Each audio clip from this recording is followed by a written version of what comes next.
Hey everyone. Hope you're all doing well. We're all about bringing high-quality web novel audiobooks to life, and most of our content is completely free to enjoy. Just a quick note, web novels and web novel audiobooks aren't the same thing. Simply reading a novel out loud doesn't always make for a great listening experience. That's why I go through multiple rounds of rewriting and careful editing for every chapter to make sure the narration flows naturally and immerses you in the story, just like reading it yourself. These audiobooks are not just direct copies of the original novels. I've adapted them for a smoother, more engaging experience. And to be fully transparent, these adaptations are made for commercial purposes, so some chapters are paid content. But don't worry, this process is fully copyright compliant. I do all of this because I truly love web novels and audiobooks. I'm a huge fan, and this story is one of my personal favorites. YouTube update: recently, YouTube flagged some of our content for including mature themes, realistic violence, and darker story elements. As a result, we've decided to stop uploading anything that violates YouTube's guidelines. If you'd like access to the full, uncut versions including the more intense or mature content, you can find them on our Patreon page, where we upload everything first.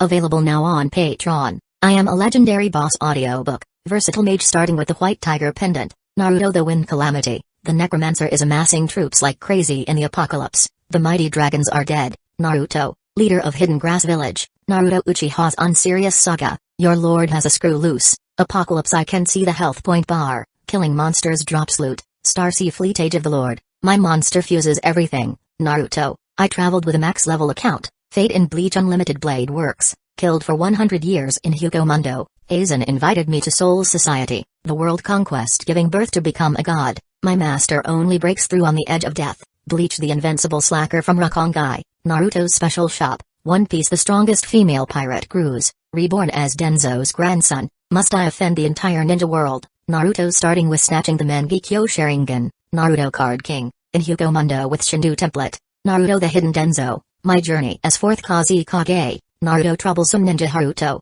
Naruto the Hyuga Mastermind, Bleach the strongest Shinigami, Bleach the 5th Division Captain, Fate Ultimate Antagonist, Fate of DXD, Fate I Heard After Death, you can ascend to the throne of heroes, Fate DXD Archer Reborn, Fate beginning with Type Moon, a Berserk Heart, Fate Grand Order Insert, One Piece take the Uchiha clan to the Grand Line, One Piece don't worry, I'm a doctor, building harem and dungeon with monster girls, DXD, Multiverse the day-to-day life of the Sephiroth hero, I'm the bad guy but heroines are obsessed with me, in Naruto, I have an affair with Mikoto and Kushina, many children bring happiness, a shameless start, Naruto Reborn with a Tenseigan, Naruto sleeping Invincible, One Piece, life choice ask me to kiss marine goddess Hina, reborn as the genius son of the richest family, start by eating jacket fruit model, jacket human devil fruit, the days of being the richest man in the ninja world, the Witcher and Madara Uchiha, villain I possess the dragon Yang Dao physique, all saintesses turns into villainesses, all beautiful girls want to stick with me,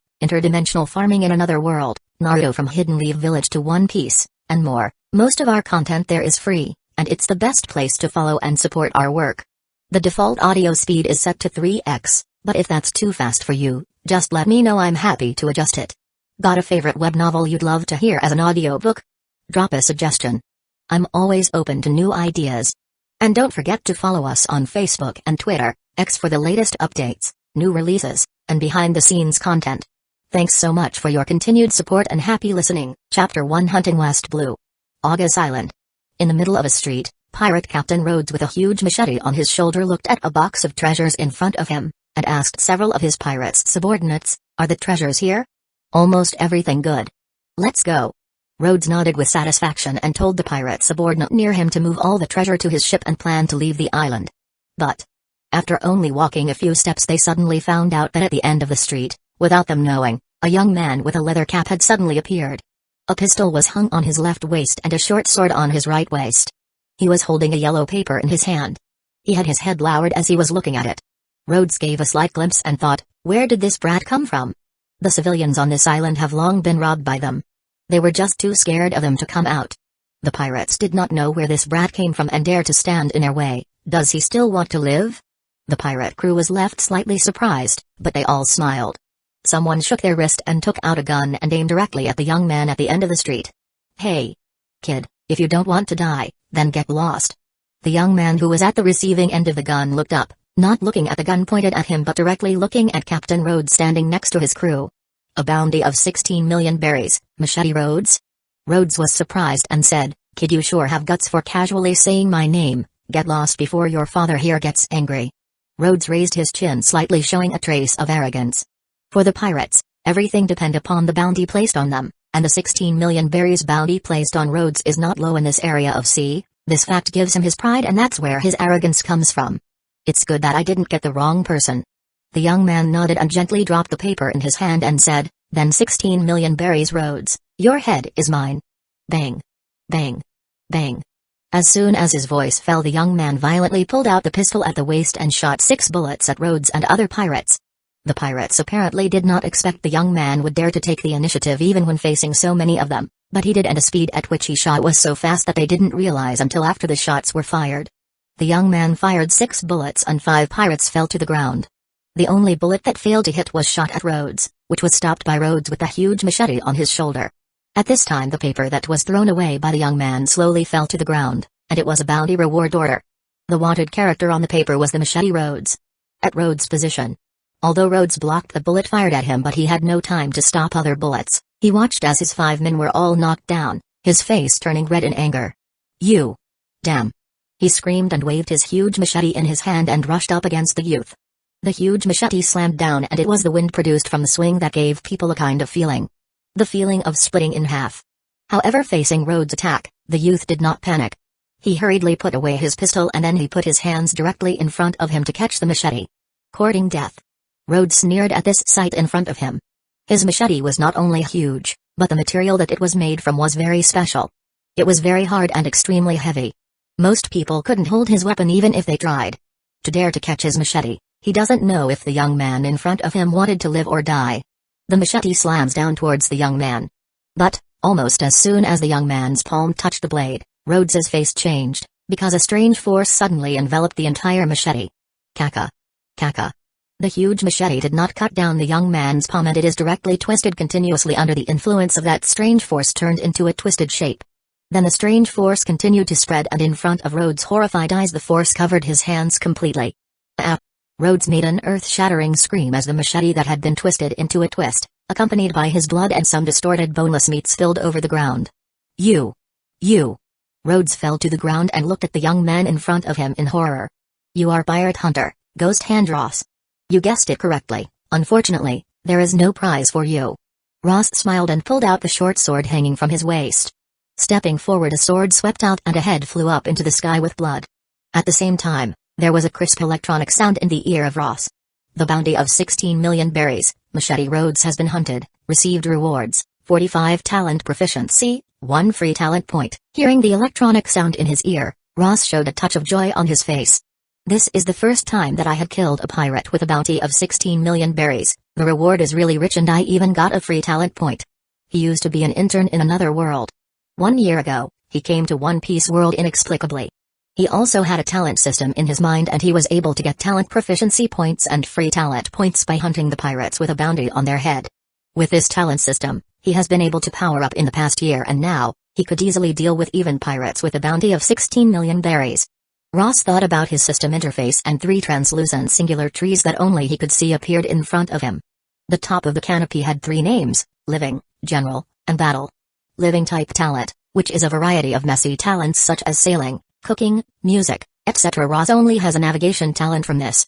The general type of talent has 3 main talents of strength enhancement, agility enhancement, and physical enhancement, plus some minor talents like running, jumping, and flexibility and others. To activate a minor talent, he needs a 1 free talent points. To activate a major talent, he needs 2 free talent points. Ross currently only activates 1 major talent of agility enhancement. The final battle type talent has always been Ross's current specialization direction. After opening the battle type talent, the translucent tree was enlarged and the trunk above became a branch. Most of them were gray and dark, and only a small part was golden. The golden color is for the activated talents, and the gray color is for talents that have not been activated yet. At present, Ross has only 3 battle talents: firearm shooting, close combat fighting, and distortion fruit, which are labeled with the proficiency of these 3 talents. Firearm shooting, 50 close combat fighting, 80 distortion fruit, 50 among them. Firearm shooting and close combat fighting are 2 talents with 50 points in proficiency level, 100 points for control level, and maximum value of 200 points. Firearm shooting doesn't need to be raised anymore for now as the proficiency level is enough. Let's put points in the close combat fighting and raise it to the control level. Chapter 2 Talent System. Ross looked at his two talents, firearm shooting and close combat fighting, and quickly made the decision. He looked towards his newly acquired 45 point in the proficiency and decided to put 20 points on close combat fighting talent. Whoosh! When the proficiency of close combat fighting talent reached 100 points, a golden light flashed and the label on the right side of the tree changed from proficiency level to control level. At the same time, Ross felt that his body suddenly became a lot more flexible and a lot of fighting skills seemed to directly brand themselves into his brains. The remaining 25 points can be put into the distortion fruit. Ross looked at his third talent, distortion fruit, while pondering. Distortion fruit is not the ability activated by the talent system, but he accidentally got it in an extremely dangerous encounter. Due to the crisis at that time, he could only gamble and eat it, without knowing what type of devil fruit it was.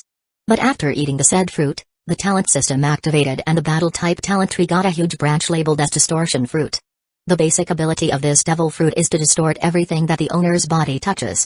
Even materials as hard as steel can be easily twisted into a fried dough twist. It seems to be ordinary at first, but in the talent system, it has an extremely powerful evolutionary direction. On this huge branch, there are multiple smaller branches which are the evolutionary direction of the devil fruit, such as light distortion, gravity distortion, and space distortion. Even with all these cheat abilities, there is also an extremely powerful ability, time distortion. To fully fill the distortion fruit talent, it requires a lot of proficiency points.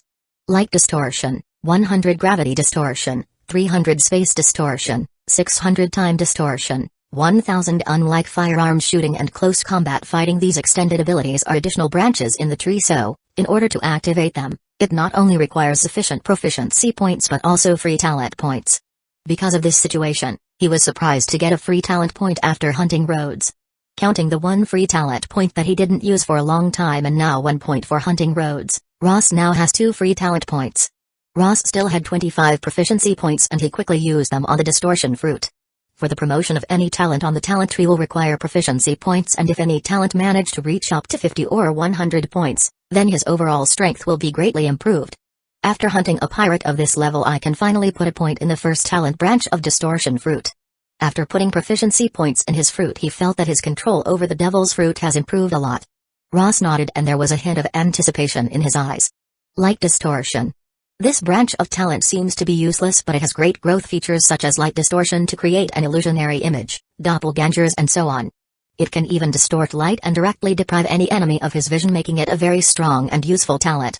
Unless someone has mastered the observation haki, they will be greatly constrained and limited under light distortion ability. Observation haki. As soon as he thought of the observation haki, Ross couldn't help but look up. At the top of the talent tree, there were 3 talents, observation haki, armament haki and conqueror's haki, but these 3 talents were now grayed out, indicating that he has not yet reached the conditions to activate these talents, and what those conditions are he doesn't know. It may be that his free talent points are not enough, it may be that his physical strength is still not up to the level of practicing all 3 types of haki. Just as Ross' eyes glanced at the talent tree and planned to go out, he accidentally discovered that there was a region in which a talent changed from gray to green. Green color means that a talent can be activated. Marine 6 powers. Is this talent unlocked? There are 6 talents in this area of Marine 6 powers, which are Flash Step, Moonwalk, Tempest Kick, Iron Body, Paper Art and Finger Pistol. Among them, Paper Arts and Flash Step have become emerald green, and other talents Moonwalk, Tempest Kick, Iron Body, and Finger Pistol were still gray. Should I raise the points of closed combat fighting to the control level, which will satisfy the activation conditions for Paper Art and Flash Step? It seems like my speculation was correct. I will need to have a certain physical strength to meet certain conditions or activate certain specific talents to unlock other talents. Ross secretly nodded and looked at the Paper Art and Flash Step while thinking. To activate Paper Art and Flash Step, I will need 1 free talent point. He now has 2 free talent points and can activate both talents at the same time. The problem is that the free talent points are not something that can be obtained by hunting pirates. He had hunted 4 or 5 pirates who had a bounty of about 10 million berries in half a year before he got 2 free talent points. Finally, Ross decided to activate the ability Flash Step, one of the 6 technique of Marine 6 powers. Flash Step is a kind of high-speed moving body technique, whereas Paper Art is a kind of dodging technique. If a situation is really dangerous, he can escape with Flash Step. It is impossible to activate Paper Art in the process of running away. He has left behind a free talent point as a reserve so that if the distortion fruit's proficiency ever reaches the limit, and if he isn't able to activate light distortion ability, it would be a very embarrassing situation. Whoosh! After adding one free talent point to the emerald green-colored branches of Flash Step, the branch quickly flashed and suddenly turned into a golden color while at the same time a force was quickly poured into Ross's body. Ross closed his eyes and his eyeballs continued to rotate. Only a few seconds have passed, but for Ross, it seemed like he had trained continuously for 3 whole months. When he opened his eyes, Flash Step's steps were already deeply imprinted into his bones and memories. Ross breathed a sigh of relief and immediately tried it. Flash Step. Ross's entire body seems to disappear suddenly. With very fast and outrageous speed, he rushed out. He was so fast that ordinary people can't even see him. After practicing Flash Step for a few more times, Ross returned to his original position while breathing slightly harder, and in his eyes, there was a little hesitation. While in the state of Flash Step, the speed at which I can move is at least 2 or 3 times more than my normal speed, but the physical exertion required is also several times more than in his normal speed. But the overall performance is quite good and satisfying. In agility enhancement in the general type talent point, his speed is very fast. With the help of Flash Step, pirates with less than 20 million bounty would not be able to do anything to him. They could wait to be killed, and would not know how to respond to his speed. I guess, it's time to go now. Ross' breath became steady and he grabbed Rhodes' head, which is worth 16 million berries, left the street and soon came to the shore. 2 boats were docked on the shore. One was slightly larger, with a pirate flag hanging, and the other was a little smaller. It was Ross's boat. The pirate ship was naturally the ship of the Machete Pirates. There were 2 pirates left from the original crew on the ship, but Ross had already cleaned them up when he arrived. Pa! Ross threw Rhodes' head on his boat, jumped on it with a light leap. He then skillfully untied the rope, hoisted up the sail and paddled away. In the living type talent branch, the only thing he has is sailing. After all, this is the world of One Piece. He would in a very difficult situation if he doesn't know sailing. Chapter 3 Marine Base. Ross was located in the Kaisa Sea area. The islands here were much more densely distributed. It was one of the 5 biggest sea areas of West Blue. Although it's only a sea area of West Blue, the pirates in this area were much stronger than East Blue. The bounty of the strongest pirates in this part of the sea can go up 35 million berries, and there are many pirates with a bounty of 20 million berries. However, so far only 4 pirates, whose bounty exceeds 10 million berries, were killed by him. The present age is the great age of pirates that started 10 years ago. Although 4 emperors have already formed their own territories, the 7 warlords of the sea were still scattered and has not yet formed social order. For Ross, who want to punch 4 emperors and 7 warlords of the sea and kick the marine 5 elder stars, he still has a long way to go. After half a day, Ross came to an island closest to him with a marine base division on it. The island was not very big. There is only one small town on the island, which is where he often spends his time. That is Ghost Hand Ross. Residents in the town saw Ross walking into the town from the shore, and they all showed a frightened expression. Some people took their children back home and some people closed their door tightly. Pirate hunter job that involves hunting pirates is not a very glamorous job compared to being a marine. After all, most of the pirate hunters are in this business to acquire some money. Ross didn't care about it. He didn't like pirates, and he didn't like marine. The pirates had no place to go. They were running on the sea chased by marine.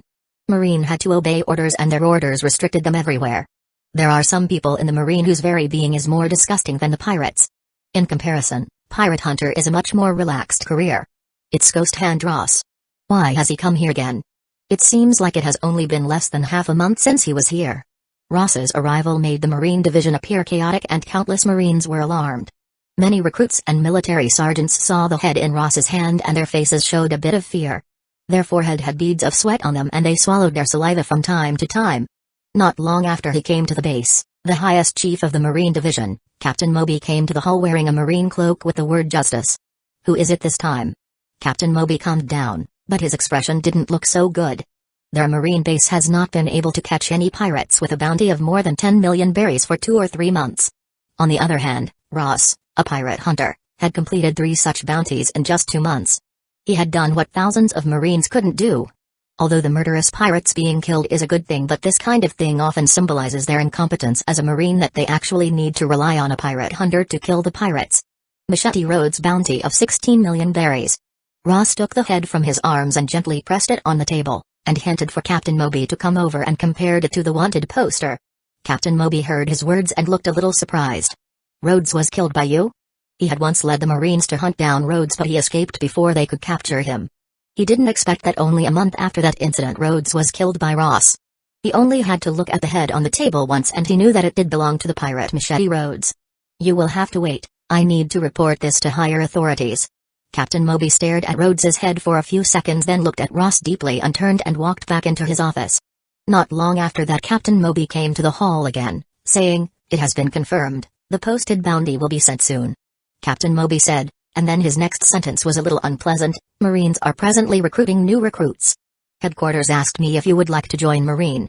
If you like to join, you will be directly given the military rank of Marine Commander." "Join Marine?" Ross touched his chin and said, "Forget about it. I have no such ambitions. Catching bounties are enough to survive daily." Moby snorted. He didn't want to see Ross join Marine. It was headquarters who asked him to come over and ask him. Now, Ross has refused, which is good. A few hours later, Rhodes' 16 million bounty was sent over in a backpack. Ross opened his eyes, and as he was too lazy to count, he got up and left the base with the money. "Captain, are we going to do nothing?" Commander Licca stood next to Moby and watched Ross's departing back with clenched teeth and a cold expression in his eyes. "What? What do you want to do?" Moby glanced at Licca and snorted heavily. "If you want to recover your lost prestige, go and do your work. Arrest all the pirates who are running rampant everywhere." Licca was berated by Moby. The muscles on his face twitched and he lowered his head, but nobody realized that when he lowered his head, his expression was extremely icy. After leaving the Marine base, it was already close to midnight. Ross was not afraid of someone robbing him in the middle of the night, and he carried the backpack of money to the coast, then sat on his own boat, and after driving the boat, he returned to where he lives. This is a medium-level island. There are 7 or 8 towns on this island, and there is a bustling city in the center. The place where Ross lives is one of the towns. When he came back, it was already the next morning. "Hey, Ross, you are back. Did your trip went smoothly? Are there any injuries? Did you eat something? We just cooked, come over and eat." The residents of this town were very enthusiastic about Ross because a few months ago the pirates patronized the town, and it was Ross who stood up. He defeated many pirates and saved the people of the town. Ross smiled and greeted everyone in the town and returned to the small house where he lived. He threw the backpack with money on the bed and lay down on the bed to rest. He slept the entire day right until the afternoon. After waking up, Ross counted the money he currently has. "There are more than 40 million berries here. It is enough for me to buy a big ship, but the crew is a problem."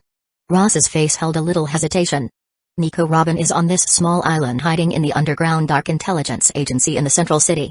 Ross wants to recruit her as a crew member, but once she gets on the boat, he along with her will be wanted by the Marine, and she and he can only become pirates of the sea.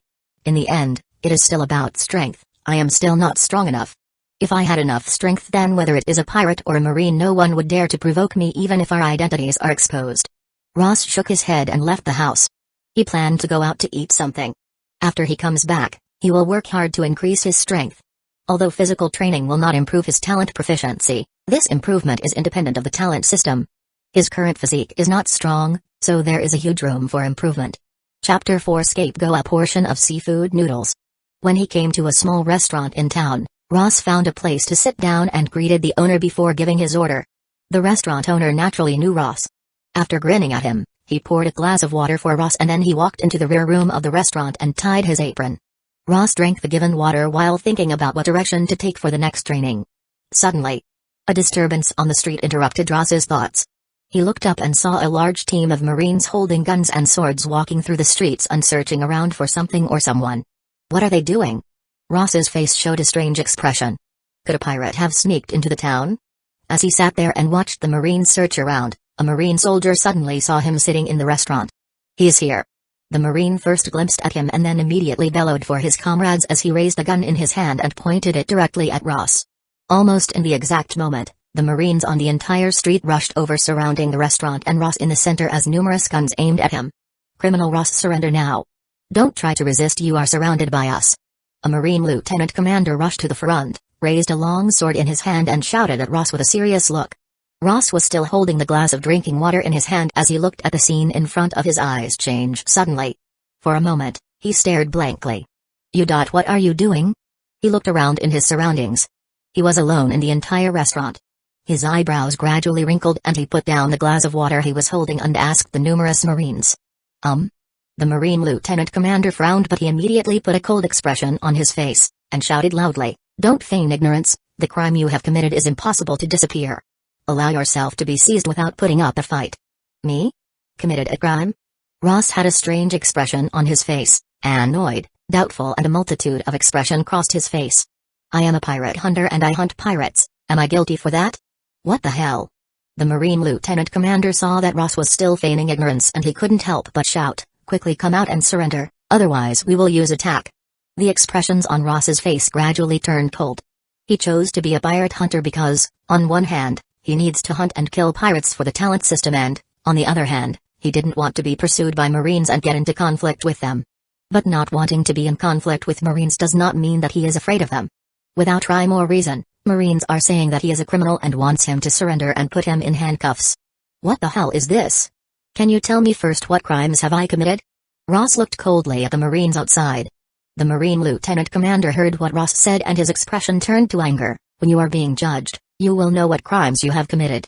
After his voice fell, he directly issued the order and the numerous Marines pulled the trigger and fired countless bullets towards Ross. Bang! Almost at the instant the Marines opened fire, the ground under Ross burst and broke like a spider web and the table in front of him also shattered at the same time. He was like a ghost as he rushed out of the restaurant. Where is he? How did he vanish? The Marine Lieutenant Commander was shocked. He slashed with his sword but nothing was cut as Ross had disappeared from the restaurant into thin air. Not far from the restaurant Ross stood on a roof behind a chimney, glancing at the town below him and found that the entire town had been surrounded by the Marines, and on the distant shore there were 2 battleships docked. He could not help but frown at this situation. Such a big movement. Besides hunting the pirates, I have not done anything that will alarm the Marines. Now it seems that something has happened and the charges have been thrown on my head. Ross was annoyed from the bottom of his heart and his eyes were showing traces of anger. Whoever framed him will pay. This is not over. But first, he needs to figure out what is going on here. Ross came down from the roof and came to an alleyway. Waiting for a moment a team of Marines passed by him and he pulled the last Marine from the team into the alley with one hand on his mouth. If you dare to scream you will lose your head. Ross took out a dagger from his pocket and pressed it against the Marine's neck. He looked at him coldly and slowly let go of his hand from the Marine's mouth. The Marine soldier was terrified and he wanted to shout out loud, but the sharp and cold dagger on his neck made him feel as if his neck was pinched. Ross asked coldly, the first question, what is your purpose? I. The Marine soldier looked at Ross while trembling in fear. He was afraid that if Ross's hand shook, his neck will be cut off. Ross put the dagger a little farther away and said coldly, quickly speak. The orders are to arrest Ghost Hand Ross. The Marine soldier saw the dagger move away and he breathed a sigh of relief, but he was still looking at Ross with fear and a stuttering answer came out of his mouth. Ross nodded and stared at the Marine soldier's eyes, asking coldly, the second question, why are you trying to arrest me? The soldier took a moment as he didn't expect Ross to ask such a question. A strange and confused look passed in his eyes, but he still answered with a stutter under the threat of the dagger. Yes. It is because of the massacre of the Taro town. You are the prime culprit. When he heard this, Ross frowned and was about to ask what the Taro town massacre was, but suddenly there was a big noise outside the alley. He is here. Seeing that he has been discovered by Marine, Ross was too lazy to ask again. He was obviously bewildered that he was framed for Taro Town massacre. As for what the Taro Town massacre was, he knew of a place where he can ask about it. Whiz. Ross once again uses flash step and his body flashed and disappeared into an alleyway, leaving behind the Marine soldier who had just survived a disaster. He leaned against the wall with a puzzled and doubtful expression. He doesn't know why we want to arrest him? The West Blue's Marines were completely different from the original Works East Blue Marine. In the original Works East Blue, after catching a big pirate with a bounty of 1,500 million berries, you can directly rise to the captain level from a military officer. The reason for that is that in the East Blue the highest bounty a pirate have is only at 20 million berries. But, in the West Blue, the highest bounty pirates can have gone as high as 50 million berries. Even in this sea area where Ross is currently located, the highest bounty is more than 30 million berries. Therefore West Blue's Marines face much more difficulty in promoting than East Blue Marines. That is to say, the overall strength of West Blue Marines is much larger than East Blue Marines and the Marines in the West Blue are stronger than any forces except for the Grand Line. If any pirate with a bounty of 20 million or so meets a Marine captain, he will basically turn around and run away because the possibility of his escaping is very high, as it is almost impossible to win against such Marine because each Marine captain has at least arrested pirates having a bounty of 30 million berries. But, after Ross selected shaving, this talent, his strength is enough to overcome any of the average pirates having a bounty of 30 million berries. So under the encirclement of Marines, Ross did not take much effort to get rid of Marine on his tail and left the town behind. Chapter 5 Underground Intelligence Organization. Because he didn't want to be hunted by Marines on the island, Ross made a situation where it seemed like he had already escaped by a boat on the sea and then quietly returned to the island. This method may not necessarily be able to deceive Marines for long, but it doesn't matter to Ross how long he has, he just wants to figure out what the situation he is in. I should go to Gale City. Ross took a long look at the town where he lived for the past year. After shaking his head, he turned around and walked along the path towards the bustling city in the middle of the island. There is an underground intelligence organization in the city. A large part of the information on many pirates he hunted was obtained from there. Along the path, and passing over the mountains. 2 hours later, Ross wore a leather jacket with a low hat that hides most of his recognizable features and was walking on the streets of Gale City. He did not deliberately hide his whereabouts, and the people of the Gale City also did not react much. It seems that the things that happened in Taro Town have not spread here yet. But what Ross wants to know is not just about the Taro Town, he also wants to know who made him take the fall for the said situation and get rid of him and solve this situation if possible so that he wouldn't be pursued by the Marines. Just as Ross walked to the location of the Underground Intelligence Organization, there were suddenly a lot of newspapers spilling from the sky in the streets not far away from his position. Many people picked up the newspaper and looked at it. Unbelievable. Ghost Hand Ross actually looted and slaughtered a small town? Didn't he hunted down several pirates with bounty more than 10 million berries? Many people looked at the newspapers and they were shocked. Ross's footsteps paused. He pulled the brim of his hat down again and walked over to the crowd and quietly picked up a newspaper. The Taro Town Massacre. Only around 70 people lived in the town. The town that was always warm was looted and slaughtered overnight. The whole town was burned into ruins.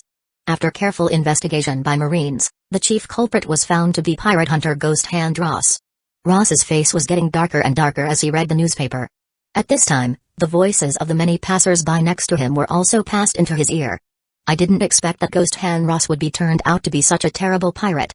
I have already said that pirate hunters are similar to the pirates as they are all guys who go after pirates for money. It is not unusual that one of them would do this kind of thing. I hope Marines can capture this guy. The fingers holding the newspaper gradually exerted force and the newspaper in his hands crumpled. Ross was silent for a moment, then he turned and walked into the alleyway next to him while throwing the newspaper in a trash can. After crossing a few streets, Ross came to a tavern, which was empty. Only the boss sat at the counter, yawning. Ross walked into the tavern, glanced at the boss behind the counter. He didn't talk to him and directly walked towards the inner room of the tavern. He then pushed open the door and walked down a staircase leading underground. The stairs were extremely narrow, but he arrived at the end. They suddenly widened and there was an open room with many fine tables and chairs like a high-class tavern. This is really big news. Ghost Hand Ross, this guy. TSK, now that this has happened, we will definitely lose a business colleague in the future. Not just that, but the Marines will definitely release a bounty. I don't know how high his bounty will be, but I don't think it will be any less than 20 million berries. Several pirate hunters sat on the couch and held several newspapers in their hands, discussing. It was at this time that Ross walked down from above. As soon as everyone saw Ross, their arguments came to an abrupt end. All eyes converged on Ross, and at that time everyone's reaction was different. Some sneered, some raised the corners of their mouths, and some showed anxiety. There was no expression of anger on Ross's face. Instead, there was a calmness that made people's heart palpitate. He glanced around the hall indifferently. There was silence in the tavern. No one was making any jokes or doing anything. Although, the situation that Ross is currently facing was very bad, and he may even be captured for Marine's bounty, but Ross's strength is recognized as powerful among the pirate hunters. Most of the other pirate hunters works by forming teams, and most of the targets are pirates with a bounty of less than 10 million. Even if they hunted a pirate with more than 10 million bounties, it is only occasional and not something that they can do regularly. But Ross was different than them. Ross is a solo pirate hunter and he does not work with any group, despite that he alone has hunted several strong pirates with bounties more than 10 million berries in just a few months of time. This shows that his strength is very powerful, and in the underground world or in the pirate hunters' circle, strength means everything. When Ross saw that no one was talking, he retracted his gaze and walked straight into the interior of the hall, pushed a door open and walked inside.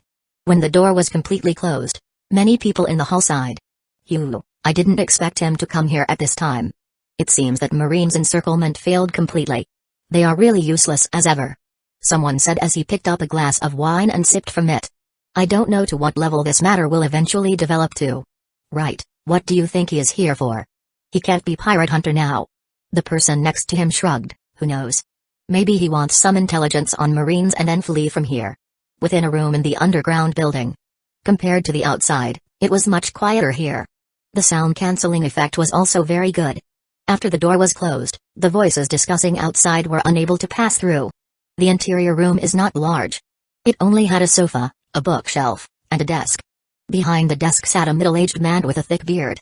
He had a cigar in his mouth. He is the leader of the underground intelligence organization. Terun. Next to the desk, a girl who was about 16 or 17 years old, wearing a black shawl, was carefully sorting out a pile of documents as if silently memorizing them. The girl's appearance was very immature, but Ross recognized her directly when he first saw her a few months ago. It was Devil Child Nico Robin from the original work. In the current timeline, she is still struggling to survive by hiding in the underground world. She is currently a key figure in this underground intelligence organization. Relying on her strong memory, she can remember all kinds of information so that it can be handed over at any time. Oh, Ghost Hand Ross? I didn't expect you to come over at this time. Terun was sitting behind his desk as looked up at Ross. The current circumstances surrounding you are not very good. Ross calmly looked at Terun and said, you must know about my reasoning to come here, then you should know what information I want. Terun's mouth raised slightly and he put the cigar in his mouth down. Is it about Taro Town? I have inside intelligence here, but with your current identity, selling the intelligence to you will bear a lot of risks, so the price needs to be doubled. Ross stared at Terun for a moment. No problem. Chapter 6 Capone family. Very well. Terun smiled and turned to look at Nico Robin next to him. The inside intelligence on Taro Town, we haven't burned it yet, right? Give it to him directly. 16-year-old Nico Robin nodded and her little hand flipped a few times. Soon, she took out 2 sheets of paper and walked over to Ross to hand the paper. 2 intelligence reports on the town, without any encryption. Ross took 2 sheets from Robin's hand and looked at them.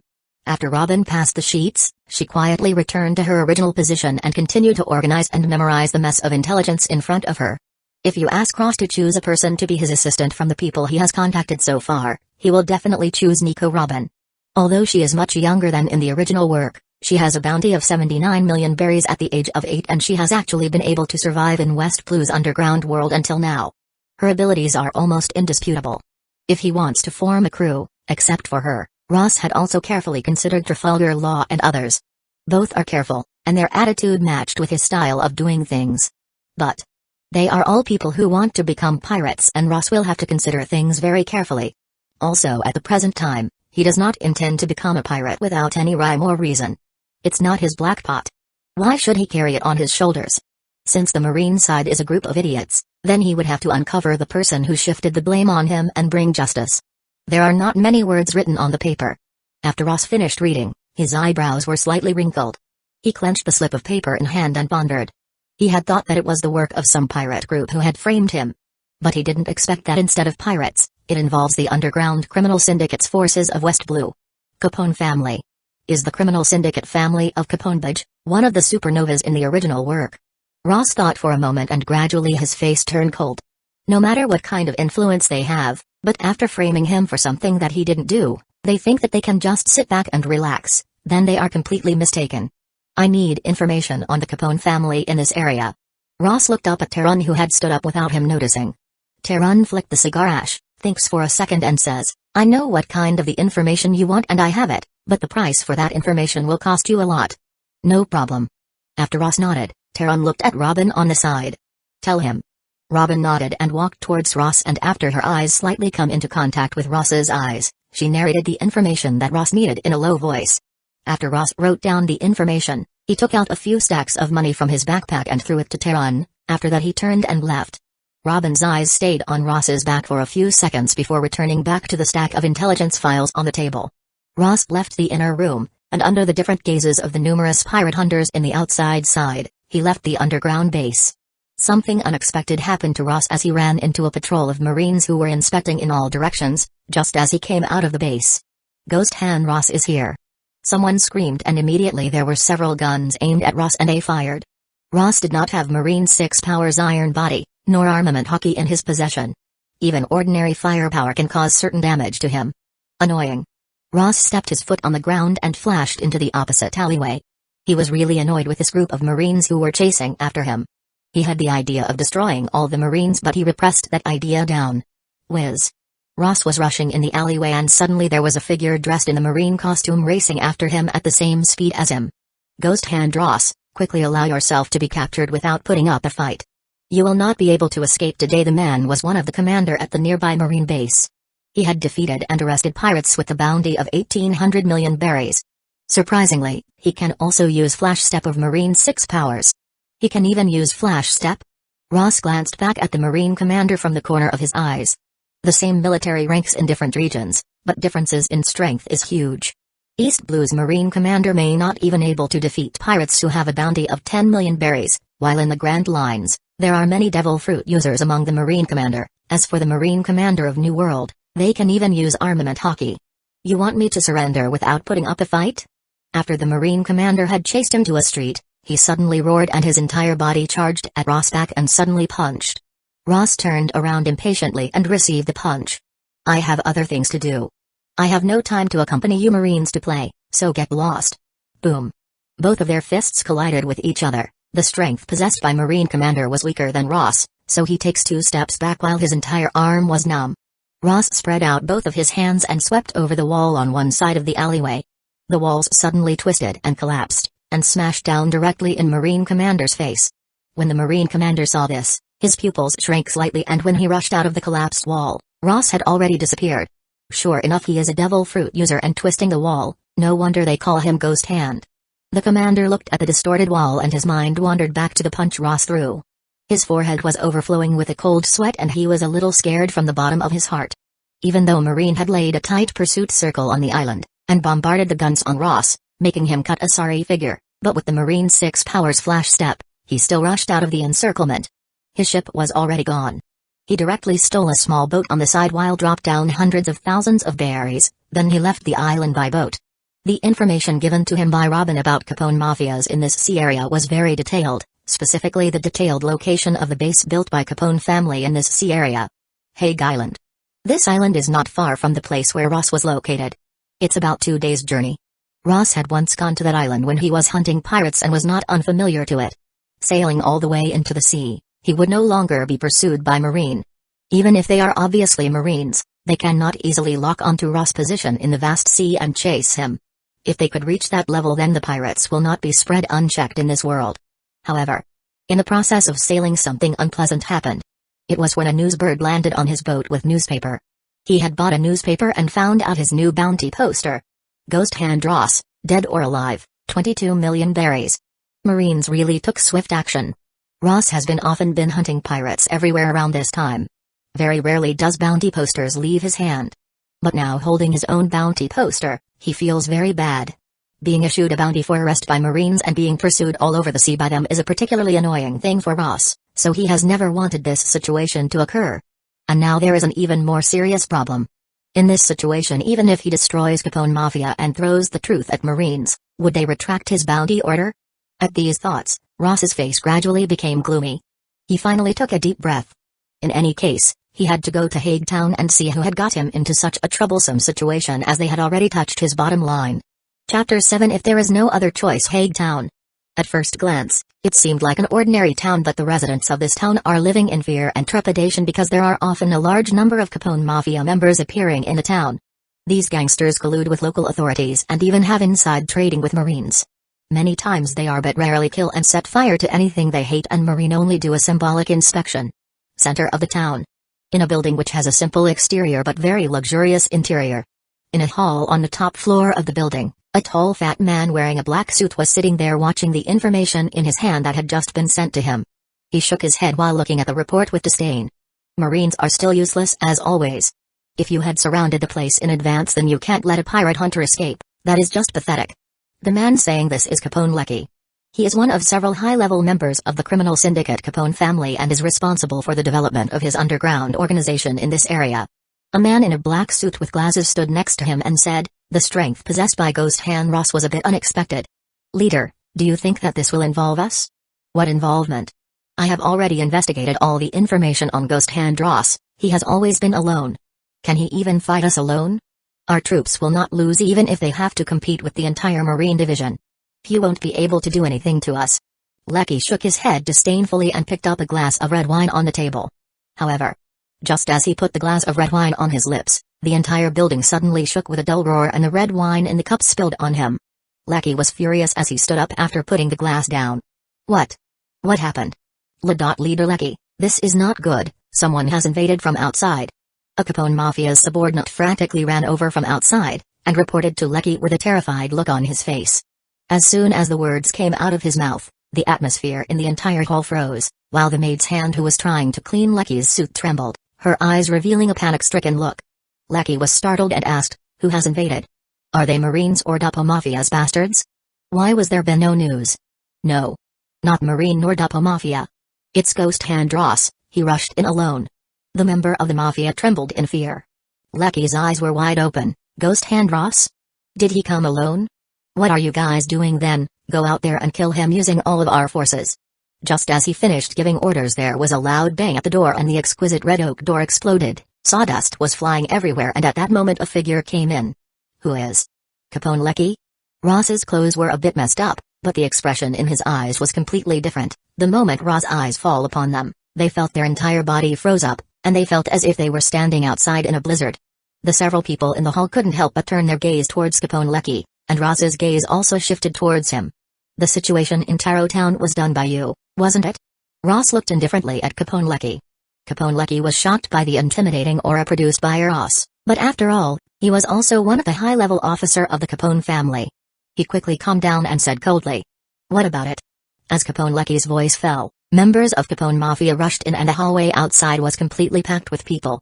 "It's good that I did not found the wrong person." Ross didn't care about the Capone Mafia members outside who came from all over the place. After confirming that it was indeed Lecky, he nodded as he shook his wrist and took out a pistol, fired 6 shots from his gun, instantly killing 6 criminal organization members who rushed in. Ross followed that act by throwing the pistol aside and rushed directly towards Capone Lecky. Ross was surrounded by hundreds of people holding guns and other weapons. The situation was not very good for Ross, so he did not intend to waste any time. "Don't be too arrogant, boy." Capone Lecky's eyes were filled with coldness and anger. He quickly took out 2 pistols and shot at Ross. Ross avoided the bullets shot at him by Capone Lecky by using Marine's 6 powers flash step. Damn. Capone Lecky didn't expect Ross to avoid his bullets at such a close distance. After the barrel of the gun was emptied, he pulled out a long sword at his waist and prepared to fight Ross out. Ross's eyes were indifferent. He did not retreat and also didn't draw the sword. Instead, his 5 fingers clenched into fist and slammed into Capone Lecky's sword. Buzz. Ross didn't use armament hotkeys, but his hands were wrapped in distortion power, working exactly like Whitebeard tremor fruit, but the color on his hands was not white, but it was colorless and transparent and distorted the air present around it.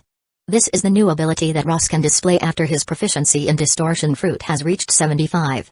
He can attach distortion power directly to his fist. Although he can't do any long-range attack, he still has the ability to deal with any sword barehanded. Ka. When Capone Lecky's sword touched the partially distorted area around fist, the entire sword was forced into the air by a force and it became very difficult to move the sword even by an inch. Devil fruit user. Capone Lecky's pupils shrank, but at this time he was already unable to change anything. He screamed, his hand still clenching the hilt of his sword, and tried to chop it down. But even though he tried his best, the long sword he held was still twisted and broken at a speed visible to the naked eye. Kaka. Kaka. Eventually, the entire sword was twisted into a spiral form of iron. Ross took back his fist and held the twisted sword in front of him in his hands. The twisted sword was smashed into a ball of iron, and he threw the ball at the door, smashing the head of a rushing criminal organization member. "You!" Capone Lecky's was finally frightened. He flinched as he took a step back. He saw a window and rushed toward it, planning jump out of it to escape, but was stopped. Ross suddenly appeared behind him, pulling his collar and pressed him against the wall. "Tell your men to get out," Ross's indifference said. Capone Lecky, as the high-level officer of the Capone family, has experienced big and small fights many times, but it was the first time he had seen someone rushing into his base alone and take control of it like this. Feeling the hand that was pressed on his neck, he realized that there was no strange power to it, but fear begins to spread in Capone Lecky's heart as he remembers the scene of his own sword that was twisted into a spiral iron piece. Don't come in. You all go out," he shouted. Many members of the criminal organization looked at each other blankly before going out one by one. Ross glanced at the door and slowly returned his gaze towards Capone Lecky, his hand still holding his neck, and pressed him against the wall. "No one is going to bother us now." "You. What are you doing?" "I can give you money if that is what you want, just name the price." For Capone Lecky, At this moment the most important thing is his own life. Since Ross is pirate hunter, in his opinion he would want nothing but money. No, I am not interested in money. Ross shook his head, released Capone, took a piece of paper from his arms, and threw a recording device at him. I don't like being a scapegoat for others. The Taro Town incident has nothing to do with me. I need you to tell the truth to the Marines. When he heard Ross, Capone suddenly looked at him. He looked at the pen and paper that Ross threw on the floor and suddenly shook his head. It turns out that you want this. Sorry, even if I did this, it wouldn't work, because I didn't do this, I didn't frame you. Not done by you, what do you mean? Ross's brow was slightly wrinkled. Capone raised his mouth slightly and said, want to know who is behind this? I can tell. He didn't finish the word as the muscles on the whole arm were twisted into a terrible curve, and a terrifying sound was emitted as his muscles collapsed. Who did it? Ross asked indifferently. You, damn it. Capone was frightened and angry. He cursed at Ross but was only able to complete half of the sentence before he looked in Ross' eyes and suddenly stopped. In the face of death, he eventually retreated and his tone weakened as he slowly said, it's Marine Commander Licca. This is what he proposed. All of the specific things were done by Marine and have nothing to do with me. There was silence in the air. Marine Commander Licca. Ross muttered in a low voice, the expressions on his face couldn't be described in words and he looked at Capone, suddenly shaking his wrist. Kaka. One of Capone's arms was twisted into a twist, and the flesh and blood cracked. It was terrible, and he almost passed out from the intense pain. I want to hear the truth. Ross's indifference said. Under the pain, Capone couldn't help but curse and said, You damn bastard. I am telling the truth. Are you? Ross's backhanded him, and the other arm of Capone twisted again. After repeating the process several times while asking questions, there were only broken pieces of meat remains in the hull. It seems he is telling the truth. Ross slowly retracted his hand as he bypassed the body of Capone and came to the window, looking out into the blue sea in the distance. This incident was initiated by Marines. Ross already suspected this from the beginning. After all, this kind of thing is too big. If there are no Marines involved then it is almost impossible to plan this thing. The problem right now is whether the entire Marine base was involved in this or was it done by Licca alone? Ross has been avoiding a head-on conflict with Marines because he really doesn't like to be wanted for life and to be given a bounty, but that doesn't mean he is afraid of Marines. Your plan was brilliant, Marine. Ross smiled. He plans to go to the Marine base to make a final decision. He did not want to have a bounty on his head, nor does he wanted to become a pirate, but if there is no other choice then he must become a pirate. And he will turn the entire world completely upside down. Chapter 8 Charges into the Marines base Marine branch. In an office at the highest floor, Marine Commander Licca listened to the latest intelligence report given by his subordinate, and the expression on his face gradually became somewhat ugly.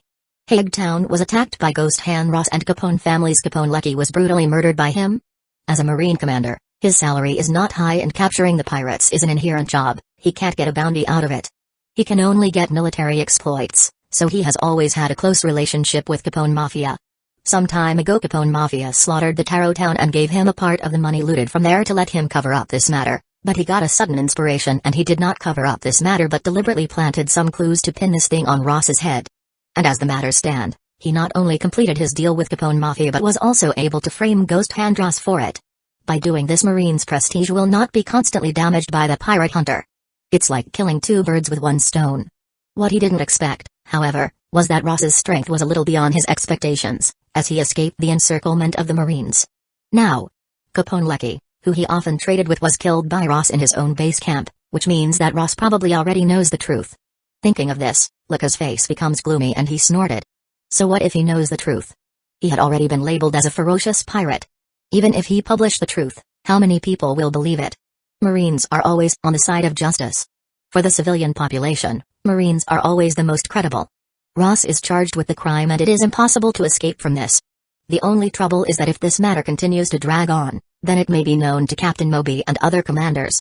After all, Taro Town's situation was handled by him, but the other commanders have the power to inquire about this matter and they will, if the current situation continues to escalate. In that case, he will be in great trouble. If he wants to avoid trouble, then he must arrest or execute Ross as soon as possible. Just as Licca was thinking of a solution, a Marine soldier rushed into his office and ran towards Licca. Commander Licca. Someone found traces of Ghost Hand Ross on the island. Where? Licca stood up suddenly. The Marine soldier rushed to report, it is said that he appeared in the west coast. Captain Moby and Captain Tomo have already taken some people there. A Marine Lieutenant Commander standing next to Luca said with a strange look on his face, "Is that guy crazy? He is unexpectedly walking directly into a trap in our Marine base?" Luca's also frowned as this situation was a bit strange. Could it be that Ross knew that he had secretly arranged something and planned to look for him to trouble him? Thinking of this, he had a look of disbelief on his face as he couldn't believe it. But it is Marine Branch's base. Ross directly went to Hague Town. Does he also dare to come to the Marine Branch's base? Luca didn't dare to believe it and was even more uncertain of the situation. Just then there was the sound of disturbance in the base, and even sounds of gunfire. A second Lieutenant Marine rushed in with a terrifying look and reported, "Commander Luca, Ghost Hand Ross has rushed into our base." "What did you say?" Luca's eyes widened. He expected Ross to be difficult to deal with, but he never imagined that Ross was so crazy and daring that he would come to a Marine Branch base. He is a madman. There was a slight hint of fear in Luca's eyes. He can sit in the position of the commander, so of course, he has the strength to back up his position and he has also fought with many dangerous pirates, but someone like Ross who dared to come to the Marine Branch base to find him.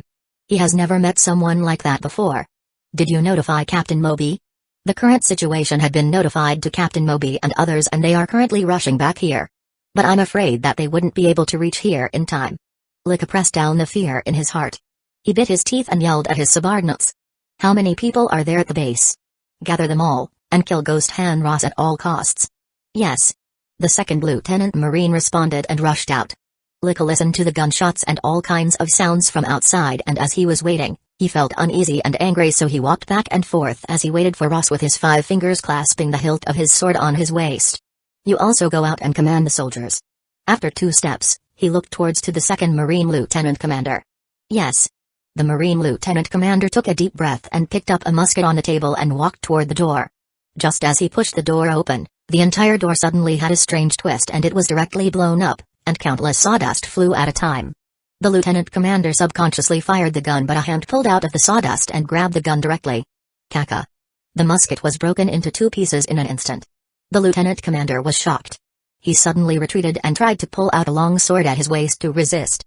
But he wasn't quick enough. Ross entered 1 step faster and rushed towards him. He punched his chest, sending him flying and slamming painfully on the wall. "Long time no see, Commander Luca." Ross smacked off the sawdust on his clothes and turned to look at Marine Commander Luca. His eyes were calm as they looked at him. The expression on Luca's face was incomparably ugly. He pulled the sword out of his waist and put it in front of him, looking coldly at Ross. "Do you realize what you have done? You have attacked a Marine base." "So what?" Ross stepped toward Luca and tauntingly said, "For a pirate with a bounty of 22 million berries, what is a single Marine base?" Scoff. Under the pressure of the approaching Ross, Commander Luca finally couldn't help but hold his sword with both hands and chopped it at Ross. Ross didn't retreat and punched the coming sword. Kaka. Luca's swordsmanship is almost the same as that of Capone Lecky, that is to say that it is impossible for it to break through the layer of distortion power attached on Ross's fist. The sword is stopped in midair, and the entire sword is twisted into scrap iron. Luca was shocked, but before he could react, Ross's other fist slammed directly between his chest and abdomen. Bang! This fist was wrapped in the power of distortion, so his internal organs are shifting as blood is spurted out of his mouth. He directly falls to the ground. Stop!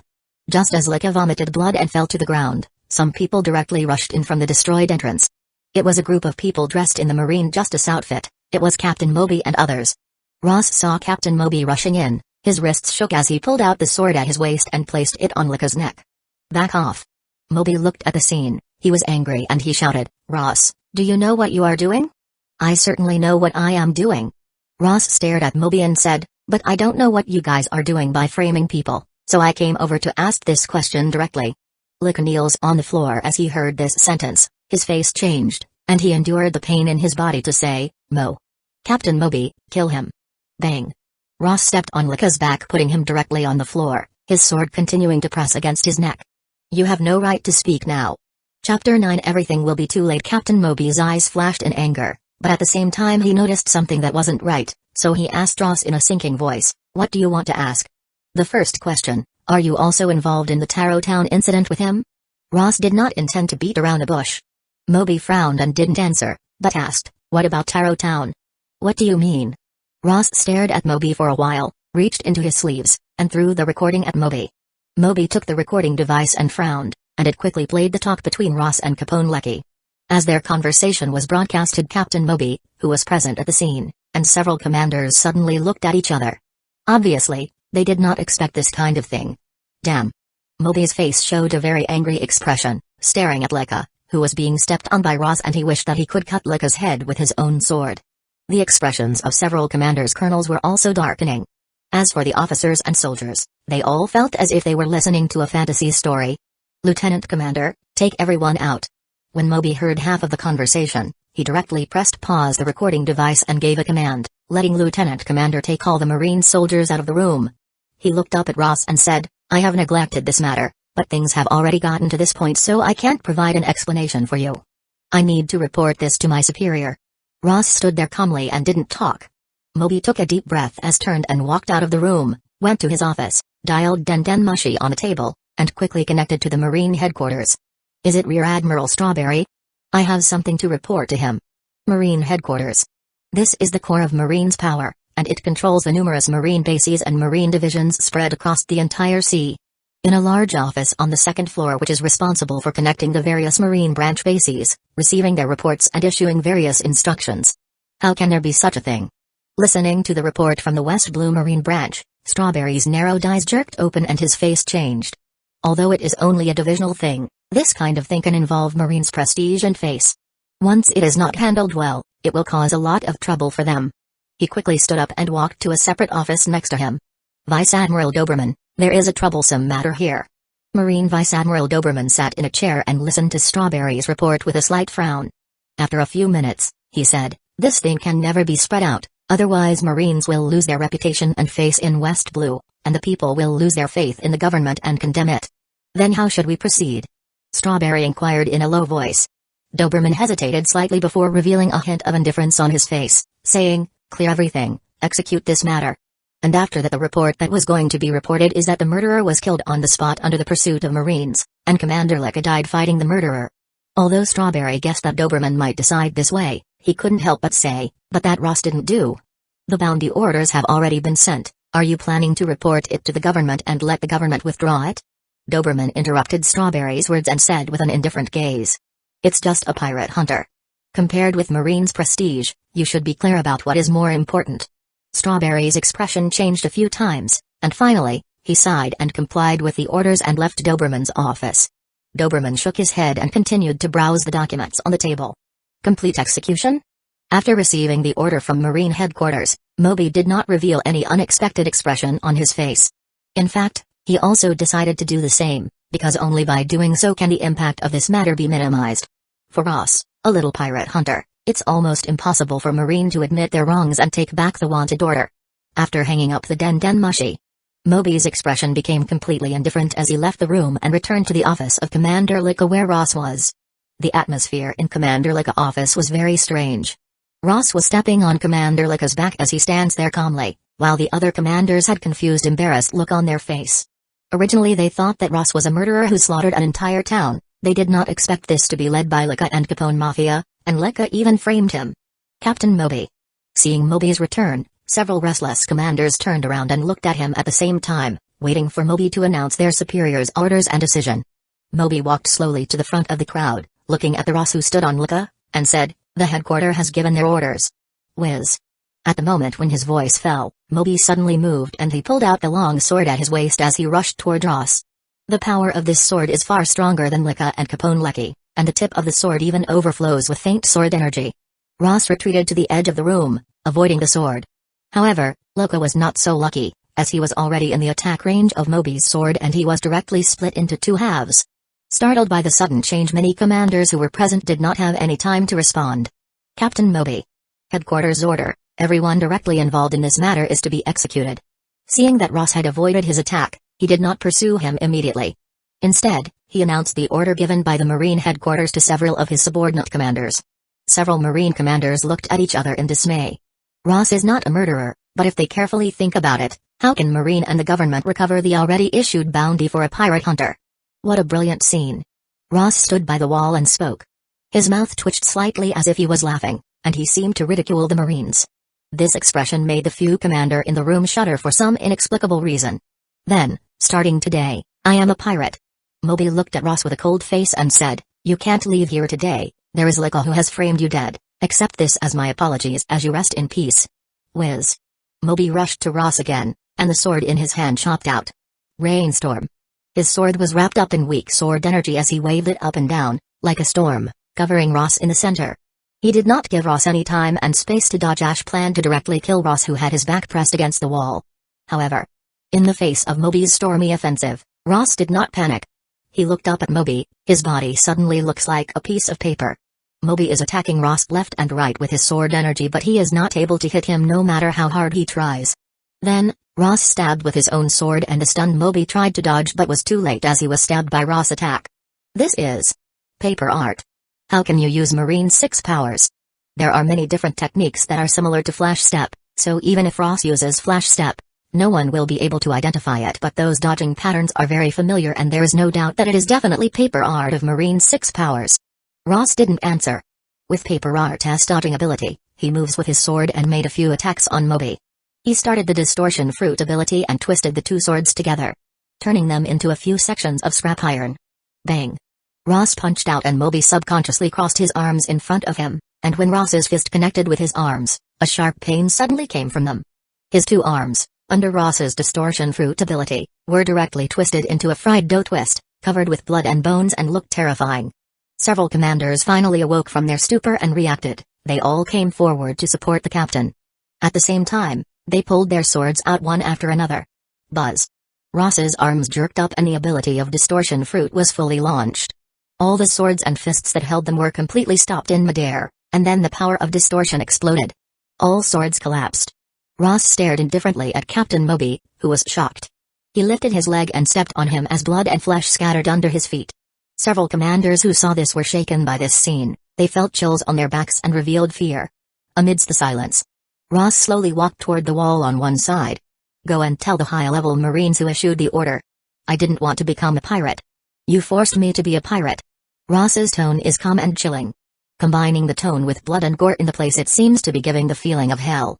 The Marines all shuddered as if they had heard the whisper of a devil. Although right now I'm just an insignificant nobody, and about whom maybe you wouldn't care even a bit, but please remember what I said. Your behavior today determines the future direction of this sea. I hope that one day in the future, you would not regret the order issued today, because by then everything will be too late. Bang. When Ross's voice fell, he had already reached the wall and he raised his hand and pressed it on the wall, and the area about 2 meters on the wall suddenly twisted and collapsed. Then he jumped out. There was only destruction remained in his wake and the sound of his voice that will reverberate in the ear of the Marines that were there. Chapter 10 Recruiting Robin Marine Headquarters. Doberman's office. Bang. Doberman slaps his desk in anger and cracks appeared across the hard wooden table. The whole person stands up directly and his face is full of anger. Who the hell does he think he is? Arrogant. Really arrogant. Although there are countless pirates in the sea, he has handled many ferocious pirates as Vice Admiral, but there are not many who would dare to go against the Marine headquarters, and those who do, most of them are from the New World. A little nobody pirate hunter from West Blue dares to talk like that. He must really be insane. Vice Admiral Doberman, the strength possessed by this ghost hand Ross is not something that West Blue's Marine divisions can handle. How do we deal with him? Strawberry stood in front of Doberman's desk and asked with a cold expression. He had some sympathy with Ross at the beginning, but after killing Moby and blatant disregard of Marine executives, his sympathy turned into anger. Doberman took a heavy breath and pressed the anger in his heart down. He coldly said, "Notify all the branch bases of West Blue, put Ghost Hand Ross on the list of dangerous pirates, and hand his information over to all branches." Yes. Strawberry nodded in silence. Branch heads of every West Blue branches are different. There are some bases which have a Rear Admiral as a commanding officer. Rear Admirals are strong, they are one of the main forces of the headquarter and they are released by the headquarter to the 4 seas. Their strength is enough to suppress the area where they are located. In the face of the giant colossus which are Marine and world government, all arguments are in vain. Compared to Ross, it is obviously easier for people to believe in the world government and Marine, and they will believe in the government's news report. Marine represents world government, so it is easy enough for them to distort the truth and present what they want to the world. Arguing? Protesting? Everything is useless. So from the moment Captain Moby tried to kill him, Ross had already made a decision. Since Marine executives decided to brand him as a pirate, then he wouldn't let them down. In order to quickly defeat Captain Moby, Ross learned paper art in Marine 6 powers, although it took 1 free talent point, The effect was also significant as he quickly killed Moby and he did not fall into the situation where he was surrounded by Marines. After rushing out of the Marine branch, Ross came to the south bank of the island, where his boat was docked. I don't know how Marine will declare my crimes. Ross rowed off the coast and looked at the boundless sea and shook his head. It did not matter. From today's on he is the captain of the Ghost Hand Pirates. After today, Marine will probably increase my bounty, and they will start to encircle and hunt for me in the West Blue area.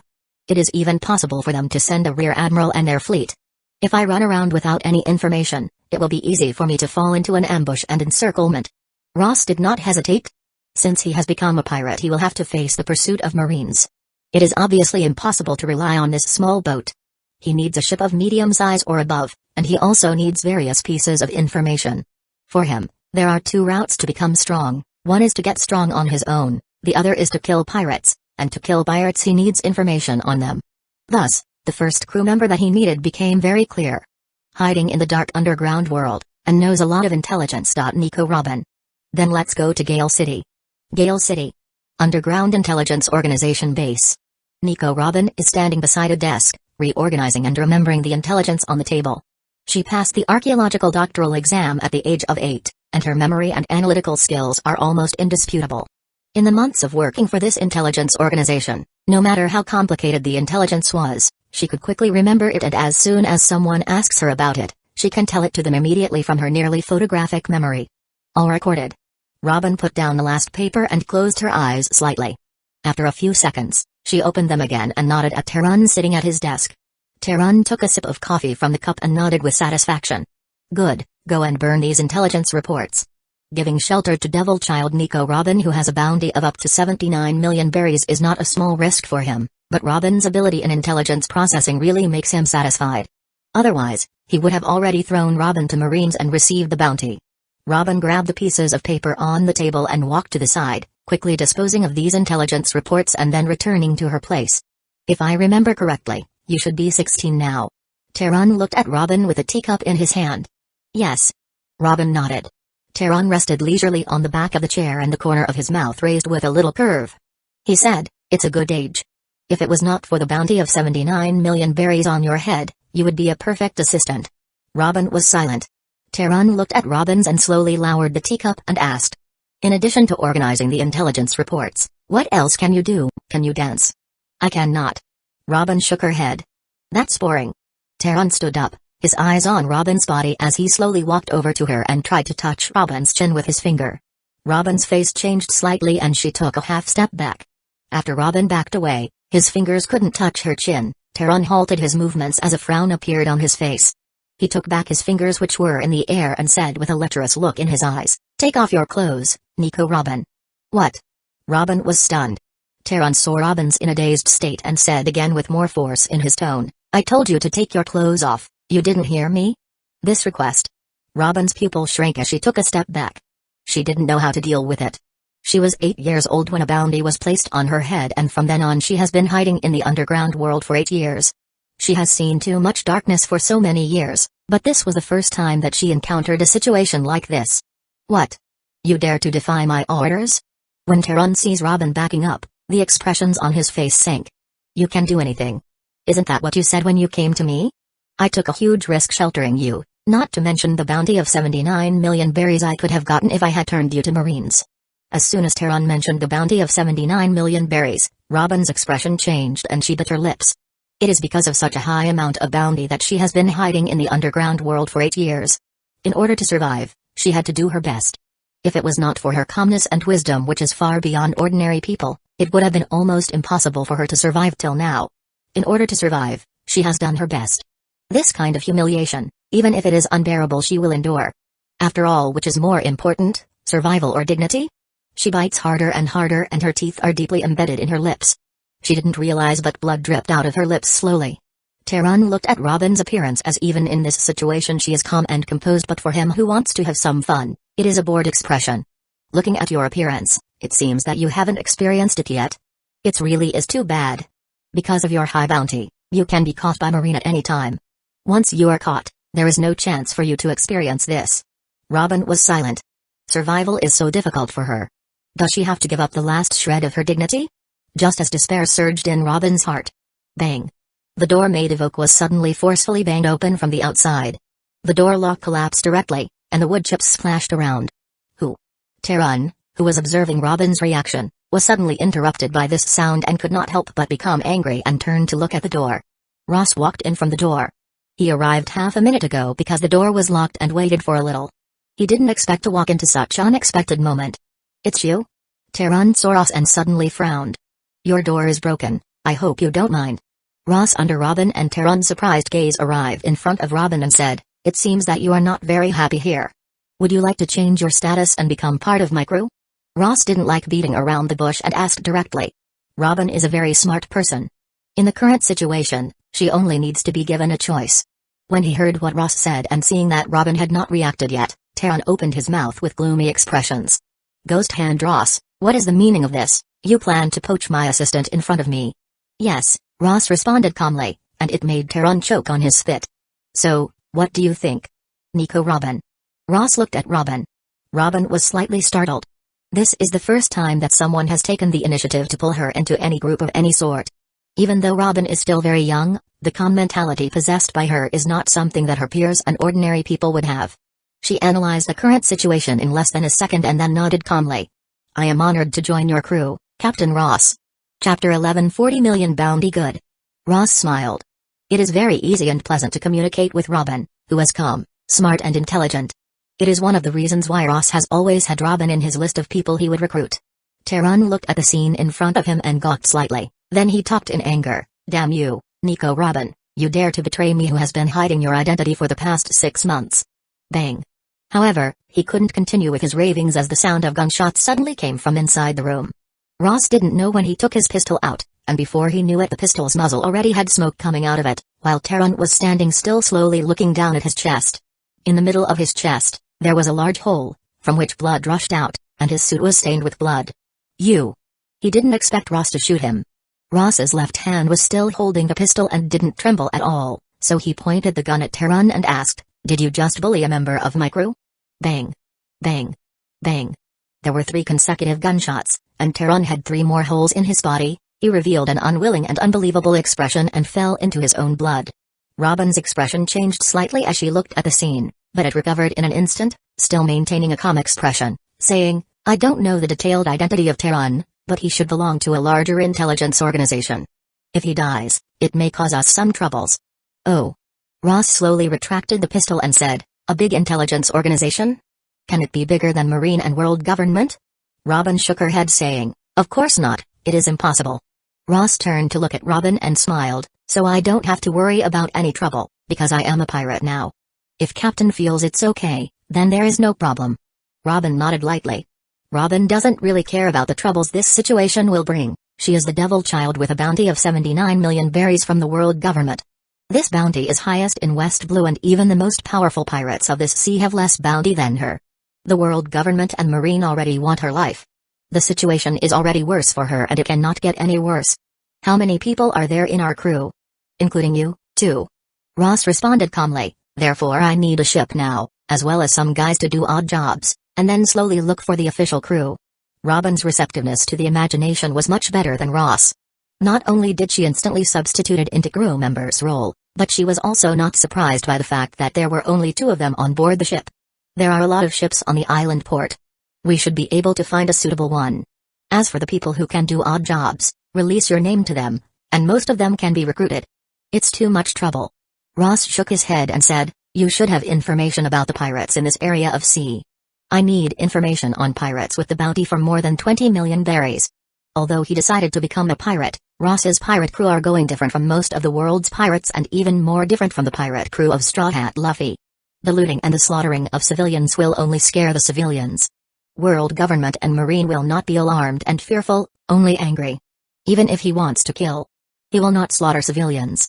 His prey are the famous pirates of the sea as well as Marines and the world government who dared to provoke him. His biggest card is not distortion fruit, but the talent system. By hunting pirates, he can get proficiency points and free talent points, and can easily improve his strength. From West Blue to Grand Line, from Grand Line to New World, and when he reach the end of the world, then the world will shudder. Pirates with a bounty of 20 million berries or more. When she heard Ross, Robin was slightly startled. Is he going to rob a pirate group and then take over directly? By doing this the risks are undoubtedly higher than just grabbing a ship at the dock, but she did not doubt Ross's strength.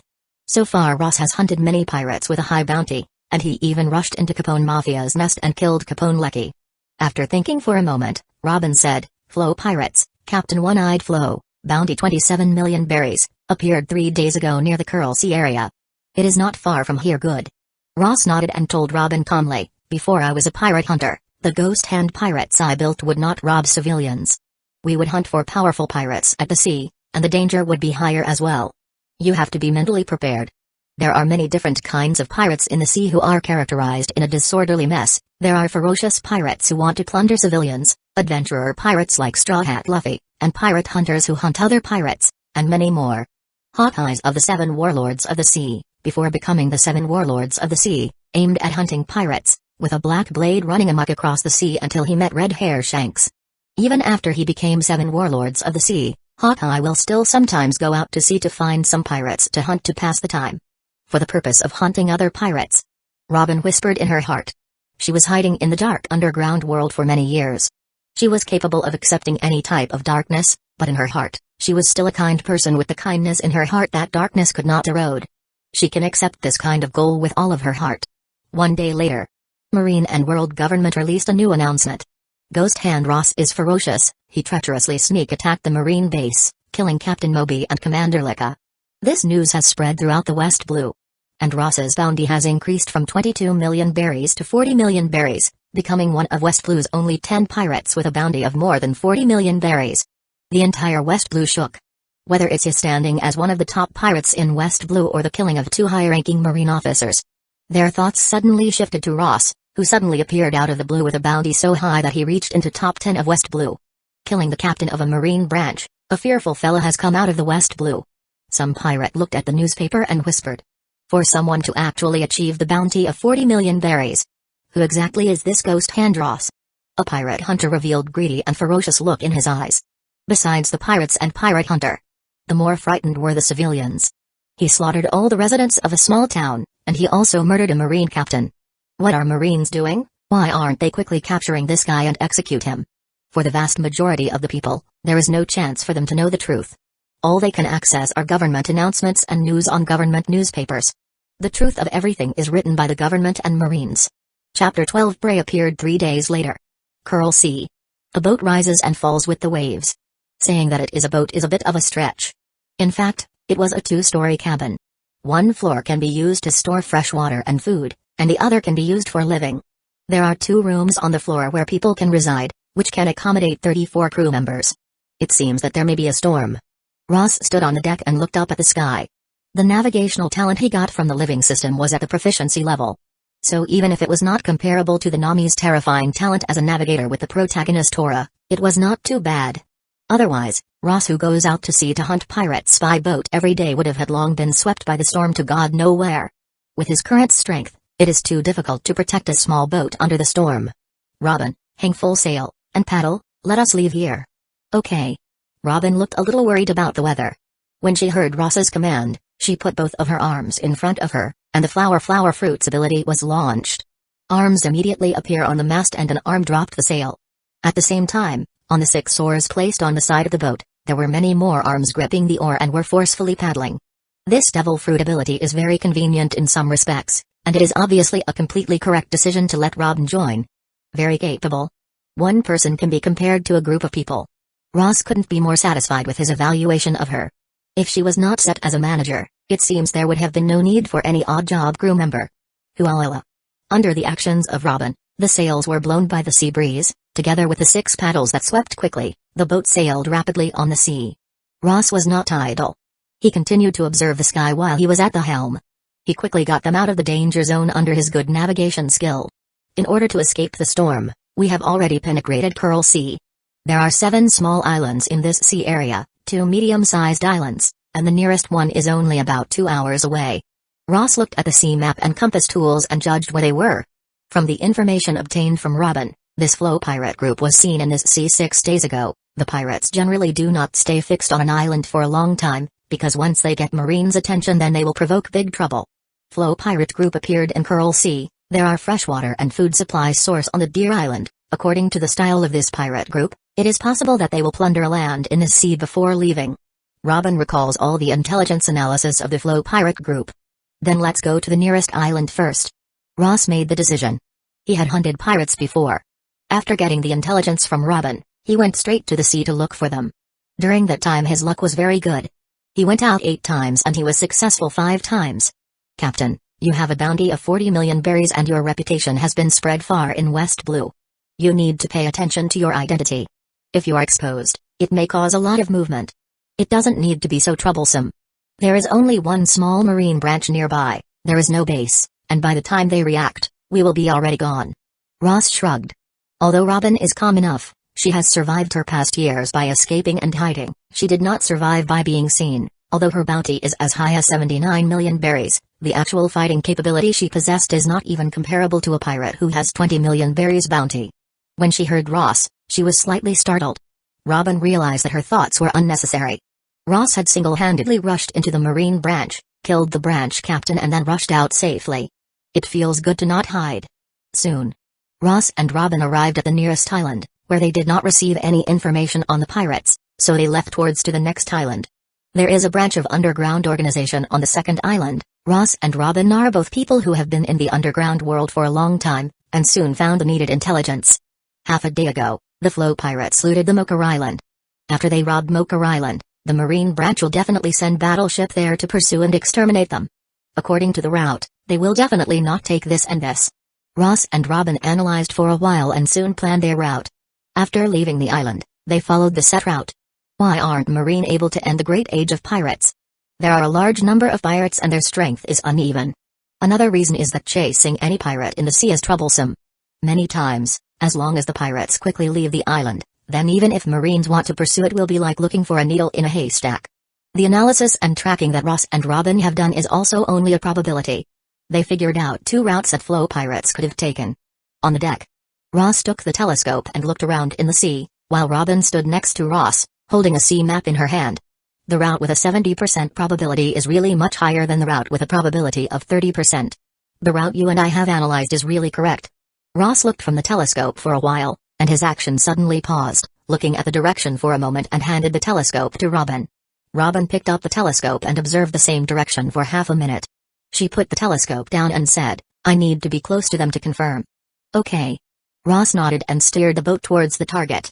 As the distance gradually closed between them, the outline of the shadow in that direction gradually became clear, and the entire ship was clearly visible from the telescope, and the sign on the canvas hung on the ship was also seen.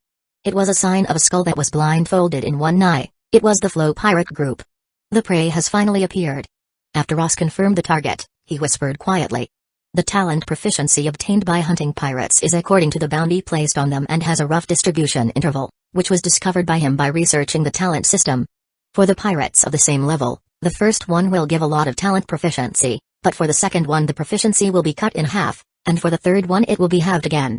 In other words, for the pirates that have a bounty of 20 million berries, hunting 2 or 3 will get him the maximum value, more would be just a waste of time. And the first time he hunts any pirate with a bounty amount in a certain range, it seems that he is sure to get free talent points, and the second time and third time hunting the pirates within the same range is only a probability. If I can get free talent points in this hunt, it means that my judgment is correct, Ross inwardly whispered. A few months ago, he hunted 4 or 5 pirates with the bounty of 7 or 8 million berries. The benefit was halved, so he shifted his target to 10 million pirates, and the higher he hunts the higher reward he got. For him, who want to keep getting stronger, he needs to constantly kill the pirates. 20 million, 30 million, 50 million, 120 million, and the ultimate goal is no doubt. 4 Emperors. Chapter 13 One-Eyed Fellow Flow Pirates. The entire crew on the ship, with or without any problem in the eyes, wears a one-eyed cover to blindfold the right eye. This is Captain One-Eyed Flow's order. There is a boat coming over. It's a small boat. A pirate standing in the sentry position, seeing Ross' boat in the distance, reported. As soon as they heard that it was a small boat, the numerous pirates on the ship lost their interest, because a small boat means that there will be no treasures that are of any worth. But some people also showed a strange expression and asked the sentry post, "They are taking the initiative to come here? Didn't they see our pirate flag?" "Yes. They seem to be accelerating." The sentry post didn't care at first, but after noticing that Ross's boat was charging full speed towards their ship, he suddenly felt that something was wrong. Under normal circumstances, when normal ships spot a pirate ship, wouldn't they immediately turn around and run away? Taking the initiative to rush over when coming across a pirate group. Only pirate hunters would do. When he thought of it, the sentry post was immediately shocked. Reporting to Captain, it may be a pirate hunter. Pirate hunter? As soon as they heard the word pirate hunter, many of the pirates' faces changed. Someone quickly went to the cabin and reported to Captain Flo. One-eyed Flo was taking an afternoon nap and was very annoyed when he was woken up by his men. He yawned and went to the outside deck, and looked at the boat in the distance. Pirate hunter? I am One-eyed Flo. I have a bounty of 27 million berries. Which pirate hunter dares to provoke me? They are really tired of living. Exterminate them for me. One-eyed Flo rubbed the back of the head as he gave the order to attack to a pirate nearby. Yes. Several pirates responded and quickly filled the cannon with gunpowder, aimed at the boat that Ross was riding and started the bombardment. A cannonball drew arc, and fell into the sea, creating huge waves in the sea. Bombarding? Ross took a deep breath and said, Robin, you go inside the cabin first. Ross' power of distortion in present condition can prevent attacks from the general sword, but the bullets fired by the guns, and any sword attack with slight sword energy, he cannot block them head-on, not to mention cannons. Fortunately, the bombardment done by this pirate group was not as orderly as marine, and seems to be even somewhat messed up as they were unable to form dense and terrifying cannonball hail. Moreover, Ross didn't intend to block the cannonballs. Although he will be hard-pressed to stop them. He didn't need this boat anymore. He just needs to rely on the boat to get close to the Flo pirate ship. After getting close he could make a hard jump to the ship by flash step. Whiz. A cannonball struck towards Ross and Ross's foot stepped hard on the floor of the boat. He escaped to a distance and avoided the cannonball. Bang. The shells crashed on the bow of the ship, and the sawdust flew in every direction and a cloud of smoke floated over. Indeed, it is not a simple thing to use the fruit's ability to stop the shells or to cut open the shells with a sword. In the face of a situation where he can die or get seriously injured by cannonballs, Ross was extremely calm because, with his current agility and speed, he was able to avoid the cannonballs that had come from afar. Bang. Bang. As the boat approached the Flo pirate ship, the hit rate of the cannonballs began to get higher and higher, and it became more and more difficult to avoid them due to the close distance. Ross calmly looks at the Flo pirate ship ahead. He has focused his maximum attention such that any shadow that flies over, he will instantly avoid it. Captain, if this continues, then we won't be able to approach the ship. Robin hid in the cabin with several large holes in it, observing the situation outside, and made a mouth on the pillar next to Ross, to tell him of her observation. Ross's eyes swept towards the lips on the pillar. He was not surprised as the ability of flower fruit in which a part of the body can be made anywhere. He responded calmly, relax, we don't need to get too close. 50 meters. 40 meters. 30 meters. Ross stared at the ship with all of his focus and judged the distance. This distance is enough. Ross's gaze flashed, and he jumped without hesitation to the top of the boat. Then he stamped hard, smashing the part of a boat, and jumped towards the ship creating an arc in midair. He fell down onto Flo pirate group's pirate ship. On the Flo pirate group's ship, many pirates were looking at the boat that was crumbling in the bombardment with an evil smirk. Seeing a figure suddenly jumping up from the boat to come to their ship, all of them were stunned. Be careful. Captain. Someone is here. By the time pirates reacted, Ross had already hit the Flo pirate group's sail. He landed on the sail, and light as a feather dropped down on the mast. The distance of this jump is obviously not something that ordinary people can do. Many pirates revealed shock. Some people looked upwards. They vaguely felt that Ross's figure was a little familiar, and then thought of something. Their faces drastically changed. You are Ghost Hand Ross. You have killed the Marine branch captain and have a bounty of 40 million berries. Very good, I don't have to introduce myself. Ross calmly glanced at the pirates below, and jumped down directly onto the ship's deck. He said while looking at the pirates in front of him, Flo pirate group, I don't have to offer apology, right? My boat was broken by you so, therefore it is regrettable but I am gonna have to take your ship as compensation. The pirates standing next to Ross couldn't help but swallow their saliva. Although they are also tyrannical pirates, the news said that Ross is extremely vicious. He not only slaughtered a small town but also killed the captain of the Marine branch. His degree of madness is far higher than theirs. I thought it was a pirate hunter who didn't have eyes. I didn't expect you, pirate hunter. No, pirate, Ghost Hand Ross. One-eyed Flo walked out from the back. His one eye staring at Ross was slightly narrowed, revealing a dangerous look. Although Ross is notorious, he is also not easy to provoke. What about the bounty of 40 million berries? After all, he is alone. Want my ship? How about joining us?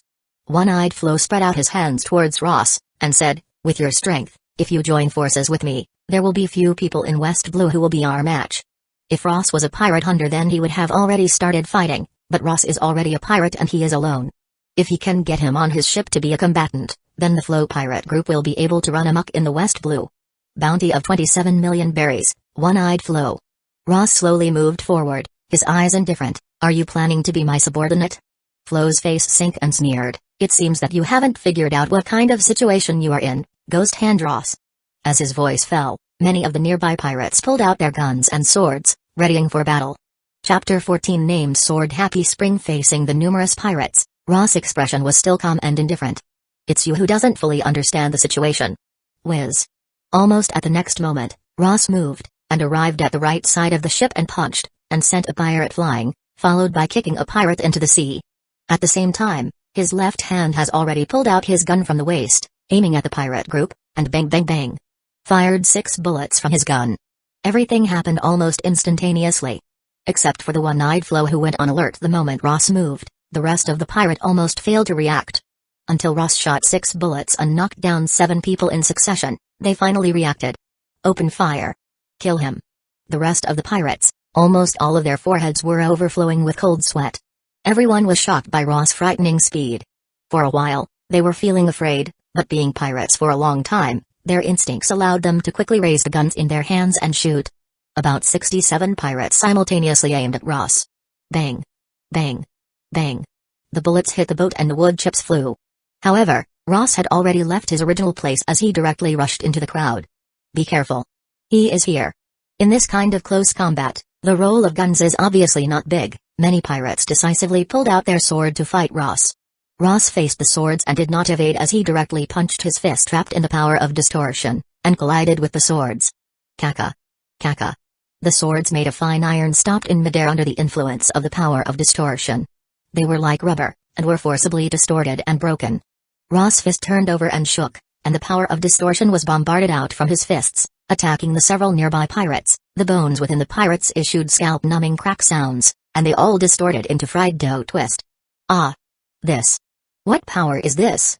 The remaining pirates who saw this scene, their movements stagnated.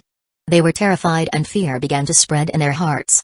If it was only about fast speed and accurate marksmanship, then it would be fine, but this kind of unknown fist power that can turn people into soft mud causes people to feel fear. Is it cause of devil fruit?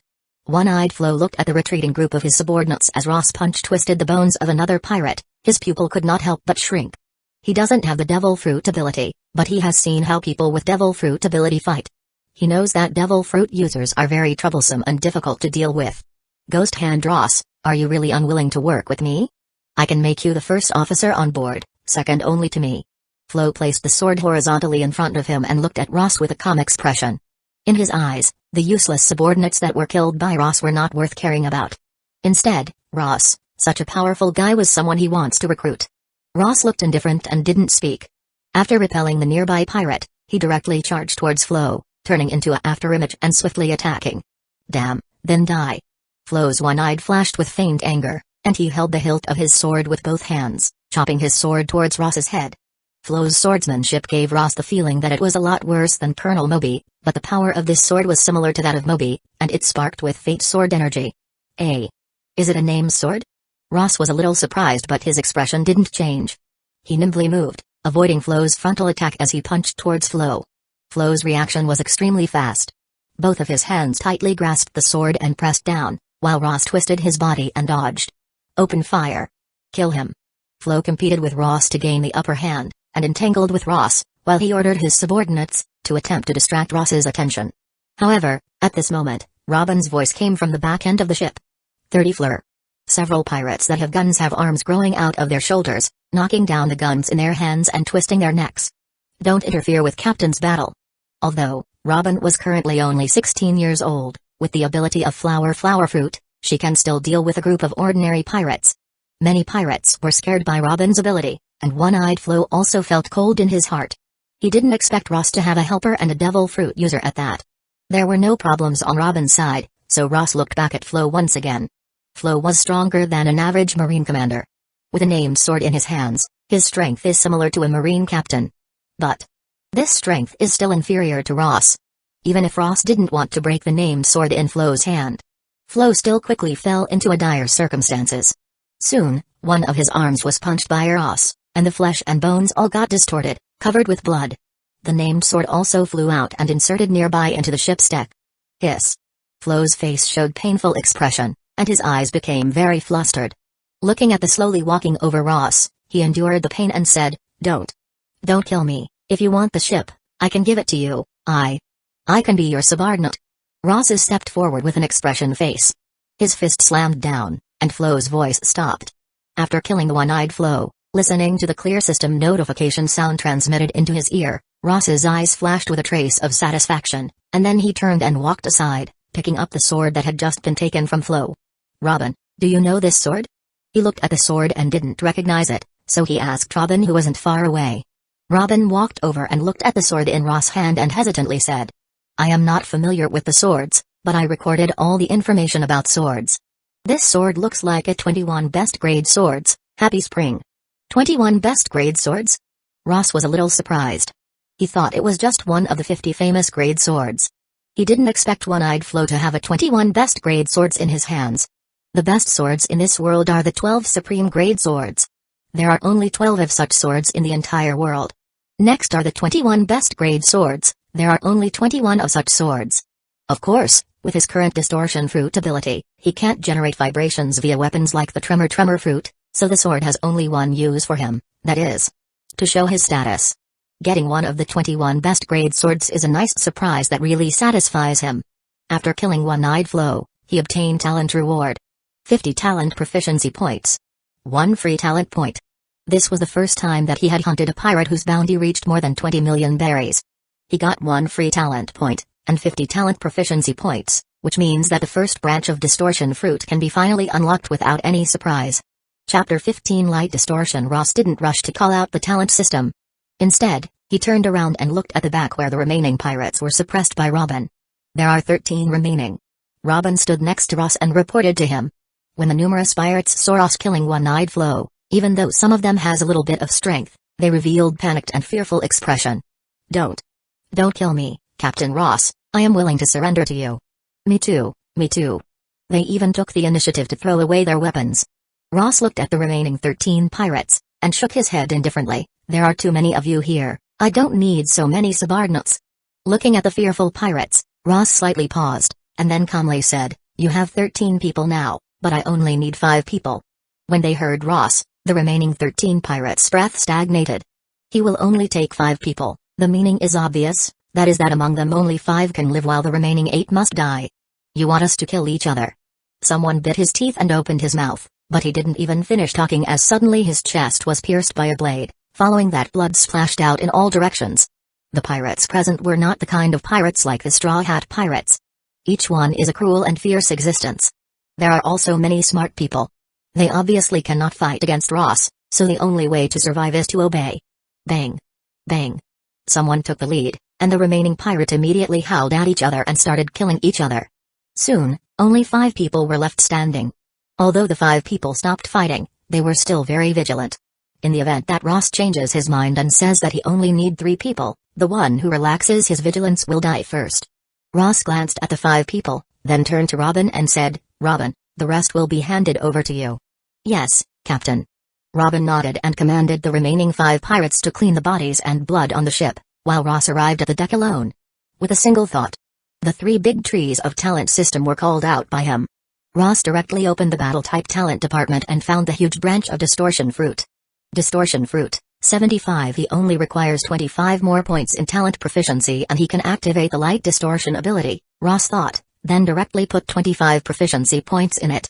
A green light flashed, and the proficiency of distortion fruit reached 100, and the branch of light distortion ability changed from gray to activatable green. To activate light distortion, it requires 1 free talent point. Activate it.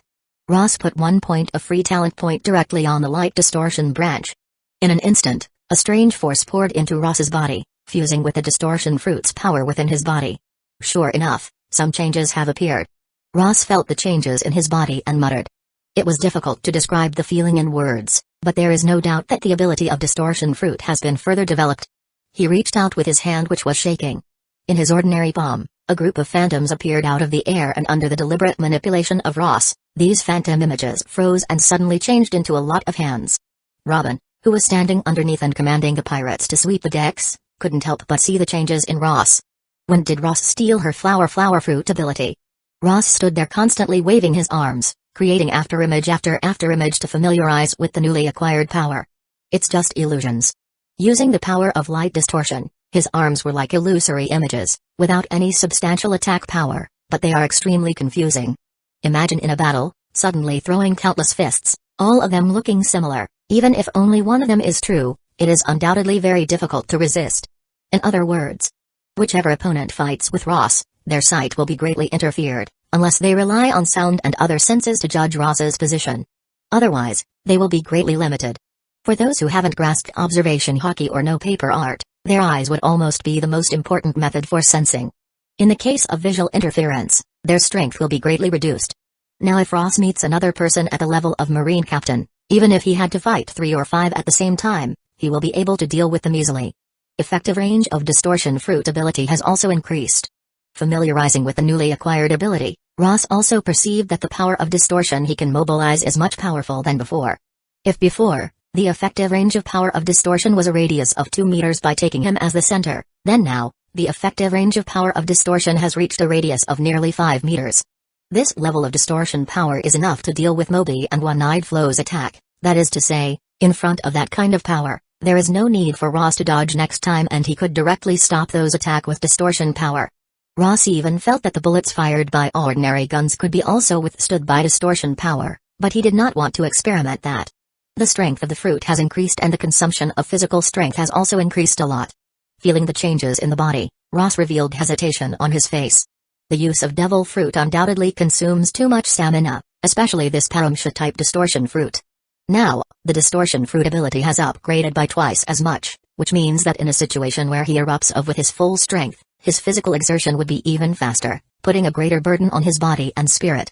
It seems that I need to choose the physical enhancement in general type talent as early as possible. At present, the situation is not bad. But once the gravity distortion ability is activated, I am afraid that my body's strength will not be able to keep up with the devil fruit ability. The current strongest people in the sea were undoubtedly the 4 emperors, Whitebeard, but the reason Whitebeard is powerful not just because of tremor fruit. Although the tremor fruit is very powerful, it is impossible to exert the amount of power that Whitebeard does without a terrifying strong body that can withstand the shocks. There are 25 proficiency points left. If a situation arrives that requires explosive power, I will just put the points in distortion fruit. If I need speed, then I will go with flash step or agility enhancement. Ross thought for a moment and eventually left 25 proficiency. Anyway, he can call the talent system at any time and then instantly select the options in it. After closing the talent system, Ross continued to familiarize himself with the light distortion ability. 2 hours later, Robin came to Ross's side and reported to him, who was training his ability, "Captain, the deck and the cabin have been cleaned up, and I have spotted a marine battleship in the southwest direction which is heading towards us.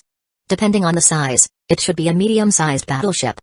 Chapter 16 Talent System Optimization on the Blue Sea. A medium-sized battleship from the Marine branch was sailing at full speed.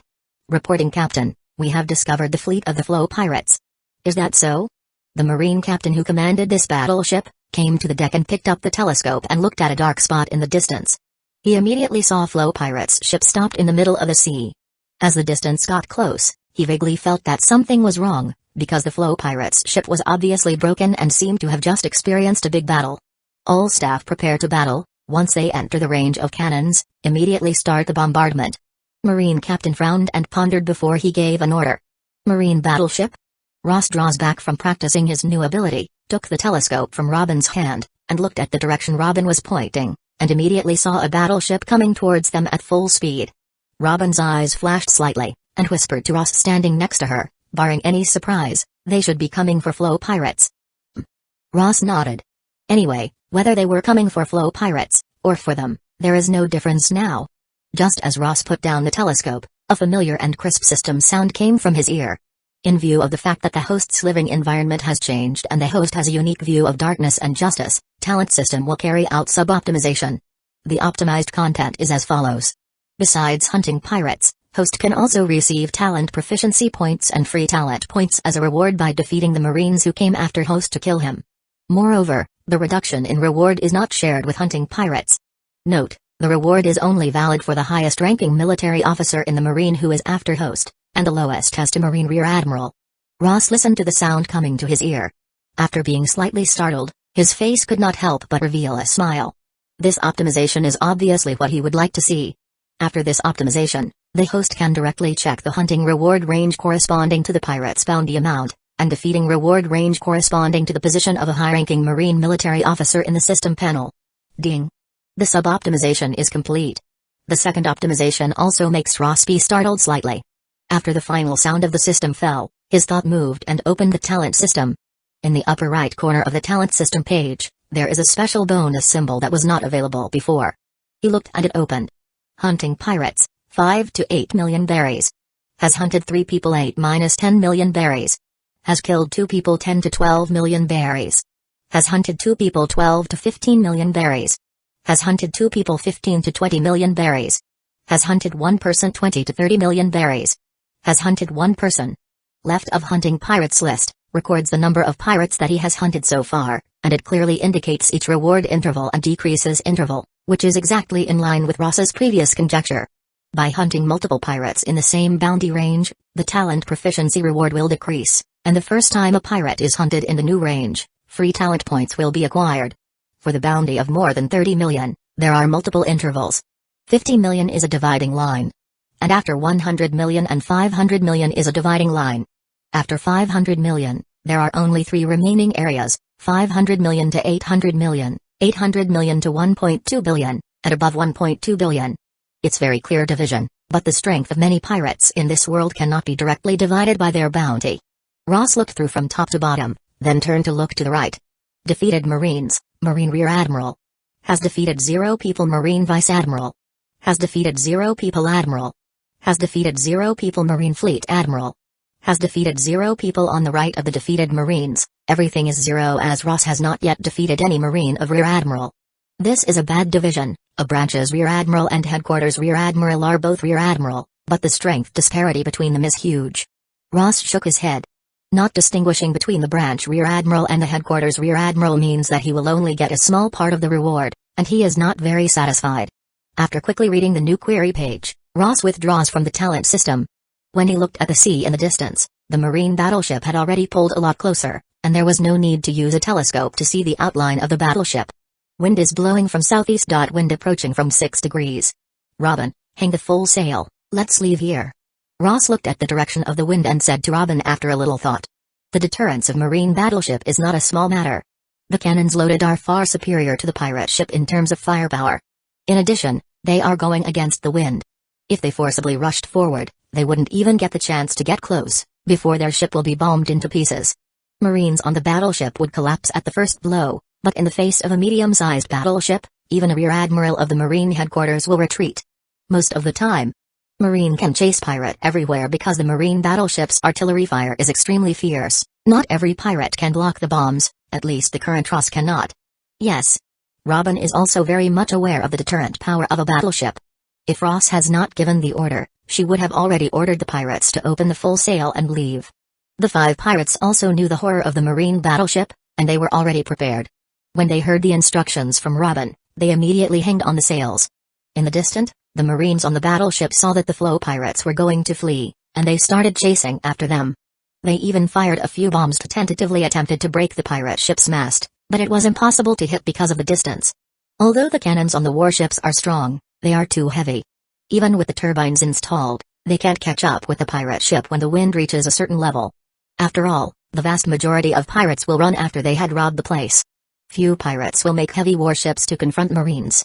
Flow pirates' ship is a light ship.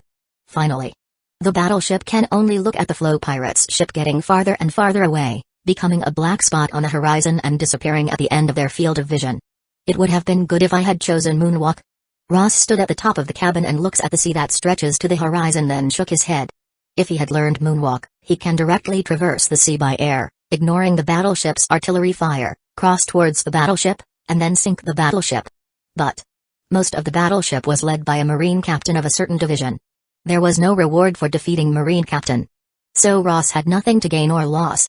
With the talent system, it will not be long before he can ignore the marine battleship, and by that time if any marine battleship dares to chase him then they will be sunk into the sea. Whiz. Ross jumped from the top of the cabin and came to Robin. Robin, how much supply is on board? There are enough supplies for a group of 7 people to survive for 2 or 3 months. Robin thought slightly before answering. Ross nodded and said, okay then, I need you to sort out all the information you have on the West Blue pirates, especially pirates with a bounty of more than 15 million berries. No problem.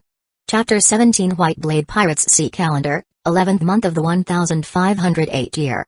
Ghost Hand Ross killed One-Eyed Flo having a bounty of 27 million berries. He captured the ship of the Flo pirates, and formally formed a pirate group called Ghost Hand Pirates, and added a pirate flag with skull and a skeleton hand forming a fist pointing upward. Sea Calendar, the start of the 12th month of 1508 year. Ghost Hand Ross led the Ghost Hand Pirates, and killed the captain of Kalo Pirates with a bounty of 17 million berries in the kingdom of Turta, and defeated the local kingdom who came to encircle him, gradually becoming famous. Sea Calendar, at the end of 12th month of 1508. Ghost Hand Ross led the Ghost Hand Pirates, and killed the captain of Blood Pirates with a bounty of 25 million berries, and defeated the West Blue T-19 branch of the Marines, which made the West Blue Marines shocked and terrified. His prestige greatly rising. Sea Calendar, at the start of the first month of 1509. This year is also called the 11th year of the Great Age of Pirates. Ghost Hand Ross successively eliminated the captain of Hammer Pirates who had a bounty of 28 million berries and Leopard Pirates with a bounty of 19 million berries in Pirate Town Ba. Later, he also killed the widely known in the sea, pirate hunter Bloodhand and his group, who were trying to kill him. So far, his reputation has spread far and wide and no one dared to question his bounty of up 40 million berries. It's been more than 2 months since he had captured the Flo Pirates ship. Until now, Ross had killed 2 pirates whose bounties were between 15 to 20 million berries and 3 pirates whose bounties were between 20 to 30 million. Since he had hunted pirates in a certain interval repeatedly, the rewards also drastically decreased, so Ross only got 80 points of talent proficiency. Fortunately, when he had killed the Hammer Pirates with a bounty of 28 million berries, Ross got an extra free talent point, which is very satisfactory for Ross. He continues to hunt and kill the pirate below 30 million bounties but the rewards have become very low, and it is a waste of time. So, Ross has completely shifted his eyes to the pirates with more than 30 million bounty. Kingdom of Smale. This is a large kingdom of West Blue. It is one of the 170 countries which are under the world government, and its king is eligible to participate in the World Council. In a tunnel of some city, Ross is wearing a leather cap with his back against the wall. He looked at Robin, who was also wearing a hat and said, "How is the situation inside? Is there anything wrong with the intelligence?" Robin was using the ability to spy inside the building next to her. After observing for a while, she retracted her ability and nodded to Ross. There is no problem with the intelligence. In the center room on the top floor is the location of the shady transaction, and the Captain White Blade of the White Blade Pirates is inside. The White Blade Pirates captain is White Blade. No one knows his real name. He is only known by the name White Blade. His sword darts are very high and he was once a pirate hunter, but then he turned into a pirate with a bounty of 35 million berries. This is not the first pirate that Ross was eyeing that has a bounty of more than 30 million berries, but he was the first target that he had looked for, which took nearly half a month. This is the first time that I will hunt a pirate with a bounty between 30 million to 50 million berries. I will definitely get 1 free talent point. In that case, I can finally put a point in the physical enhancement in general talent. Ross lifted his hat slightly and stretched his body. These days, in order to improve his stamina, he threw all the tracking and intelligence aspects to Robin, and he did his best to do physical training. Training while putting his entire strength and energy, Ross's stamina has also grown a lot. He has already adapted to the improved power of the distortion fruit, and had put 30 points of proficiency on the power of distortion, which has upgraded the power of distortion. Wait for me here. Ross took the 35 million berries reward poster of the White Blade from Robin's hand, then told her to wait before turning around and raising one of his hand to the wall in front of him. Buzz. The power of distortion acts on the wall. Under the precise control of Ross, the wall is not collapsed, but he made enough space on the wall to climb. Ross stamped on his foot and jumped up. While stepping on a recessed position, his hand once again grabbed the wall at a higher position and took a leap again. Whiz. Whiz. After 2 consecutive jumps while borrowing strength, Ross jumped onto the roof and disappeared. Being wanted by Marines, and hostile to the world government, but he still tirelessly hunt pirates. He is really a strange captain. Robin stared at Ross, who disappeared into the sky, and muttered. Most of the pirates are hostile to each other, especially in the Grand Line and even in the second half of New World. A fierce fight often happens when they meet by chance. But Ross acts, not only when he accidentally encounters pirates, but also takes the initiative to hunt all the famous pirate, as if he must step on blood and bones of others, to become the most fearful existence in the West Blue. Robin shook her head and started her ability to continue observing inside the building. In the center room on the top floor. It is a dark room which has all the curtain pulled and there is no place from which sunlight can come. There are oil lamps in the room. There are about 20 people in the room, out of which some are standing and some are sitting. It took more than half a month, but I finally got in touch with you. An old man with a gray beard and a ceremonial hat sat on one of the sofas with a cane in his hands, opposite to a swordsman wearing a white jacket. The swordsman in a white jacket is the pirate Captain Whiteblade. I heard that you are willing to pay a high amount of money. Whiteblade's body leaned forward slightly, with a dangerous smile on his face. The old man in the ceremonial hat said, "Yes, 40 million berries, this is our compensation for the request." "That's a lot."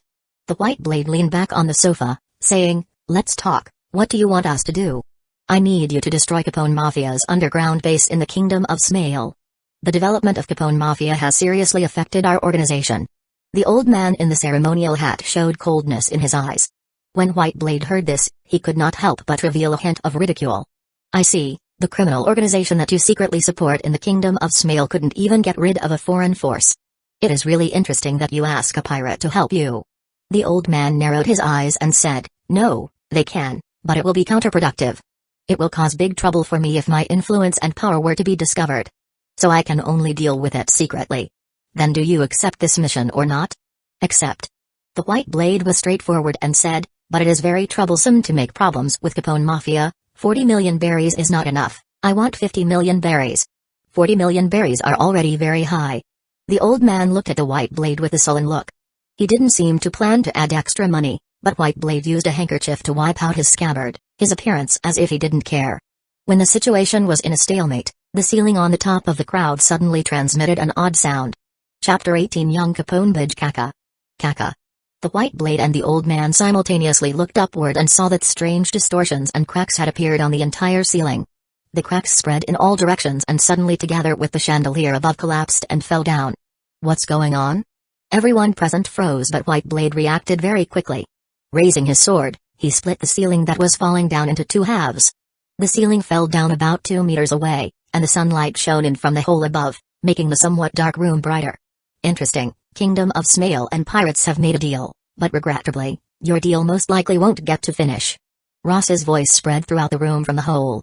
Then, everyone saw a figure wearing a fur hat, one hand pressing down on the fur hat on his head, jump down from the hole, and fell lightly above the ruins. "Who? Audacious, who are you?" The crowd present was startled. They showed a vigilant and fierce expression while staring at Ross, who had suddenly entered. The first thought of the old man wearing the ceremonial hat was that Capone Mafia has found their secret deal and suddenly sneaked in, but when he saw Ross' appearance, his pupil immediately shrank. "You are Ghost Hand Ross." In addition to the Whiteblade pirates, they also tried to contact the Ghost Hand pirates in private, but because they could not find any contact information, they finally gave up on them. He had contacted Whiteblade pirates with great difficulty. He didn't expect for the Ghost Hand pirates Captain Ghost Hand Ross to suddenly rush in uninvited. "Ghost Hand, Ross." Whiteblade pirates Captain Whiteblade looked at Ross standing on the ruins, his brow slightly wrinkled and gradually revealed a dangerous look. The name Ghost Hand Ross has spread throughout the West Blue region in recent months. Whether it is a pirate or criminal organization or marines, he has annihilated all of them. He is a terrifying person who comes after powerful people purely for hunting. "Are you here for me?"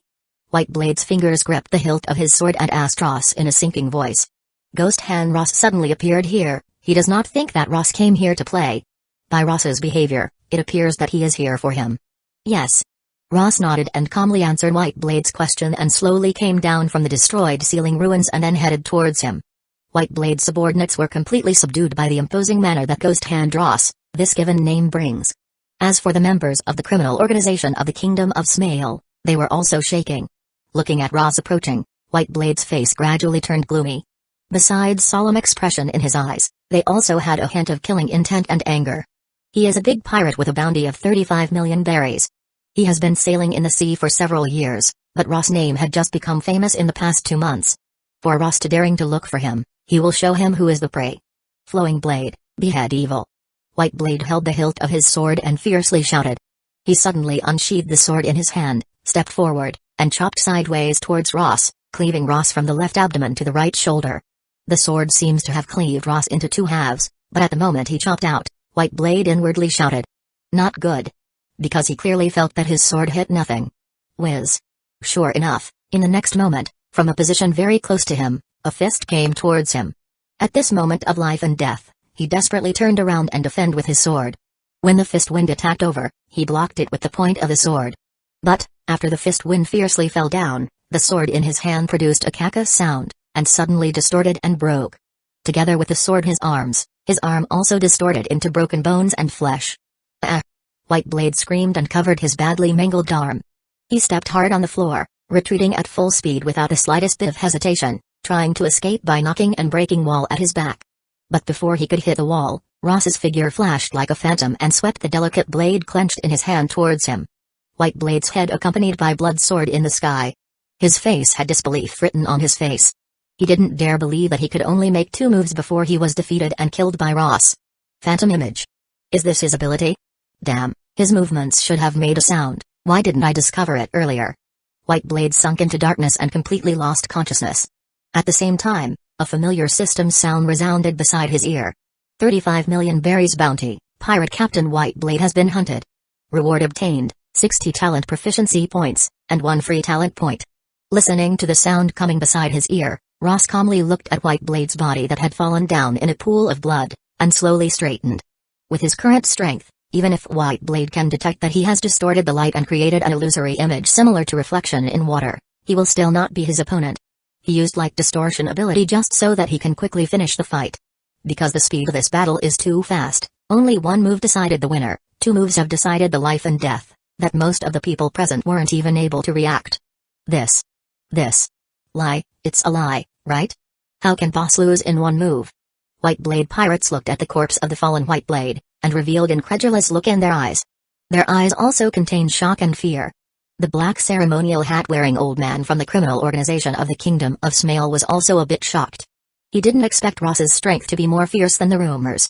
The 35 million berries White Blade was defeated so quickly. To their horror, Ross raised his head up and calmly looked at White Blade's subordinates.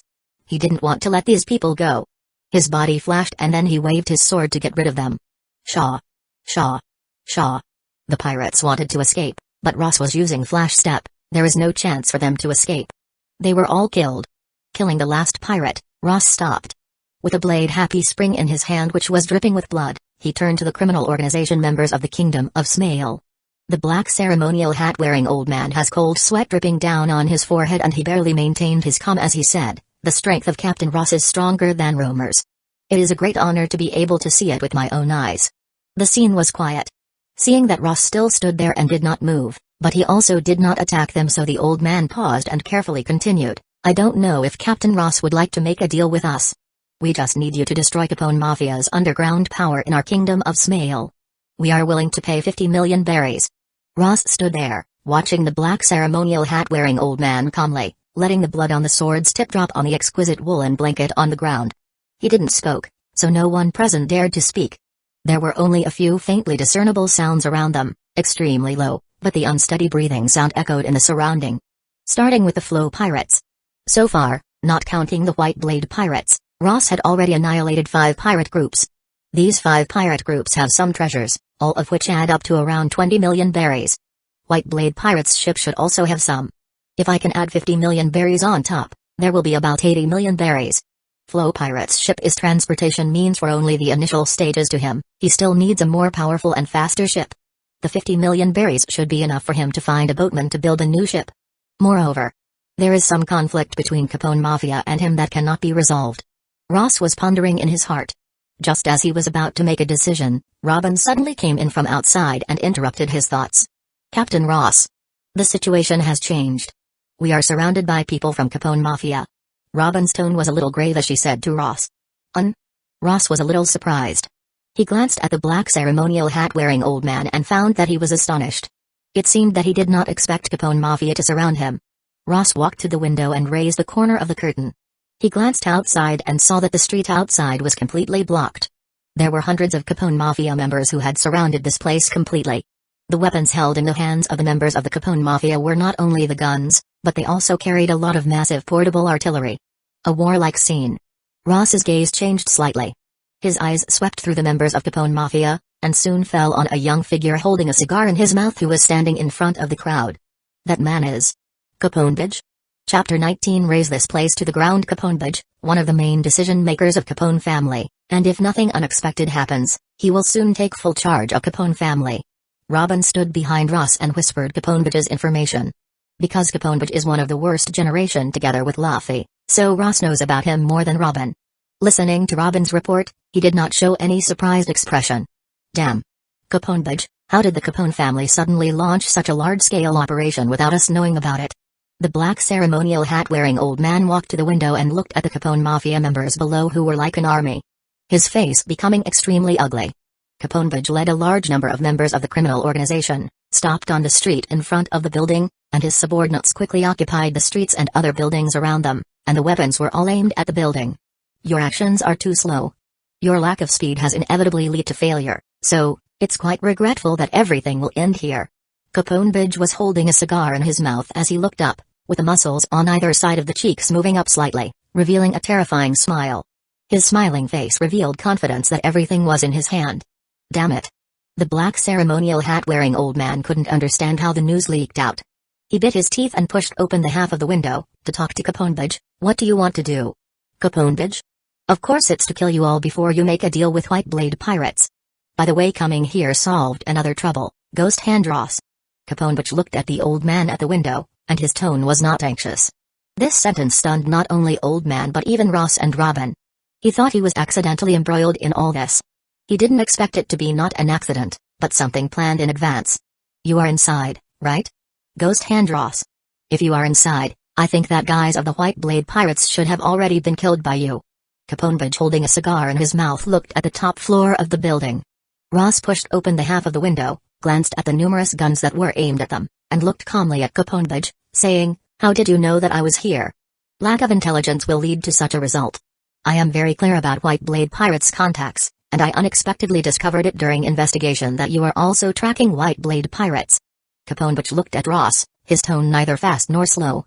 Ross once killed Capone Lecky, one of the high-level member of Capone family, and by killing him Ross has incurred Capone family's hatred.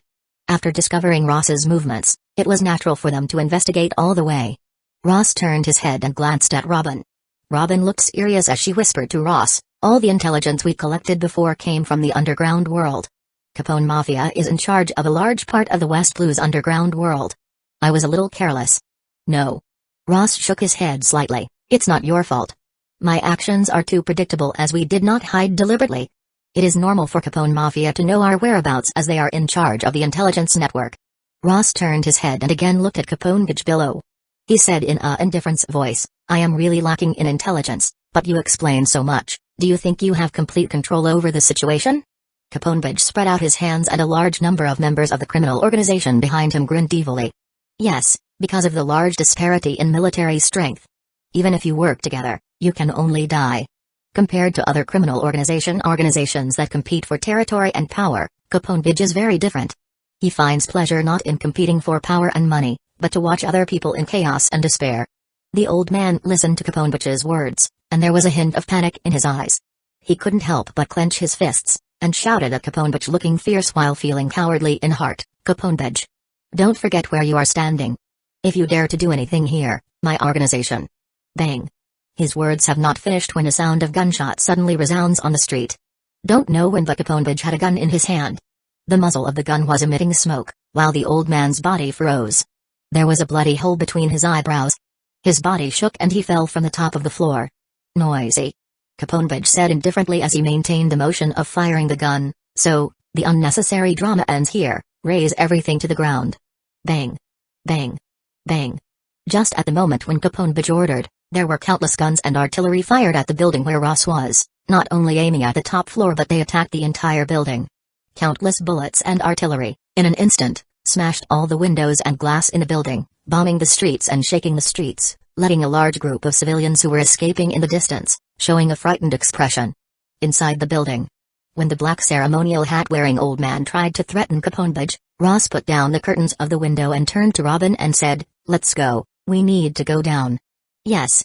Robin was a little nervous, but after observing Ross' calmness, she also calmed down. She had tried to find out about Ross's character over these past few months. He is similar to her and can remain absolutely calm in the most situation. And it is the same in this situation. Not only Ross is calm, but he is also reacting calmly, which shows that he has a way to deal with this situation and was not facing a desperate situation. Bang. However, before Robin could go downstairs together with Ross, the black ceremonial hat-wearing old man was shot by Caponbage, and then it was full-scale gunfire on their building. Boom. Boom. Boom. The surrounding glass shattered in an instant, and countless bullets accompanied by shards of glass scattered around in the room. Robin subconsciously had to lean over to avoid the fire from the window, but before she leaned over, Ross had already stepped forward and hugged her from the side. Buzz.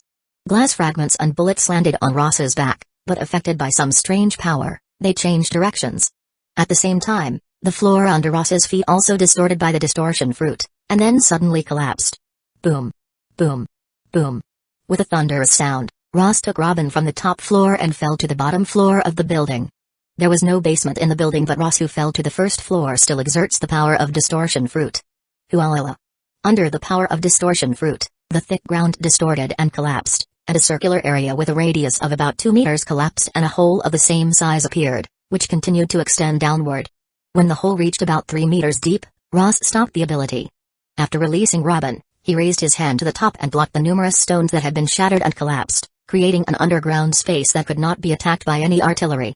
Kaka. Kaka. Ross held up the collapsing stones until they were completely distorted and condensed into a block, then he let go of his hand and looked at the girl in front of him. "I didn't expect them to launch an attack so quickly. It was too late to run away. I can only deal with it in this way. It doesn't matter, I don't mind." Robin's black pupil stared at Ross quietly in the dark for a while, and the corner of her mouth curved a little. She sighed softly, patted away the dust on her shoulders and clothes, and then quietly examined the current situation. Chapter 20 Activating Physical Enhancement. Bang. Bang. Bang. The bombardment was concentrated on the building and the terrain surrounding the building was raised. Caponbage knows that Ross's personal strength is not to be taken lightly, so when they have absolute military strength's advantage and to make sure that Ross died in the gunfire, he still hadn't given the order to stop the bombardment. Ross couldn't be given any chance to survive. Underground. Listening to the muffled roars that came from above, Robin looked at the underground space that Ross had made with his ability, and was inwardly thinking. Ross can make such an underground space, and it doesn't look exhausting, which means that they can get out of this place at any time. Looking at Ross, who doesn't seem to have any intention to do anything. That is to say that he doesn't want to leave like this. Sure enough, he always acted like this. What am I looking at? Are you going to ask me why didn't I create a underground passage and directly leave? Ross, who was looking above, noticed Robin's gaze on him and asked her. Robin's right hand was holding the elbow of her left hand and the fingers of her left hand were resting on her chin, creating a thinking pose. She shook her head when she heard Ross's question. No, this kind of question does not need to be asked. Directly running away does not conform to Captain's style. Ross slightly smiled. He did not respond but looked up again and quietly listening to the sound of the guns and the buildings collapsing. Robin only guessed a little bit. Indeed, with his style, it is impossible that he would directly escape. As for the second reason, it is not easy to create such space underground by using the power of distortion. Making an underground passage would cost a lot of stamina, and the stamina that he is going to spend making that passage will be enough for him to kill hundreds of Capone Mafia members. The worst generation, the criminal organization Godfather Caponbage. Barring any surprise, you may have to be removed from the list of 11 people of the worst generation. Ross calmly muttered to himself. He will not be merciful because the other party is a character from original work. Since he chose to be his enemy, he must bear the consequences. In front of Ross was the translucent talent system interface called out by him that only he could see. The living department still only has the navigation talent. There are 5 talents in the active talent branch of the combat department. Firearm shooting, 50 close combat fighting, 100 distortion fruit, 130 flash step of marine 6 powers, 0 paper art of marine 6 powers, 0 among them. Distortion fruit has an additional active branch of light distortion. The general department only has agility enhancement active. Physical enhancement belongs to the general department's talents and requires 2 free talent points to activate. Now Ross has the activation conditions. In the early stage, the agility enhanced was very formidable, and it was and still is a huge advantage. After all, most of the battles rely on the guns, so Ross had endured the pain and consumed 2 points of free talent points to activate agility enhancement in early days and put in 50 proficiency points in it. But for current Ross, the importance of stamina has been fully manifested.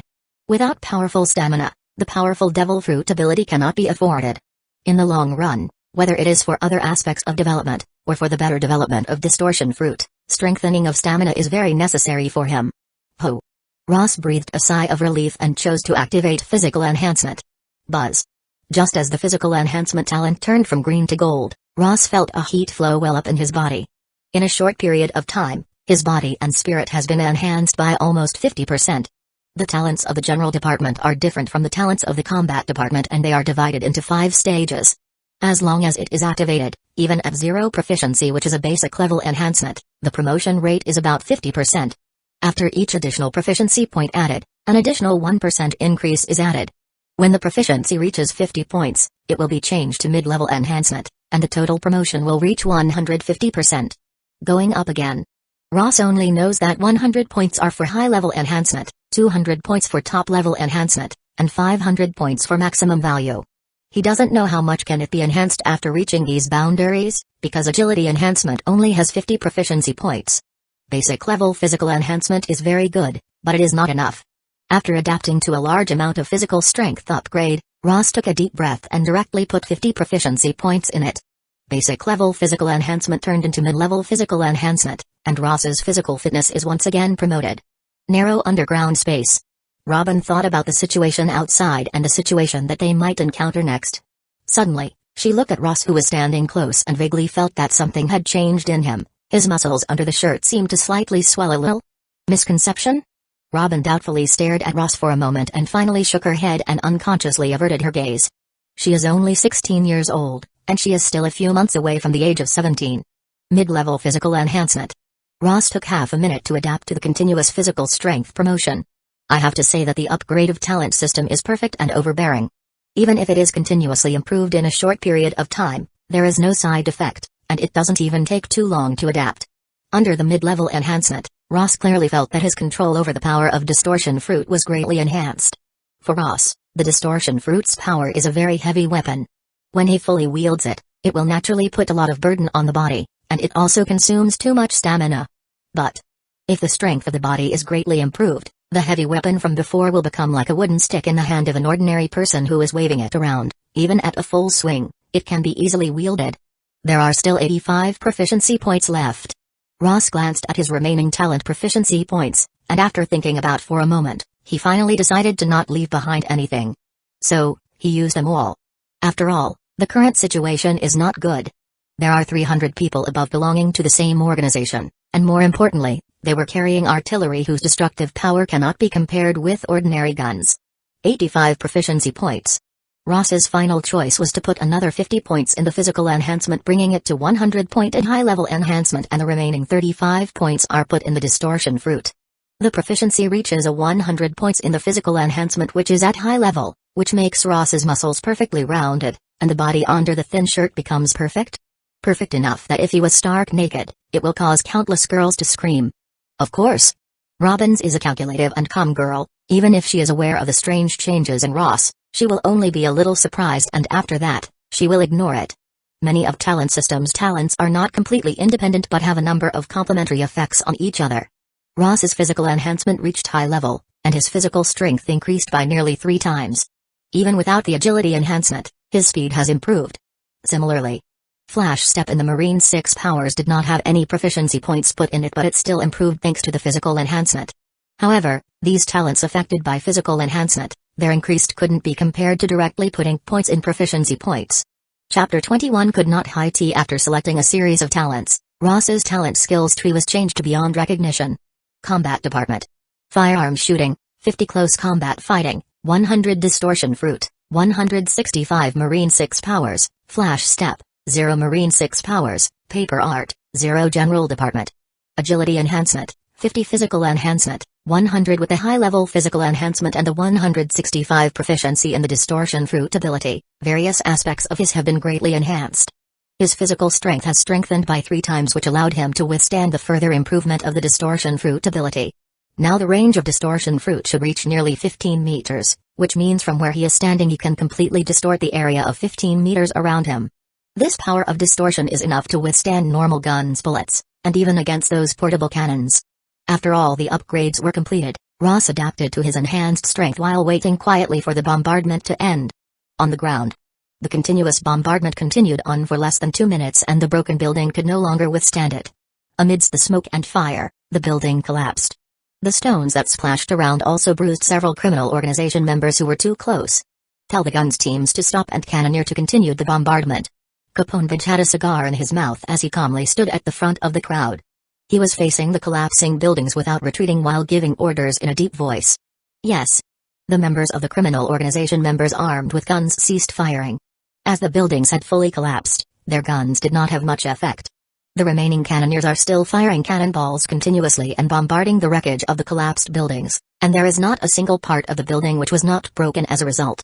Bang! Bang!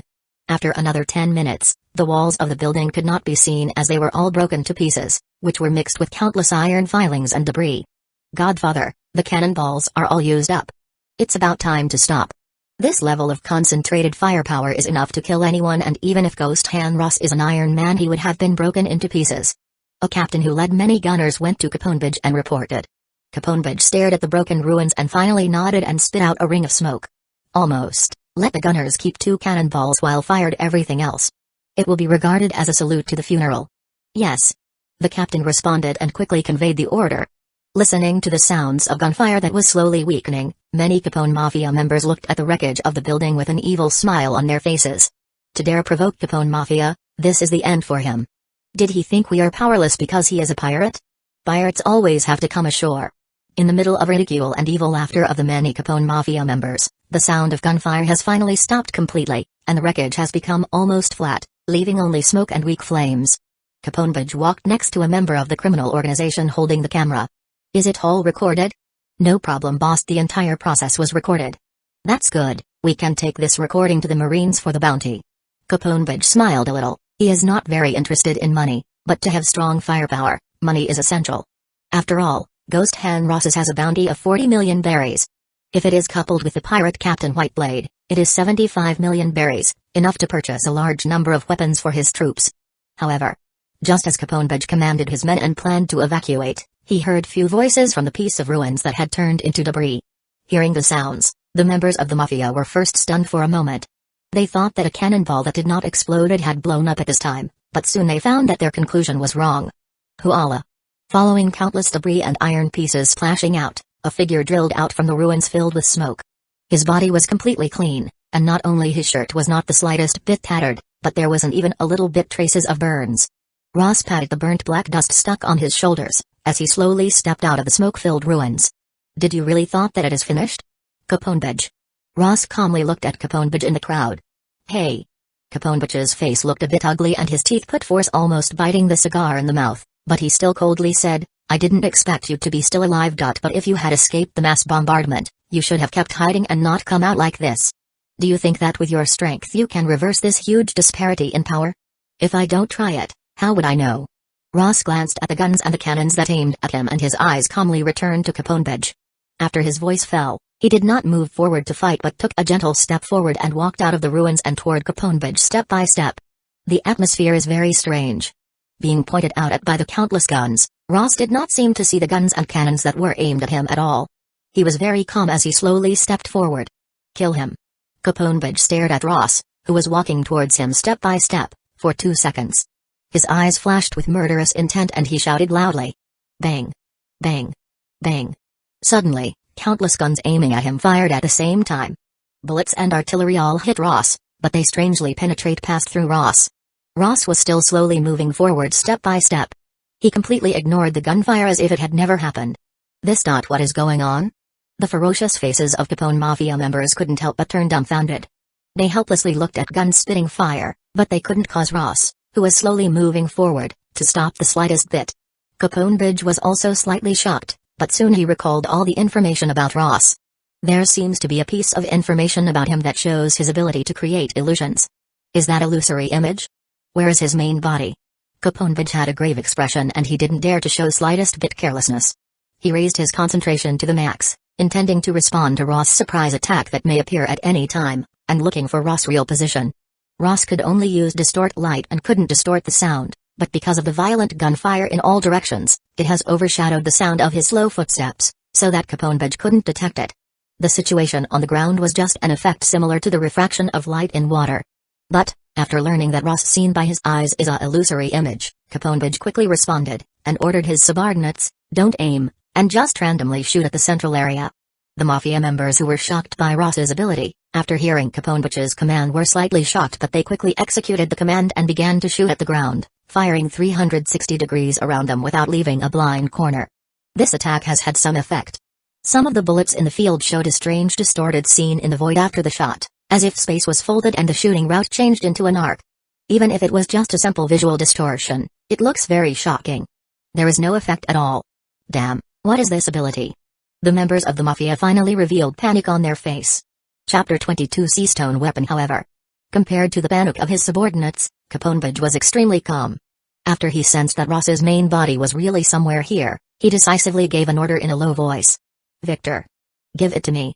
A strange lanky young man grinned and pulled out two delicate and bizarre guns from his waist and continues to fire bullets towards Ross. These singular bullets scatter around, and one of them happens to be at the position where the Ross body is located. Ross instinctively perceived the threat. He did not have the ability to withstand the bullets of the thin young man and quickly dodged. The bizarre bullet was able to rub against Ross's waist. Although it was only a moment, Ross was still keenly aware that his devil fruit could hardly destroy the bullet. Without a doubt, they were seastone bullets. In this sea for the things that can restrict the devil fruit ability, seastone is undoubtedly the most restrictive thing, even more than the seawater. Many of Parimsh's devil fruit abilities, such as Straw Hat Luffy rubber ability, become soft and weak when he falls into the sea, but the body still remains in the rubber form. But seastone can turn the devil fruit ability back into the original form and flesh and blood become completely ordinary that can be hurt. For Ross, his distortion fruit is more inclined to twist something when it is launched.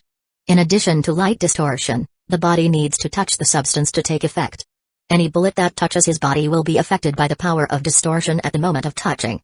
But the seastone bullets are different. As the moment they touch his body, they will make his body unable to use the ability. On the field, although the light is still distorted, which greatly interferes with everyone's vision, Ross's body dodged and the illusion of light refraction is naturally completely synchronized. Ross can control the phantom and his body's movements at the same time, but it will not have any meaning and it will take a lot of energy and stamina.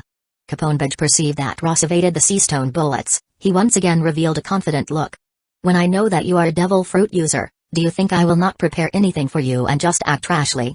"Seastone weapon, you really are well prepared, but..." Ross calmly listened to Caponbage's words, but did not do anything. Instead he responded calmly, "So what? Even if you have a seastone weapon, you have to be able to hit me first." Whiz. Whiz. Almost at the moment when Ross' voice fell, the illusion in the field suddenly stepped forward, and he rushed to the crowd at a very fast speed. Seastone weapon restrained devil fruit ability, but it can't restrain other abilities, and for Ross, in addition to devil fruit ability, his physical strength is also 3 times stronger. Originally, his physical strength was already much stronger than that of ordinary people and he was 3 times more powerful than any ordinary person, but now with the physical enhancement, his already strong body became a lot stronger and the effects are extremely terrifying. Even the effect of Flash Step of Marine 6 powers is increased, even if there is no extra proficiency in it. His current speed is comparable to those that have been training in it for many years. Scoff. Scoff. Ross's figure swiftly passed through the crowd. Wherever he went, flesh, blood, and bones burst and the scene looked like a grand feast from hell.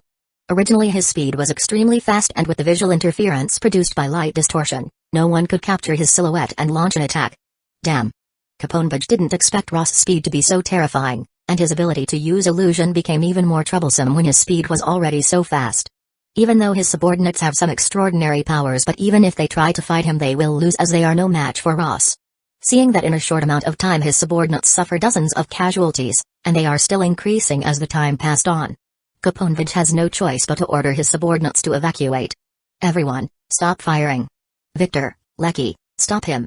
The way the Ross slaughter his men is way too horrible. Almost everywhere you can see a piece of flesh and blood, and in some parts, there are people who had been twisted into dough twist." Those members of the criminal organization who held the guns and firearms did not know how to attack and had long been become fearful and resigned. They heard their boss's orders and retreated.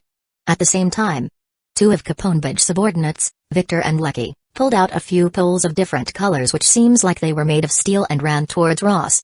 Seastone weapons are difficult to make into the shape of a sword. Poles are the easiest to make. It is much easier to make than handcuffs. It can also be used as a sword when facing a Devil Fruit ability users because they only need to hit hard and the Seastone will be able to damage any Devil Fruit user. Don't resist and allow us to capture you. You are not the first Devil Fruit user that we have killed. Victor and Lecky's faces were ferocious and after judging the real position of Ross's body they separated to left and to the right to intercepted Ross in the center. Although the illusion produced by light distortion still causes great interference towards guns and cannons, you can still rely on sound in the battle. Ross looked at Victor and Lecky who were surrounding him and glanced at the Seastone weapon in their hands, saying, "Seastone weapon. This is a real limitation on my ability, but you have made a big mistake." "What?" Victor and Lecky were slightly stunned by Ross's tone. Seastone restricting ability is not your ability, it is just a tool, for the real battle. You have to look at the person's own ability. After saying that, Ross suddenly pulled out the named sword Happy Spring from his waist, and clashed with the two approaching men. Buzz. Under Ross's wave, invisible sword energy rushed out from the sword and swept directly toward Victor and Lecky. Although Ross does not have any sword darts talent, close combat fighting also contains a small part of the sword darts like slash, cuts, and stabs, etc. In many cases, it can also be used as a brute force like Tempest Kick of Marine 6 powers. And his present physical ability has met the standard by which it has become possible for him to activate Tempest Kick, and in this case, he is holding a named sword so it is easy for him to produce sword energy from a simple cut. Victor and Lecky couldn't see the invisible sword energy cuts, but they suddenly felt fear. They instinctively became aware of the coming danger and subconsciously placed the Seastone poles in front of them. Bang! Almost at the moment when the sword energy was in contact with the Seastone poles, a terrifying giant force spread through the Seastone poles and came towards them. Seastone can withstand the Devil Fruit ability, and can even block many top swordsmen's cuts, but they cannot completely neutralize the violet energy cuts. This is bad. The power of this guy. This attack directly pushed them back 3 or 4 meters. Although they were able to stop themselves, their entire arms were numb, as they looked at each other in horror. They completely lost. They are not afraid of any simple swordsman or body technique experts, who can be killed with large-scale intensive firepower. They are not afraid of Devil Fruit ability. With Seastone poles and Seastone bullets, it is enough to deal with them. But a person who can almost crush their existence in terms of body and sword arts, but at the same time is a Devil Fruit user who can ignore the gun's artillery. He is a big trouble. People at this level of existence will be able to acquire a place for them even in the Grand Line. His reward of 40 million berries is way too low when compared to his strength. In a distant place. Seeing Ross hit the Seastone weapons of Victor and Lecky, forcing them back 3 or 4 meters, Caponbage could no longer remain calm. He clearly didn't expect Ross's body technique and sword darts to be so terrifying such that Ross could easily run amok in the West Blue. Chapter 23 Rear Admiral Bastille. After determining that his battle plan has failed, Caponbage put away his guns without any hesitation and turned to leave. "Don't you think it's too late to leave now?" Of course, Ross wouldn't easily let Caponbage go. He calmly spoke and at the same time stepped forward, rushing towards Caponbage. Caponbage, the character who stirred up a lot of trouble in the original work, is indeed not an ordinary man. He could still respond to his flash step. Bang! Bang! Instantly when Ross started pursuing him, he resolutely turned around, jumped back, pulled the trigger and fired a series of Seastone bullets towards Ross. Ross can easily ignore any ordinary bullet, and even if it is a high-standard large lead bullet, it can be blocked by his current Distortion Fruit ability, but he still needs to be a little respectful to the Seastone bullets. Whiz! Ross leaned to the side to avoid the bullets, and at that moment Victor and Lecky, who were repelled by him earlier, clenched their teeth and rushed towards him. If Caponbage is killed by Ross, they will definitely die too. As long as they can block Ross, there is still a chance for them. "Are you willing to die for him?" Ross looked calmly and indifferently at Victor and Lecky, who rushed to block him and gently adjusted the sword in his hand. "Then, I will fulfill your wish." Buzz. Although Ross's sword darts can't be called anything special, but with his strong physical strength and speed, his cuts are still extremely powerful. The sword fell, and although it was not wrapped in sword energy, it created heavy wind pressure. It seems to have mountain cleaving and splitting earth might, making people's breath stagnate. "We need to block this." Victor and Lecky's hearts jumped fiercely, but at this time they could only clench their teeth, held the Seastone poles in their hands and cooperate to block Ross' sword. Clang! The sword and the Seastone poles intersected and the sparks flew out in all directions due to the collision. Sea stone's texture is extremely hard, even Happy Spring, one of the 21 best grade swords, cannot cut that no matter how much power Ross applies. But Ross' sword has a very strong and violent power contained in it, and it pressed against Victor and Lecky, who were holding the sea stone pole. Kaka. Kaka. Ross' double-handed sword with his power alone put Victor and Lecky under tremendous pressure, and even the ground under their feet showed signs of cracking.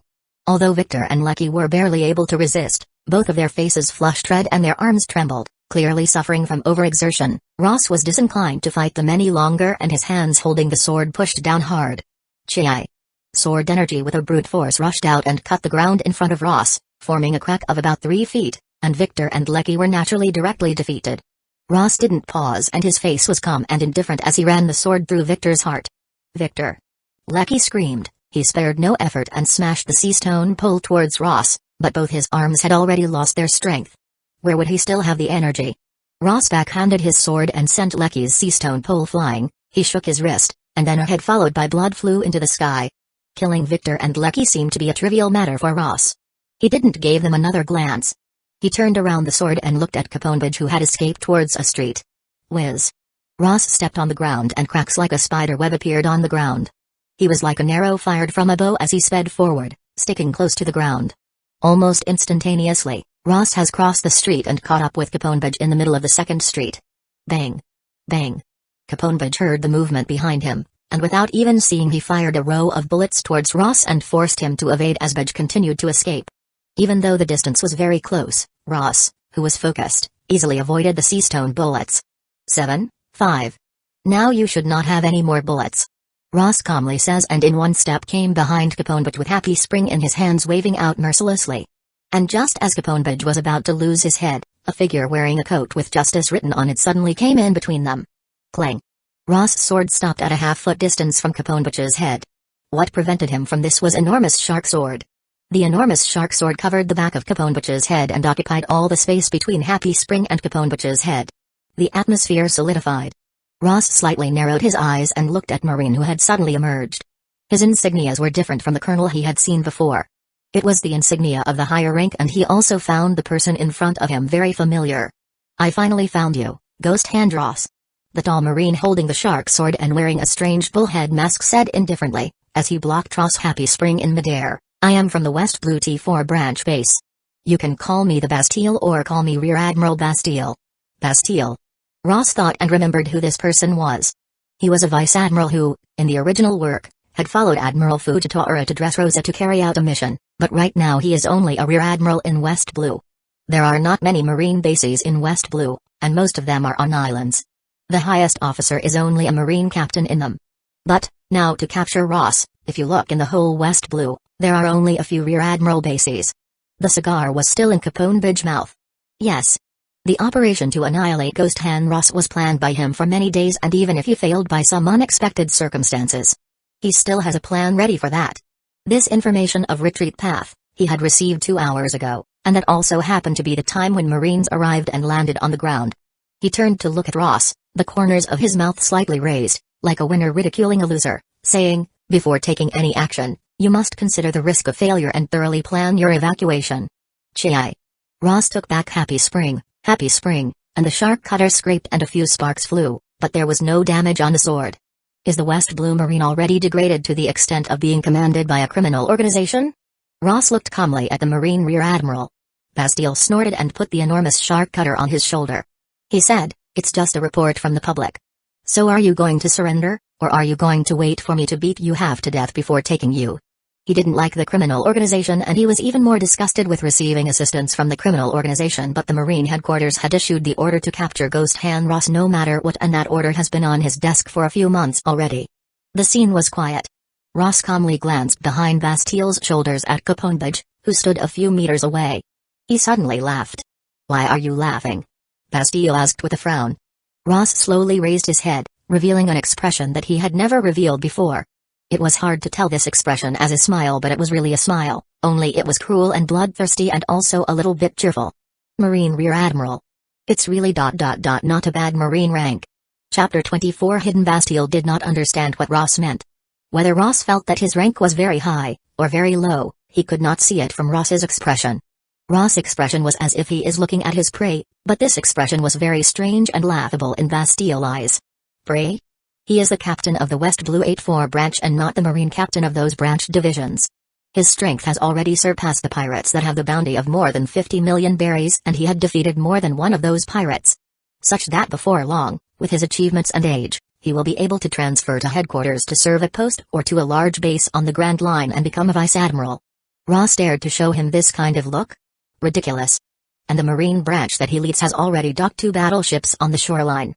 Even if Ross wants to escape, he will be bombed by close-range bombardments, including people and ship. It seems that you are not willing to surrender. Bastille's aura changed from calm to fierce in an instant, and he unknowingly revealed a ferocious expression on his face under the bullhead mask. But there is no doubt of that when he held the handle of his shark cutter, the pressure of a strong expert was revealed, and it made Caponebridge in the distance look dignified. Godfather, Victor and Lecky are all ready. The guns group have at least 114 casualties and the artillery team has at least 19 casualties. The loss is very heavy. There were scattered members of the criminal organization as well as a large number of Marine forces who came over here, and members of the criminal organization reported to Caponebridge. Marines' attitude towards the members of the criminal organization is very unfriendly, but due to the orders of their superiors, the criminal organization members such as Caponebridge were ignored. The loss is very serious, but it does not affect the overall situation. Caponebridge said with a calm expression, as he had a cigar in his mouth while looking at Bastille and Ross, who were confronting each other in the distance. Although Bastille is proud, he doesn't look down on Ross. Any pirate that has the ability to throw West Blue into chaos, he needs to face them seriously. Chai. His both hands gripped the handle of the shark cutter as he fiercely waved it towards Ross. A heavy momentum, bringing along a terrifying and invisible attack, swept obliquely towards Ross. This enormous shark cutter can very easily shot out formless attacks by only relying brute force, not to mention that Bastille's own sword darts were also very extraordinary. However, such a powerful attack also has its weakness, that is the speed, which is too slow. Ross only needs to step slightly to one side to avoid the attack. Flash step. Ross's gaze was like a lion staring at its prey, calm and steady, as he stepped forward and rushed towards Bastille. Bastille had read all the information on Ross, and he knew that Ross could use Flash Step of Marine 6 powers and has the ability to distort steel and even bullets, so when Ross rushed over, he didn't panic, and lifted his huge shark cutter and with a mighty force slammed it downwards towards Ross. Because of the close distance, this attack was more difficult to dodge than the previous attack, as it directly chops downwards towards Ross. However, just as the sword fell, Ross' body suddenly, just like a piece of paper, swayed and dodged the attack. Paper art. After avoiding Bastille's sword with paper art, Ross raised his hand and punched at Bastille's stomach. Even though Bastille was extremely tall, almost twice as big as Ross, he doesn't dare to face Ross's attack head-on. He did not hesitate and used Flash Step to avoid Ross's fist and at the same time attack with his sword at Ross' back. Whiz. Ross looked calm as if everything was within his expectation. He leaped gently and turned over in the air and extended his hand and pressed it on Bastille's shark cutter. Caca. Even though it was in contact for only an instant, the enormous shark cutter distorted and cracks appeared on it. 1/3 of the sword had distorted into a spiral shape. Seeing that his shark cutter was damaged, Bastille immediately flew into rage. Both of his hands lifted the broken shark cutter high into the sky. Suddenly, he seemed to split into 3, and as he chopped down, 3 different attacks unexpectedly hacked down. Is this the combination of paper art and sword arts? Ross lightly snorted but did not choose to withdraw as he greeted one of the sword by clenching his fist and slamming it towards the attack. Originally 1/3 of the shark cutter has been damaged, weakening Bastille's attack power, but Bastille still used this type of scattered attack expecting it to finish Ross, but to Ross, this attack has already been weakened, so why wouldn't he dare to face it head-on? Buzz. Ross directly evaded 2 of Bastille's 3 attacks and punched towards the last attack. The moment the formless attack touched Ross' fist, it froze in the air and its form appeared, flickering. The power of distortion and sword darts attack collided and a powerful explosion erupted out in midair, forming a violent whirlwind, blowing in all directions. Rumble. The intangible sword energy produced by Bastille attack twisted and exploded under the power of distortion. It turned into innumerable numbers of small sword energies, which splashed out in all directions, leaving slight cracks on the ground and the walls. At the same time, with the help of attack's momentum, Ross suddenly stepped forward and grabbed the front part of Bastille's shark cutter. Caca. Caca. Even though Bastille retracted the sword without any hesitation, his shark cutter was still struck by Ross's palm. In an instant, the entire front part of the sword completely distorted and was squeezed into an iron ball covered in irregular cracks. The middle part of the shark cutter was also greatly affected.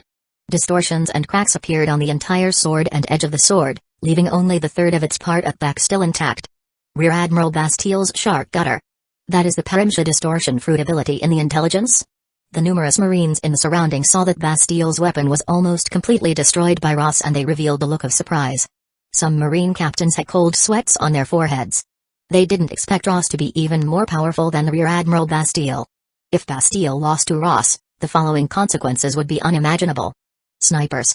Aim at Ghost Hand Ross. The officers above Lieutenant Commander, come with me to help Rear Admiral Bastile. Several Marine captains of the T4 base looked at the situation and made a quick decision to support Bastile by joining forces with him so that they can suppress Ghost Hand Ross together. Bastile thought he was enough to suppress Ross, but he didn't expect Ross to be so powerful.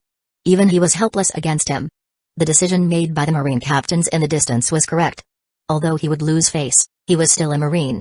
For a Marine, they don't care for process and only care about the result. Chapter 24 Destroying the Sword. Chapter 25 West Blue trembled in the distance. Caponbej felt that it was not looking good as he directed his subordinates to clean up the mess while watching the fight between Bastile and Ross. Even a Rear Admiral of T4 base can't deal with Ghost Hand Ross? This group of Marines are too useless. Especially when he looked at the Marine snipers trying to snipe Ross from far away, he couldn't help but bit the cigar in his mouth hard as his eyes became even more gloomy. Bang! Bang! 2 gunshots sounded. Finding an opening, 2 snipers aimed at Ross and fired. And as expected, the instant the bullets touched Ross' body, their direction got reversed. Seastone bullets are extremely hard to manufacture and extremely expensive, so it is naturally impossible for the Marines of West Blue to gather these bullets in large quantities. What? Damn. The bullet reversed their course and shot towards the 2 Marine lieutenant commanders who had attacked Ross. Holes appeared on their bodies, knocking them down directly. Don't shoot. Bullets are useless against this guy. Bastile saw the situation and hurriedly gave the order to the Marines. And at this time, Ross moved. Under the siege of more than 10 Marine officers, Ross had no hesitation or intention to stop as he threw a punch directly converting 3 steel swords into scrap iron balls, followed by 2 lieutenant colonel who flew backward with a bang sound, not knowing whether they are alive or dead. Bang! Bang! Ross's speed was too fast compared to those lieutenant commander and commander, even if they could also use flash step. Compared to Ross, their speed was a lot worse. They couldn't resist Ross's attack and they all got beaten down with blood and broken bones flying out. Even Marine captain who could react to his speed were helpless against him. The swords in their hands would turn into a scrap iron the moment they attacked, and even their arms and bodies weren't safe as they would be directly twisted into a dough twist if they were touched by Ross. Damn! Bastile cursed angrily. If Bastile, carrying the half-broken shark cutter, was not constantly attacking Ross, then the several captains' colonels would have long ago gotten defeated because their huge crowd tactics did not have any effect on Ross. The power of distortion fruit can forcibly distort all the things touched by the user's body. Although it is impossible for it to attack at a long range, in close combat, its powers are very similar to tremor fruit. Unless someone hold a weapon made out of sea stone or have the strength that reached a level where they can use armament hockey to resist the power of distortion fruit. Otherwise, they will be defeated and killed when they encounter it. Blood and broken bones splashed out in all directions. Ross stepped on the rubble and rotten meat and fought against Bastile and other Marines. His expression remained unchanged from beginning to end. He was still so calm. There was no frown on his face seeing the blood or bones around him. This calmness was palpitating and frightening to Marines. This guy. Devil. He is a devil. The several Marine captains besieging Ross had fear spreading in their hearts. Crazy and lunatic skies are nothing new for these battle-hardened Marines, but someone like Ross who held the absolute indifference to life and death is the most terrifying person they have ever encountered. A calm madman is the most dangerous. It's time to withdraw. Not far away, when Caponbej saw the situation, his heart sank gradually and he finally could not hold back and gave orders to his remaining subordinates to withdraw. Almost at the time he gave his orders and was about to take off with his men, several Marine captains who were struggling to support Bastile in holding back Ross finally collapsed. Caca. After a few more hits, Ross finally turned Bastile's sharp blade into a scrape of iron and the weapon became completely useless. Bastile lost his weapon and couldn't attack Ross any longer. Several Marine captains who were barely breathing were killed by Ross on the spot. Bastile looked at the broken bones and bodies of his subordinates before looking at Ross who was slowly walking towards him. He clenched his teeth and became angry and panicked. Rear Admiral Bastile. Open fire. In the distance, many Marines panicked and opened fire on Ross, but all the shots fired towards Ross became useless, without exception, in front of his distortion power. Ross's right hand clenched into a fist as he slammed it towards Bastille. Iron Body.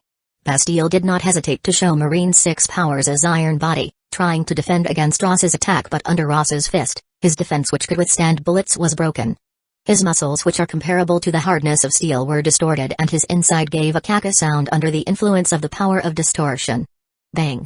Ross stepped on the defeated Bastille. Although he couldn't see his expression under the mask, he thought it would be a panic and fear. A Marine Rear Admiral's head. I don't know if I can make some high-level Marines feel a little regret?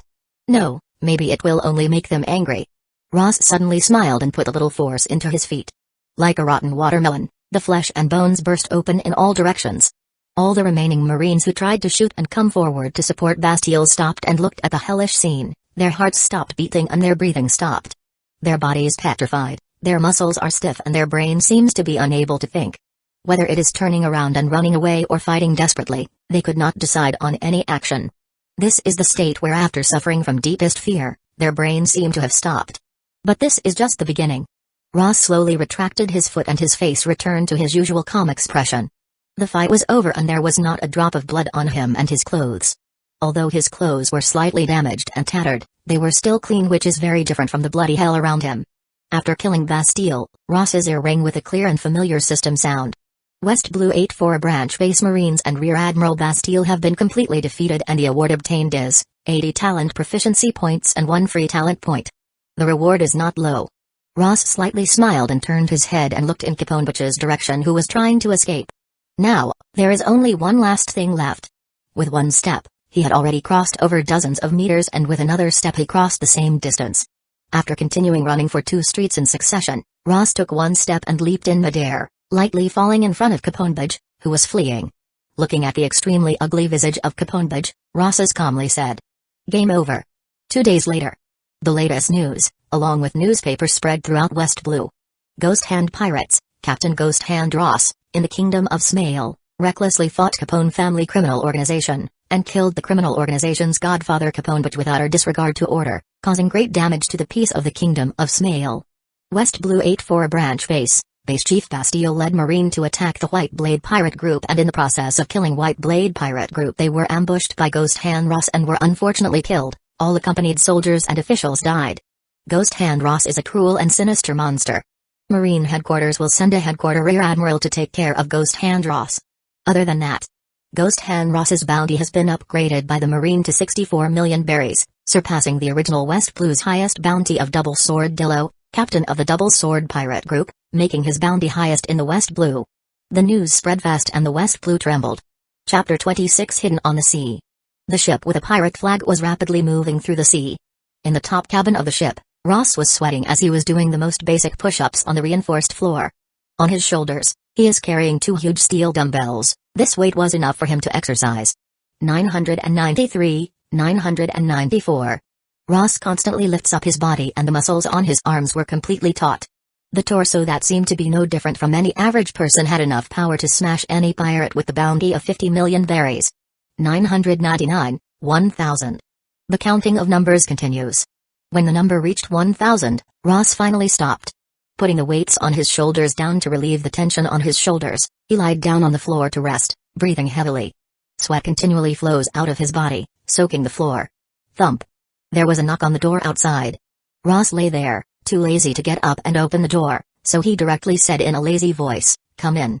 Here is your lemon tea." Robin walked in with a plate and there was a teacup on it.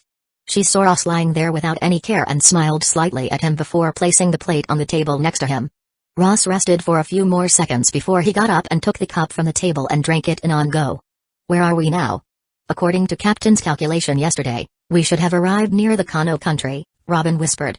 Although she was not very proficient in navigation, she has asked Ross to teach her and she has also learned quickly while on the sea, so right now she has learned more than enough to be a navigator of a regular ship. Naturally. Whether it's Ross or Robin, their navigation techniques are not enough to sail the Grand Line. After all, the climate on the Grand Line is really weird and unpredictable. Ross doesn't want to waste any talent proficiency points on the navigation talent, not to mention that he was often too lazy to measure the wind direction of sea maps himself. That will waste too much practice time. So no matter what, this ship still needs a professional level navigator, but this is West Blue. If it was the East Blue, Ross would not mind abducting the Lilai version of Nami. Have we already arrived in Kano country?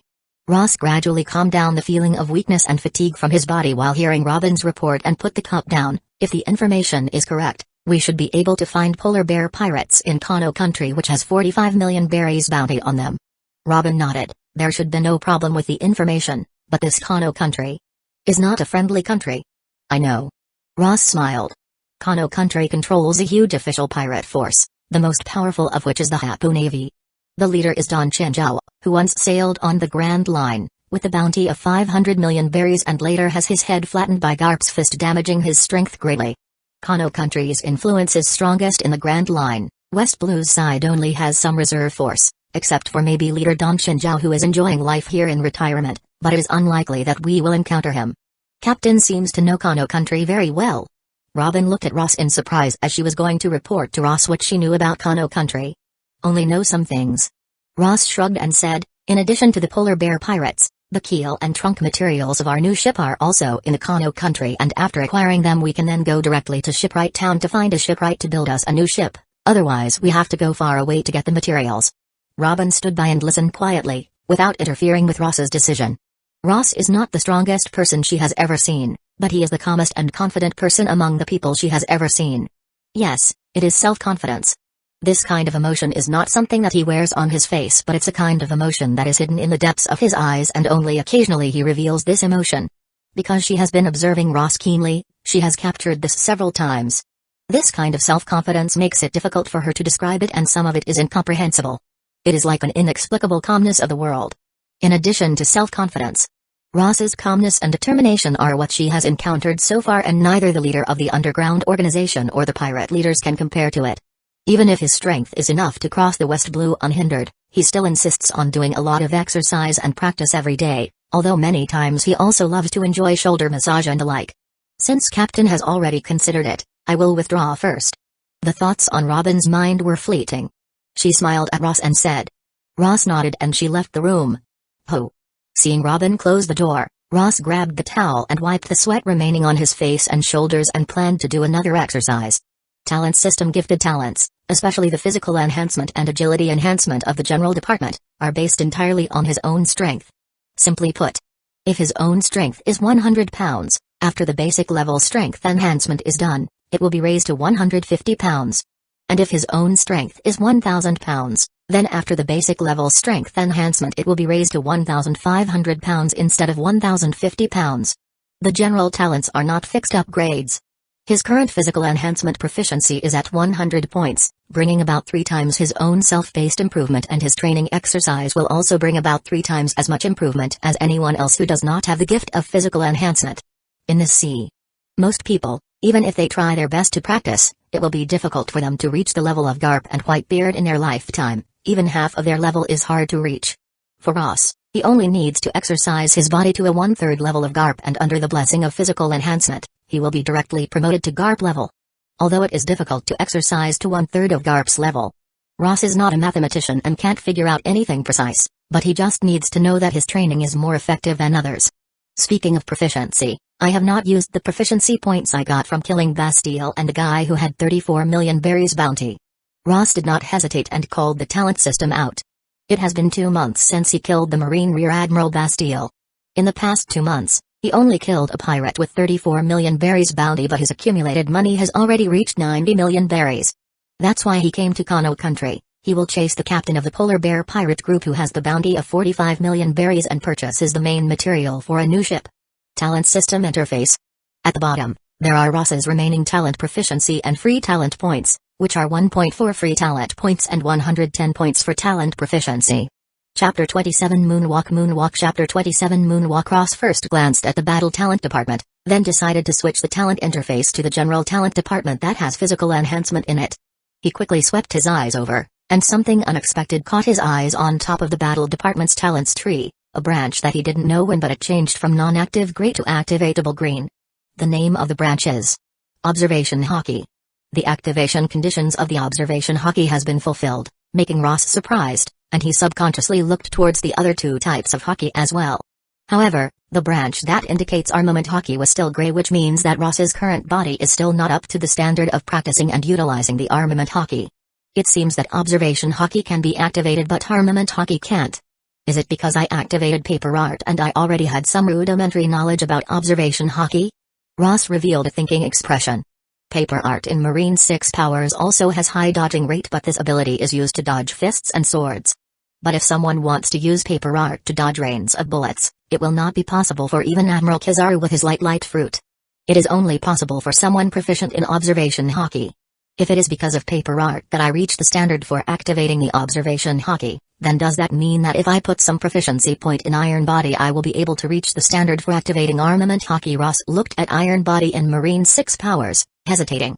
Ross has reached the standard for activating Iron Body talent 2 months ago when he activated the physical enhancement of the General Talent Department and improved it, but he has not been willing to use his free talent points to activate it because it is not really useful for him. He now has only 1 free talent point, but he has 3 options. First, activate observation hockey. Second, Iron Body of Marine 6 powers to meet the criteria for activating armament hockey. Third, moonwalk. It's better to raise some physical enhancements first and see if there are any changes afterward. Ross hesitated for a moment before he made his choice. He finally decided to upgrade his physical strength first. Anyway, the benefits of improving physical strength is much more at present and it will not be wasted. Switching to the general talent interface, Ross put 50 proficiency points in physical enhancement and the physical enhancement's talent proficiency increased from 100 to 150. Buzz. Ross felt a heat flow within his body starting from his heart and pouring down to his lower body before spreading to his entire body. This whole process only took a few seconds. Ross looked at his arm, perceiving some changes in his body before muttering to himself, without a large degree of promotion, the effect of 50 proficiency points is not very obvious. He looked at the battle department interface. He found that it was still the same as before. There were no special changes. Armament hockey was still gray color, which means that it is inactive, and moonwalk in Marine 6 powers is also gray. There are still 60 talent proficiency points left. Ross thought in his heart that with 60 talent proficiency points, the abilities of the distortion fruit will be greatly increased and his body will be able to fully withstand the fruit improved power, so overall his abilities and power will be greatly improved. On the other hand, the physical enhancement of the General Talent Department has reached 150 points in proficiency, and with another 50 points he will be able to reach high-level physical enhancement, and his physical strength will definitely skyrocket. In that case, without any doubt, armament hockey and moonwalk will enter an activatable state. Improving the battle power or improving the survivability and flexibility. With my current strength, in the West Blue, unless I encounter Don Shinjao or any high-level characters from the Grand Line, it will be easy to suppress anyone else. But even if I promote my strength a few times, it will be very difficult for me to fight against Don Shinjao, a monster that has a 500 million bounty on his head, so... Ross analyzed and finally made a choice. He put 10 talent proficiency points on the distortion fruit and another 50 proficiency points on the physical enhancement again. Buzz.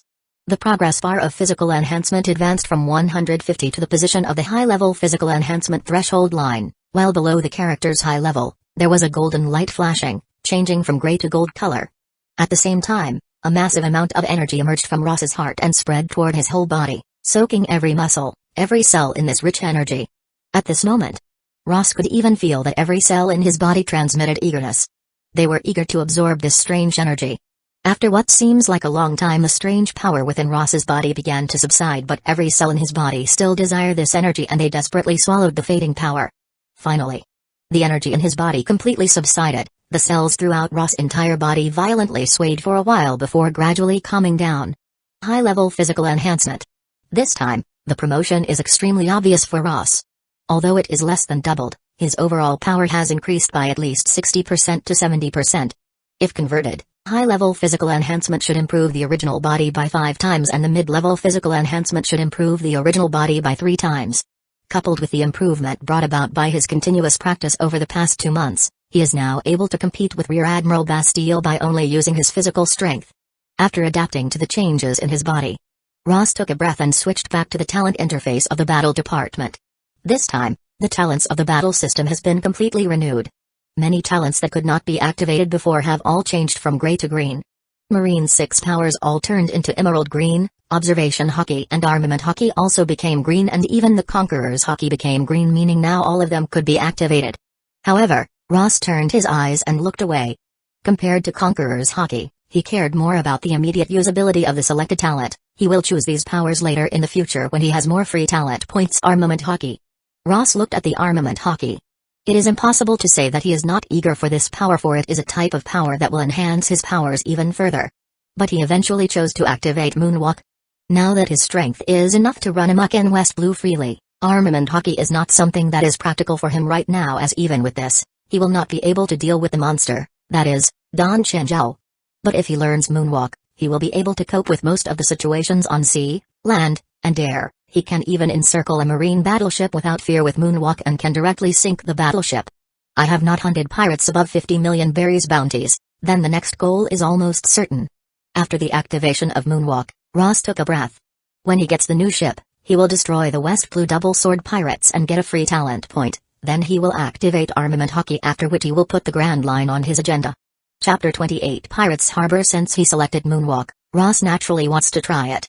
Although the abilities indicated in the talent system are activated in two ways, directly implanting into his brain and body strengthening, Ross has if he doesn't try, then he would feel uncomfortable symptom. He pushed the door open. Ross arrived at guardrail in the cabin's corridor and lightly put pressure under his feet and jumped up, before landing on the top of the cabin. Robin was sitting at a table in the direction of the deck and noticed Ross's movements. She turned her head and looked at him. When she saw that Ross has no new orders for her, she returned her gaze back. However, at this time, she saw that Ross suddenly leaped into the air, almost reaching sentry post's position above the sail. Then, Ross did not stop there, nor jump to the sentry post position. Instead, his feet tread in the air, as if stepping on solid air. He jumped once again. Leap. Leap. Leap. It seemed like Ross was stepping on an invisible staircase, climbing up into the sky. Although the distance of elevation is not very high after each step, after dozens of steps, he turned into a small black dot in the air. Is that Moonwalk? Robin looked at Ross, who was treading in the air without any support, and couldn't help but be slightly startled. She knows that Ross can use paper art and flash step in Marine 6 powers, but this is the first time she has seen him using Moonwalk. She has never been clear about where Ross has learned Marine 6 powers techniques. Although most of the Marines from the Marine Headquarters recruiting camp can perform few techniques of Marine 6 powers, Moonwalk is still very rare because of the difficulty of learning, which is much higher than flash step. In the air, Ross continued to use Moonwalk 20 times in a row and arrived 30 or 40 meters from the boat in the sky, before feeling numbness in his legs and feet, so he stopped. Moonwalk is not a move that helps with walking in the air. Instead, it uses powerful force and extremely fast speed to fiercely strike and pressing the air, causing the air to become something that can be stepped on. Not only does it cost a lot of stamina, but it is also very difficult to control.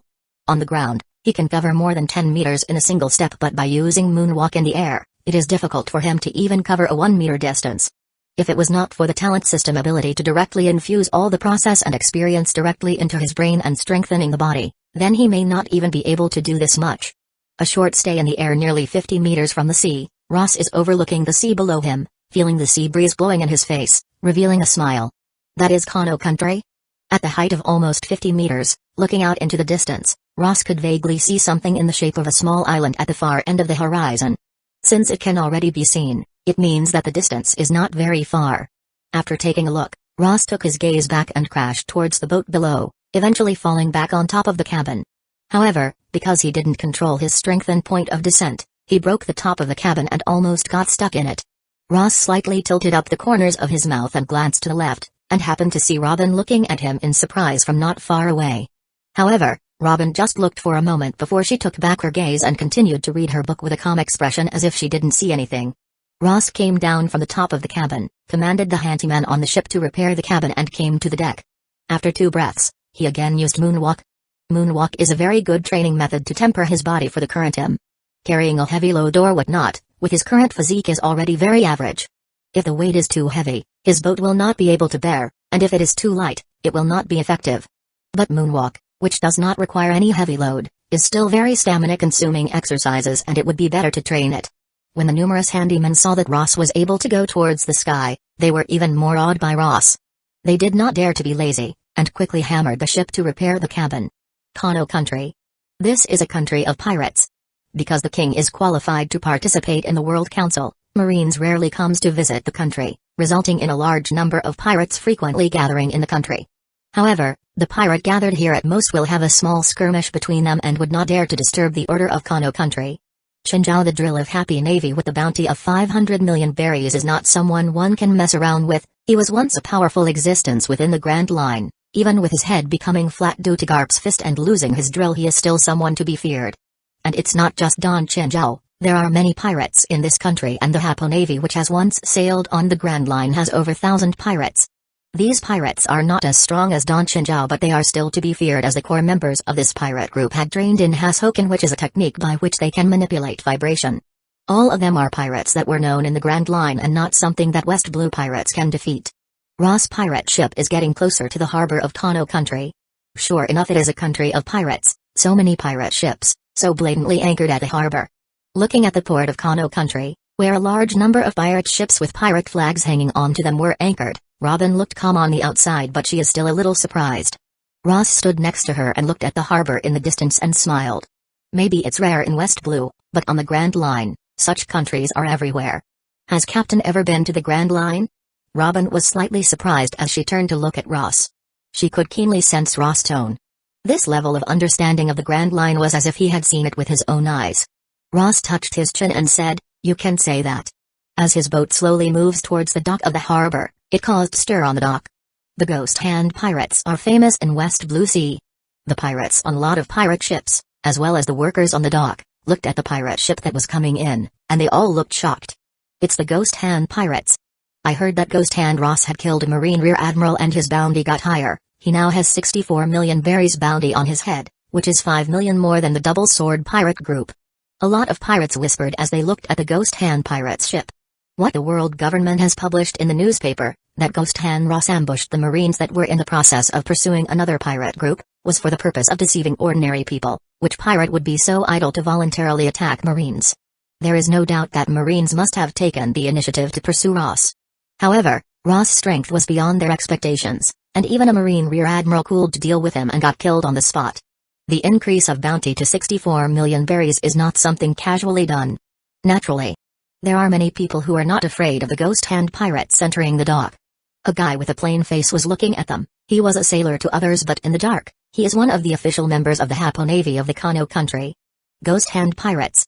A heavyweight guy came today. The people of the Hapo Navy watched the Ghost Hand pirates enter the harbor, chatting and laughing with each other with cigarettes and wine, without worrying about any trouble. Even if pirates came from the Grand Line with bounty as high as 80 million or even hundreds of millions of berries, they would not dare to cause any trouble in the Kano country, saying nothing of the Ghost Hand pirates who have never been to the Grand Line. To provoke the Hapo Navy pirates, it will be useless for the troublemaker to even hide on the Grand Line, as they would be found and killed. Chapter 29 Treasure Tree. Adam, you guys stay here and guard the ship. When the ship docked at the harbor's terminal, Ross gave an order to the handyman and took Robin to the shore. Several handymen did not show any puzzled expression. Although they have some strength, the Ghost Hand pirate flag hung on the sail represents strength, and there are not many guys who would dare to come here and make trouble with them. Ross glanced at the many eyes that looked at him and calmly took Robin out of the harbor and headed deeper inside Kano country. Although Kano country is a country of pirates, it is different from Hancock's Amazon Lily Island. It is not a country that makes a living by looting others. This country is one of the largest lumber trading sites in West Blue. Entering the Kano country, he can see all kinds of handymen sweating while carrying wooden logs of different colors and gasping for breath as they passed through the streets. Where is the Shipwood Trading Center? Ross casually found a short-clothed handyman, took out a silver coin from his pocket and flexed his finger, and the silver coin made a crisp sound, flipped a few times in the air and fell back into his hand. The handyman saw the gun and sword hanging at Ross's waist and was a little bit afraid, but when he saw the silver coin in Ross's hands, his eyes immediately lit up and he said, "The Shipwood Trading Center is on the south bank, and here is the wood trading center for house use." Ding! Ross' thumb flicked and the silver coin flew again, falling into the hands of the handyman. Then he took Robin and turned towards the south bank. Walking on the streets of Kano country, although he can't say that pirates can be seen everywhere, there are quite a few people carrying guns and swords, but most of them were calm and poised. Even if any fight appears in the street, they will be quickly stopped by the Kano country's guards and brought to the open area for them to freely resolve it. Kano country does not prevent a foreign pirate from killing, but they are not allowed to fight in places where there are residents. It is necessary for them to fight in an open place, and they will collect the corpse for free. To build influence, a force maintaining order is necessary. Robin walked down the street and looked at the scenery with a thoughtful expression. Kano country is the area where lumber trades occur. Naturally, there will be a lot of pirates who come here to buy wood for their ships. It is impossible for the general guards to defeat pirates on their own, but forming a huge official pirate force of their own is different. It seems like this should be the case, and it is this world's flaw. The government and marine don't take any action on this place and ignore it. Ross ridiculed. Pirates are cancer, world government and marine are also cancers.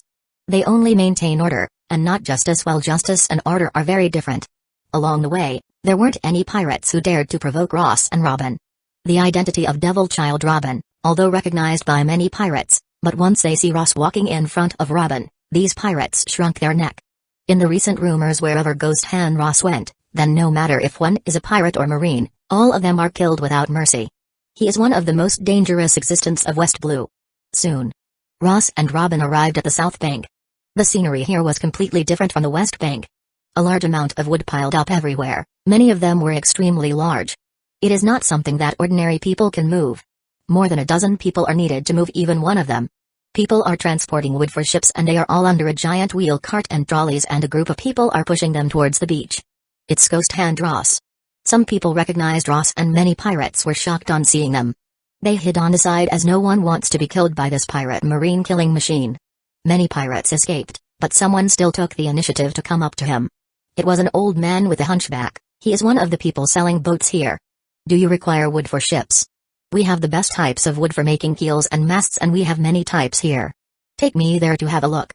Ross didn't know much about ships, but he learned more about it from Robin. So now he has the basic idea about ships, and he could talk to the old man with a hunchback. The old man with a hunchback led Ross, pointing in front towards a few huge pieces of wood, saying, "That is red oak, there to the side is iron thorn wood, and then there is iron sandalwood. To build speed-based ship, what type of wood is best?" Ross looked at a few huge pieces of wood and asked, showing neither approval or disapproval. The hunchback old man heard the question and said without thinking, "If you are in need of speed, iron pear wood is naturally the best to make the keel. The mast can be of iron sandalwood, enough to withstand huge wind." Ross thought a little and looked at Robin next to him and continued to ask, "What kind of wood is needed for a ship of about 40 meters? 40 meters? The old man with hunchback laughed and said, "That's really good. I just acquired a few matching goods. The price is very cheap. Together with the mast, 9 million berries will do. Would you like to take a look?" 9 million berries? Ross took a moment and stopped. The hunchback old man is embarrassed. This price is already very cheap. "No, it doesn't feel too expensive, but it's too cheap." Ross interrupted the hunchback old man, put a hand on his chin, and after a little thought, asked, "Do you have treasure tree atom wood here?" Treasure tree atom should be the best wood in the whole world. The original Straw Hat Luffy's Thousand Sun Ego is made of treasure tree atom wood as the main material, and its speed and toughness are almost impeccable. Puff. The hunchback old man is pondering what kind of wood is going to be recommended by Ross. When he heard Ross, he almost squirted the water he drank a moment ago. Treasure tree atom. "Do you know how high the price of that wood is?" "I ask if you have it?" Ross asked calmly. The hunchback old man scratched his head and hesitated. Finally, he said, "I don't have it here, but there is a branch of treasure tree atom wood. The length is about 41 meters. I heard that it will be auctioned in 2 days. But I can remind you that without a 1 or 200 million berries, you shouldn't even think of buying it." The old man saw that Ross had completely lost interest in his woods. He couldn't help but mutter as he saw that Ross did not respond, and then shook his head and walked away. Ross looked at Robin next to him and smiled. "I didn't expect our luck to turn out so well. I could get the branch of treasure tree atom. And the size is right, but the money may not be enough." Robin also heard of the name of treasure tree atom, and as an archaeologist, she knows that this type of wood is the very best this sea has to offer. Ross smiled and shook his head. "The money will be enough. There are pirates here everywhere. Isn't there another 2 days? Let's go and find the polar bear pirates first." Chapter 30 Polar Bear Pirates Man at 4 Branch Base. Since Bastille was killed by Ross in the Kingdom of Smale, the Rear Admiral post has been vacant, and the last remaining captain has temporarily taken the post 1 month ago. A month ago, a battleship dispatched by Marine Headquarters arrived at the T4 Branch Base and took over the affairs of the T4 Branch Base. The highest officer was Rear Admiral from the Marine Headquarters. Onigamo. Headquarters Rear Admiral will usually become Vice Admiral of any branch they are placed, but Onigamo's mission is to take full responsibility for Ghost Hand Ross and exterminate him, so it's just a mission for him and not a demotion. Base Office. Onigamo is sitting behind the desk and reviewing the documents. For him, who is a Headquarters Rear Admiral, it's easy to handle a branch base. And just as he read a document and prepared to sign it, the den mushi on the table suddenly rang. Onigamo connects the telephone. This is the T4 branch base. Reporting to Unigamo Rear Admiral, the scout of our division has found the traces of Ghost Hand Ross in Kano country. How do you want to deal with it? Upon hearing the discovery of Ghost Hand Ross, Unigamo's expression suddenly became serious. He looked at the sea map on the table and found Kano country. Kano country is at least 3 days away from the T4 branch base. There was a branch base which is only a day away from the Kano country, but even if he deploys all of the marines in that base, it will obviously not going to be enough to deal with Ghost Hand Ross. There is no way to assemble a strong force in such a short time, and Kano country is also a very troublesome place. Unigamo hesitated for a while before ordering that they will not be taking any action rashly and they will temporarily observe Ghost Hand Ross. After that he hangs the Den Mushi while thinking of a solution. Soon, his eyes flashed. It seemed that he had thought of something. Kano country.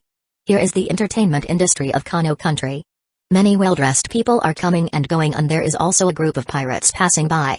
On the top floor of a 3-floor bar, it seems to be much more harmonious than the chaotic scene at the bottom. There are many women in the center who were exposed to the waist and swaying, and many people in the outer ring on the left and right side were drinking.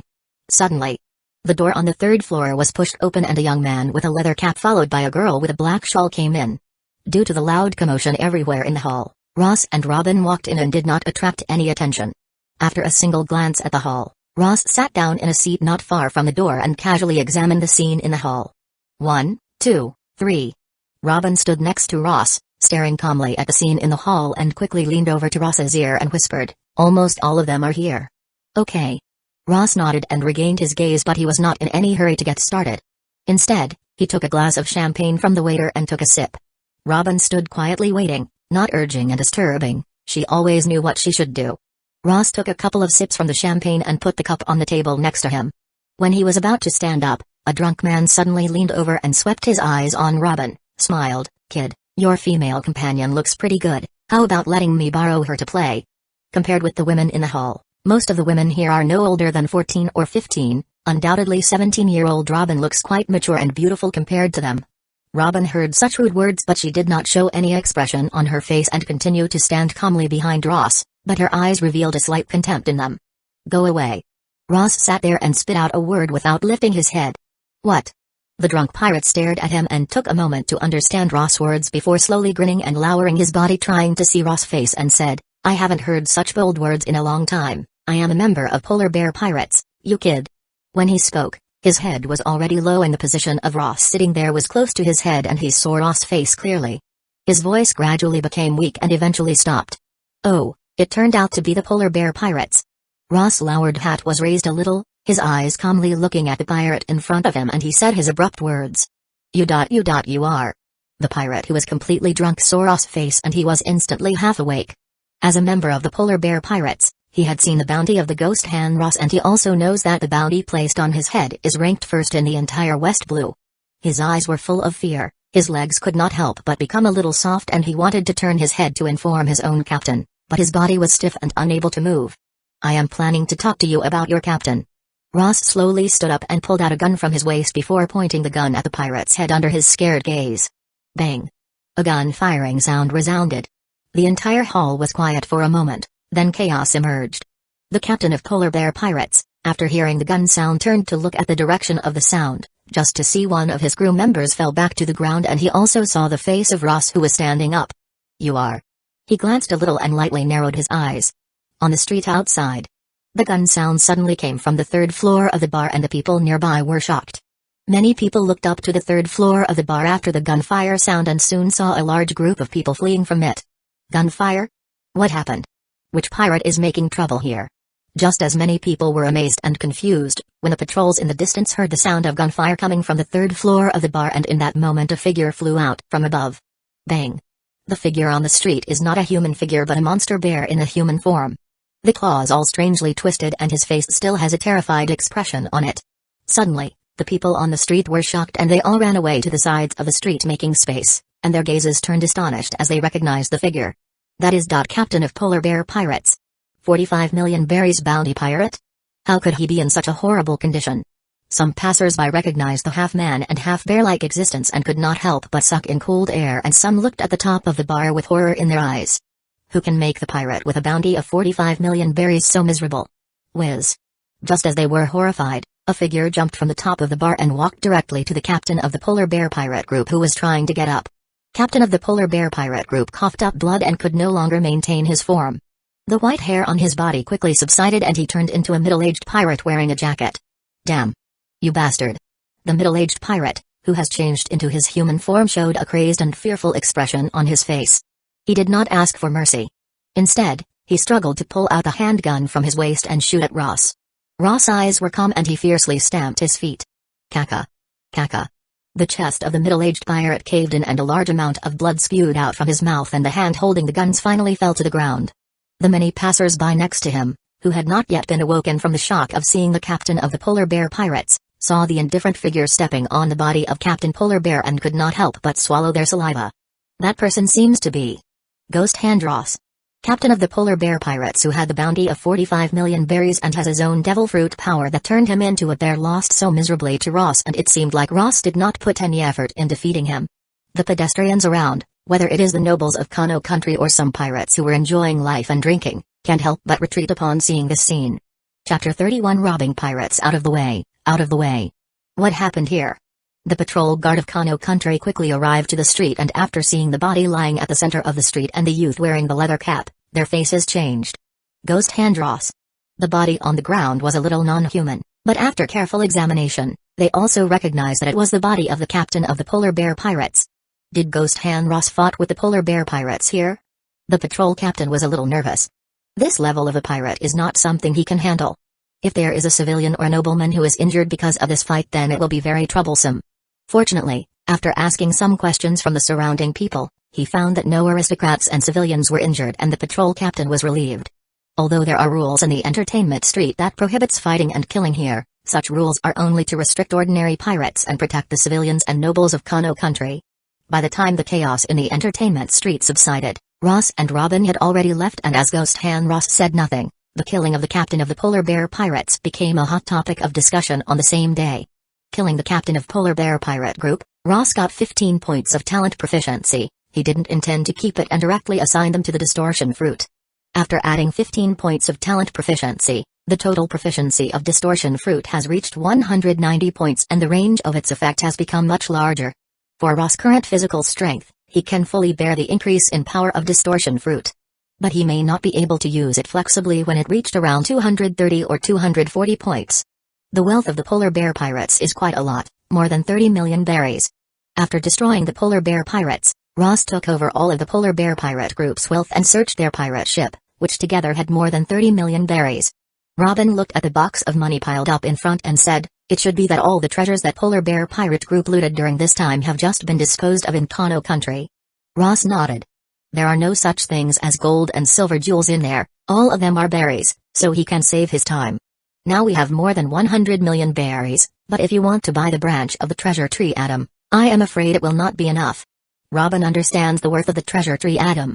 Ross threw the money-filled box into the cabin. "So, we will have enough." He does not bother to do things like looting civilians, but robbing pirates is a different matter. If he lacks money, he will rob another pirate. Just in a day and a half, Ross broke the rules of killing in Kano country and started slaughtering all the pirates in Kano country. A total of 6 large pirate groups were killed by his hands, and small pirate groups defeated were countless. At first, Ross didn't plan to behave recklessly and begin a slaughter. The result was that he didn't expect that after he killed 3 pirate groups, a large number of smaller pirate groups will collude together to form a giant single group and secretly spreading the rumor that he wanted to kill all the pirates, uniting every single one of them against him. Naturally, there is no need to mention more about what happened to them. The pirate groups assembled as 2 pirates that had 30 million bounties on their head, but for Ross and Robin, who make their mission to kill these pirates, there was nothing the pirates could do. When Ross started to kill them and successively sank 2 pirate ships, the color of the sea on the shore became blood red and the temporary alliance of the pirates collapsed completely. This incident has undoubtedly alerted the official forces of Kano country, but Kano country allowed the situation to develop and did not intervene.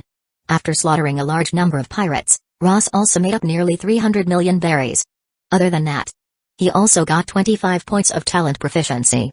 For the allocation of the 25-point talent proficiency, Ross did not hesitate and directly put the 25 proficiency points into the distortion fruit, and by doing that the total proficiency of the distortion fruit became 215 points.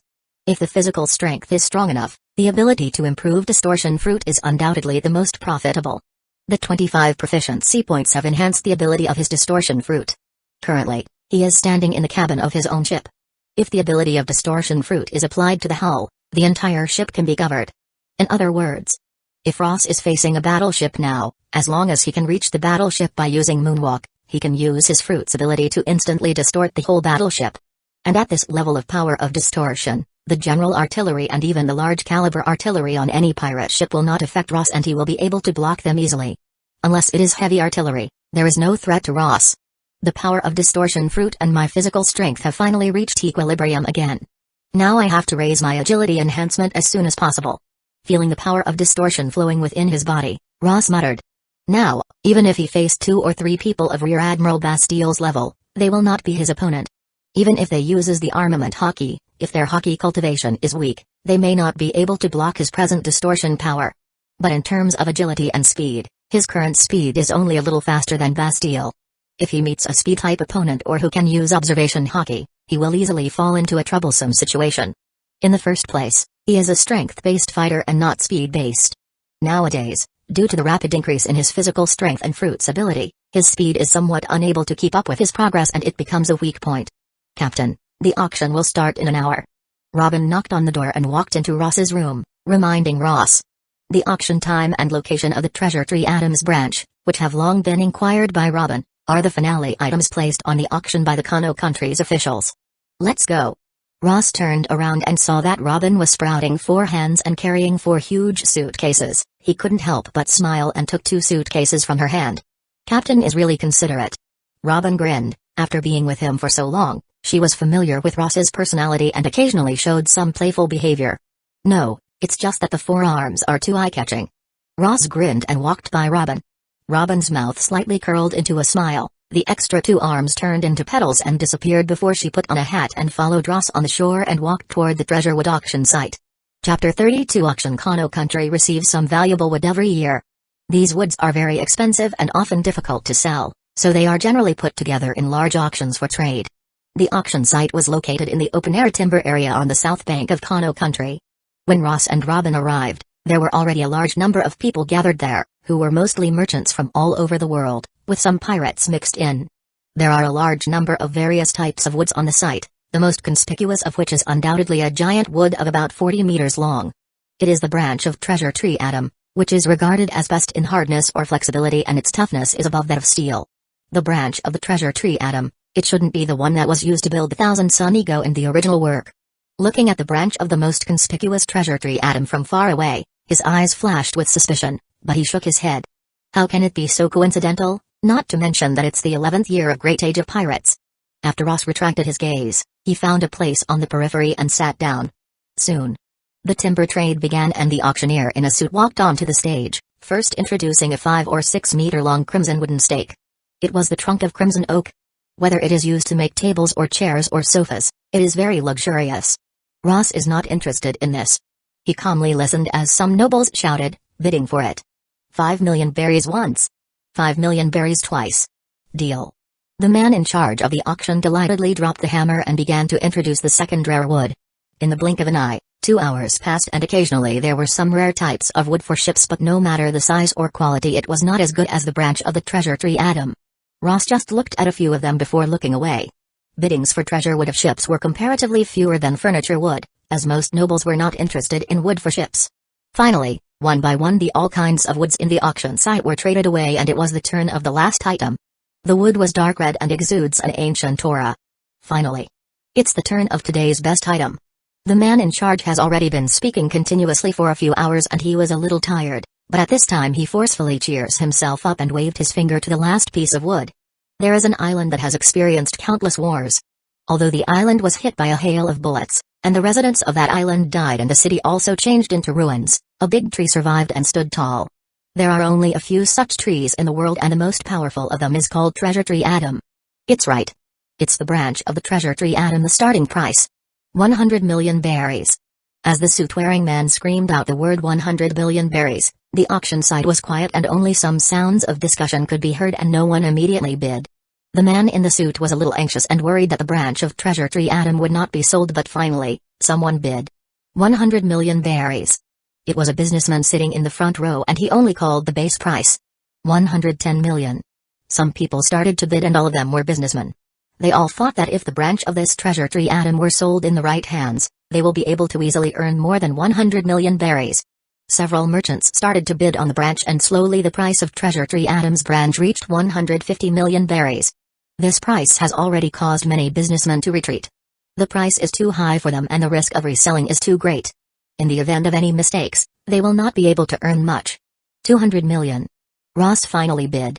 Suddenly raising the price from 150 million berries to 200 million berries, the nobles and businessmen present were a little shocked. The price of 200 million berries, for them is already somewhat unbearable. At the same time, some pirates who wanted the treasure tree atom branch but didn't have the money and planned to snatch it halfway also looked in the direction of the voice as they wanted to see the person who called this price. Is that person Ghost Hand Ross? When some pirates' eyes fell on Ross, they were shocked. Many pirates looked at each other and saw the fear in the others' eyes. No matter which merchant and noble bought the branch of this treasure tree atom, they all planned to let them go halfway before robbing it, but if Ross is the one who bought it, then the best shipwood is as good as gone for them. Robbing Ross? What a joke. The water on the shore of West Blue is still bright red now. Maybe some of them would dare to steal from Ross, but it is definitely not going to be them.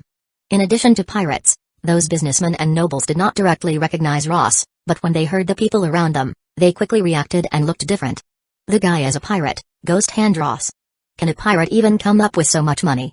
The price of 200 million berries itself is already a bit high and the bounty price on Ghost Hand Ross is also very high considering that he is one of the most dangerous pirates in the West Blue. They obviously have a lot to think about. Ghost Hand Ross. The expression on the face of the man in charge changed greatly. There are a lot of pirates here, he knows that, but he didn't expect a pirate to bid in the auction and he bid 200 million berries to buy the branch of the treasure tree atom. There are too many unstable factors in this situation. However, he also thought that the Happo Navy of the Kano country is in charge of the auction site and is fully responsible for it, and he was relieved. In addition to the merchants, nobles, and pirates, there are still some people that have been stealthily staring at Ross from the beginning. When they saw Ross bidding for the branch of treasure tree atom, these people all showed different expressions on their faces and quietly retreated behind the crowd and disappeared. 1 second. 2 seconds. Except for some muffled discussions, the auction site remained quiet. No matter whether it was a businessman or a nobleman, no one bids again. 200 million berries, deal. The man in charge shouted a few times, seeing that no one dared to compete with Ross, and finally took a deep breath before closing the deal. At the same time as the hammer fell, the man responsible for the auction site immediately came to Ross to talk with Ross and invited him. Sir, please come here for the delivery. Good. Ross calmly stood up and followed. The people responsible for the order of auction site were wearing Kano country's Happo Navy's special uniform. Facing Ross, they are very serious and vigilant. All of them hold weapons. Obviously, the existence of Ross West Blue is very high and they do not dare to let their guard down. 200 million berries, check it out. Under Ross's signal, Robin opened the 3 boxes behind her and quickly took out 200 million berries. The person in charge of the auction was slightly startled as he didn't expect Ross to actually pay the price of 200 million berries, but when he recalled that Ross seemed to have killed a lot of pirates these days, it was not a surprise that he has gotten so much money since he is willing to pay. Then everything is fine. The person in charge relaxed a lot and he smiled. He came forward and quickly counted the stacked berries. I have counted, and there is no problem. The branch of the treasure tree atom is yours. Chapter 33 Chasing Harbor. Under a lot of people's greedy gaze, after the huge treasure tree atom branch was firmly tied, Ross reached out and pushed it into the water. 200 million berries treasure tree atom branch. No matter who it was, they were a bit jealous. But Ross slaughtering pirates a few days ago is still remembered by them, and even if there are any thoughts about it, most of the pirate will wait and see before taking any action. He got the branch of treasure tree atom. If he builds a powerful pirate ship, I am afraid that Marine will never be able to stop him again. Oh, I don't think Marines will let him easily make a treasure tree atom ship. Maybe the army that encircled the island is already on the way. Many people looked at Ross' ship from afar while discussing spiritedly. Ross did not pay attention to the gazes around him. After pushing the branch into the water, he let the handyman on the ship untie the rope, pull up the anchor and slowly leave the port. Go to the shipwright town. On the east side of Kano country, there is an island which is the famous shipwright town, one of the most famous places of West Blue where ships are built. This town doesn't have any shipbuilders, only shipbuilder apprentice. He already has the most important keel of the new ship, while the rest of the materials are available in the shipwright town, and buying those materials with the remaining 90 million berries will be more than enough. On the deck, Ross looked at the distant scenery and said, "When we have a new ship, we can finally step into the Grand Line." Grand Line. Robin stood by his side and there was a glimmer of light in her sea-like eyes. For her, the only thing her heart longed for is to find the poneglyph steels hidden all over the world and to understand the secrets of the Void Century. Poneglyph, from the information that she has secretly collected over the years, they are mostly in the Grand Line. Grand Line, also known as the Pirate Grave, is naturally very dangerous. From time to time, there will be news that some of the strongest pirates of the sea were thoroughly defeated in the Grand Line, but that is a place that she must go to achieve her dream. She silently glanced at the back of Ross. She didn't know why, but she has a feeling that if she continues to follow Ross, she will be able to achieve her dream. As the ship traveled towards the shipwright island, the Kano country gradually became blurred in their field of vision and they gradually left the island far behind. Just as the Kano country's island gradually turned into a small black dot, from the direction of Kano country, there was a blurry shadow of a ship following them. Robin quickly discovered the ship that was quickly catching up to them. "Captain Ross, we seem to have been targeted." "Oh? Marines? It seems to be the Happo Navy of the Kano country." Robin and Ross came to the stern and looked at the ship that was catching up to them. Robin's eyes flashed. As the ship approached, its shape became clearer and clearer. Although it was huge, it was not a Marine's battleship. "Right." Ross looked at the pirate flag of the ship and did not reveal any emotion on his face. He said calmly, "After all, it is the country of pirates. How could they let me take away the treasure tree atom branch which is worth 200 million berries so easily?" Ross' ship was a light sailing ship, but because of the heavy treasure tree atoms branch, it greatly affected the ship's speed. It was not long before it was caught up by Kano country's pirate ship. On the pirate ship of the Kano country, there were a lot of pirates holding weapons. Perhaps the other pirates were scared of the slaughter done by Ross and they would not dare to ask for any trouble, but these pirates were different as their boss has been on the Grand Line. For them, any West Blues pirate is like a normal person without any powers. "Sure enough, I can't run fast with a heavy piece of wood tied to my ship." The younger brother Boo, with 3 axes on his back, and the vice leader of the Happo Navy, Sai, was standing on the deck, as they grinned while looking at the distant ghost hand pirate ship. The vice leader Sai took out a small Bisondo blade and stood in front of Boo. His expression looked cold and serious. "Leader Don Shinjao is not here, so he is in charge of the ship. Today is the 11th year of the Great Age of Pirates. Sai has not taken over the position of the Happo Navy and Boo is just an ordinary cadre, but both have followed Leader Don Shinjao on the Grand Line." Reporting. "The enemy ship has entered the firing range." As the two ships got closer, a member of the Happo Navy came forward to report. "Do not fire." Sai shook his head and said, "We don't want to break the piece of wood, it's something worth 200 million berries." Boo yelled at his brother, "The treasure tree atom branch should not be that easy to break." "But forget it, they won't be able to run away even if we do not fire." The distance between the two ships was getting closer. The two sides do not need to use a telescope as they can see the people on both sides of the ship. On the bow of the ship is the 13th generation members of the Happo Navy, Sai, and Boo, but I did not find Leader Don Shinjao among them. Robin scouted as she reported to Ross. Ross nodded. Leader Don Shinjao, who has the bounty of 500 million berries, is not someone he can deal with now. If Don Shinjao is on the ship, he can only find a way to destroy the Happo Navy ship and flee. If Don Shinjao is not here. Ross' eyes flashed with a cold light. He looked at the ship of the Happo Navy in the distance and judged the distance between the two ships. His tone was calm while giving orders. "Keep the distance, I will come back when I am done." By the time Ross' voice echoed in Robin's ear, he had already arrived in the air, lifting his foot in the air and taking 2 steps. He crossed the sea directly and landed on the Happo Navy ship. Under the astonished gazes of the pirates of the Happo Navy, Ross fell on their deck and landed smoothly. "What? Moonwalk?" Boo and Sai turned their heads and looked at Ross. They showed a little surprise on their faces. Following Don Shinjao to the Grand Line, their knowledge was not too light. They are still able to recognize Moonwalk. Moonwalk is a very difficult ability in Marine 6 powers. Even in Marine, only the captains and above can use Moonwalk, and Ross using Moonwalk left them a little surprised. But even if he can use Moonwalk, it's too arrogant of him to come to their ship alone. Although Ross is known in the West Blue as one of the most dangerous pirates, it is limited to West Blue and it is nothing to them who have been to the Grand Line. West Blue's most dangerous pirate, your courage is really not small. Let me see how much skill you have to back that courage. Boo took down an axe from his back and indicated to the numerous ordinary pirates to draw back before he grinned and rushed towards Ross. Sai originally planned to do it himself, but he saw that Boo had already gone up and he didn't plan on stopping him. He folded his hands on his chest and stood in the same place. However, just as Boo was about to reach Ross suddenly stepped on his feet and a strange force fell directly on the ship's board. Kaka. Kaka. The power of the distortion fruit was centered on the area where Ross put his foot before spreading rapidly in all directions and the entire ship strangely distorted in the middle. Damn it. This guy wants to break our ship. Boo was dumbfounded for a moment before he immediately became angry. He jumped up while roaring and charged towards Ross, the axe in his hand maliciously falling upon Ross. Chapter 34 Distortion vs. Hashoken. Facing Boo's axe, Ross did not show any fear and his eyes were calm as he indifferently raised his left hand to directly greet the incoming axe. Seeing Ross dares to block his axe with his bare hands, Boo snorted in his heart and relentlessly increased his strength, intending to chop Ross's hand in two. However, when the axe touched Ross' hand, the imaginary scene of blood spilling and the arm being cut off did not appear. Instead, the entire axe got stuck in the air by a strange force. Ross spread out his fingers and he grasped the blade of the axe with one hand and the other hand turned over and twisted. The steel axe looked like a bamboo pole as it was being distorted into a spiral shape that continues to spread along the shaft of the axe. Not good.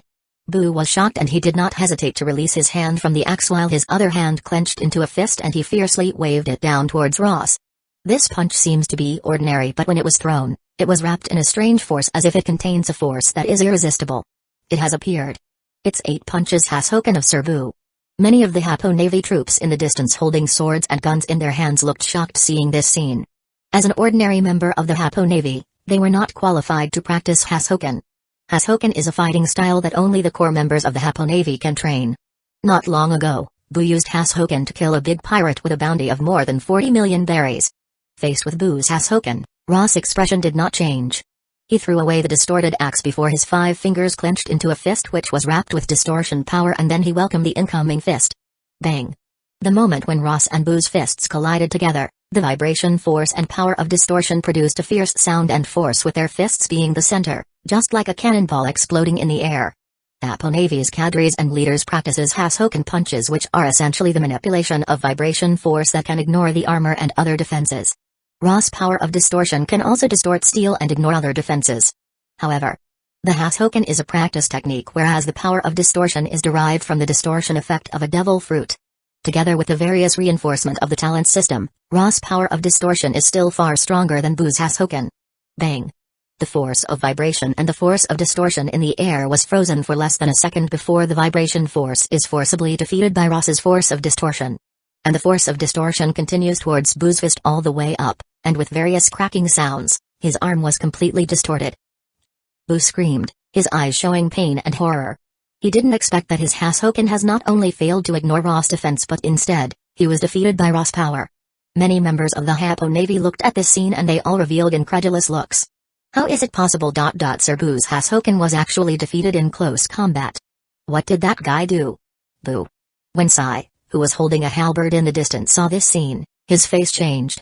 He thought that Boo might not be Ross' opponent, but he didn't expect Boo to lose this quickly. The 2 moves made by Ross decided the entire fight and also took one arm of Boo. Such vicious means. Sai glanced at Boo's injury with traces of anger in his eyes, and then coldly looked at Ross before he walked towards him with his halberd. Don't. Ross says in a plain tone, it should be said that if you dare to rob me of something, you must be prepared to pay the price. He stepped on his feet and the hull began to collapse again. Sai muttered and ignored the destruction to the ship. Instead, he said with a blank face, that's right, it's true that Boo's skills are inferior to yours and strong preys on weak as it is the law of jungle and it is also the way of the world. However, to make my subordinates look like this, as the 13th generation head of the Happo Navy, no matter what the enemy must pay the price. At the moment when his voice fell, he fiercely jumped forward and the halberd in his hand swung towards Ross. That's right, everyone is prey to the strong. Ross calmly said as he avoided the halberd by using paper art, while his fingers clenched into a fist and he punched towards Sai. Sai snorted while holding the halberd with both hands and placing the halberd in front of him, blocking Ross' fist. Bang! Ross' fist fell, and the power of distortion suddenly broke out, but Sai roared and shook both of his arms holding the halberd hard. He had resisted most of the force of distortion and the halberd showed only a slight distortion on it. It's blocked. That weird attack. The people of the Happo Navy in the distance saw this scene with awe. Compared with Boo, the older brother Sai is much stronger. Not long ago, he even defeated a big pirate with a bounty of 100 million berries on the Grand Line.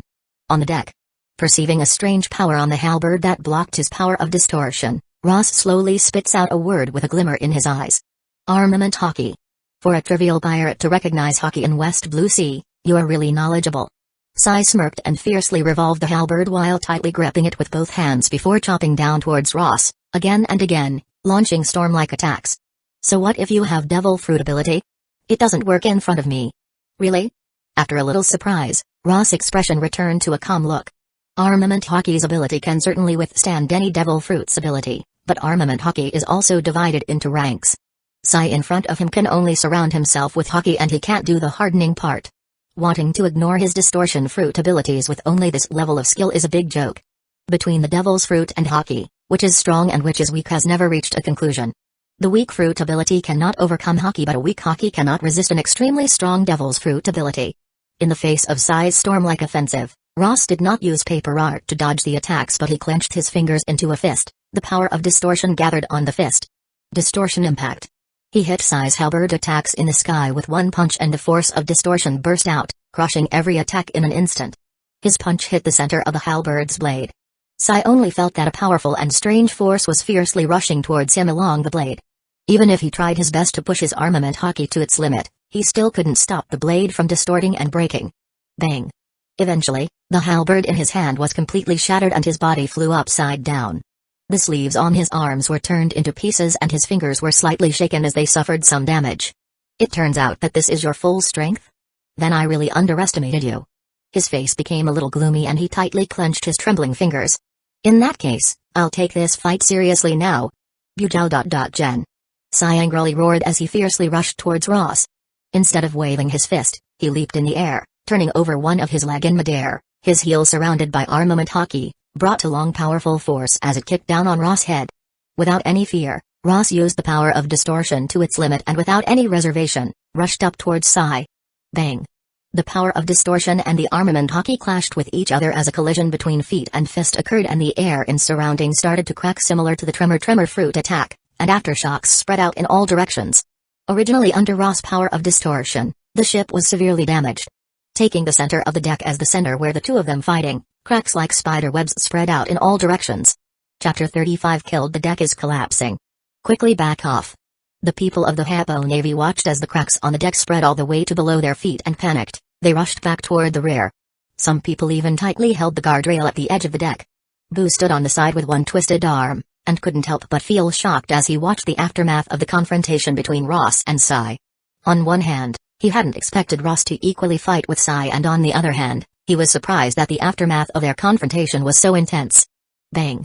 Finally, with a roaring sound, the power of distortion and the vibration force completely blew up and Ross' fist shook as he took a small step back. Before Boo and the members of the Hueco Navy could become happy upon seeing this scene, Sai's foot issued cracking sound of joints twisting and his body flipped over, falling down 3 meters away on the ground. Crash! At last, the deck could no longer sustain it. With Ross and Sai as the center, it started to collapse. Ross jumped and retreated to the guardrail on the edge of the deck. Sai also jumped with the help of one leg to the guardrail on the other side. Sai's expression was extremely serious. Obviously, his leg that collided with Ross did not appear to be agile and it was slightly trembling. Although it was not completely broken in the previous collision, it was obviously severely twisted. Hashoken that have been passed down from generation to generation in the Hueco Navy seems to be pretty mediocre. Ross had a slightly sour muscle on his arm. He looked calmly at Sai across the deck as he forcibly stretched his, dispelling the feeling of numbness by force. Whiz. Having withstood the aftershocks of Hashoken technique, Ross leaped forward and rushed towards Sai, leaving an afterimage with his speed. This guy. Sai didn't expect Ross to withstand the aftermath of his Hashoken so easily. One of his legs still has no strength. He lowered his face and stared sternly at Ross, who had rushed towards him. He clenched his right fist and punched in the direction of Ross. Bang! When two fists collided, Sai's Hashoken punch was obviously weaker than his leg attack, and this attack is not as good as the previous one. Under Ross's punch, the guardrail on the bottom of his feet collapsed directly. His entire body was embedded in the wood. Kaka. Sai struggled hard to get out of the wood. He jumped back trying to avoid Ross's second punch, but Ross did not give him any chance and rushed up directly. Whoosh! Ross punched and his single punch suddenly turned into countless fists like an azure with countless hands, as they fell upon Sai's face. Sai was shocked. Although he immediately captured Ross' original punch with weak observation hockey, he couldn't evade or counter it. He could only lay his arms on his chest and use armament hockey on them to resist Ross' punch. Bang! Ross punched between Sai arms. Even though the distortion force on his fist would be weaker when applied with light distortion, it was a solid hit and Sai had no time to perform his Hasouken. His weak armament hockey was obviously not enough to withstand Ross' power of distortion, and the muscles of his arms were distorted by distortion force. Hiss! Sai sucked in a breath of cold air. Even though he tensed his muscles and bones with all his might and retreated backward, the muscles on his arms still suffered severe sprains and bruises under the blow, and both of his arms immediately swelled. Undoubtedly, the terror of distortion fruit was revealed. Only a strong body and hockey are not enough to completely withstand the power of distortion. Every time you take a punch you will be damaged. No one can resist it. It is very similar to Whitebeard's tremor fruit. This is bad. In the distance, Boo covered his injured arm and watched the scene with a sinking feeling in his heart, and he ordered the members of Hapo Navy who were next to him, "Everyone attack. Kill that kid." Yes. Members of the Hapo Navy were frightened by the fact that Ross was suppressing Sai, but when they heard Boo's order, although their foreheads were overflowing with cold sweat, they gritted their teeth and rushed up with all kinds of swords and artillery in their hands. Bang! Bang! Bang! The disordered bullets flew towards Ross, and some portable cannons spewed fire, shooting cannonballs towards Ross. Facing the bullets and cannonballs covering the entire sky, Ross did not retreat. Instead, his eyes slightly flashed, and he opened both of his arms and made a hugging movement in the void. Buzz! All the bullets and cannonballs that were fired at him had their flight trajectories strangely distorted under Ross' region and shot towards Sai's head. Damn! Sai's pupils shrank and he tried to retreat, but one of his legs has not recovered yet and his arms had swollen big. His flexibility has already fallen to the bottom, and even though he can use a little observation hockey, he can't completely avoid all bullets and cannonballs. As blood splattered out in all directions, Sai's eyes widened and he held the guardrail of the deck, barely able to stand. Finished. I will give you a dignified death. Ross calmly looked at Sai, who was seriously injured and yet still standing. He drew out the named sword Happy Spring from his waist and stepped forward. Chi! Blood gushed out and Sai's body slowly fell to the ground. Silence. All the members of the Hapo Navy who were rushing up with knives, guns, and artillery in their hand froze in their place and the guns in their hands stopped shooting bullets. The time seemed to stop. Everyone looked at the scene in front of them and there was almost an expression of horror and disbelief on their faces. Sai is dead. They, who had even campaigned in Grand Line, though it was just an ordinary campaign. No one thought that Sai, the vice leader of the Hapo Navy, would die here, died in the trifling West Blue. You actually killed the vice leader. This, if this is known by that person. In the silence, they didn't know whose voice was trembling. Leader Don Shinjao has many descendants, but the most outstanding and the most he was concerned about is Sai. He has long planned to train Sai into the 13th generation leader. Looking at Sai's position as substitute vice leader of the 13th generation of Hapo Navy at such a young age, everyone can see his position in the heart of leader Don Shinjao. No one knows how Don Shinjao will react to this. Perhaps the name of the man who has not traveled in the sea for many years has been gradually forgotten by the world, but how could they possibly not know, being members of the Hapo Navy? Don Shinjao the Drill. Before the great age of pirates, he was an existence that was able to move unhindered in the sea, with a bounty of 500 million berries. How could this be? On the other hand, Boo looked at Sai's fallen body. His breathing was almost stagnant, and his heart almost stopped beating. Thinking of the scene of his grandfather's anger and madness, the cold sweat on his forehead is constantly dripping. He is afraid that even he may get torn into pieces by the angry old man. Boo looked at Ross' eyes, and his eyes flashed with horror, fear, disbelief and so on. You are finished. It wouldn't matter even if you hide in the Grand Line. You will be chased to the ends of the earth by him. Chi. A sword light flashed and Boo's voice stopped abruptly. Ross gently pulled out the tip of his sword and blood gushed out along the edge of the sword.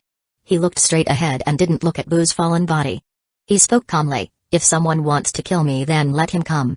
How can anyone who fears neither the Marines nor the world's governments be afraid of an old man who has become rusted with time?" Chapter 36 Observation Hockey's notes. After killing Sai and Boo in succession, even though Ross has spent a lot of stamina, he still has more than enough to deal with the remaining Hapo Navy members. As Sai and Boo were hidden under the reputation of Hapo Navy and leader Don Shinjao, the bounty of 30 million berries and 20 million berries respectively was only symbolic. They gave Ross 10 points of talent proficiency as a reward. The whole ship was on the verge of crumbling after the big battle, but Ross searched it before the ship completely collapsed. To Ross' surprise, he got an unexpected surprise as he chose to not immediately destroy the ship, and instead chose to search it. Observation Hockey's training notes. Sitting in his cabin, Ross looked at the notes which were less than 2 pages long in his hand with a glimmer of joy in his eyes. He didn't know whose notes these were, but there is no doubt that these notes will come in handy for him now. He must possess the power of Hockey in this world. Although he knows the existence of Hockey, he does not know the specific method to practice it. Now, the training method is in his hands. If he can comprehend Observation Hockey on his own by these notes, then he can save 1 free talent point in the talent system. The only regrettable thing is that the notes on the practice of armament hockeys were not found. Observation Hockey, the 6th perception ability, which is independent of the other 5 senses, is a strong ability which is able to predict attacks from enemies outside the line of sight. The main points of its training are: looking at the 2 pages in his hand, Ross concentrated his thoughts and showed a serious and thoughtful look in his eyes. Strictly speaking, these 2 pages only contain main points of Observation Hockey and not a complete practice method, but because Ross has a certain understanding of the power of Observation Hockey, with these main points, he is able to explore and derive the complete practice direction. After carefully reading the 2 pages of notes, Ross remembered them all. After a moment of contemplation, he walked into his training room and began to transform the environment of the room. Quickly, Ross hung many ropes from the ceiling of his room, and various ball-shaped sandbags of different sizes hung below them. This is the environment layout of a practice room that was previously found on the Hueco Navy ship. It is obviously used to practice Observation Hockey, and Ross has recreated it in his own ship. Observation Hockey and Armament Hockey are a potential force that everyone has, and they are qualified to practice it once they are strong enough. After arranging the room, Ross went to the center of the room and stood. After recording the positions of the sandbags around him, he closed his eyes and tried to concentrate all his energy and attention. Then he suddenly attacked and hit the nearest 4 sandbags, causing them to fly out. Whirl. Whirl. 4 sandbags suspended by ropes in the air were flying out. Because of the different sizes and the force and time of Ross hitting, the trajectories of the 4 sandbags were all different. Some even hit other sandbags. Bang. Bang. Ross listened to the sounds coming from sandbags. He closed his eyes and punched 2 sandbags coming at him, causing them to fly back, but he was hit in the head by the other 2 sandbags because of his inaccurate judgment. It's very difficult to judge an attack without relying on vision. Ross opened his eyes and looked at the 4 sandbags swinging around. Then he closed his eyes again. Let's start with these 4 sandbags.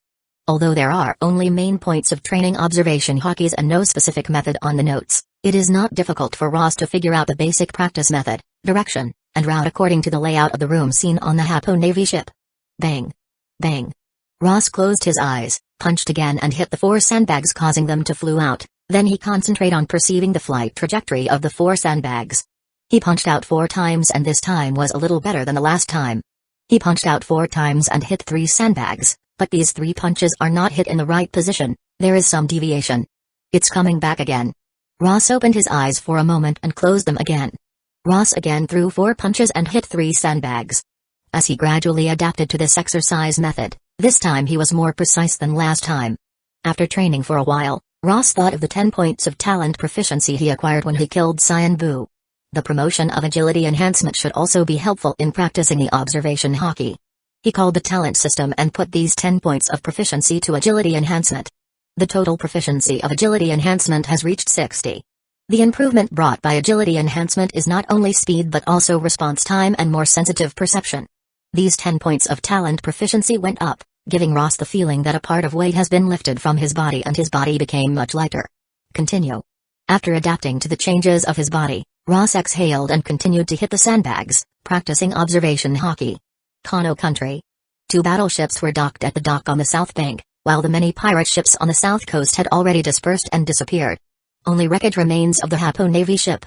Headquarters Rear Admiral Unigamo stood on the deck and shook his head as he listened to the report by his subordinates Marine. Hueco Navy is the official pirates of the Kano Country. They are similar to 7 warlords of the sea, as they are generally not pursued by Marines. As one of the subordinate countries of the world government, Kano Country has some connections with Marines. Before that, he had contacted the top authority of Kano Country to let them stop Ghost Hand Ross. But he didn't expect Ross to easily leave. Sure enough, pirates are unreliable. Unigamo's eyes showed a trace of indifference. A Marine captain next to Unigamo frowned and whispered, "Rear Admiral, what are we going to do next? Ghost Hand Ross has destroyed the Hueco Navy ship. Hueco Navy will certainly not give up." Unigamo snorted coldly and said, "You want to say that we watch at the side and let them deal with him? What else our Navy could do if we can't even catch up to him? We can't let this situation continue or we will lose our standing in the headquarter. Yes. The captain who was reprimanded bowed his head. Onigamo looked at the sea in the distance and a cold light flashed lightly in his eyes. He said, that fellow bought a branch of treasure tree Adam. He should be planning to build a new ship. Most likely he is going to the shipwright town. Unfortunately, I will not give him the opportunity to ride on his new ship. Relay my orders, each branch's battleship will divert their course, the target is shipwright town, and completely destroy the ghost hand pirates. Chapter 37 Kokonerfit's shipwright town harbor. 3 days have passed since Sai and Bu were killed. Kano country is not far from the shipwright town, so even if it is a slow ship, it will still arrive at noon on the 4th day. In Ross' training cabin, 5 sandbags were swinging around Ross. He stood in the middle of the sandbags with his eyes closed as he kept punching the sandbags. In most cases, Ross could hit 5 sandbags and occasionally he will hit nothing and he gets hit by the sandbags. It is more difficult than he imagined to master the observation hokis. After 3 days of continuous practicing, he is able to find a glimpse of the way, but it will take time to truly cross that. Hockey is a hidden force that everyone has, but most people are unaware of it or unable to sense it. The first step in practicing hockey is to sense the existence of hockey and control it and then continue to develop it to strengthen hockey. The first step is undoubtedly the most difficult. Just as Ross closed his eyes and tried to grasp the special perception in the dark and his own observation hockey, the door of the cabin was knocked and Robin's voice came from outside. Captain Ross, we have arrived at shipwright town's harbor. Got it. Ross exhaled, opened his eyes and stopped the swinging sandbags and stayed at his position for a while. He recalled the training process in his mind. Then he got up and walked out of the cabin. Coming out of the cabin, he can see the harbor of the shipwright town. Shipwright town was not big, much smaller than the Kano country, and was just a medium-sized island. However, the harbor here was much larger than the harbor in the Kano country and there was a lot of cargo piled up on the harbor. This is not Kano country, pirates may not be welcome here. Robin walked over to Ross' side. Ross said indifferently, pirates don't exist so as to be liked by people. Let's go. As before, they left the handyman on board. Ross and Robin got off the ship and landed on the dock. In the hope of finding the best shipwright, Ross found a worker carrying wood on the dock and threw out a gold coin at him and asked straightforwardly, who is the best shipwright here? The worker was frightened to see Ross get off a pirate ship, but when he saw a gold coin thrown over to him, after staring blankly at it his timidity dropped a little. After hearing Ross' question, he pinched the gold coin and suddenly smiled. We have very good shipwrights here. But if you want to ask for the best shipwright, it should be Old Man Fitz. He rarely makes ships for others, but the few ships he made are very famous. You said Old Fitz. Is it Kokonerfitz? Robin was shocked to hear the worker's words and asked him a question. Yes. The worker nodded. He hadn't built a ship in a long time. Probably not many people knew that he is in our town. Ross looked at Robin a little strangely and asked, who is Kokonerfitz? Robin put her finger on her chin, revealed a thoughtful expression and said, well, I've heard of Red-Haired Shank's ship when I was gathering information before. It seems that he made Red-Haired Shank's ship. Red-Haired Shank's is New World for Emperors. Ross interrupted Robin's speech and looked at the worker in surprise. It is speculated that the hometown of Shanks was somewhere in the West Blue. He didn't expect that the shipwright who had made the ship for 4 emperors would be here. Where is he? Go straight along this road, turn right after 2 blocks, there's a shabby cabin where he lives, the workers pointed out the way to Ross. He took Robin along that direction and turned right after crossing 2 streets. And at once he saw a shabby single-story cabin from afar. Outside the cabin, a group of seemingly angry people were gathered. Captain, are we being cheated? The best shipwright lives in this broken-down place? A man with a scar on his face frowned at another man with a broad-edged sword. The man with the broad-edged sword narrowed his eyes too and said, let's call him out and see for ourselves. Hearing the captain's words, a man came up and kicked the door of the wooden house and said, hey. The guy inside, get out. Our captain wants to see you. Silence. The man kicked the door hard again, but there was still no movement in the cabin. Just when they thought that there was no one inside, there was a sudden cough in the cabin. Cough. Cough. Really, I can't sleep well even for a nap. With a coughing sound, the door of the wooden house was pushed open. An old man about 50 or 60 years old with a gray beard and worn-out clothes came out from the inside. Looking at the old man's appearance, the group of people all frowned and some people couldn't help but say, this guy is really the best shipwright? How dare that damn bastard lie to us? Hey, if you are looking for the best shipwright, then you didn't find the wrong person. My skills are not bad. Old Fitz covered his mouth and coughed twice, taking a case of wine from the waist and took a sip, which made him feel good. Hearing the old man's words, all the people present looked at each other. Some of them were not convinced. After hesitating for a moment, someone said, "Our captain wants you to build a ship for him." "Oh." Old Fitz nodded and calmly said, "Not doing." The group of people was stunned. One of them showed irritation and pulled out his pistol and said, "Hey, old fellow, do you know who our captain is? If you don't want to die, cooperate." "Your captain, ah?" Old Fitz spoke in a drawl. Suddenly, his wrist shook and a pistol was in his hand. A precise shot pierced the pirate's head. He raised the pistol and blew at the muzzle and sighed, "I really don't want to know." Damn. They apparently did not expect that this ugly old man would dare to start a fight with them. After a moment of stunned silence, they were furious and pulled out their respective weapons before surrounding Old Fitz. But just then, clear footsteps were heard behind them. Coming through. Ross walked behind two people, put his hands on their shoulders and pushed them to both sides. The body of the two people rotated and distorted a few times, their bones cracked and they fell to the ground. The numerous pirates were shocked by the sudden change in the situation. When they turned and saw Ross, their pupils shrunk and revealed panic in their eyes. "You are Kaka." Ross kept on walking forward, and wherever he passed, the sound bones cracking and twisting was heard. A pirate tried to escape in terror, but Robin, who was following Ross, broke his neck with Trentafleur strangle. Old Fitz didn't care about these pirates, and even when Ross appeared, he didn't care, but when he saw Robin behind Ross, his body abruptly froze. "Olivia? No, you cannot be Olivia." Robin, who has always looked calm, after hearing the name of Olivia was stunned for a moment, and for the first time she lost control of her expression. Olivia. Full name Nico Olivia, one of the archaeologists of O'Hara and also the biological mother of Nico Robin. Chapter 38 Battleship arrives. Ross looked at Old Fitz and looked at Robin again as surprise expression flashed in his eyes. He didn't expect to meet someone who was familiar with Robin's mother. Do you know Mom?" The 17-year-old black-haired girl looked at the Old Fitz, her fists slightly clenched as she asked in a rare sobbing voice. Old Fitz looked at Robin and leaned his head back and sighed. "Naturally, I sailed with her for some time in search of the history of my family. Devil child, Nico Robin, although she never said she had a child, I should have long thought of it." Old Fitz's eyes flashed with a trace of self-blame. Robin bit her lips. She, who always seems to be able to remain calm in any situation, revealed a trace of sadness and pain on her face. Old Fitz was silent for a moment and said, "Want to know something about your mother? If you want to know, come in and sit down. I'll tell you everything I know." Robin was silent and turned to look at Ross. "Just listen to it you want to hear. It's still early anyway."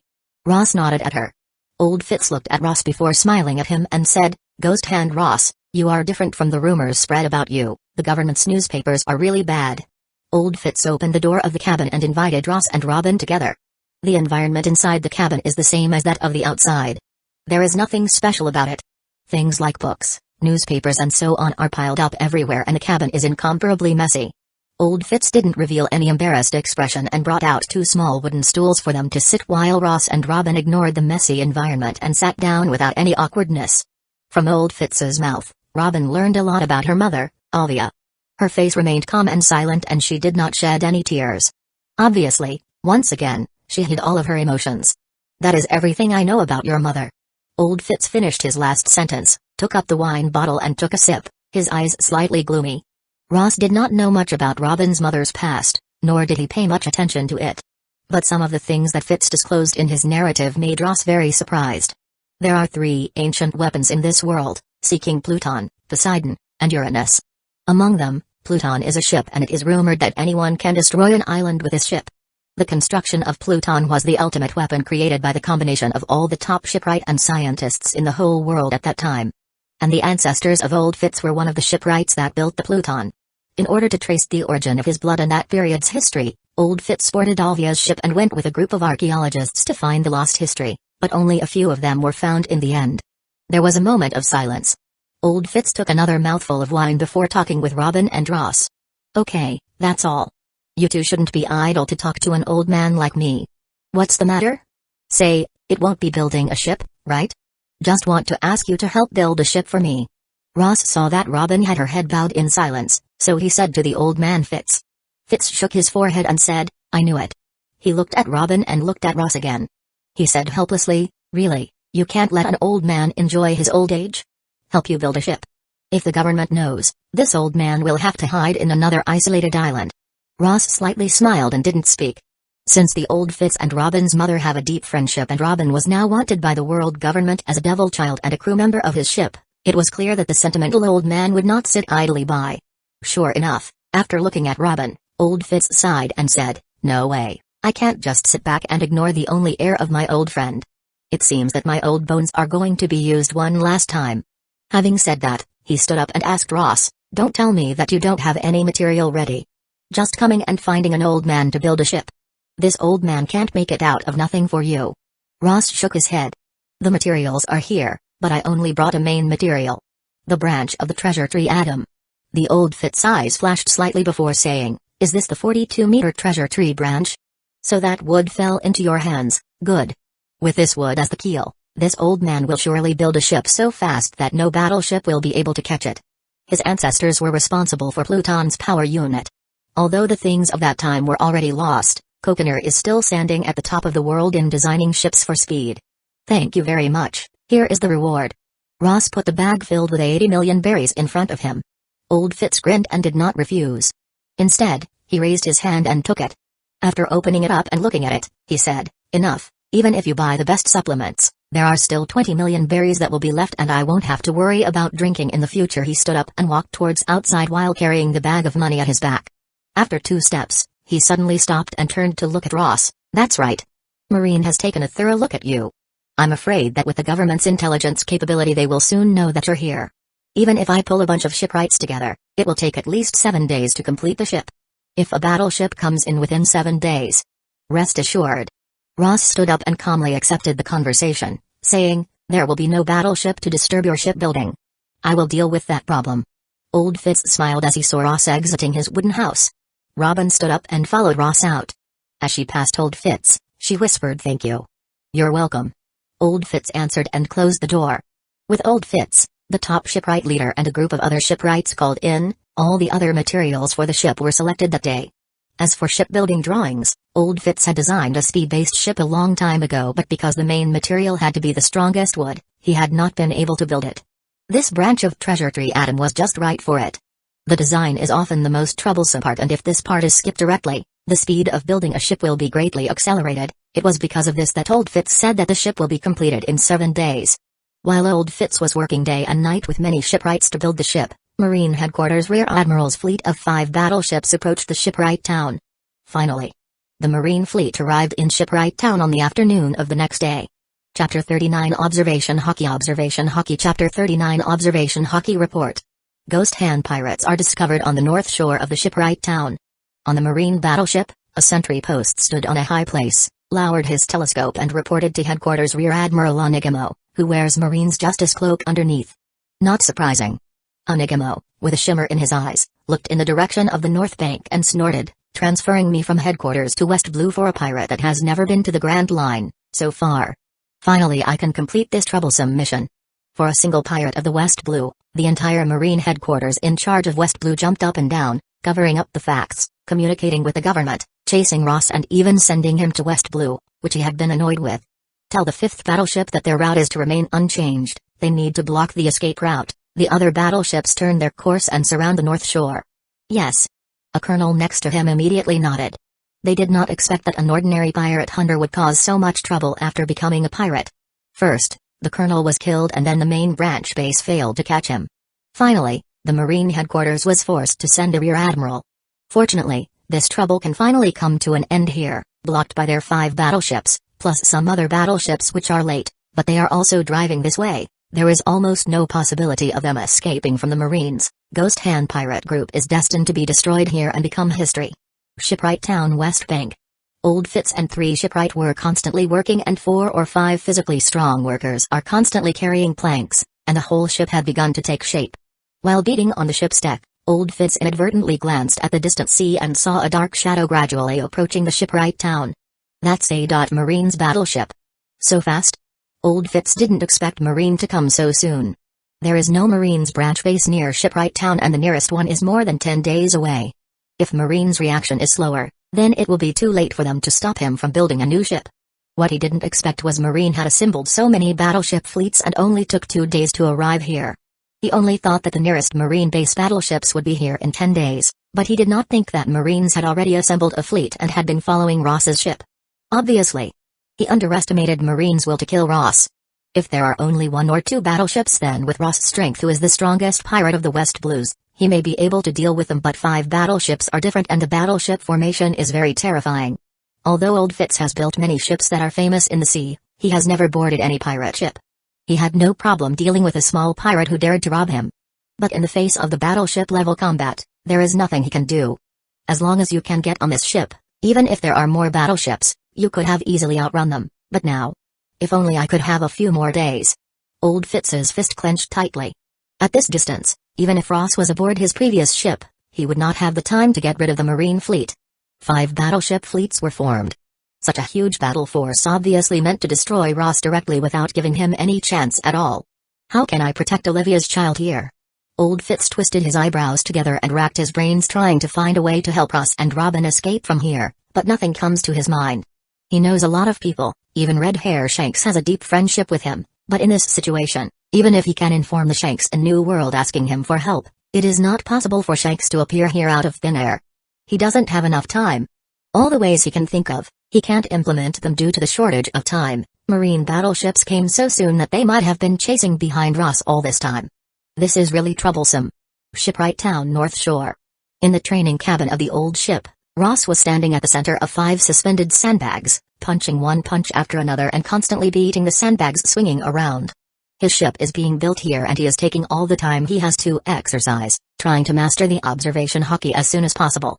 He exercises every day and practices every day. Ross is sometimes very tired, but he never stops because he knows clearly that if he stops one day because he is tired, then there will be the next day and a third day.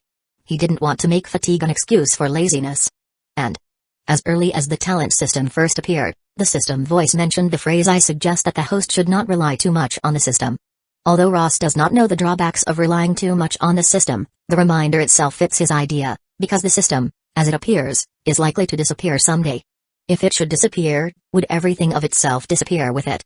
Because of this, Ross has always maintained the habit of practicing every day. Although the system may not disappear out of thin air, his exercises will not stop. Po. Po. In the process of punching and beating sandbags, Ross gradually entered a state of extreme inner calm, as if he could feel every muscle in motion and the airflow brought by his breath. His perspective suddenly became the third party, watching his body standing there, punching and swinging sandbags. This feeling. Ross thought it was strange. This is the first time he has entered this state. In past practice, it has never appeared before. In this state, he seems to be able to observe every detailed change of his own. This state is also recorded in the notes. This is a state in which every muscle and every bone of the body can be perfectly controlled in detail. Once in this state, observation hockey is very close to being learned. The power of observation hockey is not so much the potential of the human body as it is a force that will be ignored in most cases. For an average person, their body is too weak and the observation hockey is also very weak that it is almost useless. But even many ordinary people, in the face of death, at the moment of life and death, will feel as if time has become extremely slow, as if they can see the trajectory of bullets fired at them. In fact, in the state of near death, the spirit is strongly stimulated, leading observation hockey to be completely stimulated in an instant. That's the feeling that appears at the life and death moment. Naturally, ordinary people can at most trigger a moment of observation hockey because of the stimulus of life and death. Most of them can no longer grasp that state after the event, and the burst of observation hockey will quickly return to the original state. But for people like Ross, what they have to do is to observe the existence of observation hockeys under normal conditions and master the power thoroughly. Peace. Observe. Calm. Ross tries his best to be not affected by this strange state of mind, to keep his mind calm and to observe his every move. He doesn't know how long ago it took, and under the repeated mechanization, Ross suddenly noticed a strange thing that lingered on his body like an airflow for a moment. Ross was shocked and instantly broke away from the state of complete calmness, and the strange airflow disappeared instantly from his perception. No mistakes. That's it.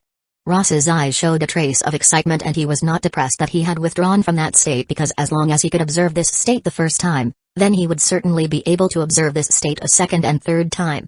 When he is fully aware of the existence of observation hockey, it is not far from controlling and using this force. Po. Ross took a deep breath and calmed his mind, ready to continue practicing. However, at this time, The door of the practice room was suddenly pushed open from the outside and Robin appeared at the door with a grave expression, saying, "Captain, Marines are here." Ross raised his hand and pressed it against the sandbags that had been swinging around him. He said, "It only took them 2 days? It seems that they have been watching us while we were in the Kano country." Robin nodded, murmuring, "There are 3 medium-sized battleships in several directions, not excluding the possibility of other battleships. The standard arrangement for other 2 small battleships and West Blue Marine branch bases should also have 2 medium-sized battleships and 4 small battleships. 5 battleships." Even though Robin knew Ross' strength, her heart was faintly worried when she detected 5 battleships coming. That is to say, this time the battleships are either assembled from several branch bases nearby or from outside the West Blue. Ross took over. "Yes." Robin nodded. "For West Blue, it's a powerful fleet that can sweep in all directions, even if the 10 pirate groups of West Blue with an individual bounty of over 30 million berries group together, they all have to flee in front of such a fleet. Pirates who have never set foot on the Grand Line have little chance of setting off waves before such force. The presence of such a large fleet in West Blue is enough to show Marines' determination to kill Ross and the importance it attaches to this." Ross smiled. 5 battleships, a rear admiral sent by the headquarters to catch me, they really think highly of me." He tidied up his slightly messy shirt, went to the door of the cabin and walked past Robin and came out on the deck, looking out into the distant sea. Far away, Marines' battleships are clearly visible. Chapter 40 Destroying Battleship 4 battleships were slowly approaching the north bank, near Ross's ship. Many of the Marines on battleship were serious and they were waiting with their swords in hand. The man they wanted to arrest was Ghost Hand Ross that turned the West Blue upside down, even if they are led by a rear admiral sent by headquarters.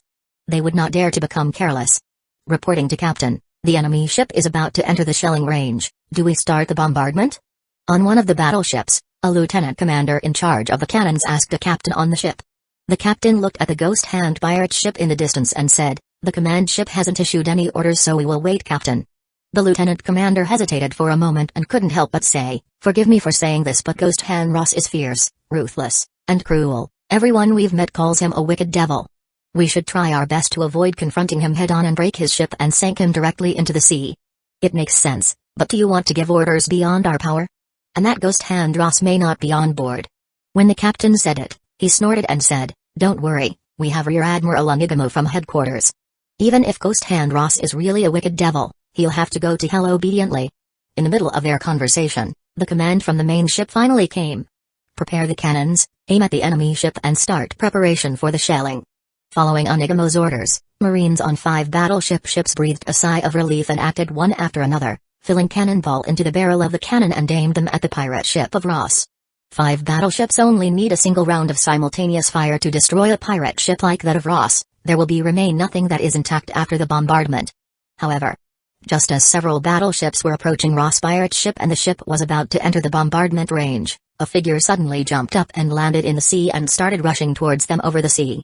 That is a man? It's Ghost Hand Ross. That guy can run on the sea. Looking at the silhouette of the rushing, many of the Marines were first to stare, and then they all reacted. They were all eyes wide and surprised. Looking at the moving figure in the sea, many Marines on the battleship stared at first, then reacted one after another, their eyes wide, showing surprise. Looking at Ross's figure that was heading towards one of the battleship, several Marines on the battleship reacted and the captain shouted directly, "Don't let him approach. Aim at Ghost Hand Ross, start firing." Many of the Marines on battleship had already prepared for the bombardment. When they heard their captain command, they suppressed the shock in their hearts and turned the barrel's angle slightly, aiming at Ross. Bang! Bang! Bang! In the midst of the smoke, countless cannonballs flew towards Ross like a raging rainstorm. The area around Ross, who was running towards them on the sea, was completely covered. Headquarters Rear Admiral Onigamo was standing on the main battleship with a cigarette in his mouth as he watches the scene and spits out a puff of smoke, saying, "Did he really think that the cannons on the battleship are ornaments? For him to directly rush at the battleship? Even I wouldn't dare to do this." There was a hint of ridicule on his face.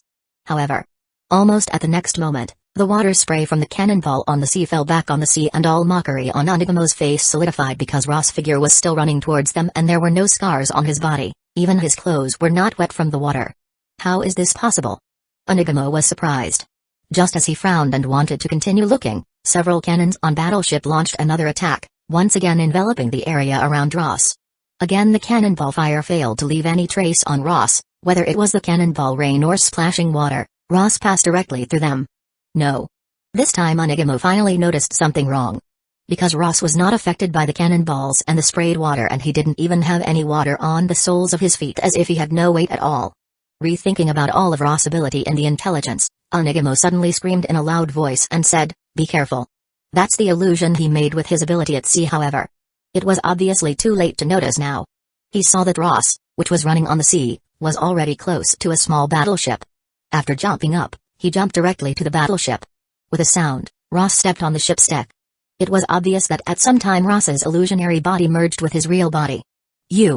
On the battleship, Marine Captain watched as Ross landed on his battleship with a look of horror and panic. He tried to make his subordinates Marines fire their guns at Ross. But before he can even give his orders, he saw that the ship's deck beneath Ross' feet suddenly started to twist. The shipboard made of hardwood suddenly seems to become like wave. With Ross as the center, it started to twist in all directions, and the whole hull makes an unbearable sound of kaka-kaka. Bang! Bang! Bang! In their panicked state, the Marines started to fire their guns at Ross, but Ross has no intention to dodge. His hands were stretched out on both sides, and the bullets that touched his hands and body got twisted around or stopped still. Under the horrified gaze of the Marines on several other battleships, this small battleship, which is tens of meters long, appears to be twisting and folding in the middle. It's like an invisible giant holding a model ship in both of his hands, and he is exerting force from both sides of the ship, and finally the small ship completely collapsed. Damn it! When Onigamo saw this scene, he shouted angrily. The cigarette in his mouth had already been bitten by him. He looked angrily at the location where battleship had collapsed. The ship was twisted by a rigid spiral and turned into a twist-like battleship. After losing the power of distortion, the ship's deck collapsed and shattered completely. At this time, Ross's figure also jumped from it, charging into the second battleship. Fire! Stop him! Marine on the other battleship looks at Ross, who was rushing towards them. Behind him a twisted ship with almost all Marines were dead. However, even as the captain on board gave his orders and countless cannonballs fired at Ross, they all passed through him without having any effect on him. Obviously, at some time, Ross, who was running on the sea, became a phantom image again. Bang! In the continuous bombardment, Ross' figure rushed towards the second battleship. He pressed his hand on the bulkhead of the battleship cabin, and the power of distortion violently ignited. The entire cabin showed a strange twist as it turned into a spiral cake-like figure. Stop him! A Marine captain with a long sword in his hand rushed towards Ross with a roar. The long sword in his hand slashed out, wrapped in weak sword energy, towards Ross. Ross had no intention of avoiding it, and his other hand lifted to block it. The sword energy fell towards his hand like a snake. It twisted a few times and then collapsed and broke, and then the captain's sword was also pinched between his fingers. Weak sword arts. The power of this sword is comparable to Captain Moby, but for him now, it can be pinched between his fingers. Chapter 41: Ross vs. Onigamo Kaka. With a slight force from Ross' fingers, the long sword twisted and broke. At the same time, a twisting force was transmitted along the long blade and bombarded the captain's body, letting blood gush out of his mouth as he flew backward. Then he stepped on his feet, and the entire ship again showed strange ripples that spread in all directions. Eventually, countless boards overturned and the entire ship folded violently in the middle and broke apart. After destroying two battleships in succession, Ross stood on the broken battleship and gasped for a moment.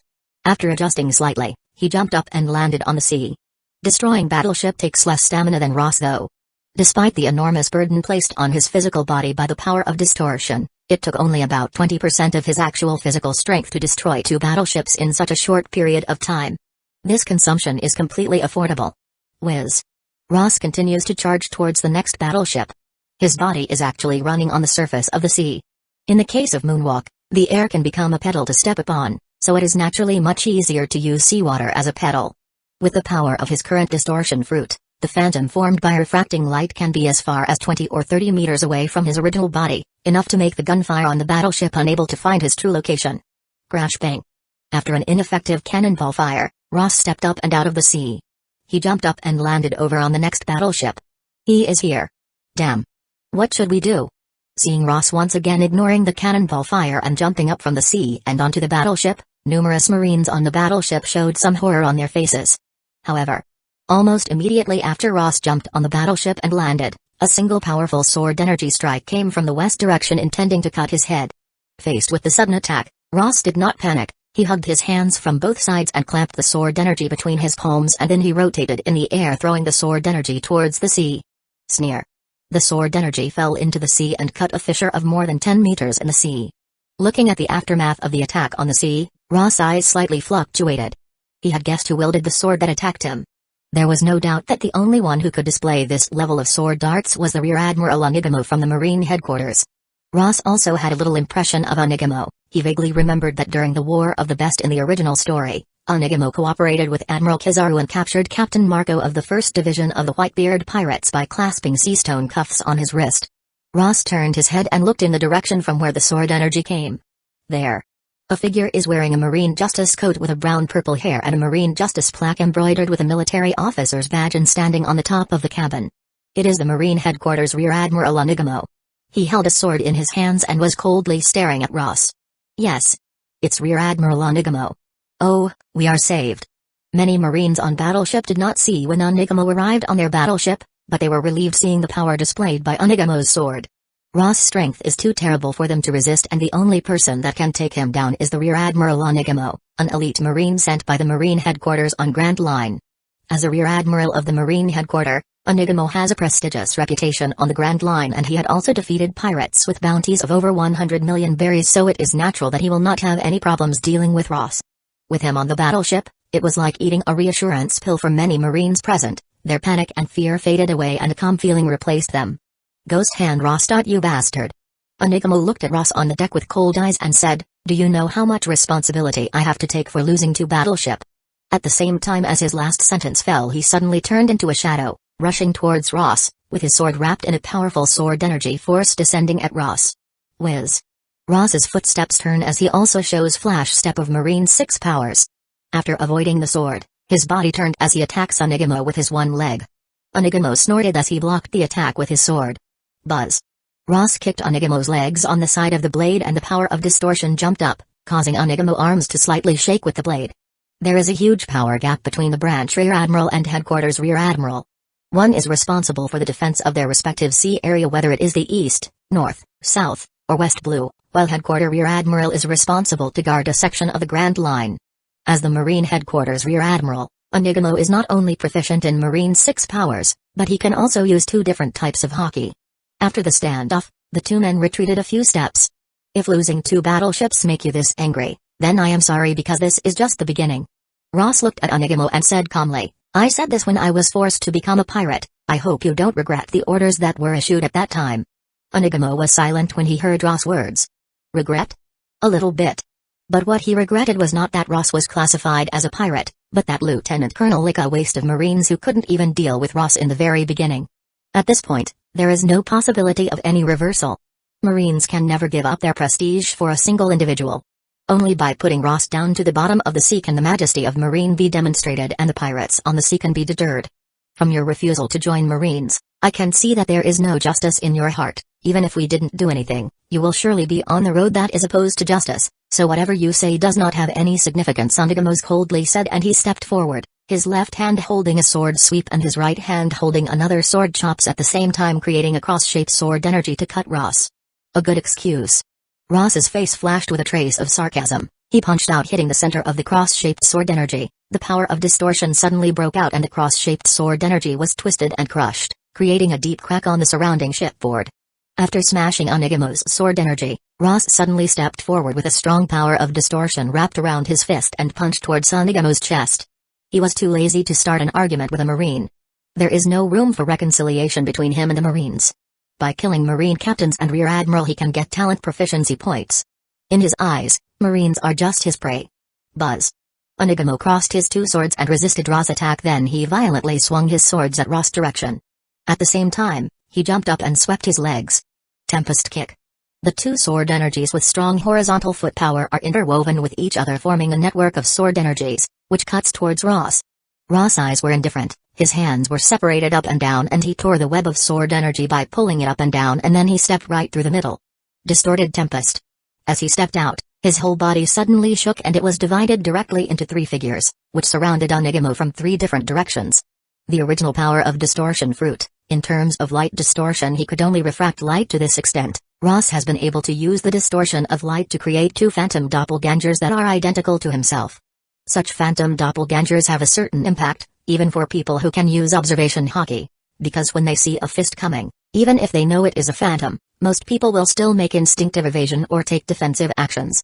Chapter 42 Life Return See Imaikigen Chapter 42 Life Return Such insignificant skill. Looking at the three identical Ross, surrounding and besieging him, Onigamo snorted and expanded his observation haki. He swept the two phantom doppelganger with his two swords and at the same time attacked Ross with his sword energy. Although creating phantom doppelganger consumes stamina and takes up part of the power of distortion, Onigamo is more affected and it is more difficult for him to attack Ross with all his strength. ZZ. Ross' hands were empty as he grabbed Onigamo's sword energy attacks, twisted them into a ball and threw the sword energy ball back towards Onigamo. Onigamo used Tempest Kick and kicked towards the incoming attack, but at this time, Ross followed up and punched out with his fist trapped in the power of distortion. At the same time, the other two phantom doppelganger also punched towards Onigamo, one from left and one from the right. Although he knew that the left and right are the phantom doppelgangers, Onigamo still instinctively reacted to avoid Ross' attacks. Bang! The fists and swords intersected and the swords coated in armament haki in Onigamo's hands showed sign of instability. The two swords also tremored violently, giving a buzz. It seems that you can't cope with this insignificant skill. Ross sneered. He stepped on his feet and used flash step. His entire figure moved sideways as he surrounded Onigamo with his two phantom doppelgangers constantly switching his position with them. Onigamo hummed gloomily and suddenly closed his eyes. Instead of watching Ross attacks, he only used paper art of the Marine 6 powers and observation haki to capture Ross' position, while holding his swords in both of his hands with armament haki coating them completely. Armed. Around the two swords, the armament haki's colors shook violently. Suddenly, they gathered together. The colors changed from surrounding the swords and became attached to them, turning the two swords into pitch black colors. The strength of armament haki is high and low, and at the high level, armament haki can be used to achieve the hardening effect. Even at just the basic hardening, it has already surpassed the basic level of armament haki and entered the high level. Armament haki hardened. Ross stared slightly but did not show any fear. He thought intently before putting away the phantom doppelgangers and roused up the power of distortion fruit. Distortion fist. Two-blade stream. Caress cut. Onigamo combines two swords and chops strongly. Buzz. Ross' power of distortion hit Onigamo's cuts hard in the air and the fist and sword did not connect perfectly but stopped about half an inch apart from each other. At its center, the collision of sword energy and the chaotic power of distortion badly interweave and collide, making a nurturing and crackling sound, as if there was static electric current in the air. Bang! The waves of sword energy and the power of distortion finally burst apart and the aftermath of the collapse surged in all directions, leaving the deck beneath Ross and Onigamo totally disfigured and shattered. In the aftermath, Ross took 2 steps back, while Onigamo staggered the same way, stepping back 2 steps as they have almost equally hit each other with all of their strength. Devil fruit can be developed to this extent. Onigamo opened his eyes and looked at Ross with a solemn look in his eyes.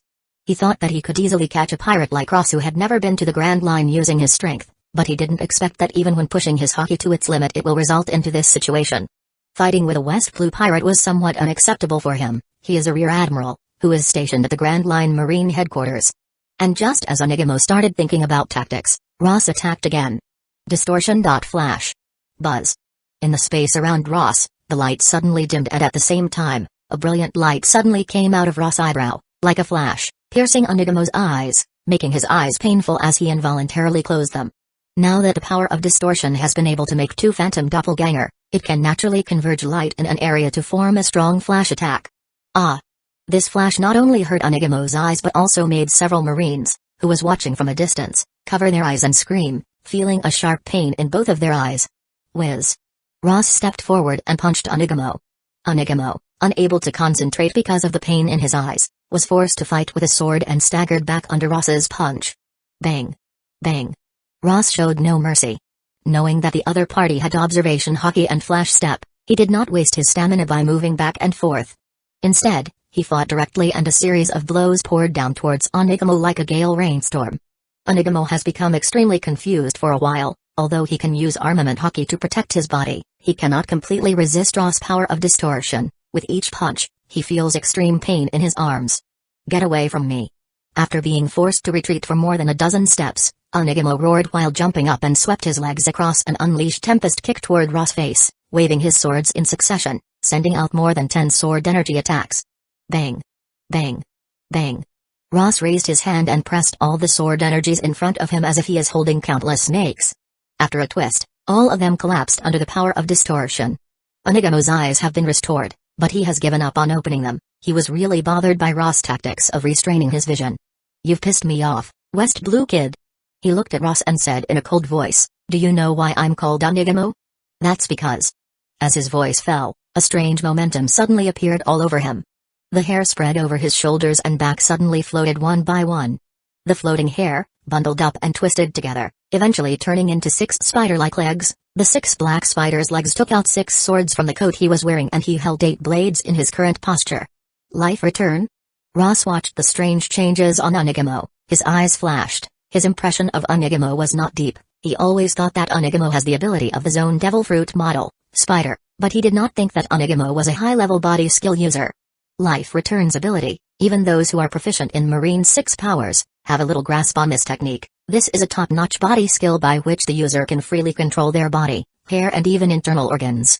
You haven't been to Grand Line, but you have such knowledge that you recognize not only hockey but also the life returns. It is quite surprising. Onigamo grinned and grinned terribly. In the War of the Best in the original work, life returns has become Onigamo's normal skill, but now it is his ultimate stunt. In order to press Ross down, he has no reservations anymore. Chapter 43 Reversal That Appearance. Can hair also move?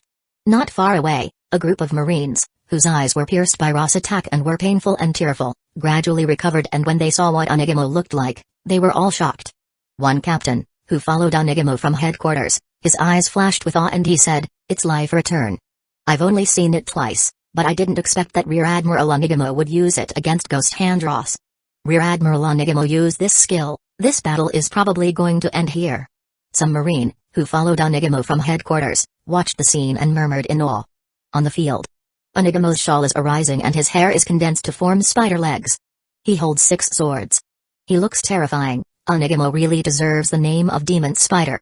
What you felt just now was the sword darts of the 2nd blade stream, and now I will use 8 blade stream. His face was fierce and indifferent, and the moment his voice fell, he stepped down and rushed towards Ross. 6 swords held by Spider's legs, together with 2 swords held by his hands, slashed vertically, and the strong sword energy interwoven directly into a sword energy net. Almost at the moment when the sword energy cuts came out, he leaped into the air, swung his legs violently, displaying Tempest Kick, and kicked out 2 energies in the void, intertwined with the net of sword energy that fell head-on towards Ross. Disorganized sword darts. Ross motivated the power of Distortion Fruit and condensed it in his hands and pulled the net of the falling sword energy and tore it up. Though it was difficult, it was still torn by him. It's impossible for the sword darts displayed by your hair to reach the level of your hands. Ross stepped over the torn web of sword energy and went up to Onigamo, his eyes calm and indifferent, his fists swinging fast. Onigamo held 2 long swords in both hands to take Ross' fists on the front, while the other 6 swords fall towards Ross' head and face. That's true, but these 6 swords are extra, and you only have 2 hands. Zzz. 6 long swords interlaced into a dense network of swords, which completely surrounded Ross. Even though Ross displayed paper art, he still could not avoid all of them and was occasionally hit by swords. Cuts tore his clothes in an instant and left a blood stain on his skin. But because the Distortion Fruit power can cover his entire body and the strength of the 6 swords is far less than those held in Onigamo's hand, the real damage to Ross is very slight. However, after a while, Ross still had more than 10 blood stains on his body. His whole body was dripping with blood and he looked terrifying. Onigamo, opposite him, was also not very happy either. One of the 6 swords wrapped in his hair was completely broken, 2 were badly damaged, and only 3 swords remained intact. As for his arm, which is in the constant hard struggle with Ross, gradually develops muscle strain. In the case of life return, Onigamo can hardly use armament hockey hardening, so it is very difficult for him to resist the power of distortion. Why do you still have to resist? Fall under justice, it is your destiny. Onigamo controls 7 swords, constantly attacking Ross like a madman. The offensive is like a rainstorm whose goal is to completely tear Ross apart. Justice? Ridiculous. Ross' clothes were broken and his whole body was bleeding, but his face was still cold and calm and without any emotion. It was a terrifying sight. He punched out one punch after another, constantly smashing Onigamo's sword energy, and bombarding them. In the process, although his wounds were increasing, his heart became calmer, like a spring in a quiet valley. In Ross' eyes, Onigamo's falling sword's attacks gradually changed from frenzy to traceability, and he gradually seemed to be able to see the tracks of those attacks. It wasn't known when it started. But Onigamo's sword attacks started to only touch Ross' body, and then gradually Ross' body become untouchable by those swords. Ross used flash step with his feet easily. His entire body is like a fish in water. He tosses and turns around, avoiding all the sword attacks of Onigamo. Over time, Onigamo gradually realized that something was wrong. It was clear that he had an advantage, but suddenly that advantage gradually turned into a disadvantage. Ross dodging is very similar to paper art in Marine 6 powers, but it is somewhat different. Paper art is only a pure state of evasion. Once you want to launch an attack, you must exit paper art. Ross pays equal attention to attack and evasion, and his every action is flexible with accurate judgment. This is observation hockey. Onigamo couldn't help but widen his eyes and look at Ross in front of him with an incredible look. If Ross could use observation hockey, he would have used it a long time ago. There is only one possibility for him to use it now. He learned it in battle. Any hockey has the possibility of a direct awakening in battle, and Onigamo has met such people who awoke in their hockey in a battle, but all of those people he encountered were in the Grand Line or in the New World. It never occurred to him that Ross, a pirate from West Blue, would be able to comprehend hockey. How can he suddenly awaken hockey without experiencing battles on the Grand Line, without experiencing life and death, without experiencing great and terrifying pressure? How can he suddenly awaken hockey? Onigamo's heart trembled. Now Ross is using the observation hockey and his tricks now have no advantage. And due to the special nature of distortion fruit, which is similar to quake fruit, even if it can be equally divided in strength, but the twisted effect is constantly superimposed, the receiver body will be continuously affected and step by step it will fall. It's like boiling a frog in warm water. By the time Onigamo notices the seriousness of the situation, his arms are starting to feel numb. His sword darts have become very slow. Bang! As Ross dropped another punch, the armament hockey surrounding Onigamo's sword blade was forcibly dispersed and the whole sword was in a state of an unbearable burden, showing signs of twisting and fragmentation. The situation of strength and weakness has been reversed completely. Many Marines in the distance watched this scene. All of them were shocked and are in denial. It was clear to them that Onigamo had been suppressing Ross. Why did the situation suddenly change? It seems that your justice is coming to an end. Ross calmly watched Onigamo, who had been shocked out of his mind by him. He stepped forward and followed him directly and punched out, crushing Onigamo's sword in his left hand. Damn it! Onigamo is grinding his teeth and his face showed a grim expression. He raised his left hand and took a sword from one of his hair, trying to continue the fight with Ross, but Ross dropped another punch. His arm muscles had been severely sprained and he could no longer resist it. The punch freed both of his left and right hand swords, and under the influence of the power of distortions, the muscles and bones were overwhelmed. If he were not in the state of life return, it would be very difficult for him to even move his fingers. Bang! Ross took another step forward, swung his arm violently, and all the swords on Onigamo's hair were shattered and the shattered swords fell on the ship's board. Rear Admiral Onigamo. Many Marine looked at this scene and couldn't help but scream, and all the faces were filled with horror. Ross stared at Onigamo, who could not believe that he would fail. There was no mockery or excitement in Ross' eyes, only the dreadful calmness. He looked so coldly at Marine Rear Admiral, who was numb and unable to move. Actually, how to carry out your justice has nothing to do with me. I will not care, but if you want to put your justice on me, then I can only say, you have picked the wrong person to fight from the beginning. Kaka. The sound of the broken bones echoed on the silent deck. Throughout Battleship, there was silence. Chapter 44 Marine Headquarters vibrates far away. On the other two battleships, all Marines stared at Ross and Onigamo's battleship, but it was very difficult to see clearly because of the distance. The sounds seems to have stopped. Is it over? Ghost Hand Ross should be overwhelmed by Rear Admiral. Someone listened to Ross and Onigamo's battle on battleship, and a constant battle sound ceased. They could not help but look at each other and show their concern. Naturally. Rear Admiral Onigamo is a headquarters Rear Admiral of the Grand Line. Ghost Hand Ross will definitely be suppressed by Rear Admiral. The Rear Admiral of the West Blue has a cigar in his mouth as he says with a dull tone.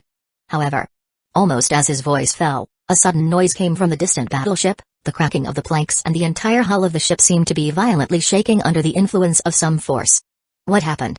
Many people were startled and intent to take a closer look at it when the battleship's hull suddenly burst with an overwhelming sound and the whole ship was constantly twisted and shattered from the middle. Bang! With countless Marines staring in horror, the battleship twisted and folded in the middle and was cruelly destroyed like the previous two battleships. Battleship was destroyed. How is it possible? Rear Admiral Onigamo is on that battleship. Many Marine officers were shocked and looked incredibly at the destroyed battleship. Some even grabbed the sentry's telescope to look at it. Crash. The collapsed battleship splintered on both sides, causing a huge wave of water below it which surged in all directions. And on the broken wreckage of the battleship, a blood-drenched figure is standing there, like a god-killer coming out of the battlefield, which is terrifying. That is, Ghost Hand Ross. Looking at the bloody figure and judging his identity, Marines on the remaining 2 battleships showed horror in their faces. The ship was destroyed and Ross appeared on the wreckage. What about Rear Admiral Onigamo? Could it be that?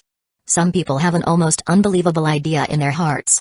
Their eyes show a tinge of fear and they couldn't help but shake their heads with that knowledge. Impossible. No way. Onigamo is a Rear Admiral of the Marine headquarters. How is it possible for him to lose to a pirate from West Blue? However, just as the group of Marines was shocked and horrified, the blood-bathed figure suddenly stepped under his feet and jumped up coming out of the wreckage and rushed towards the 2 remaining battleship. He is coming. Damn. Where is Rear Admiral Onigamo? Many Marines were in shock. They still could not believe that Rear Admiral Onigamo would be defeated by Ross until Ross's figure arrived at their battleship. They began to fire at Ross with their knives and guns in panic. Bang. Bang. Bang. The bullets flew but they couldn't cause any damage to Ross. When he stepped on his feet, the ship's board was twisted and broken and he directly fell to the lower levels of the ship. Then a strong power of distortion centered on Ross's position spread in all directions as if the center of the ship had been hit by some severe impact and the ship's plates were stacked like waves. Kaka. Kaka. The 4th battleship, under Ross' power, was also totally destroyed and shattered. Withdraw. Quickly withdraw. Marines on the 5th battleship in the distance saw the tragedy of the 4th battleship and finally recovered from the incredible fear and horror. The captain on board looked at the wreckage of the battleships in horror at the distant sea. The whole battleship was in chaos. On the wreckage of the 4th battleship, Ross stood in the center of the broken ship's deck, watching the 5th battleship, which fled in the reverse direction, gasping violently and barely standing. In the fight with Onigamo, he almost consumed most of his stamina. If he hadn't finally succeeded in understanding observation hockey, even if he could still win, he would surely have won miserably. After destroying the 3rd battleship and the 4th battleship, the remaining small part of his stamina has completely reached the bottom. Now, he has almost no power to move. If the 5th battleship had turned its cannons and fired 1 round, that scene would have been extremely dangerous. However, Ross had no worries. Firstly, he knew that Marines' psychological endurance on the 5th battleship was very weak when Onigamo's life and death were unknown to them and their 4 battleships were destroyed. Secondly, after killing Headquarters Rear Admiral Onigamo he got another 40 talent proficiency points. If the 5th battleship really dares to fight him, it would have been no big deal to put these 40 talent proficiency points into physical enhancement for a temporary recovery. Headquarters' Rear Admiral's strength is remarkable. I underestimated him. Looking at the 5th battleship in the distance, Ross shook his head and looked at the bloodstains on his body. He couldn't help but whisper. His present physical constitution is far from ordinary people's comparison. All the bloodstain on his body are no longer bleeding and all of them are forming scabs. After a while, Robin drove the pirate ship slowly through the ruins. By the time the ship approached, Ross had recovered a little of his strength. With a hard step under his feet, he jumped up and landed on his ship's deck. Captain Ross. Seeing the blood marks on Ross, Robin couldn't help but reveal a trace of surprise and quickly came forward. It's all right. Ross waved at Robin to show that he was okay and at the same time asked her to bring the medical box and simply clean up his wound.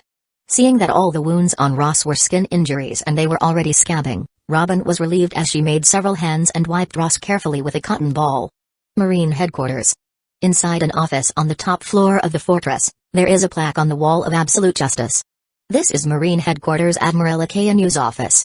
Akayanu sits at the back of his desk with Marine Justice cloak decorated with gold shoulders, holding a document and looking at Vice Admiral Doberman standing in front of him. Doberman is reporting to him about his work. There are no problems with these things. I am happy with your work, but... Akayanu listened to Doberman report on his recent work, first affirmed his work, but then raised his head and stared at Doberman. What's going on in the West Blue?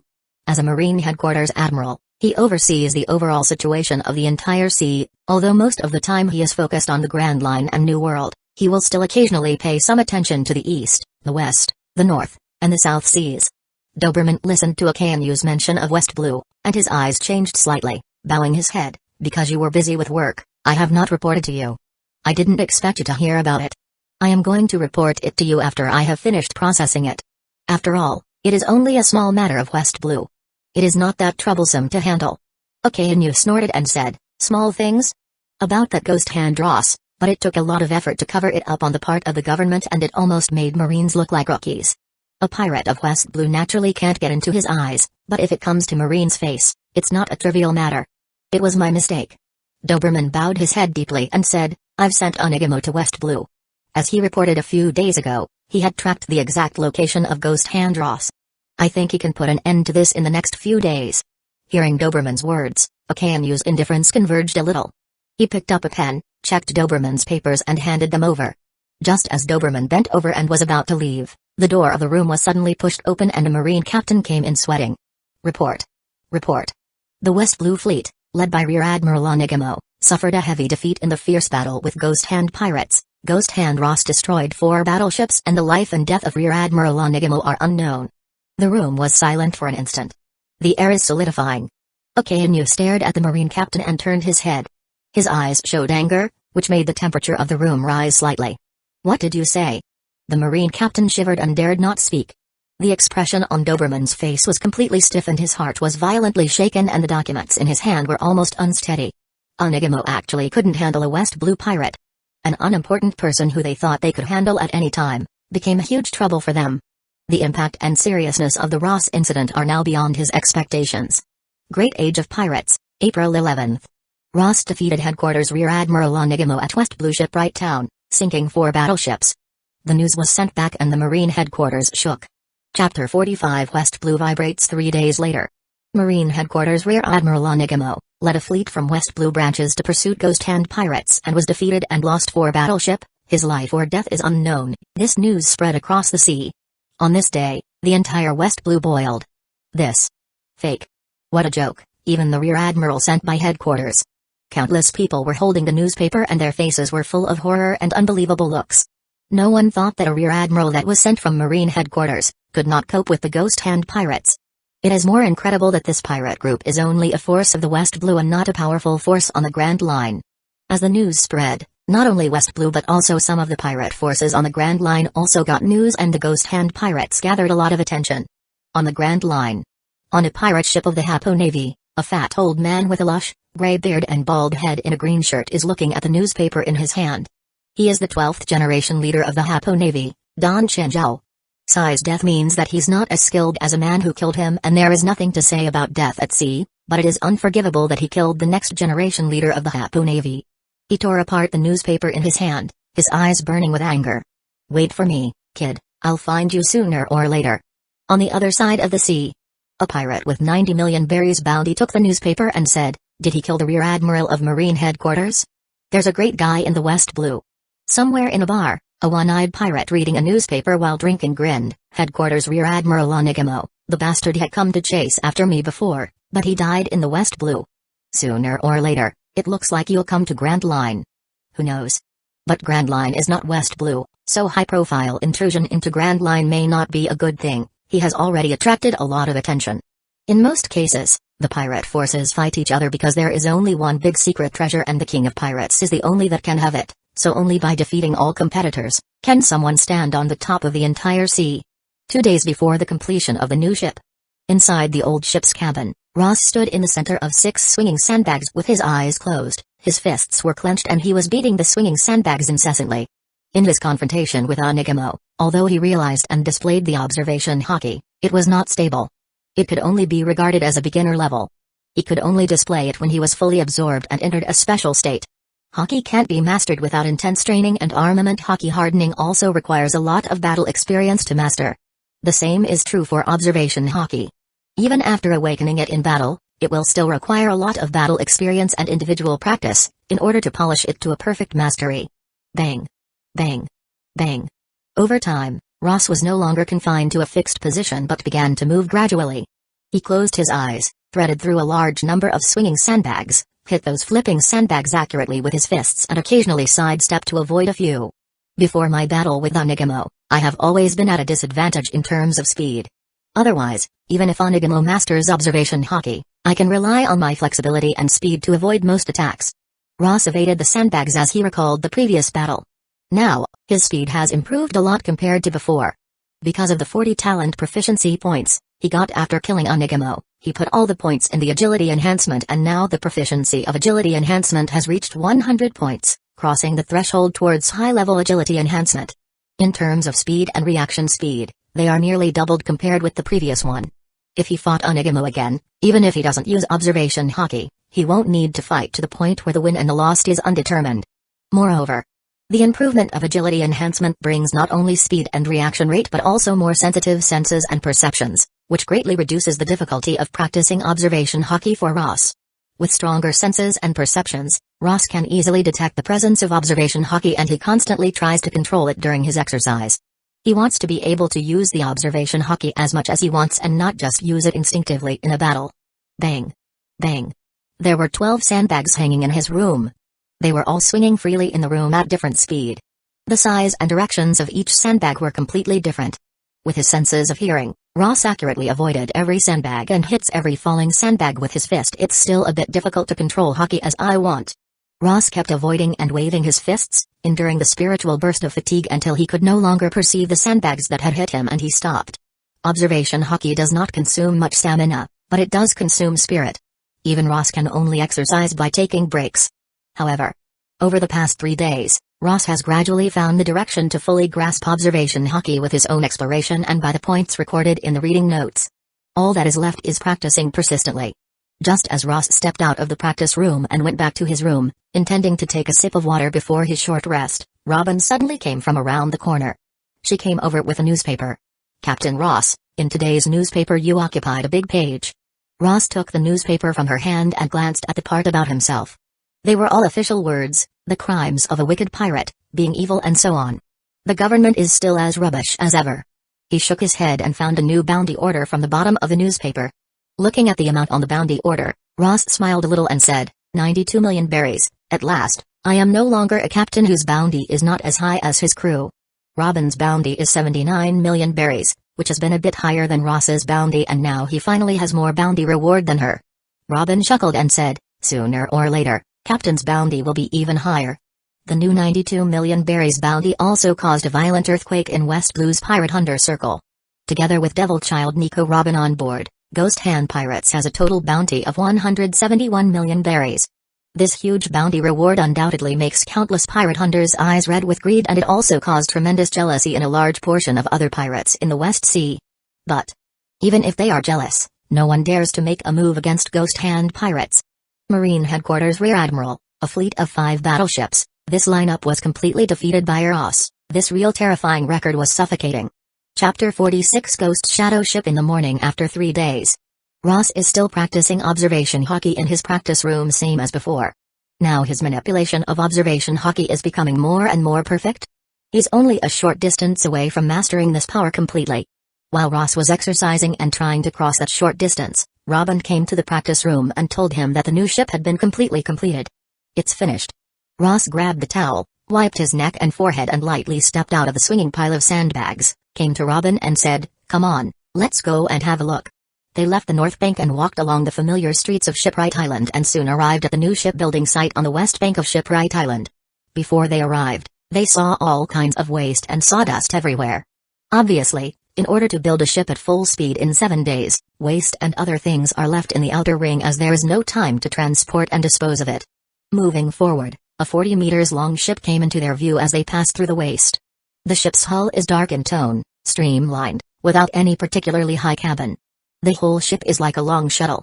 Looking at its appearance, it can be seen that the ship is designed to absolutely crush other wide-sailing ships in terms of speed. Here you are.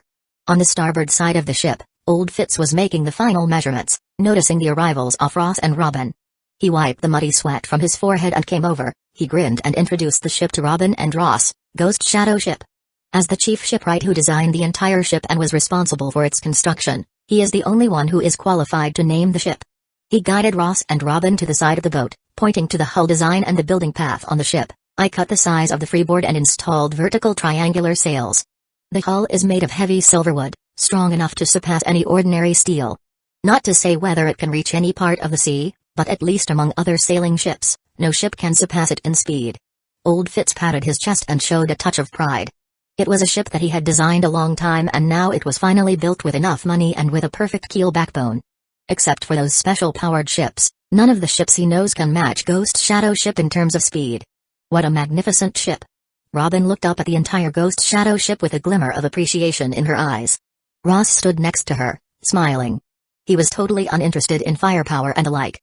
What he needed was a speed-based ship, supplemented by firmness and durability. It's a great honor to have the fastest sailing ship in the world. Ross smiled. Old Fitz waved his hand and said, no, it should be. Without the treasure tree atom branch you got, it would not be able to withstand the pressures of design and speed. Without the tens of millions of berries, I would not be able to buy so many silverwood hulls. What's more. At this point, Old Fitz looked at Robin and paused. I also hope that you can take Robin and leave the government and Marines far behind. Ross looked at Old Fitz and responded earnestly, Robin is my crew member and I am responsible for all of my crew members.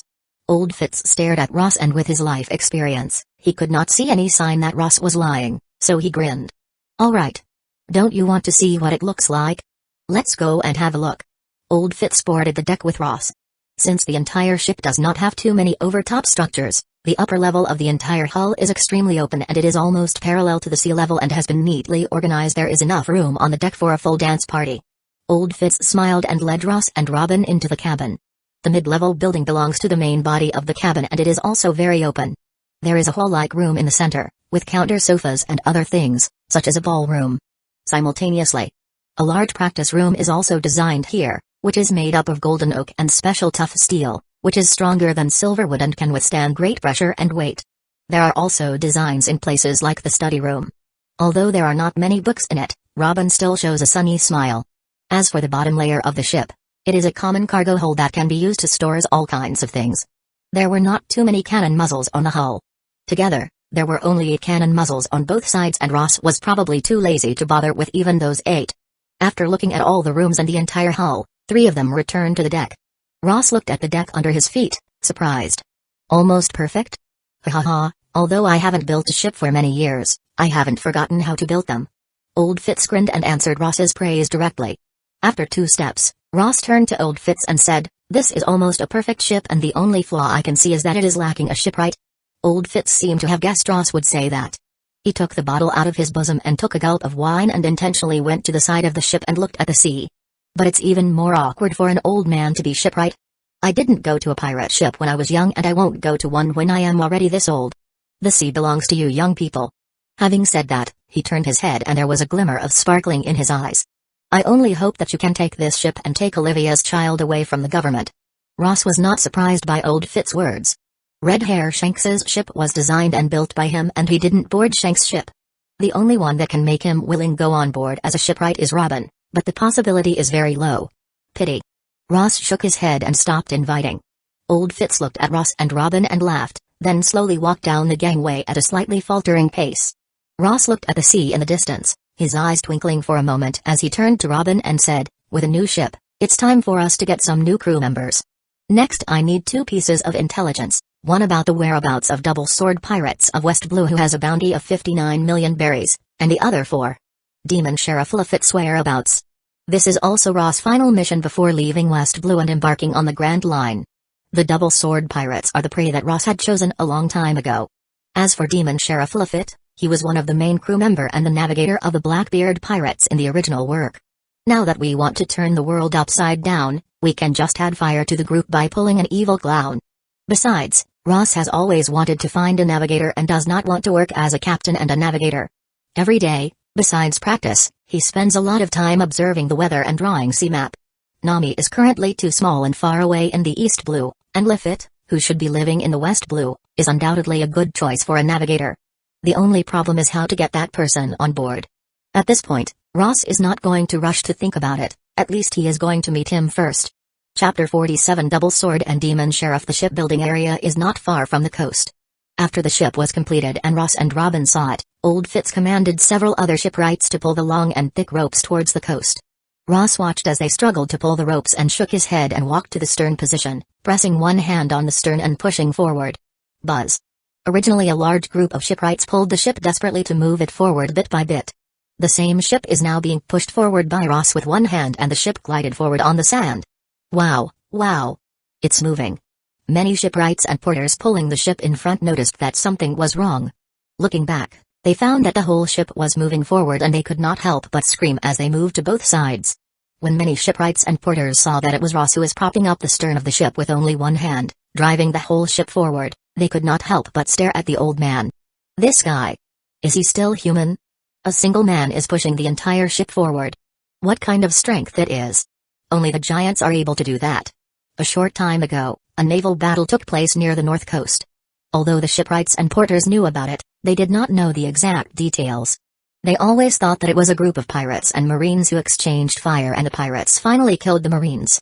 Crash. Ross pushed the ship to move fast. After a moment, he pressed his hands on the stern of the ship and pushed it even harder. The whole boat slammed forward, cut open the waves and went into the sea. After the ship entered the sea, Old Fitz boarded the ship again and went to the bottom of the ship to inspect it. After finding that there was no problem, he returned to the shore. The porters on the shore and the handymen on the Ross ship are rushing to carry all kinds of goods, most of which are fresh water and food, as well as other materials from the old ship.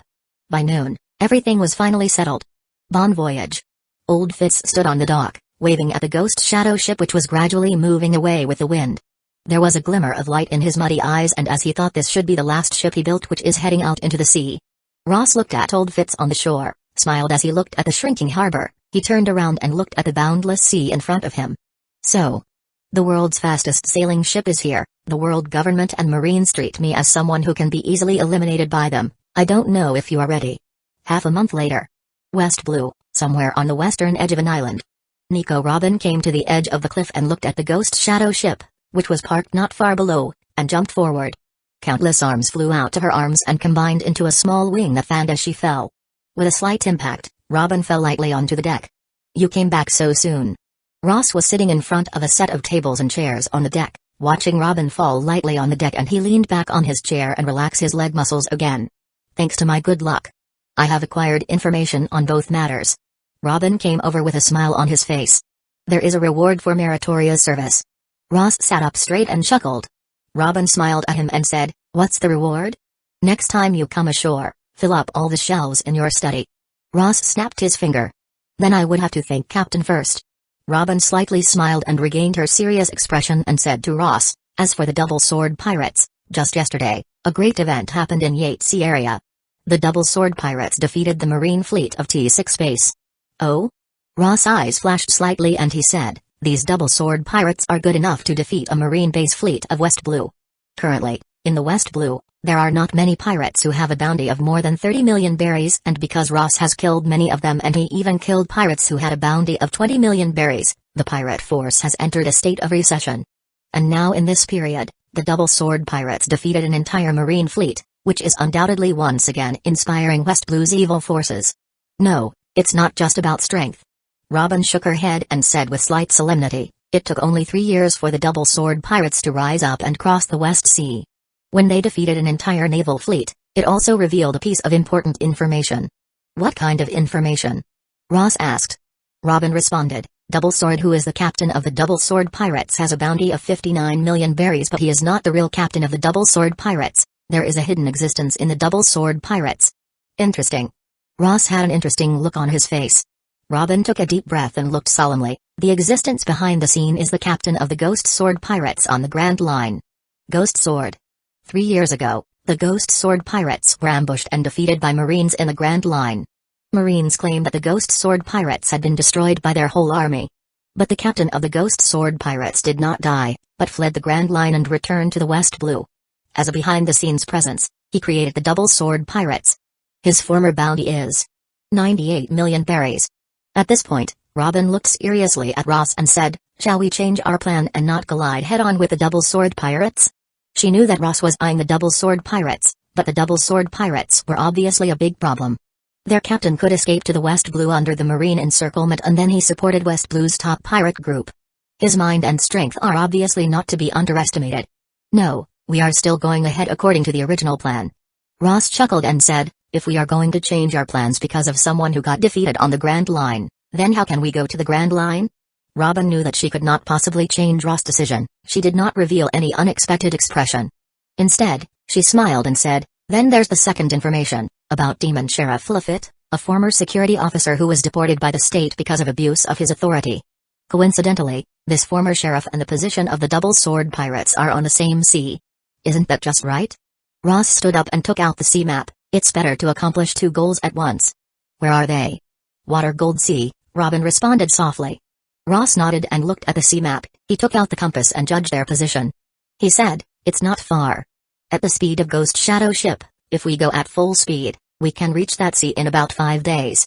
So, turn the rudder, hang the sails, let's go to the Water Gold Sea."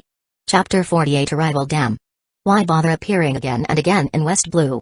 In Vice Admiral's office in Marine Headquarters, Doberman looked at a document on his desk, listened to the reports from his subordinates and couldn't help but yell at it. Previously, because of Ghost Hand Ross, he was reprimanded by a KNU and was almost driven out of Marine Headquarters to pursue Ross himself. Now, only half a month after Ross' incident, Double Sword Pirates emerged. To replace the captain with a fake, that bunch of bastards from the G8 branch base. After reading the report carefully, Doberman could not help but shout angrily at the G8 base on Grand Line.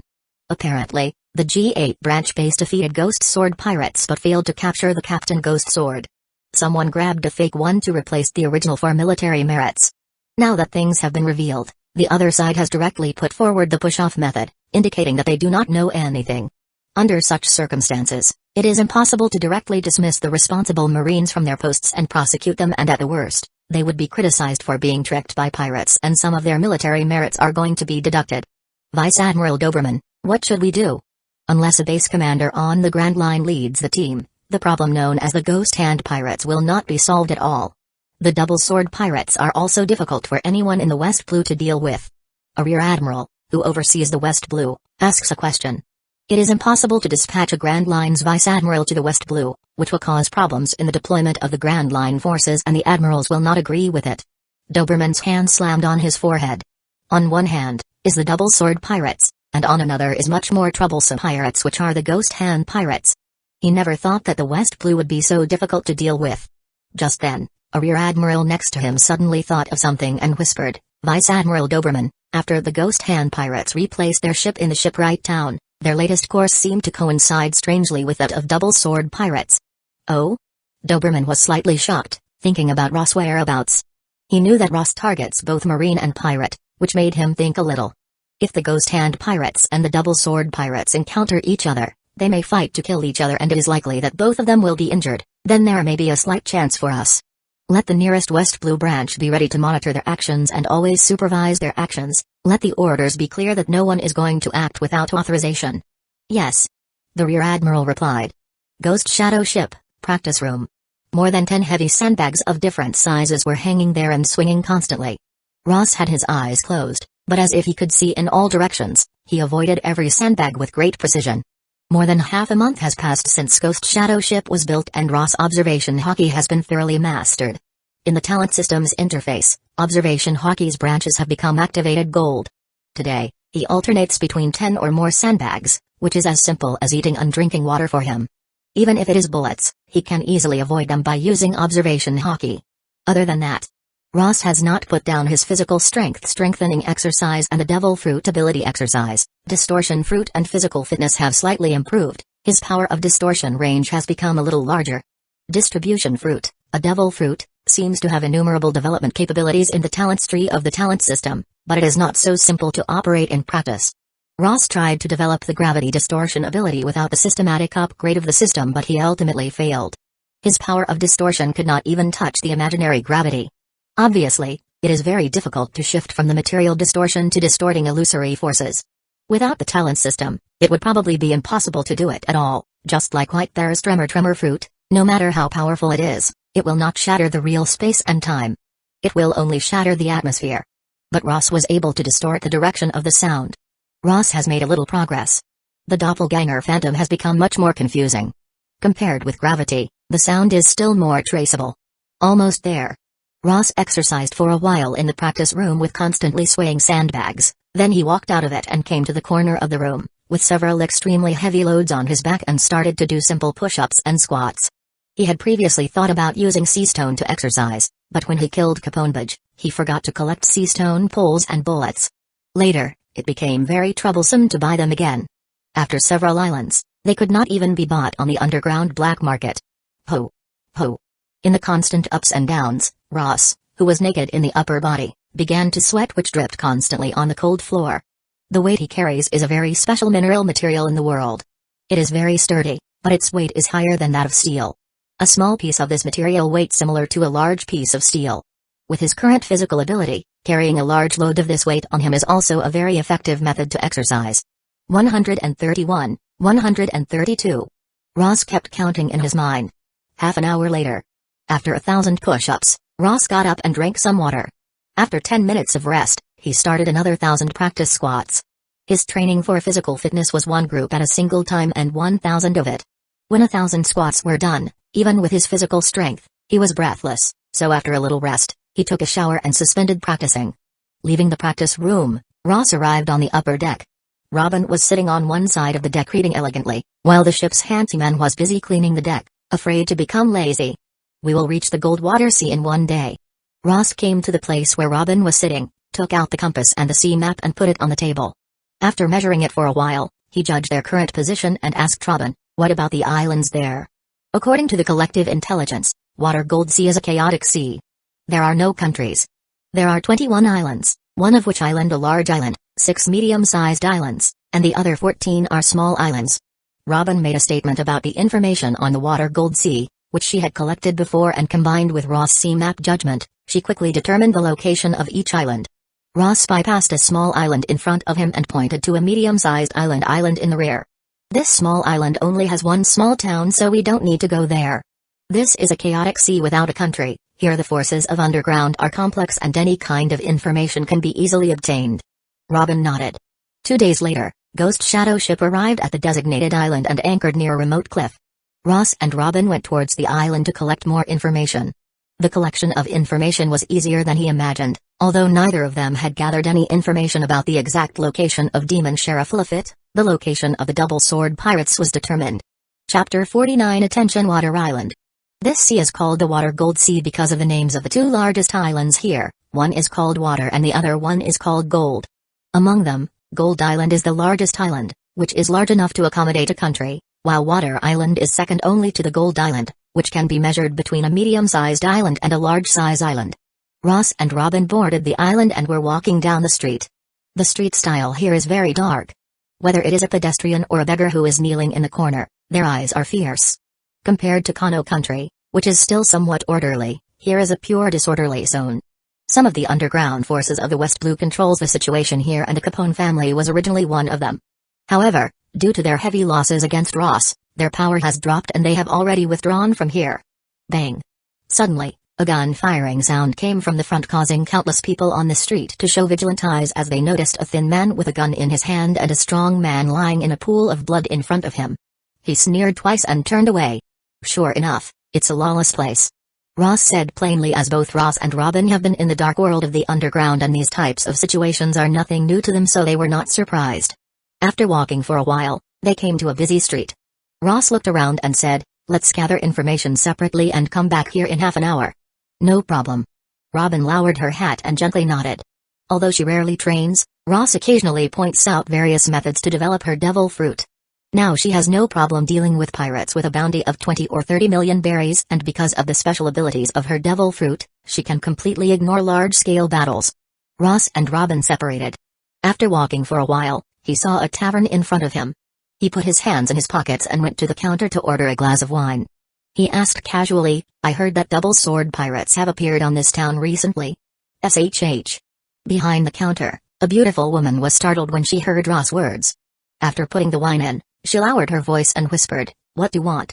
Ross smiled and put 2 gold coins on the table and said, "Just want to inquire about it. It seems that you know something. The price of a glass of wine here is at most 1 silver coin." When she sees 2 gold coins, the woman's eyes suddenly started to shine and she smiled at Ross. She accepted the 2 gold coins without any hesitation. Then she leans slightly down and muffles her voice. "They came here 2 days ago and fought with many people when they left. They killed dozens of people. The bodies were everywhere and it took a long time to clean them up. It was a group of terrifying guys. It's said that even an entire Marines fleet was destroyed by them." Speaking of this, the woman paused and looked at Ross sitting there wearing a leather cap showing only half of his face and whispered, "They seem to be recruiting people near the West Bank. It is said that one needs to have some strength to join them. You are not planning to join them, are you? Near the West Bank? Thank you very much." Ross took a sip of wine, stood up and looked up to the women behind the counter and slightly smiled before saying, "As for me joining them, they can't afford it." As his voice dropped, Ross turned and left the tavern. The women looked at Ross back and her eyes widened slightly. As Ross stepped out of the tavern, she suddenly reacted and grabbed a stack of wanted posters beside the table and turned them upside down one by one and quickly pulled out one of them. Looking at the familiar face, she could not help breathing a cold breath. The bounty of 92 million berries. Ghost hand Ross. In the past 2 days, the two most terrifying pirates of West Blue have arrived on this island. Today, the Ghost Hand Pirates and the Double Sword Pirates are far superior to other pirates in the West Blue. If they collide, it would definitely cause a big event that will alarm the entire West Blue. At the separation point, Ross came back here early and waited a moment before he saw Robin coming from the other direction. She came to Ross and lowered her voice and said, "Double Sword Pirates are recruiting people at their large fleet stationed near the West Bank, Demon Sheriff Lafitte. It is said that someone has seen him in this town in the last few days." "Oh? Lafitte is here too?" Ross looked at Robin unexpectedly and thought a little. Then he said, "It's just right that the normal people of the island hear that Ghost Hand Ross is confronting the Double Sword Pirates. There's no reason to avoid this big scene. Let's go directly to the West Bank." Robin nodded as Ross thought exactly the same as her. Ross flicked his finger and he pushed his cap down from the front and moved forward. Almost everyone on the street is wearing rags and the atmosphere is depressed and dark. Almost everyone is staring at the two people on the street, as Ross and Robin, who are dressed up in a different way, are naturally the focus of their attention. When Ross flicked on the top of his hat, he stared at various people in secret and he could hear shocked sound coming from many corners of the street. "That guy is Ghost Hand Ross. It's really him." Almost at the same moment, the atmosphere of the street changed dramatically. Ross and Robin walked forward and nobody dared to stand in their way. They all retreated back on both sides. Most people did not even dare to look at Ross for fear of causing trouble. Compared to the captain of Double Sword Pirates, who has been anonymous for many years, the name of the ghost hand that recently swept through West Blue is undoubtedly more awe-inspiring and fearful. The streets became unobstructed. Ross took Robin across the street and headed all the way towards the West Bank. Those who could sense Ross' direction along the way could not help but think of something and stare at their back shocked. They seemed to be going towards the West Bank. What is there in the West Bank? Most people are very clear that the Double Sword Pirates are recruiting powerful people to board ships in the West Bank. Will Ghost Hand Ross is going to join the Double Sword Pirates? The answer is no doubt a no. It is rumored that the captain of Ghost Hand Pirates, Ghost Hand Ross, has always had the hobby of hunting the strong. West Blue originally had a large number of pirates with the bounty of more than 20 or 30 million berries and he killed most of them. So far, no new person has come up to take their positions. Now that Ghost Hand Ross is heading towards the West Bank to find the Double Sword Pirates, his goal is already clear to most. He most likely regards the Double Sword Pirates, which regained the first position of West Blue, as prey. Ghost Hand Ross is going after the Double Sword Pirates? This is big news. If they fought, the outcome is really hard to predict. One is a person who killed a rear admiral that was sent by the Marine headquarters and the other person has been to the Grand Line. Many people looked at Ross's back and murmured with a tremor in their hearts. "I think that Ghost Hand Ross has a better chance of winning. It was a Marines headquarters rear admiral that he destroyed recently and not a branch rear admiral that other pirates destroyed." Someone spoke quietly. One person shook his head and replied, "Ghost Sword's bounty is 98 million berries, and this was 3 years ago." On the other hand, Ghost Hand Ross has never been to the Grand Line. Grand Line is known as the Pirate Graveyard. Many of the most powerful pirates in the East, West, North, and the South Blue couldn't do anything in the Grand Line and they died there. Ghost Sword entered the Grand Line and had a bounty of 98 million berries, then he returned to the West Blue. His strength is undoubtedly terrible. As Ross moved closer to the West Bank, even the underground forces, who controlled the island, were shaken by the news. For a time, the eyes of the whole island are focused on West Bank. Chapter 50. Recruiting. About 10 miles away from the island, a battleship slowly stops there. The highest officer of the battleship, a rear admiral of the West Blue branch, put his hands on the guardrails of the deck and looked far in the direction of the island where only one black spot could be seen. His expressions are extremely tense and grave. "Do we have eyes on the Ghost Hand Pirates and Double Sword Pirates?" Headquarters ordered him to remain on standby here. Once there was a situation where both sides were wounded or one side died and one side was seriously injured, he would immediately appear and suppress both sides down so he could not help feeling nervous. If he could finish the mission, he would acquire enough military credits to get him transferred to headquarters as a rear admiral and it would not be a big problem to become a vice admiral after a few years. Although it's shameful to watch pirates kill each other and take advantage of their situation, history is always written by the winners. Once the mission is completed, it can be reported to the world that a Marine defeated the Ghost Hand Pirates and Double Sword Pirates. On the west bank of the island, there aren't many ships docked here, because there are 3 large ships at the dock that are comparable in size to Marine battleship, all flying the flag of pirates with 2 swords. Unlike Ross' elite route, the Double Sword Pirates follows a fleet route, with a large enough number of people and large sailing ships to fight head-on with any general battleship.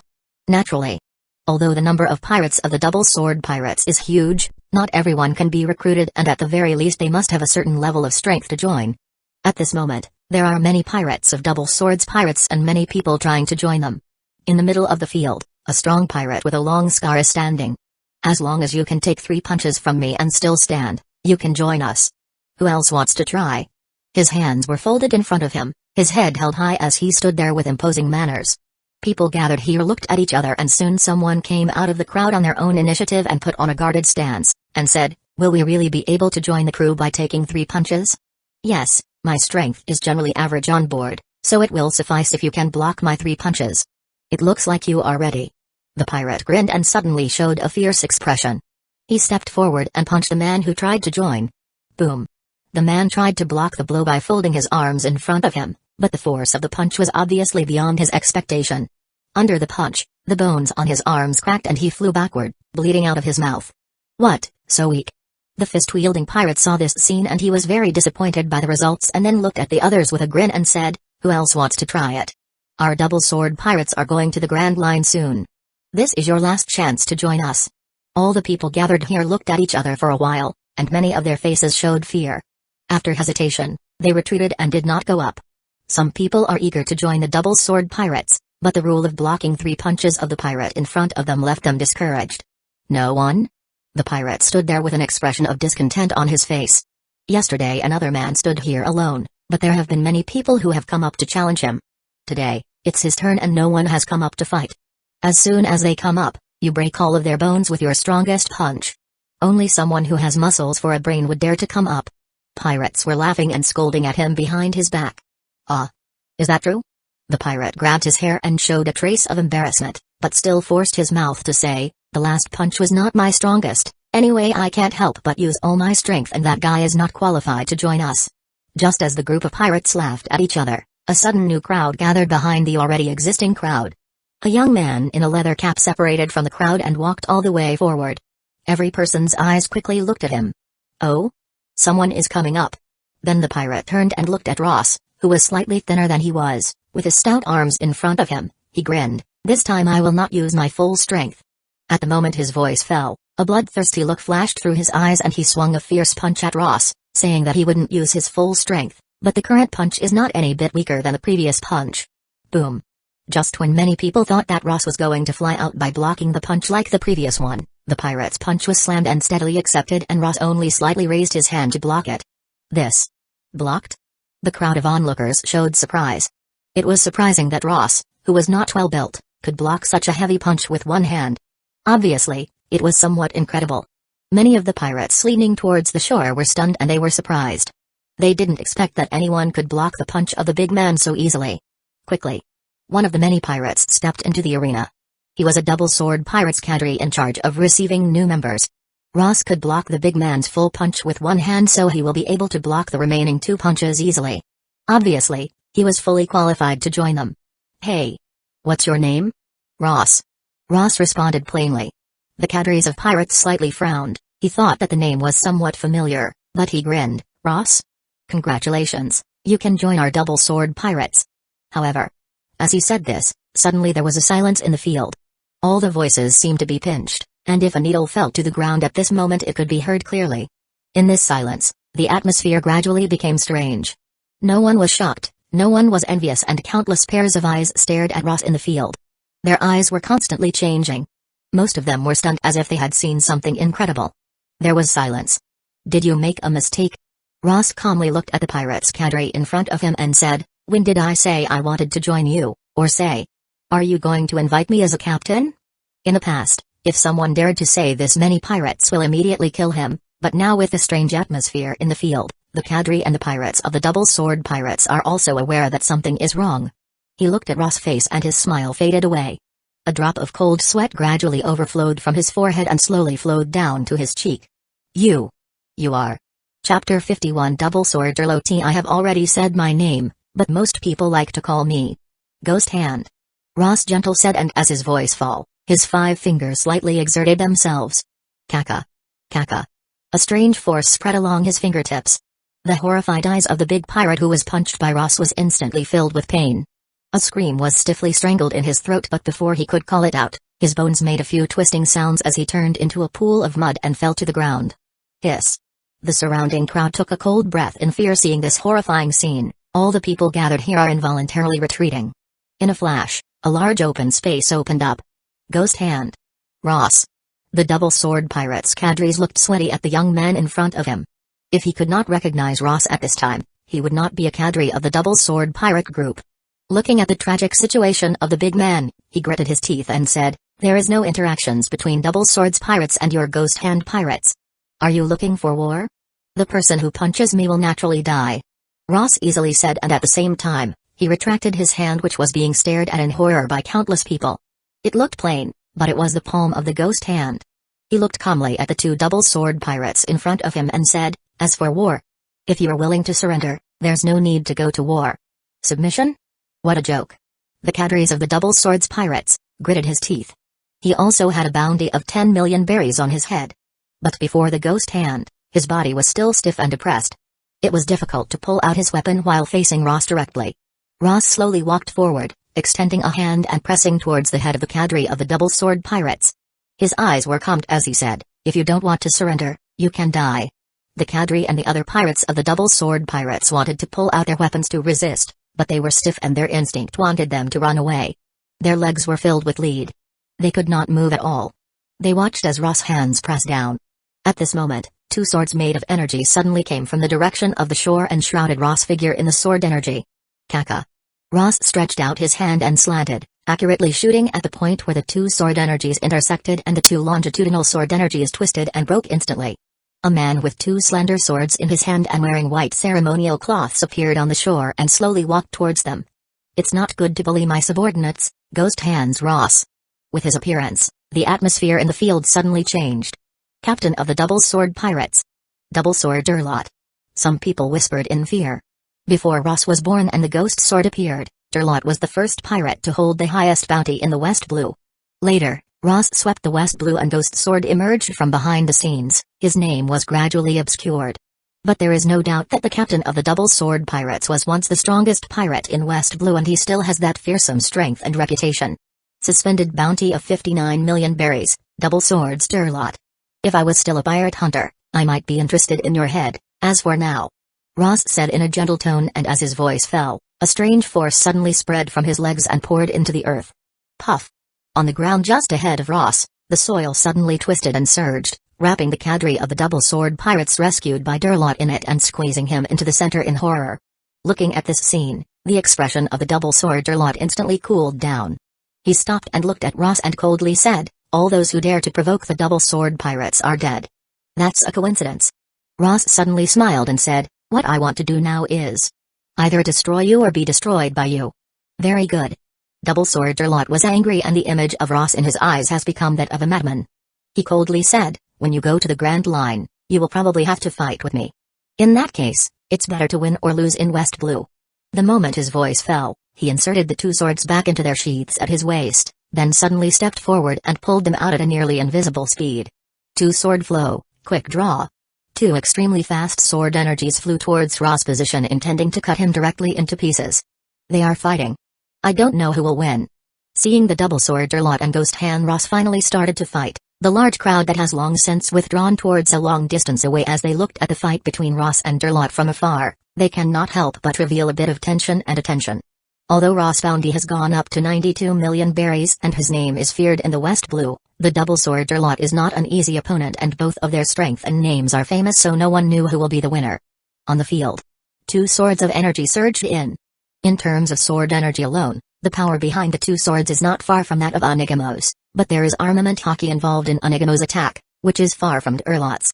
So for Ross, this type of sword energy is almost no threat. ZZ.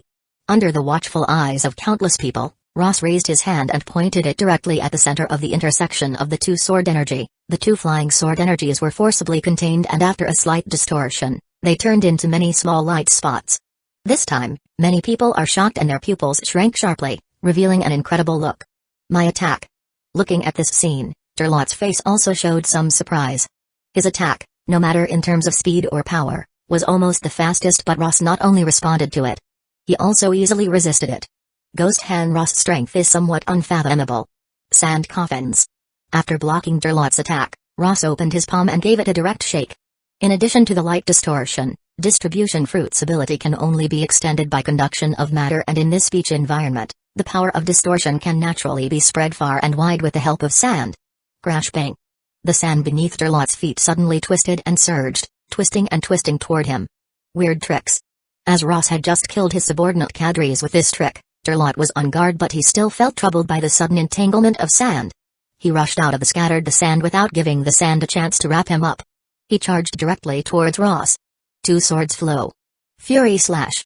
He put the two swords horizontally and rushed toward Ross. The two sword energy were mixed together and turned into a powerful sword energy sweep. Is this your strongest attack? Ross's voice was calm when he faced the sword energy sweep. He reached out with both hands and grasped the energy forcibly between his hands, then squeezed it toward the center. Buzz. Under the influence of distortion fruit, the grand sword energy was expelled into a ball of glittering light consisting of sword filaments. The next moment, Ross held the sword ball in one hand as he stepped out in one step, directly transforming into a shadow as he charges towards Durlot. Chapter 52 Ghost Sword Yarrow. Durlot was sure that he was not Ross' opponent when Ross defeated his attack empty-handed. He did not hesitate to step back when he saw Ross rushing towards him. But just as he pulled back, the sand under his feet rushed towards him, wrapping around his ankles. Although he broke away from the entanglement of the sand, he was delayed for some time, and Ross had already rushed up to him and pressed the sword energy ball down on him. Durlot's pupils contracted sharply as he could not avoid Ross' attack. He could only bite his teeth and roar, laying his swords crosswise in front of him and cut hard at the sword energy ball. Zzz. The sword chopped on the ball of sword energy that was crushed by the power of distortion. A sharp sizzling sound came from the sword like fire being mixed in the water. Durlot's two swords scrambled with his arms as they were under tremendous pressure. About 2 seconds later, Ross pressed the sword energy ball, which Durlot did his best to resist. Finally, the energy of the ball was exhausted its powers and broke into many light spots. Durlot was relieved. But nearly the next moment, Ross' fingers were gently placed in the middle of Durlot's two swords and he pinched those swords with his fingers. With a buzz, a twisting force erupted and spread up along the blade and covering Durlot with it. Not good. Durlot was shocked and hurriedly released the handle of the sword, but he was still affected by the power of distortions. His bones and muscles twisted and his whole arms blew up and blood flew out. The double sword Durlot is defeated. There was absolutely no need to fight, he is weak compared to Ross. Someone whispered and there was a bit of shock in his eyes. From Ross' fight with Durlot and to Durlot's defeat, there were only a few attacks. Even looking at the crowd from afar, most of them are more optimistic about Ross' victory, but this quick scene of the victory and defeat still made many people surprised. Ross is stronger than Durlot. Cough. Cough. Blood spilled from Durlot's mouth without stopping. Looking into Ross' eyes, he finally showed fear as he struggled to get up. Ross didn't intend to give the loser a chance to survive. With a gentle step under his feet, the sand and gravel on the shore surged like a wave, wrapping the struggling Durlot in it. Immediately afterward, Ross reached out his hand in Durlot's direction and shook it violently in the air. Boom. A frightening and palpitating voice sounded in the sand as if it had broken something. Blood slowly overflowed from the twisted sand and there were no signs of life. At the same time, Ross' ear sounded a familiar system sound. Hanging bounty of 59 million berries. Double sword Durlot has been defeated, received a reward of 70 talent proficiency points and 1 free talent point. This is the first time Ross had killed a pirate whose bounty is between 50 million and 100 million berries. There are a lot of talent proficiency points and even 1 free talent point. After killing double sword Durlot, Ross ignored the horrified and fearful eyes in the distance and looked up at a ship on the shore, precisely to the top of the mast of the ship. There. A man wearing a cloak and carrying a sword is sitting there quietly. He is the behind-the-scenes controller of the double sword pirates, with a bounty of 98 million berries, Ghost Sword Yarrow. Even when Durlot was defeated and erased by Ross, he did not make a move but sat there looking at the fight with great interest. He was looking at Ross. Very soon, the crowd in the far field also turned their heads with Ross' eyes, looking up at the top of the mast of a ship on the coast, and they saw a figure clad in a cloak. Ghost Sword Yarrow. Someone called out the name of the man clad in the cloak subconsciously. At the same time, he took a deep breath and showed awe on his face. In this great age of pirates, there is almost no one that doesn't know the existence of the Grand Line, and for most of the people, the Grand Line is a place where legends and nightmares coexist. West Blue is one of the origins of pirates. In the past decade, there have been countless pirates of all kinds, but it is only Red Hair Sheiks that has become famous and more powerful on the Grand Line. Even to the extent that More than 95% of the pirates fell on the Grand Line and were buried there, becoming a signpost and warning signs for later generations. Like the ghost sword Yarrow, he is one of the pirates who made a name for themselves on the Grand Line and then returned to the West Blue. Looking at the entire West Blue, only a few have accomplished this feat. Very good, very good. Ghost sword Yarrow, clad in a cloak, sat at the top of the mast of the ship and looked at Ross. Suddenly, he smiled slightly and jumped down from the mast and landed on the shore. Ghost sword Yarrow, who fell to the shore, was less than 30 meters away from Ross. He walked up to Ross and stopped about 10 meters away from him, without even looking at Durlot's body buried in the sand. It seems that you don't care about your crew. Ross looked at the calm expressions on Ghost sword Yarrow's face, who was standing 10 meters away, and said. Ghost sword shook his head and said, no. It should be said that no one has been removed from my list of crew. At this point, he paused and looked at Ross with great interest and said, if you can kill Durlot so easily, you're far more powerful than most of the waste from the West Blue, so. Your goal must be the Grand Line? Ross looked at the young man in the cloak and did not reply. Instead, he calmly opened his mouth and said, if you come here just to say such nonsense, then I don't think you need to waste more of your time. Hey. Ghost sword Yarrow snorted and said disapprovingly, why are you so anxious? We have plenty of time before entering the Grand Line. What I want to tell you is, the horrors of the Grand Line are far more terrible than you can imagine. Even if a large fleet is formed, there is a danger that the whole army will disappear at any time. Now in the West Blue, the only worthwhile pirate in the new generation that I can see is you. Are you interested in a partnership? Not interested. Ross's tone was flat. Ghost sword Yarrow grabbed his hair and looked at Ross seriously. He said, I am very serious. It is just a partnership. Our status will be equal. Don't you want to consider it? Speaking of this, he shrugged helplessly and said, I really don't want to kill a talented newcomer like you in West Blue.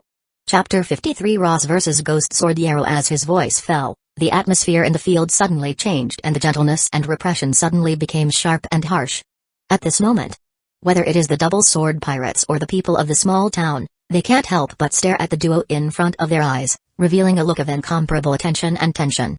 Ghost sword Yarrow invited Ghost Hand Ross into a partnership with him, which was enough to set off a huge wave of news in the West Blue, and the last semi-threatening remark also showed the arrogance and domineering attitude of Ghost sword Yarrow, the pirate who survived the Grand Line. Partner with you? Ross looked calm and said with a slightly longer tone. Just as Ghost sword Yarrow smiled and thought that Ross was going to accept his offer, the latter part of Ross' sentence came out lightly. Didn't you escape the Grand Line with your tail between your legs? Ghost sword Yarrow's smile solidified on his face gradually became depressed and cold, palpitating, and even if someone looked at him from far away, he would still feel a sharp chill on their body. For him, the failure to break through from the Marine fleet on the Grand Line and be forced to flee back to the West Blue to reconstitute his fleet anonymously was the greatest shame he had ever suffered and the most unacceptable thing he had ever done. Very good. You have great courage as expected of someone who killed a rear admiral of the Marine headquarters. You really are good, and I wanted you to join me. Well, it was worth a shot, but unfortunately, you will be killed here slowly. He pulled out a red monstrous sword from his back. His eyes were cruel and fierce, and as he looked at Ross, a fierce and evil momentum surged up in them. In the face of the cruel and oppressive wicked momentum, Ross' expression is always the same as before. It seems that there was no emotion in his eyes and he was totally unaffected. If you can do it, then try it. Whiz. Almost at the moment when Ross' voice fell, Ghost sword Yarrow shot out. His battle style was quite different from that of his predecessors. He was extremely decisive and ferocious. After failing to recruit Ross, he immediately decided to kill Ross in the West Blue, killing a disaster now to save future troubles in the Grand Line journey. Sneer. Before he reached Ross, his sword came out. Ghost sword Yarrow is surprisingly fast, almost a quarter faster than Headquarters Rear Admiral Onigamo, which is a little bit beyond Ross' expectations, but only a little. Bang. Faced with a sudden rush to the front and the incredibly fast sword of Ghost sword Yarrow, Ross had already launched the observation hockey earlier and he fully captured Yarrow's actions. He mobilized the power of distortion in advance and punched out. With the Ross fist, the power of distortion slammed into Ghost sword Yarrow blood-colored sword's energy. Ghost sword Yarrow was evidently less powerful than Ross in terms of pure power and was directly pushed back. What? For Ross to be able to react to his sudden attack and make a precise response, it is a bit beyond Ghost sword Yarrow's expectations. Although he did not use his maximum speed, it looked like Ross also did not put much effort in his attack. After punching Ghost sword Yarrow back, Ross raised his foot and stepped lightly. The ground suddenly surged under his feet and the sand rushed toward Ghost sword Yarrow. I have already seen through your attacks and it will have no effect on me. Ghost Sword Yarrow recovered from Ross' unexpected reaction speed. Faced with Ross' counterattack, he did not panic but hummed softly. He stepped on his feet and suddenly turned into a shadow, passing through the sand at a tremendous speed. Do you know why I am called Ghost Sword? Not because of sword arts, but because of my footwork and speed. No one can see through it. Ghost. Steps. She. Just as Ghost Sword Yarrow's voice fell, 3 blood sword energies were suddenly fired from 3 different directions towards Ross in the center. It was a sword energy attack that Ghost Sword Yarrow performed from 3 different directions in an instant with his speed. Oh, it's a good speed, but still, it's too slow. Faced with 3 sword energy attacks from 3 directions, Ross responded in a calm tone, and with a few slight twists of his body, he almost magically passed through the gap between the 3 sword energies. 3 blood sword energy cuts on the 4 sides of the beach, and the surrounding sand has a huge crack of about 20 or 30 meters. It's totally invisible. What kind of speed is that? The brief confrontation between Ross and Yarrow dazzled all the double sword pirates and the people of the small town. After Yarrow's ghost steps, which is similar to flash step, his figure has completely disappeared in most people's eyes. Even those who have some strength can hardly see a trace his shadow, and they can't respond to it. Yarrow's speed is astonishing, and Ross' way of avoiding the attacks is also shocking. He wriggles his body in such a way that he avoided 3 sharp sword energy attacks from 3 different directions. This level of battle, they can't understand it anymore. I don't know which side will win. I can't guess. Many people show concern and nervousness. Ghost Hand and Ghost Sword, these 2 represent the peak pirate forces of the West Blue. No other pirate can compare with them, and the outcome of this battle will undoubtedly determine the true power of the West Blue. This level of pirates, if they don't go to the Grand Line and stay in West Blue, they are completely capable of ruling this part of the sea. On the field, Ross faced Ghost Sword Yarrow, who was flashing around him, and judged that his opponent's speed was weaker than his. Instead of using flash step and chasing him, Ross calmly urged power of distortion doppelganger technique. Buzz. Ross's figure flickered for 2 moments, and 4 identical Ross figures appeared in the field. From a distance, there was no real difference between them. The 4 figures, together with a real body, stood in 4 corners, facing towards the outside, and greeted the ghostly figure that flashed. Phantom images? Troublesome tricks. Ghost Sword Yarrow, who was walking around in a ghostly way, looked at the 4 identical figures in the field and frowned. He couldn't use observation hockey, so he could only test them one by one. But when he tried to attack one, the 4 Ross figure lifted their feet at the same time, and the raging dust and sand rose wildly, sweeping in all directions. Whiz. Whiz. In the dusty sand, Ghost Sword Yarrow's vision was greatly affected, and 4 Ross figures flashed back and forth in the dust, which made him a little disoriented. Not only does he have to judge whether Ross's figure is real or not, but he also has to avoid being entangled in the sand covered by a strange force, and the speed advantage he has no longer exists. Chapter 54 Flowing Sand Waterfall Stream. In the dusty sand, the after images are constantly flickering, and from time to time, there comes a sound of a sword. Occasionally, sword energy cuts through the diffuse dust and falls on the coastline, cutting a deep crack in the beach. Abominable. Ghost Sword Yarrow swung his sword and passed through a phantom doppelganger of Ross. After sensing the disturbance behind him, he couldn't help but curse and chop back with his sword reflexively. During the collision between the 2, the distortion force clashed with the blood-red sword. His sword whined sadly, and even his arms were sour and numb. Whiz. Ghost Sword Yarrow barely blocked Ross' punch. Without hesitation, he retreated more than 10 meters away from Ross and swapped his sword to his left hand before shaking his right hand forcefully several times, which alleviated the feeling of sour numbness. He couldn't use hockey, and his endurance for the power of distortions is much weaker than Onigamo's. If Ross hadn't dispersed some of the power of distortion to control sand and his phantom images, this punch would have destroyed his arm. I can't fight this guy in close combat. Ross's strength was somewhat out of his expectation. He and Ross fought 3 or 4 times in front of each other. Each time he was attacked by that weird force. If he hadn't been blitzing every time, he would have withdrawn decisively when he was exhausted. I'm afraid my arm is half useless at the moment. Sigh. Ghost Sword Yarrow dared not confront Ross head-on. He began to use sword energy and launch long-range attacks against Ross, but because of the dust and the phantom doppelganger, he could not carry out his attack at all. Most of his attacks were met up by sand on the shore. Ghost Sword Yarrow realized that this type of attacks are useless against Ross, and he is wasting his stamina. He finally stopped attacking Ross. He dropped a little and held the hilt of his sword with both of his hands. His figure suddenly flashed on the battlefield. Ghost Step, Flash Shadow. Kai. 2 huge bloody sword energy, one from left and one from right, cut the battlefield, sweeping the dusty sand and Ross doppelganger and his real body with it. Are you giving up on your fancy tricks? Faced with this attack, Ross calmly opened his mouth and retracted his doppelganger, and withdrew the power of distortion from the sand, while focusing the power of distortion on his hands, facing one of the sword energy attacks. Z. Although the bloody sword energy is powerful, it is still stiffly suppressed under Ross' all-out power of distortion, and the sword energy was held between his hands. Ross threw back the sword energy.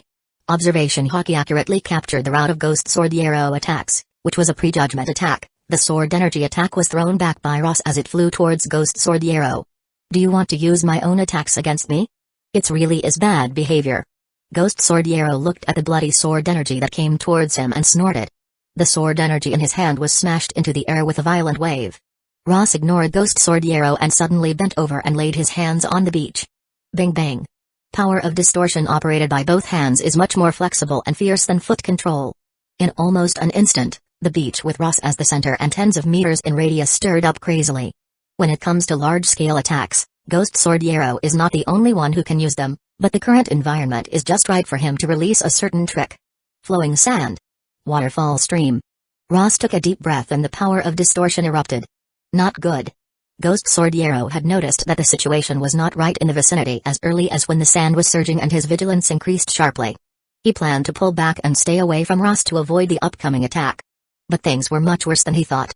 Because the sand was mobile, Ross manipulated only a part of the sand, causing all the sand on the beach to roll up, and a wave similar to a tsunami rushed toward him. And the general direction of the attack is surging from the shore towards the sea, that is to say, that there is no retreat at all, unless he hides in the sea. Ghost Sword Arrow's face changed as he watched that tsunami-like sand attack coming towards him. Not far away. Everyone who was looking at the battlefield on the shore saw this scene, and they felt that their mouths were dry and they were shocked. Fake. It's fake. Is this the power of the strongest pirate in the West Blue, the power of Ghost Hand Ross? Such power is already an unacceptable level for them. In their opinion, this type of power is not something that a human being should possess.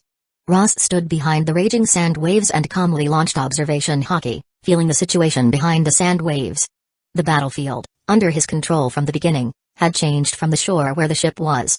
Now behind the waves was the open sea, and there was no place for Ghost Sword Arrow to escape. His speed is faster and his footwork is also flexible. But there is nothing but sea behind him, and all the possible escape routes are blocked, and there is no room to dodge. If the opponent retreats into the sea, the advantage of the speed can't be brought into play. Ross will be able to hammer a squirrel in the sea with the advantage of moonwalk, not to mention a much larger target. It's over. Ross' mind flashed with every single possibility, and he calmly whispers. Behind the waves. Although Ghost Sword Arrow is not a devil fruit user, he also knows that once he retreats into the water, he is giving up his speed advantage. It is likely that he will never have a chance to come back ashore, so he can only take a deep breath and swing his sword in the face of the coming waves. One blade flow. Decapitation dance. He held his sword in both of his hands and unleashed a series of attacks. The sand waves that hit him were constantly broken. Because of the wide coverage of the sand waves, the power of distortions was dispersed. The sand waves split open and the raging sand waves could hardly bind his body. While constantly breaking the sand waves, Ghost Sword Arrow rushed towards Ross' position and indifferently said, "Your attack range is large enough, but the power behind it is too weak. This type of attack must put a big strain on you. If you want to spend more of your stamina, then try it. Consuming stamina, your thinking is too simple. Not yet." Standing behind the sand waves, controlling the sand waves to kill Ghost Sword Arrow from all directions, Ross heard his words clearly. As the voice fell, Ross's power of distortions condensed together again. He used his 5 fingers to force the power of distortion and slammed it down. Crash. Under Ross's all-out manipulation, the sand in front of him began to roll and surge, rising gradually like a real wave, turning into a terrifying sand wave off the height of more than 20 meters. Ghost Sword Arrow on the shore looked at the scene in front of him, and his face finally showed a hint of horror and fear. He didn't expect Ross to be able to create such a powerful attack even when he was manipulating a large area of sand. Damn it. He gritted his teeth, held the sword hilt in both of his hands and looked fiercely at the coming waves. Marine Vice Admiral's fleet can't kill me, a newcomer to West Blue. One sword, Ghost Shadow Decapitation. A reddish sword energy bursts out from above his sword blade. He inserted his blade into the sand wave and tore the sand wave open from the bottom to up, revealing a small town and Ross behind the sand wave. But before Ghost Sword Arrow has the time to be happy, the slashed area of the wave collapsed and fell head on him, closing a gap between them in an instant. No. Ghost Sword Arrow was completely covered by the gushing sandstorm. Chapter 55 Demon Sheriff Lafit. The heavy sand waves fell heavily and most of them plunged into the sea. A huge spray of water was set off on the sea that tumbled backward. After that huge piece of sediment has fallen, it was faintly visible that some of the small shrimps and crabs were struggling and there was still a region of sand that was violently twitching as if something was trying to drill out. Ross looked calmly at the squirming area. He pressed his hands together as the power of distortions surged from his body and whistled into the earth. Sandstorm. Great burial. Boom. Everything that was originally crushed by the huge waves of sand, again started to madly twist and squeezed under the influence of the distortion force and collapsed toward the bottom, and a beach area of a few tens of meters roared and directly collapsed. At last, all the sounds disappeared. The remnants of shrimps and crabs burst open one after another and a deadly silence fell on the entire beach. At the same time, Ross heard a familiar system sound in his ear. He straightened up and gave up on the idea of checking again for any life sign with his observation hockey. Ghost Sword Yarrow with a bounty of 98 million berries has been killed. Rewards gained are 35 talent proficiency points and 1 free talent point. 1 point free talent point?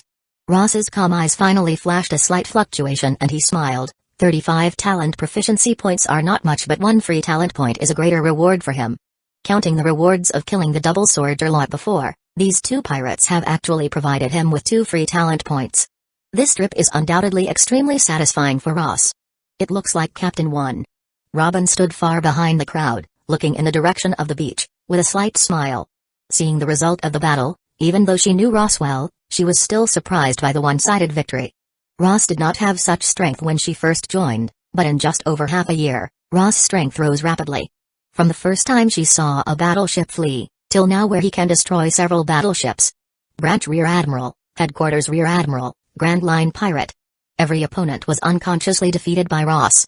Looking at the distant coast, Robin could not help but think that the marine generals who forced Ross to become a pirate should have some regret at this time.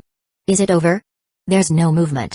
The people of the town looked at the shore from afar and after a moment they came back from their shock, but when they overcome their shock, their hearts became more agitated again. There is no movement, that is to say. Ghost Sword was killed. Returning from Grand Line with a bounty as high as 98 million berries, that big pirate failed to compete with the meteor-like rise of Ghost Han Ross of the West Blue. It shouldn't be. That this is the rise of another Red Hair Shanks-level character. Some people shudder at the thought of regularly publishing newspapers, defined by the government as one of the world's most dangerous pirate. The captain of the fearful red-haired pirate with a bounty so high that they can't help but shudder. Little is known about the Grand Line in West Blue, but the existence of Red Hair Shanks, White Bear Edward Newgate, is well known. No. Someone came back from his shock and shook his head when he heard the words of the people next to him. It's not that easy. Do you know what kind of pirate Shanks is? There are many pirates in this sea, but there are only 4 people standing on top of everyone. He is one of them. West Blue has produced Red Hair Shanks, which some people feel ashamed, while others are proud of it, just like East Blue's birth of the Pirate King Roger, which will not be forgotten. But the man nodded, took a deep breath and said, but here in West Blue, no one can challenge his position anymore. He is the strongest pirate of this generation of the West Blue. While the people of the town were arguing, Ross, who killed Ghost Sword Yarrow, came towards the 3 double-sword pirates' ships docked on the shore. Ross never feared anyone's revenge, but he did everything in his power to avoid future troubles. That guy is coming. Pull up the anchor. The pirates on the 3 ships of double-sword pirates were still shocked seeing their captain being killed by Ross. When they saw that Ross was walking towards them, their faces changed dramatically, showing fear. Some people took firearms, some filled the cannons' shells, and some people tried to escape from the ships. The scene was extremely chaotic. Boom. Boom. 3 pirate ships were destroyed one after another after several guns and cannon sounds rippled off the shore. The double-sword pirates had a lot of pirates with a total bounty of 20 million. Although the proficiency acquired by killing them was very small, as he only gained 5 talent proficiency points, which is better than nothing. After the destruction of the double-sword pirates, he got a total of 110 talent proficiency points and 2 free talent points, which is a bumper harvest. Whiz. After destroying the last ship together with a large number of pirates, Ross jumped back to shore and did not rush to use up his talents and proficiency points, but stepped lightly and disappeared from the public's sight after a few flashes. Behind the crowd, Ross appeared next to Robin and asked her, "Did you find any trace of him?" "No." Robin shook her head. The only mission given to her by Ross was to find Demon Sheriff Lafit in the chaos. The Demon Sheriff, however, doesn't seem to have come over, or he is very skillful in hiding himself from her search using flower fruit. Ross touched his chin and thought a little. Suddenly, his eyes flashed and he turned to look down into a dark street not far away. How? I was found. A suppressed laugh came from the depths of the street. Whiz.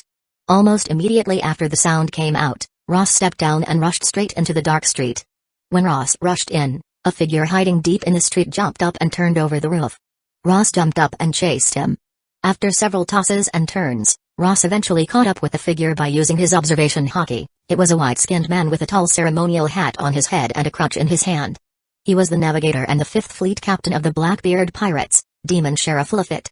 Chapter 56 Recruiting a Navigator. Compared with the character in the original series, he has not changed much and he doesn't even look too young, but his hiding methods and tricks are dazzling.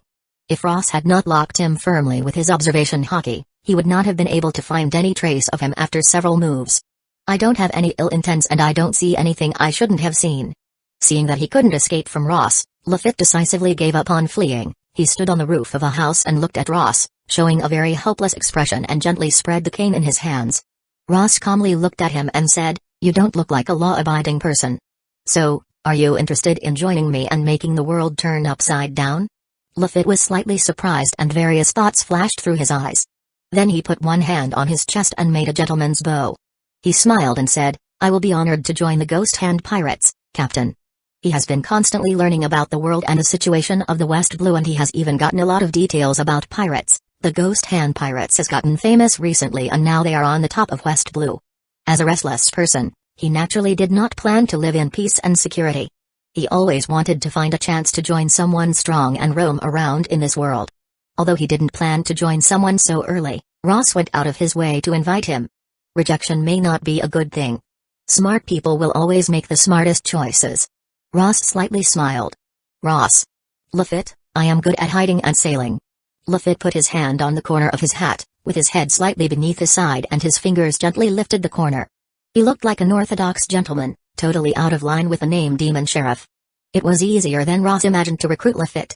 Lafitte has nothing to pack up or he seems to hide everything in his body, but Ross doesn't know where he hides it. The trip to Goldwater Sea ended with Lafitte's joining their crew. Ross crossed 2 streets with his new navigator and found Robin. Nico Robin, responsible for intelligence. Ross introduced Robin and nodded to Robin. "Lafitte, our new navigator." Both of them are highly intelligent and in some ways, Lafitte is better than Nico Robin. After all, Robin puts her wisdom on her subjects of learning. "Speaking of it, Marines has been watching you in the dark." After a brief greeting, Lafitte rotated the red cane in his hand and smiled at Ross. Ross shook his head said, "There are naturally Marines on this island because of the 2 strongest pirates, don't bother.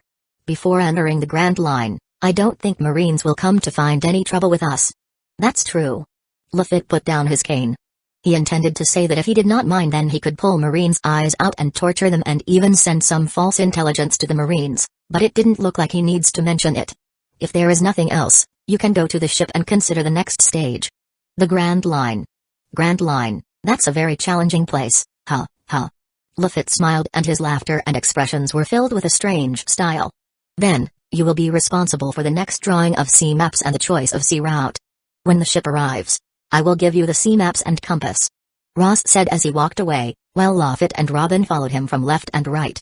Walking on the street, all the way unimpeded, even if someone noticed Ross, they were all shocked and they hid on both sides of the street, carefully watching Ross walk away. Quickly, Ross returned to his ship with Lafitte and Robin and did not encounter any trouble on the way. Marines did not dare to do anything to him. More than 10 miles away from the island, on a battleship which is preparing for the attack on the island, a Marine branch Rear Admiral asked his subordinate on Den Mushi with a serious and nervous look, "How is it? What is the result?" The Double Swords pirates were completely annihilated. Nothing was left. Ghost Hand Ross won the fight without any losses on his side and another weird man followed them to their ship.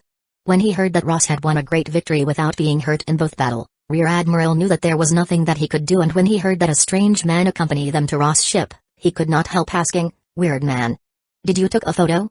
"It has been taken." "Okay, submit the photo quickly." They have failed to arrest the Ghost Hand pirates and the Double Sword pirates, they have to at least submit some new information, otherwise, they will get in trouble with the headquarters. After he hangs up on the Den Mushi, a captain whispered to him, "Rear Admiral, shall we continue to chase the Ghost Hand pirates?" The Rear Admiral looked annoyed at Captain Words next to him. As a Rear Admiral, he looked at the pirate but didn't dare to go. It was a very shameful thing for him, and then this guy had to ask a clear question. We are temporarily on standby for further orders. A few days later, Ross is sailing through the Goldwater Sea. The news of the defeat of Double Sword pirates was published by various newspaper news agencies, with various newspaper broadcasts spread throughout West Blue. On a route to the Grand Line, the Ghost Shadow ship was sailing at full speed, and Ross was standing on the deck of the Ghost Shadow ship with a newspaper thrown by a newsbird. Shocking. West Blue's hegemony is in twists and turns, changing ownership again. After reading half of the newspaper, Ross threw the newspaper into the sea and said helplessly, "What these messy news agencies have published is no more reliable than what the government has published." Robin covers her mouth and laughs lightly. It's impossible for them to publish accurate news honestly, but Captain, you've become the focus of news agencies in West Blue. Ross shook his head and asked Lafitte, who was observing the direction and course of the wind at the top of the mast. What's the direction and speed of the wind? How long will it take us to reach Barrows Town? Barrows Town. It is the closest island to Grand Line in West Blue, similar to East Blue's Logue Town, which is considered as the last island before the Grand Line. Without any surprises and with the speed of the ship, it will take us 1 month to reach the Barrows Town, Captain. Lafitte leaped and floated down from the mast like a piece of paper. Ross nodded and said, "The problems of navigations are up to you." Lafitte is responsible for navigation, and even if he is limited to a navigator, it saves Ross a lot of time. Captain may rest assured. Lafitte slightly bowed and smiled as Ross returned to his cabin. Before embarking on the ship, his knowledge of Ross was limited to all kinds of intelligence and news. In the past few days, he had a more detailed understanding of all aspects of Ross, and he more and more confirmed that Ross is a valuable captain to follow. Turning the world upside down, I'm looking forward to it, huh? Chapter 57 Armament Hockey. Walking into the cabin, Ross went all the way to the exercise room. After closing the door, he willed, and before his eyes appeared a translucent talent system panel that only he could see, where 3 talent trees stood quietly.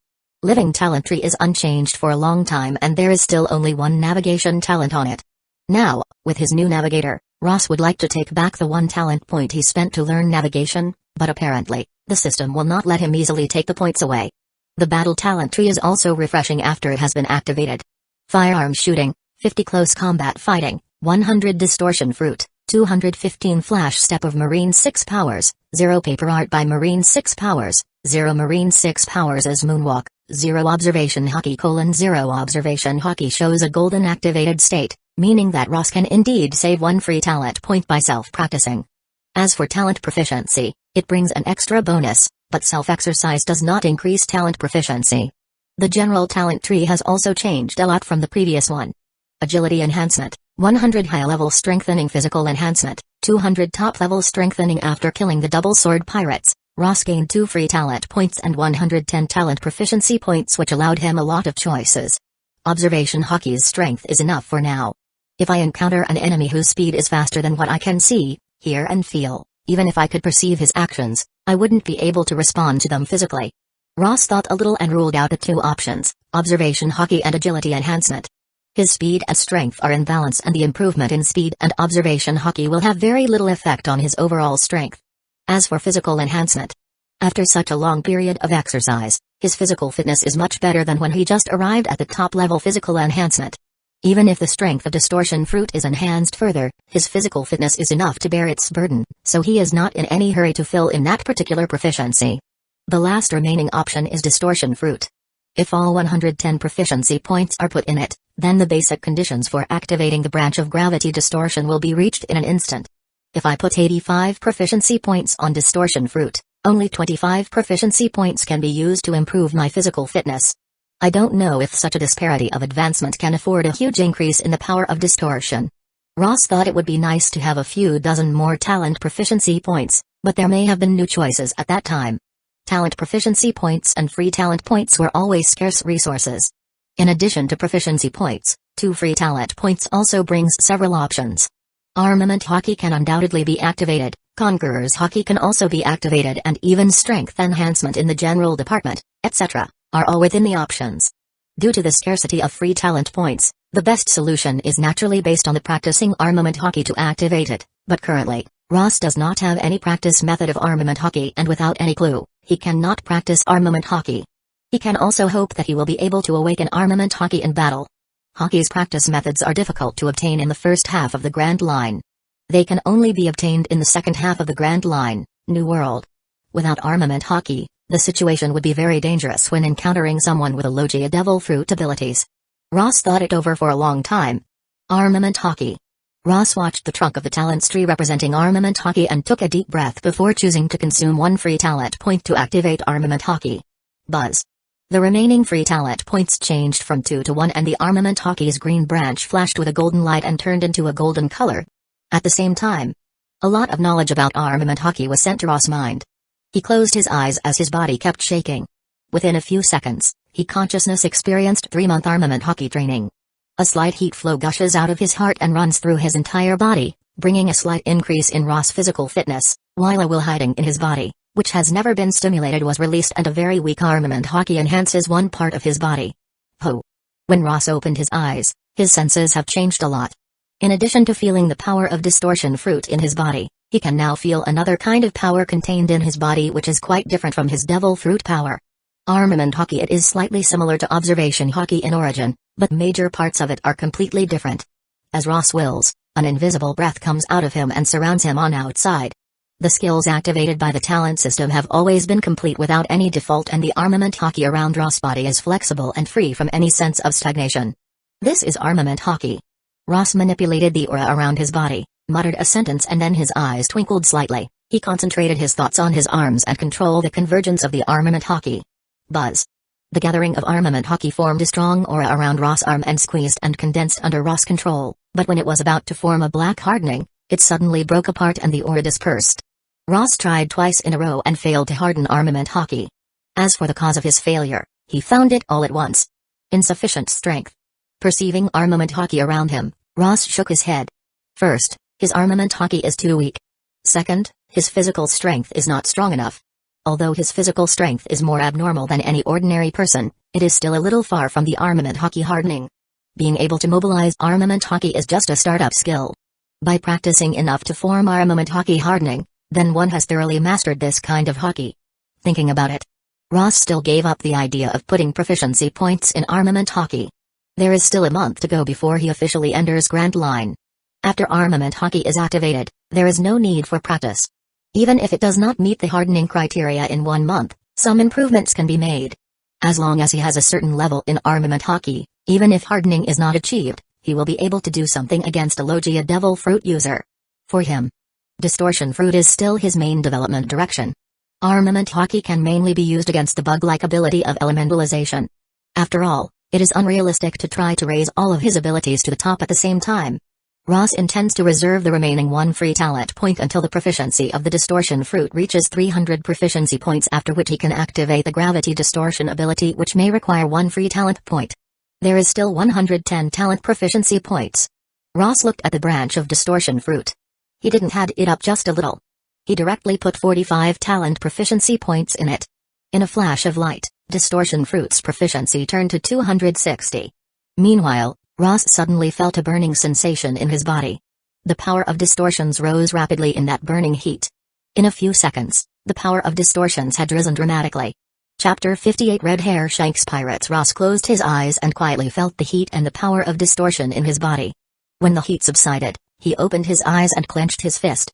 Previously, the range of his distortion fruit power was a radius of about 30 meters with him as the center, and after putting 45 proficiency points in it, the range of his distortion fruit power has increased to 50 meters. Ross can clearly feel that his power can not only easily cover an entire ship, but also extend outward, even to the bottom of the sea. Whitebeard's tremor fruit can trigger sea shock, and the distortion fruit can naturally do similar things, but distortion fruit has a smaller range than tremor fruit. My body can still bear this level of power. After perceiving the changes in his body, Ross muttered. Power of distortion has skyrocketed and the burden placed on his body has naturally increased a lot, but since Ross' physical fitness has always been ahead of his devil fruit, so after this surge, his physical strength and the power of distortion fruit can be improved and can reach a balance. After a little hesitation, Ross put 20 talent proficiency points to physical enhancement and then assigns another 30 talent proficiency points to distortion fruit. Buzz. After the talent proficiency assignment, Ross's body changed slightly again and the range of distortion fruit reached nearly 70 meters. Sure enough, with the increase of proficiency the power of distortion fruit will increase more and more. But the increment in physical enhancement is getting smaller and smaller. Ross felt the changes in the body and his eyes flickered. Such a divergence also means that in addition to allocating a large number of talent proficiency points to physical enhancement, he also needs to further exercise his body to adapt to the continuous strengthening of his devil fruit power. He originally intended to put the remaining points in the distortion fruit for its proficiency to reach 300, but Ross eventually assigned the remaining 15 proficiency points to physical enhancement. To activate gravity distortion, he needs to spend more than 1 free talent points. Even if the proficiency of the power of distortion reached 300, the gravity distortion will not be activated in a short time. So this is not as good as balancing his physical fitness and his devil fruit strength, which is also beneficial to practice armament hockey. After assigning 110 talent proficiency points, Ross' talent panel changed again.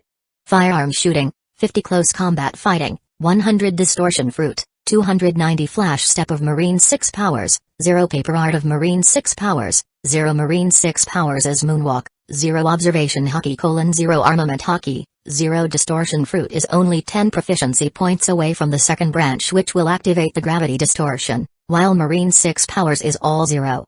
Maybe after the physical enhancement and the agility enhancement's proficiency reach the upper limit of 500, he will allocate some proficiency points to flash step and moonwalk.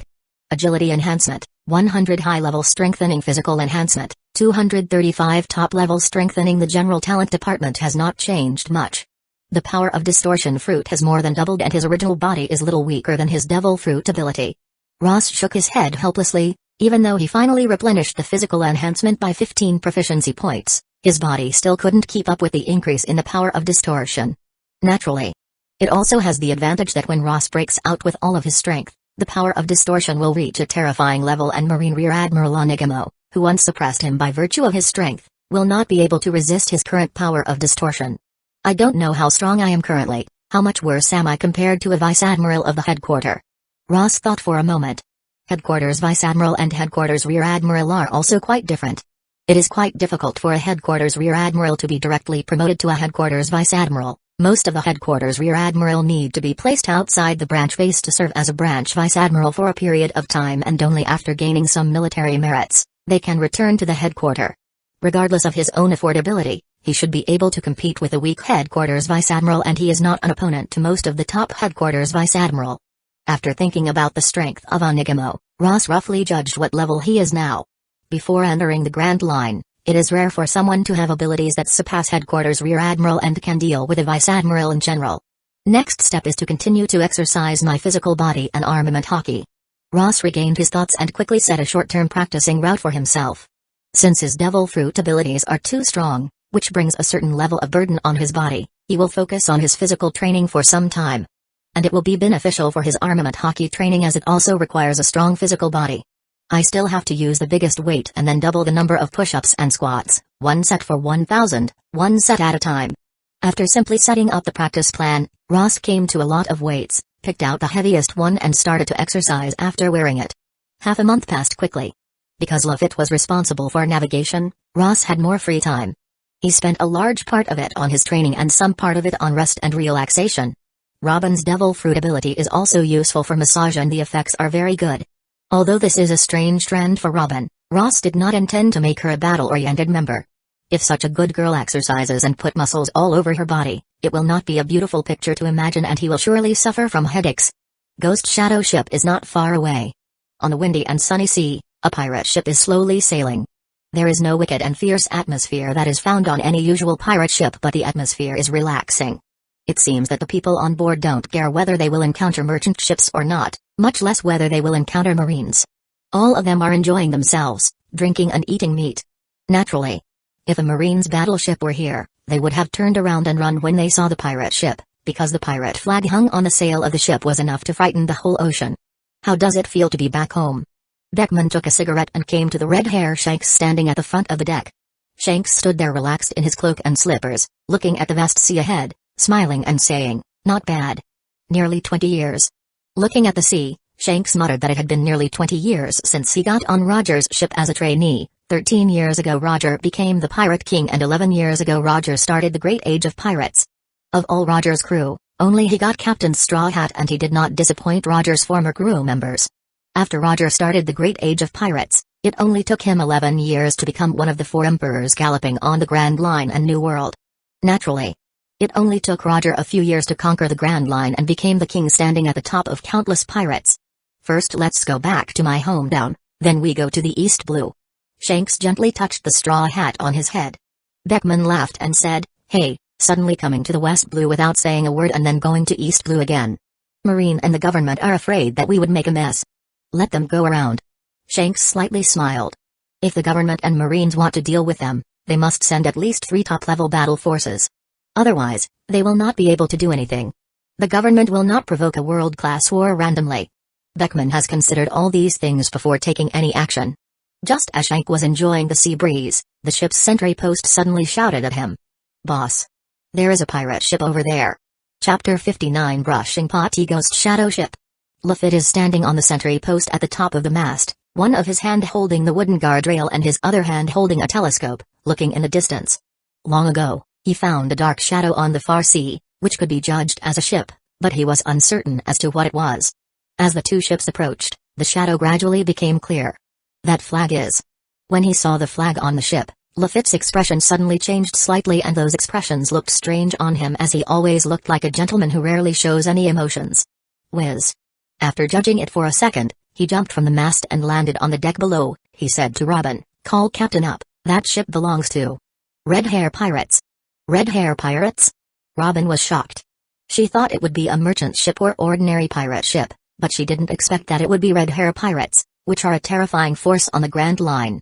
Quickly, Robin found Ross in the exercise room, and when Ross heard about the Red Hair Pirates, he came to the deck with a serious expression.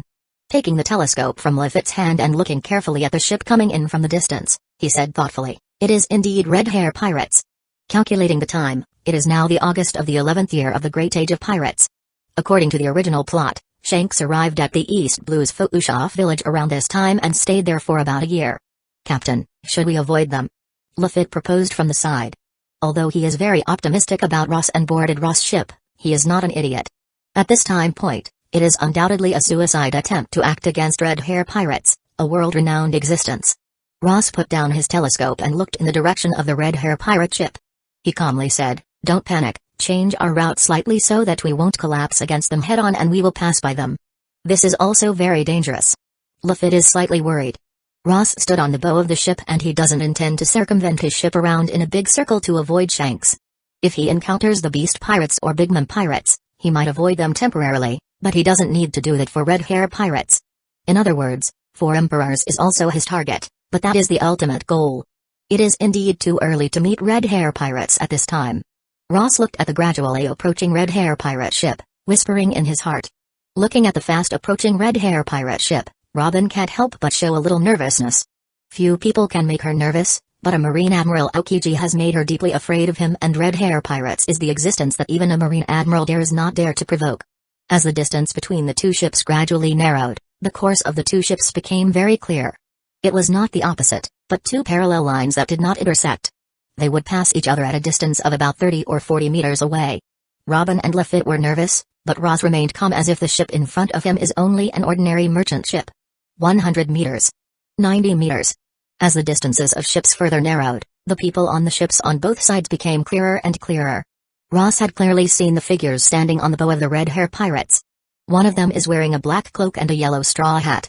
He is one of the New World 4 Emperors, Red Hair Shanks. 40 meters. 30 meters. When the distance between the two ships reached 30 meters, the shortening was stopped. At this distance, Ross and the Shanks standing on the bow of the ship were almost opposite to each other and they could almost see the expression on the other's face. This distance was not fixed but increased over time and became 40 or 50 meters until the two boats completely passed each other and nothing happened. Ho! When Red Hair Pirate ship's hull was thoroughly brushed parallel to Ghost Shadow ship, Lafitte and Robin almost both took a long breath and looked at each other and they found that both of their foreheads was covered with fine sweat stains. Only Ross remained calm and his face did not betray any of his emotions. "It's all right. Keep going, our goal is Barrow's Town." Ross turned around and spoke in a light voice and at the same time, he entered his cabin and disappeared. On the other side, on the Red Hair Pirates ship, there are still a large number of pirates who are drinking and eating meat and most of them don't even know about a passing Ghost Shadow ship. Even if they knew they wouldn't care much and continue to talk and laugh while eating and drinking. Standing at the bow of the ship, opposite to Ross, Red Hair Shanks returned to his mind with a slightly different look in his eyes when the hull of the Ghost Shadow ship has completely passed by him. That man just now. What's wrong? Beckman turned to Shanks and asked, do you want to stop them? No. Shanks shook his head and said with a slight twinkle in his eyes, just. That man's eyes just gave me a very unusual feeling. I have a feeling that we will meet again. Really? Beckman took a puff of his cigarette and smiled. Nobody knows for sure about this kind of thing, but he didn't expect to meet someone who made Shanks has a premonition in West Blue. Just now that guy should be Ghost Hand Ross of West Blue.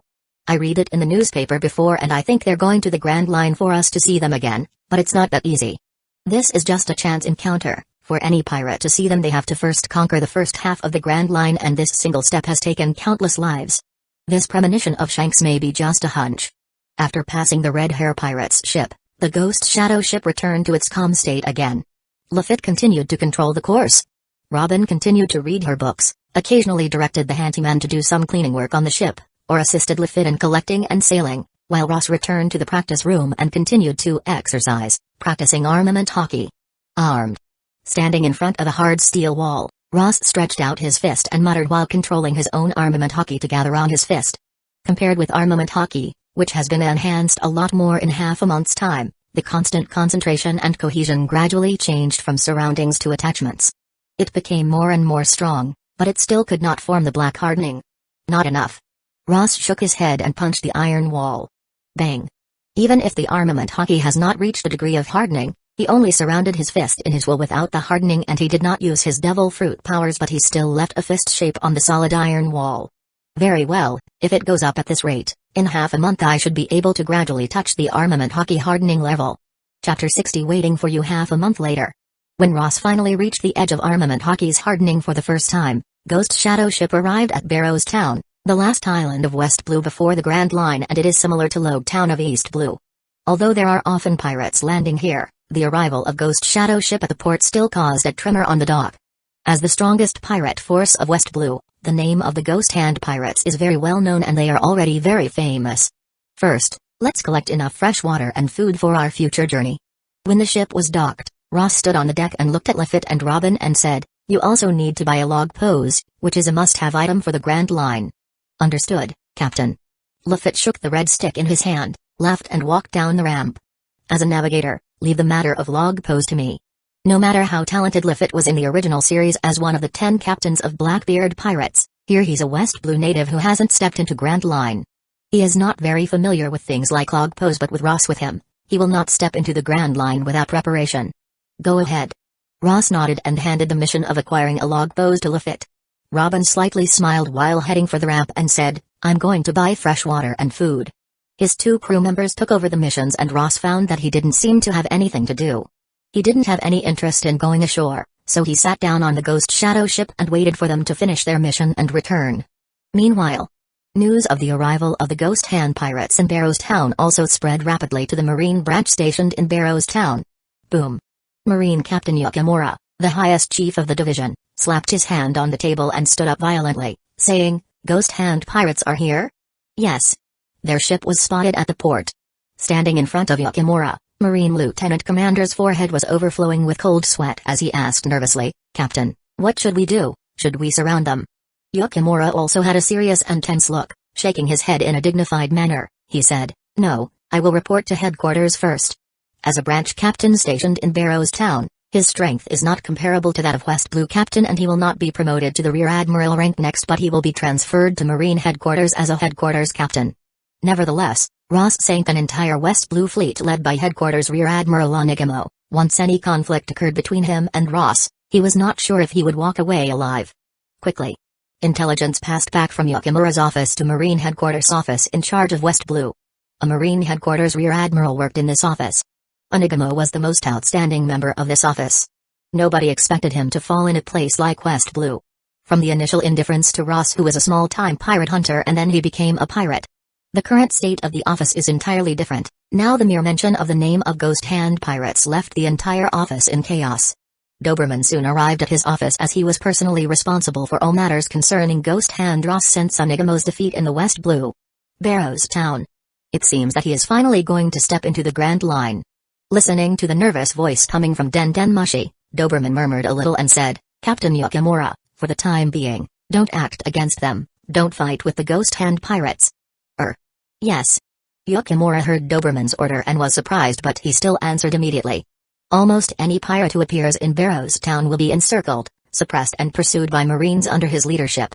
At least 3 or 4 out of 10 pirates will be defeated by him in Barrows Town, but this is the first time that he will not move against pirates. He also knows that with the arrangement of Marines in the Barrows Town, he can deal with pirates with a bounty of 35 million, but he is not strong enough to deal with the Ghost Hand pirates. Now that you want to come to Grand Line, come in. I'll wait for you on the Grand Line. Grand Line is not like West Blue, you won't be able to act recklessly here. Doberman glared at the Den Mushi. He is not afraid of Ross coming to Grand Line, but he is afraid that Ross will not come. If Ross stays in the West Blue, it will be really hard to get rid of him. Any branch base of the West Blue does not have enough strength to suppress Ghost Hand pirates, and it's not easy to move people from headquarters or the Grand Line to West Blue. It's very troublesome to deal with. But it will be different if he comes to the Grand Line. Once he enters the Grand Line, he will officially enter the region that Marines guarded heavily. The military deployment on the Grand Line is far from what West Blue can match. The highest chief of each branch base is a vice admiral, with more experience and strength than Onigamo. And there are a large number of pirates on the Grand Line whose names are better known than Ghost Hand pirates. Maybe Marines won't even need to deal with Ross, as he may perish on the sea by some pirate hands. Notify the Marine branches nearest to the Reverse Mountains and give me a close look at all the pirates entering the Grand Line. Once I find the Ghost Hand pirates, I will attack them immediately. They must be eradicated. Doberman does not intend to give Ross any more opportunities to grow. Yes. Many Marine Rear Admiral responded by dialing the Den Mushi to various branch bases to deliver Doberman's orders, and their serious look gradually turned to a relaxed one. Once Ross enters the Grand Line, he will no longer be under their jurisdiction. Secondly, the strong and tyrannical forces placed on the Grand Line had the abilities to deal with any pirate under the bounty of 120 million berries. They can't deal with the Ghost Hand pirates in the West Blue, but on the Grand Line, he is nothing to the Marines. Barrows Town. Ross naturally didn't know about the actions of the Marine headquarters, and even if he knew, he wouldn't care. Marines are waiting for him, but they don't know that he is also waiting for them, waiting to meet them on the Grand Line. There are many pirates on the Grand Line with the bounty of 100 million, 200 million, or even 300 million berries, and even the 7 warlords of the sea can be found there. For Ross, it's like a hunter walking into a hunting ground, looking at all those preys from afar and grinning. Those beings will be the cornerstones of his climb to the top of the world. From the moment he enters the Grand Line, he will be closer to killing those who regarded him as a trivial man and ordered his annihilation. Chapter 61 Hidden. The first to return was Robin, with a team of porters that worked with the handyman on the Ghost Shadow ship to carry fresh water and food, constantly filling the Ghost Shadow ship's storage. When I passed through the Marine branch on the road, I explored the surroundings and found that Marines were all assembled inside. Maybe we should expect some trouble. Robin, standing next to Ross, was overseeing many porters carrying food and fresh water on board. She looks at the Marine branch base building standing in the middle of the little town and laughs slightly. Ross sat on the guardrail of the Ghost Shadow ship deck and, without looking up, said, "Come on. They're lucky if they don't cause any trouble for us." Robin slightly smiled with her chin in her hand and said, "Marines here are probably afraid of us, but the news that we're here must have been sent back to the Marine headquarters, and there will probably be Marine soldiers waiting for us on Grand Line." Naturally, she knows that Marines won't fight them here. She is worried about the Marines on the Grand Line. However, how could Ross not understand her reminder? He turned to Robin and, with a slightly playful stretch of his finger, gave her a gentle click on her chin and said, "I can imagine that. But if Marine wants to fight us, then let them come." After being teased by Ross, Robin didn't have any blushing expressions, but instead smiled and stared at Ross. Ross looked at her for a few seconds and naturally regained his gaze and looked into the distant sea. He said, "It is already the end of November of the 11th year of the Great Age of Pirates. If he remembers correctly, the Robin is 17 years old now, and her birthday should be on February 6th. That is to say, in another 2.5 months, she can take off the Wilai title." Robin felt that Ross's sentence was incomplete and there might be the second half of the sentence, but Ross did not say it and she was confused. Half a day later, Lafitte returned to the ship and came to Ross. His wrists swayed as he has a watch like tied to his wrist, but at the center of the watch was not a dial, but a ball and a pointer. "Is this it, Captain?" Ross took the thing from Lafitte's hand. After a little observation, he nodded and said, "Yes, this is what replaces the sea maps and compass on the Grand Line." Ross hands the log pose back to Lafitte and lets him study and observe it by himself. Half a day later, food and fresh water filled the storage compartment of the Ghost Shadow ship. At Ross's command, Ghost Shadow Ship untied the rope, set sail and left Barrows Town and headed straight towards the Reverse Mountain.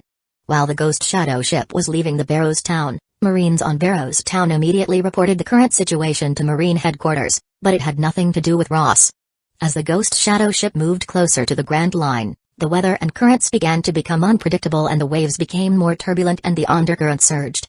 Ross arrived on deck and watched the course of Ghost Shadow Ship with Lafitte. Under their control, Ghost Shadow Ship did not wander into the calm belt but went to the Reverse Mountain. Grand Line and Red Line divide the planet into east, west, north, and south.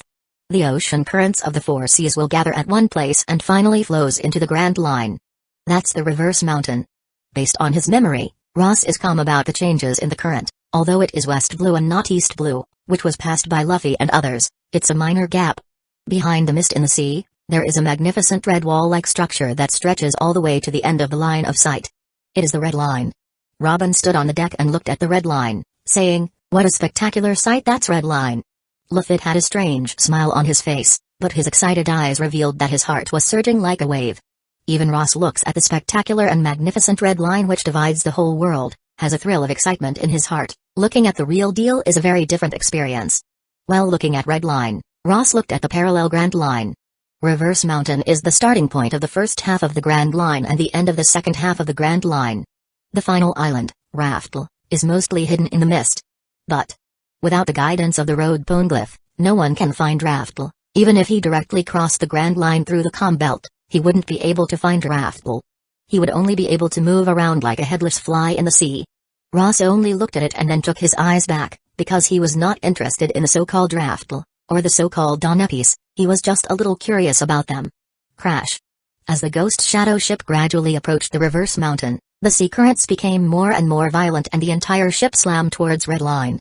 Under the control of Ross and Lafitte, Ghost Shadow Ship sailed into the canal of the Reverse Mountain and climbed all the way up to the top of the mountain and finally rushed into the Grand Line. At the same time, in front of the Twin Cape Lighthouse on the end of the Reverse Mountain, an old man was sitting there reading the newspaper. He turned his head in the direction of the Reverse Mountain Canal. He is the Warden Crocus of the Twin Cape Lighthouse and the doctor of the Pirate King Roger ship. Well, another pirate force has stepped into the Grand Line and he doesn't know where this batch will go. Crocus put down his newspaper and looked towards the Ghost Shadow Ship at the Reverse Mountain Canal. He often reads newspapers and news from all over the world. He has a slight impression on the Ghost Hand Pirates, but it is just a little impression. Because this is the starting point of the Grand Line, there have been countless pirates pouring in here in 11 years, but out of them all very few people can make a name for themselves on the Grand Line. Perhaps the Ghost Hand Pirates will just be one of those no-name pirates. So with only a single glance, Crocus regained his gaze. A few days later, the news that Ghost Hand Pirates had left West Blue and drove into the Grand Line spread all over West Blue. While countless pirates and marines breathed a sigh of relief, their eyes converged on Grand Line. Grand Line, known as Pirates' Graveyard, has silently devoured a large number of pirates that dominate West Blue for more than a decade, many of which had a bounty as high as 80 million berries. Now, the Ghost Hand Pirates had also stepped into the Grand Line. Whether they turned into a small wave that was annihilated on the Grand Line or a storm that will sweep through the Grand Line, no one can say for sure. Chapter 61 To the Grand Line. Chapter 62 Violent storm. In the stormy rainstorm, there are huge waves on the sea, wrapping the Ghost Shadow Ship and taking it up and down, which makes it difficult to maintain a stable course.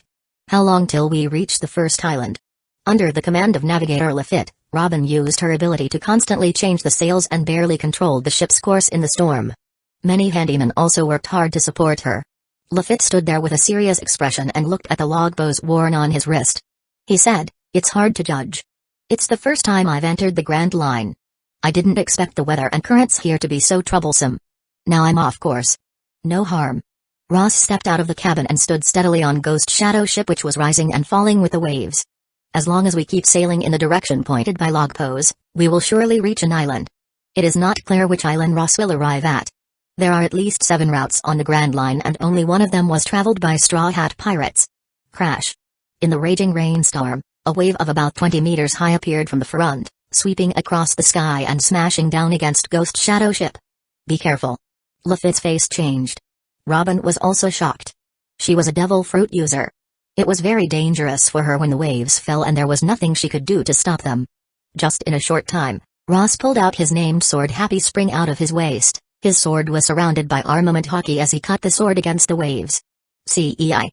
Ross' sword energy released by his named sword Happy Spring is as powerful as Onigamo's Tempest Kick, which split the nearly 20 meters high from the center and Ghost Shadow ship sailed from the middle of the waves. The strange weather on the Grand Line cannot stop someone who is really strong, and it can only stop those ordinary pirates. Captain's sword darts are also very unreal. Luffy's eyes flickered slightly and he expressed his respect and admiration for Ross at the right time. Ross stood with his hands down and his eyes calm. After the Ghost Shadow ship crossed the waves, the scene changed instantly. There were two different shadows in the left front and right front of the fog. One was a pirate ship and the other was an ice block of nearly 100 meters in length. Pirate ship is found in the left front and huge ice blocks are found in the right front. After Robin saw the situation in the fog, she immediately reported to Ross. At that moment, the undercurrent suddenly surged violently and Ghost Shadow ship was instantly wrapped up by the undercurrent and slammed into the direction of the huge ice block. Not far away. While Robin found a group of pirates on the nameless pirate ship, they also found the existence of the Ghost Shadow ship. Compared with Ghost Shadow ship, they seemed to be in a lot of confusion in the stormy rainstorm and their sails seemed to be broken by hail. Boss. There is a ship over there, a pirate ship. The captain of pirate ship listened to his subordinate's report and frowned in the direction of the Ghost Shadow ship. Now that the ship hull was badly damaged, he did not want to clash with other pirate ship in such stormy weather. But just as he was about to order a diversion to avoid Ghost Shadow ship, he suddenly saw that Ghost Shadow ship was wrapped up by the undercurrent at the bottom of the sea and crashed towards the huge ice block in the distance, accelerating all the way and seemingly unable to stop. What? Don't panic. Watch out for undercurrents on the seafloor and stabilize the ship's hull first. The pirate captain watches this scene, his eyes twinkling and the corners of his mouth slightly raised. If the other side is hit by the huge piece of ice too, it will crush them. This small advantage can be used by him. It's not so much as the Ghost Shadow ship crashing into the huge ice block floating on the sea, but it is the opposite. The huge ice block is crashing into the Ghost Shadow ship, which is in between his own ship and the ice block, so if the ice block crashes into the Ghost Shadow ship then his ship will be saved. However, before Ghost Shadow ship is hit by the huge ice block, a figure flew up from the Ghost Shadow ship and stepped out into the gale rainstorm and fell towards the huge ice block with a lot of astonished eyes on his figure. Someone jumped out of that ship. That guy is flying in the sky? Am I dreaming? Many of the pirates on a nameless pirate ship are looking in the direction of the Ghost Shadow ship. Seeing this scene, they are a little surprised and amazed. And in the next moment, Ross' figure has fallen onto the huge ice block. Kaka. When Ross' figure fell, the huge ice block cracked under the influence of the power of distortion, centering on Ross' position and spreading in all directions. Bang. Eventually, the huge 100-meter wide ice block was completely destroyed by the power of distortion and turned into numerous small pieces of ice that shot in every direction. Ghost Shadow ship, which was about to hit the ice, easily crushed the many small broken ice blocks and stabilized. The unnamed pirate ship, along with its pirates, including the captain, has long been shocked by this scene and many people have revealed an almost unbelievable look. That iceberg. Broken. Is this a dream? The pirate captain could not help but swallow as he watched the scene. He was also an unusual pirate in North Blue, with 13 million berries bounty on his head, but he was frightened by the storm. That huge ice block still scared him. When he noticed that the Ghost Shadow ship in the distance is seen to be turning on its bow and sailing towards his ship, a sudden look of horror appeared in his eyes. Fast. Turn quickly. Crash. The undercurrent of the sea surged again, happily wrapping his ship and took his ship to the distance, away from the Ghost Shadow ship. As Ghost Shadow ship disappeared into the fog, the pirate captain wiped the cold sweat on his forehead and he was still a little frightened. His subordinates looked at each other with a sigh of relief. I think we should go back to North Blue. Huh? Everyone nodded in perfect agreement. Ross, who has smashed the huge ice block and returned to the deck of his ship, watched the nameless pirate ship quickly disappear in the mist wrapped up in the sea undercurrent. For these nameless pirates hovering in the beginner area of the Grand Line, Ross is like a high-level warrior who has returned to the novice village, so he has no interest in the chickens of the novice village. Experience doesn't add up at all by killing these low-level beginners and the acquired money is not worth the effort put into killing them. Stable routes, continue to move forward. Ross looked up at the gradually turning sunny sky and instead of heading for the pirate ship, he headed into the direction pointed by the log pose. Luffy bowed and said, "Okay, Captain." In this chaotic weather of sometimes sunny and sometimes windy rainstorm or even snow, Ghost Shadow ship rides through the most chaotic sea in the world and arrives at the first island on the route in the first half of the Grand Line. Chapter 63 Stared Luton Town. This is Ross' first island on the Grand Line route. This small town is not chaotic, but orderly. The ghost shadow ship, which arrived at the port, did not cause any movement here. It seems that people here are accustomed to pirates. This is the Grand Line. It doesn't seem to be anything unusual. Walking into the town, Lafitte spun his red cane and looked around. Maybe Ross was calm and not interested in whether the island was unusual or not. Logpose needs to stay on the island for a while to record the magnetic waves of the islands to point to the next island, so we have to stay on this island for a few days. Lafitte looked at the logpose worn on his wrist and noticed that the needle of the logpose was not fixed like it is supposed to be and it was constantly shaking. He said, "Understood, I will report immediately when the magnetic waves are fully recorded." Ross nodded and said, "Well, for now, you can all move freely." Lafitte swung his cane in one hand and pulled his head eaves in the other, saying, "Whoop. I really want to explore the island of the Grand Line." Robin nodded and said, "I am also interested in the history of this island." The three of them separated. Robin went to explore the history of island, while Lafitte went to find something interesting for him. As for Ross, he found a noodle restaurant and ordered a ramen. On the harbor pier, in a dark room, a man pushed open a door and came inside a room. He switched on the light of the room, illuminating a messy hall, clapped his hands and shouted, "Guys, the prey is here." There was a lot of alcohol in the room and similarly, there were a lot of people lying in the middle of the room. There were also a few dancing girls with a good figure in the middle of the room. The scene was very chaotic. Someone heard the shouting, rubbed his head and opened his eyes, saying, "Oh, it's Walter, what prey made you run so fast? I haven't even woken up yet. Last night." "Stop, this prey is extraordinary." Walter stopped him with a gesture and shouted again at the people lying in the room. When everyone was woken up, he took out a bounty poster and patted it on the table in the middle of the crowd. The amount of money on the bounty poster was 92 million berries and the photo and the name marked below is undoubtedly "It's Ghost Hand Ross." The crowd was the pirate hunter gang gathered here. There were countless new pirates who sailed into the Grand Line and fell into their hands. They cut their heads and took their bounty. 92 million berries? I am not mistaken. When the half-asleep crowd saw the bounty reward, they were instantly awoken and stared at it. The pirates they usually hunt has at most 30 million bounties on their head. A single pirate with a bounty of 92 million berries has not appeared on this island and it is completely outside of their hunting range. "Hey, Walter, do you want us to die? That's a strong pirate with a bounty of 92 million berries, we won't be able to deal with him." Someone stared at the bounty order and spoke quietly. When Walter heard this, he grinned and said, "It's not what you think. This guy doesn't come down from the top, he's a newcomer from the bottom." From the top down, it refers to an island from the Grand Line, where someone sails backward, and from the bottom up, it naturally refers to the newcomers who have just arrived from the four seas. What? Several people present heard the words and looked at each other instantly, showing a look of disbelief in their eyes. Does a newcomer have a bounty of 92 million berries on his head? No kidding. They have been pirate hunters for so long, but they have never heard of such a high bounty reward for a newcomer. I didn't believe it at first. Walter grinned. I saw their pirate flag on the dock just now. I went to check it specially and found out that this guy really is a newcomer. He is a pirate from the West Blue. They are called Ghost Hand pirates. If some pirate from the Grand Line has a bounty of 92 million berries, he would not dare to provoke him, but it is a different matter if the said pirate is from the four seas. The bounty reward does not represent absolute strength, but the assessment of the threat degree of a pirate by the world government. In the four seas, a pirate with a bounty of 50 million berries may not be able to compete against a pirate who has a bounty of 30 million berries on the Grand Line. Really? Hearing Walter's affirmative tone, many people still have some doubts, but they still showed a thoughtful expression. Some people thought for a moment and couldn't help but say, but the 92 million berries bounty is a little too exaggerated, even for a pirate coming from West Blue. I'm afraid it will be very difficult for us to deal with him. That's not necessarily true. Walter smiled and reached out and put another bounty poster on the table. Look at this woman. She's also a crew member of the Ghost Hand Pirates and there is a bounty of 79 million berries on her head. I checked and she is the devil child of O'Hara. The government apparently offered such a high bounty on her because they wanted to cover something up. Hiss.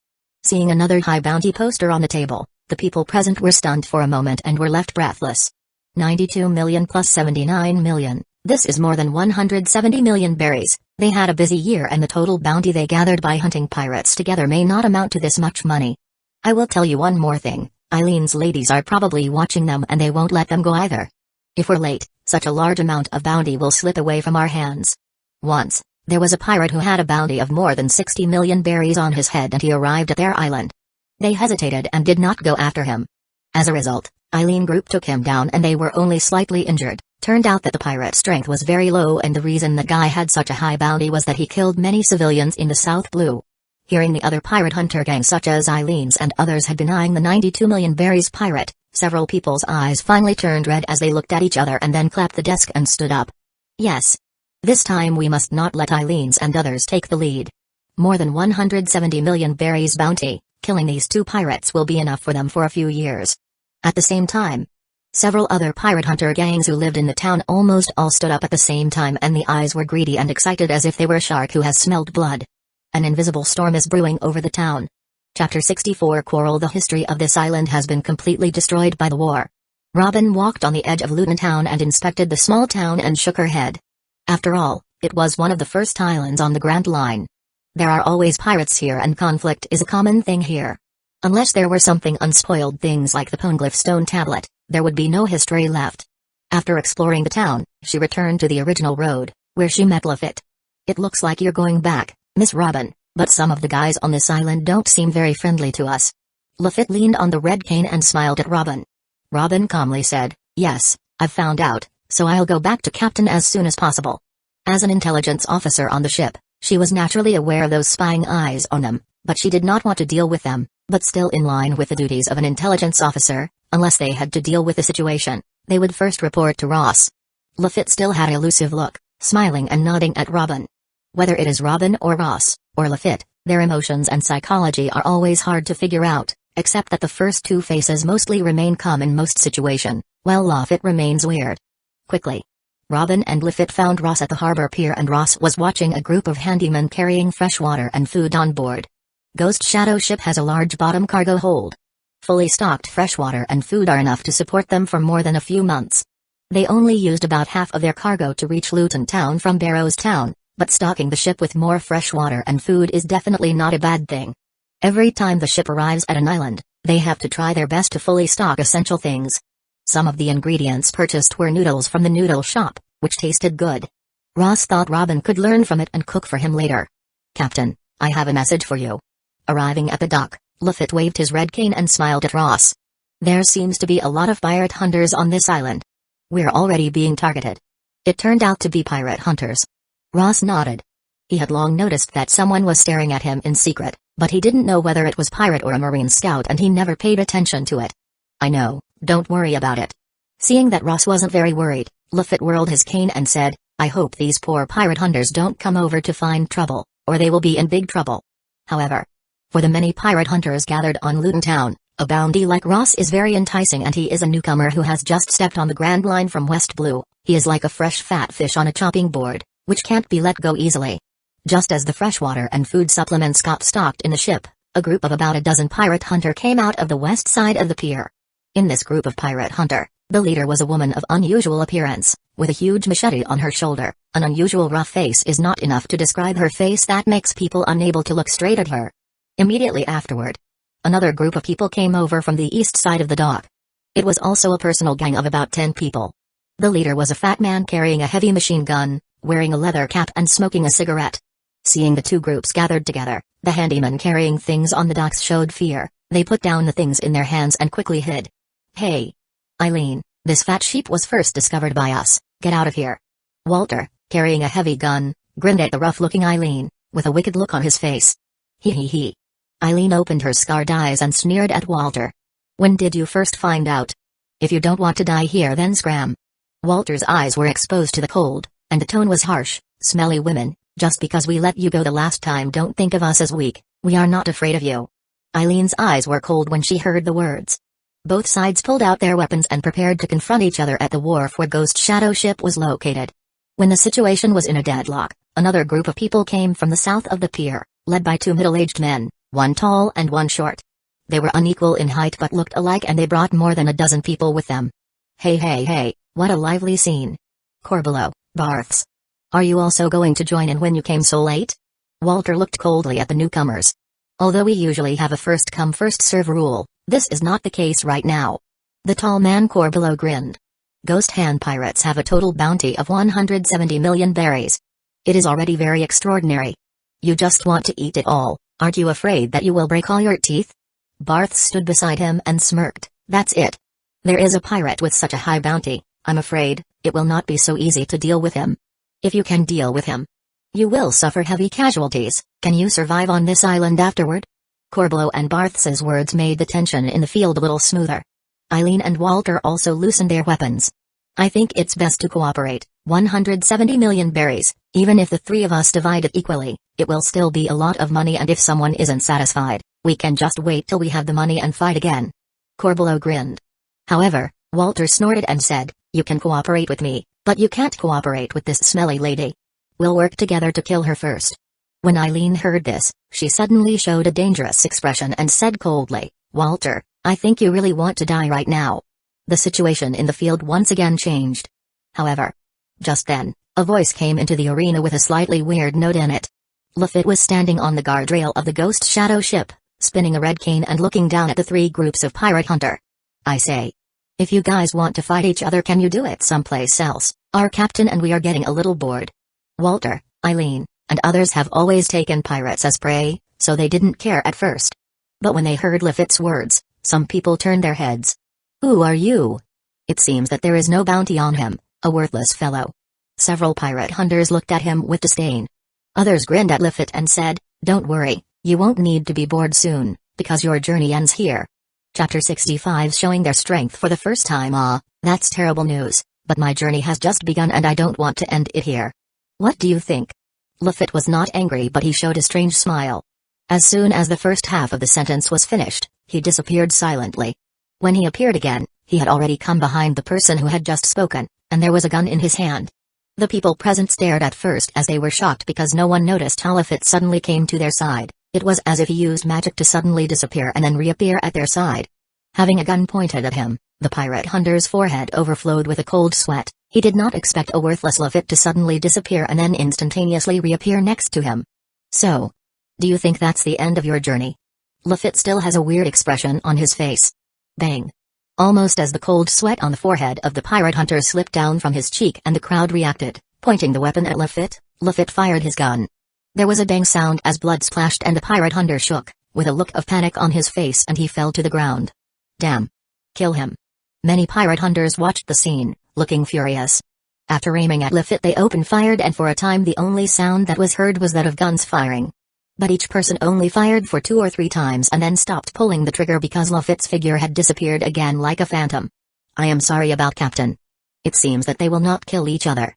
Lafitte appeared beside Ross, and the gun in his hand has disappeared and no one knew where he was hiding it. He apologized to Ross for attacking without permission. Ross didn't mind, it's okay. At this time, many pirate hunter also found that Lafitte had returned to the Ghost Shadow ship and could not help but point their weapon at Ross, Robin, and Lafitte, standing on the side of Ghost Shadow ship. This time Eileen or Walter, instead of clashing with each other, looked at the 2 man and 1 woman on the Ghost Shadow ship. They were apparently shocked by Lafitte's ghostly ways, and the main point was that Lafitte didn't have a bounty at all. They didn't expect him to be strong. In addition to Lafitte's completely respectful manner towards Ross the pirate with a bounty of 92 million berries, Ross' presence exerts heavy pressure on them. They don't seem so easy to deal with. Corblow put away his smile and his face became very grave. He said to Walter and Eileen, private things should be put aside first. This time, we really have to work together. Otherwise, I'm afraid we'll really lose control of Luton Town because of the heavy casualties on our part. There are many pirate hunters on Luton Town, but they mainly belong to the 3 big gangs. Many foreign pirate hunters are excluded by them. Humphrey. Eileen snorted, but said nothing, apparently agreeing with Corblow, and Walter's solemn eyes expressed his intent. Since they are not so easy to deal with and no one can handle them alone with certainty, let's work together for a while and then divide the bounty. The pirates with the bounties of 171 million berries must possess some skills, but this is the grand line. Walter silently stared at Ross and his companions, took the lead in pulling the trigger of the shoulder-mounted heavy machine gun, and the dense bullet shower immediately swept towards Ross, Robin, and Lafitte. At the same time, many gun-wielding pirate hunters also aimed at Ross and his companion and open-fired. Those who were carrying portable cannons fired a cannonball towards them. Whiz! Whiz!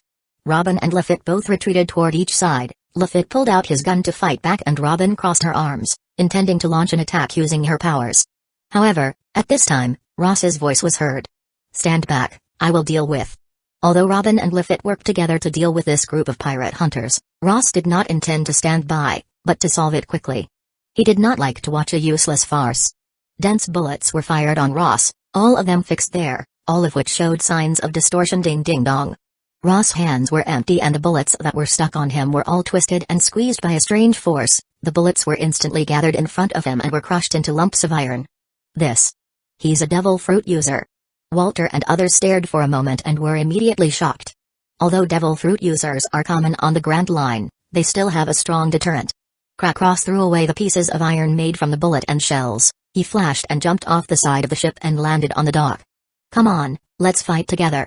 Although they don't know what Ross' devil fruit power is, Walter and others haven't seen any devil fruit user, and even if they are a little scared, they are able to remain calm.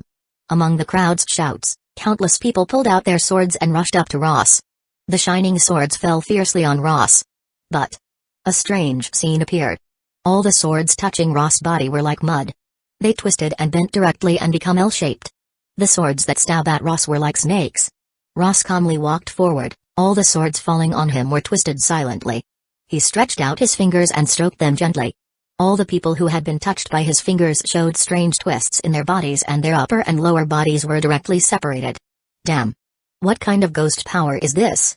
This scene finally scared everyone, whether it was Walter or Corbelow, they were all horrified. To be a pirate hunter, you have to distinguish the scope of your prey. If you don't know it clearly, you will have no chance against them, just like now. Ross' voice was flat, his was moving forward and wherever he went, or when his fingers touched any pirate hunter, their bodies were separated. In the past, Ross could only break or twisted bones and tendons of any human being, but now he can do it from a deeper level of distortion, extending from the surface to the level of cells. Wherever his fingers touched, there was no sound of bone breaking or anything like that. Even on the half-amputated bodies of pirate hunters, whose bodies were separated, there was no blood. It was such a weird separation of the whole body. Abominable. Eileen was grinding her teeth as she watched an unstoppable Ross step forward. Instead of flinching back, she held a huge machete in both of her hands and fiercely cut at Ross. The machete fiercely falls towards Ross. However, faced with the huge machete, Ross showed no expression. He took back his finger and bent his finger at the coming machete as if he had no strength at all. The bullet didn't even make a sound.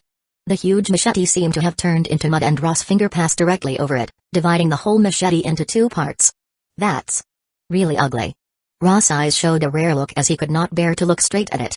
When he lifted his foot, the sand under his foot surged directly, wrapping the other side around it and then twisted and squeezed. Nevertheless, Ross' eyes were still not cured. He closed his eyes and used his sense of smell. The remaining 7 or 8 pirate hunters, who watched as Eileen was crushed and killed by Ross in seconds without any resistance, were terrified. Hell! Is this guy really a newcomer pirate who just stepped into the Grand Line? Looking at the Ross in the field, their backs were filled with cold sweat and fear quickly gripped their hearts. They stepped back carefully and then began to turn and flee. You came here to kill me. Don't expect to leave here with your lives. Ross' eyes were calm and held a hint of indifference. He raised his hands and held them at the fleeing hunters. The sand under his feet rushed wildly, covering all the 7 or 8 people who fled. As Ross' fist tightened sharply, there was a popping sound like a tomato being trampled on, and afterward, there was no sound. Great Age of Pirates 12 year in January, the Ghost Hand Pirates stepped on the Grand Line in Luton Town, one of the starting islands. He killed all the local pirate hunters' gangs, showing his abilities for the first time on the Grand Line. Chapter 66 Motion of Marine. On every Grand Line route, every initial island is the gathering place for pirate hunters, which is also the first test that all pirates who set foot on Grand Line need to go through. Only by passing this step can they become a pirate of the Grand Line. After killing the 3 pirate hunter gangs that control Luton Town, no one dared to fight them. Ross and others spent 3 days on the island. After the magnetic storage of the log pose was full, they left the Luton Town and headed towards the next island. At the same time, Marine Headquarters has already received news of Ross's appearance in Luton Town, and they have also determined Ross' route. Compared with the numerous islands of West Blue, the first half of the Grand Line also has a large number of islands, but on the Grand Line the navigation depends upon the log pose and eternal pose, plus a log pose needs to stay on the islands for several days to store magnetism. Routes are easy to judge. And corresponding. Marine owns almost all of the eternal pose of the islands in the first half of Grand Line. Once deployed, Marine can reach their designated location directly without the trouble of log pose. He's really here. Very well, I won't give you any more chance this time. Transmit orders to the G8 branch base. Doberman listened to the reports from his subordinates about the appearance of Ghost Hand pirates and the following slaughter that took place in Luton Town. his eyes revealing a killing intent in them. He did not intend to give Ross an opportunity to continue his journey and get stronger. He will work together with other Marines to eradicate Ross on the starting point of the Grand Line. Under his command. Within the G8 Marine base nearest to Ross' route, the atmosphere became serious. Numerous Marines with solemn expressions were ready for departure and a large number of battleships gathered quickly. Marines seldom initiate obliterating actions against pirates, but once they really focus upon a group of pirates, it is almost impossible for the pirates to escape. Because in this sea, the most powerful forces are not the New World's 4 Emperors pirates, not even 7 warlords of the sea, but world government and Marines. This is the period where Marines are the strongest. Zephyr hasn't broken his arm, Garp hasn't retired, and the strongest older generation are still at their peak, and there are currently 3 Marine admirals, Aokiji, Okainu, and Kizaru behind them. It would be difficult to send troops to the sea to destroy a 4 Emperors force, but if one of the 4 Emperors forces were to engage Marine head-on, there was hardly any chance for the 4 Emperors force to win. It has been 5 days since they left Luton Town. In the Ghost Shadow Ship practice room, Ross is standing in front of a square piece of steel, clenching his fists and punching it continuously. He is practicing armament hockey. With Ross' current physical strength, even while using beginner-level armament hockey, any punching bag will burst open under a single punch, and only the block steel can withstand his punching power. Armed. In the process of punching, Ross constantly manipulated armament hockey around his arm to make it cohesive. Finally, after several tries, armament hockey is condensed to a certain extent, producing a qualitative change, which instantly turned his fist black. Bang! He punched the square steel block, and the sound produced shook the whole practice room. This punch leaves a very obvious punch mark on the huge and strong steel block. I can only succeed about 1 or 2 times out of 10. Ross looked at his fist, and before he could swing it again, the dark color on his fist could no longer be maintained. Once again, the armament hockey on Ross' fist collapsed. Starting from changing the focus of his practice and upgrading his physical fitness and armament hockey, his physical fitness and hockey have been continuously improving. By the time he arrived at Luton Town, he had been able to occasionally release armament hockey hardening, but in most cases, it collapsed and could not be perfectly controlled. And now, over the past 5 days, he has gradually mastered the real point of armament hockey hardening, and his armament hockey is strong enough to support the hardening of both of his fists. He has been gradually able to control the strength of armament hockey hardening slightly. Hockey is up to standard, but it would be easier to harden if it could be strengthened a little more. Ross looked at the square steel in front of him, with a hint of thought. Compared with armament hockey, he did not practice observation hockey during this period, but his observation hockey is not low. Because observation hockey's practice and its use are related to keeping calm, Ross can keep calm in most cases, so he is better at observation hockey. In addition to hockey, Ross has not fallen behind in the development and practice of his distortion fruit. Although right now his focus is on armament hockey, distortion fruit is still his most important power. From the battle on Luton Town, where he lifted the power of distortions slightly and extended it to a deeper level, it was clear that he had taken full control of the upgraded power of distortions. Ross walked out of the practice room and was about to find something to drink, and he happened to see Robin sitting at the table with a cup of lemon tea on it. He walked over and took it. Robin put down her book and showed a palpitating smile and said, "Captain, can you stop being so casual?" "Don't worry, I don't mind the casualness. Where are we now? How far till the next island?" Ross asked as he put down his cup and looked at the sea.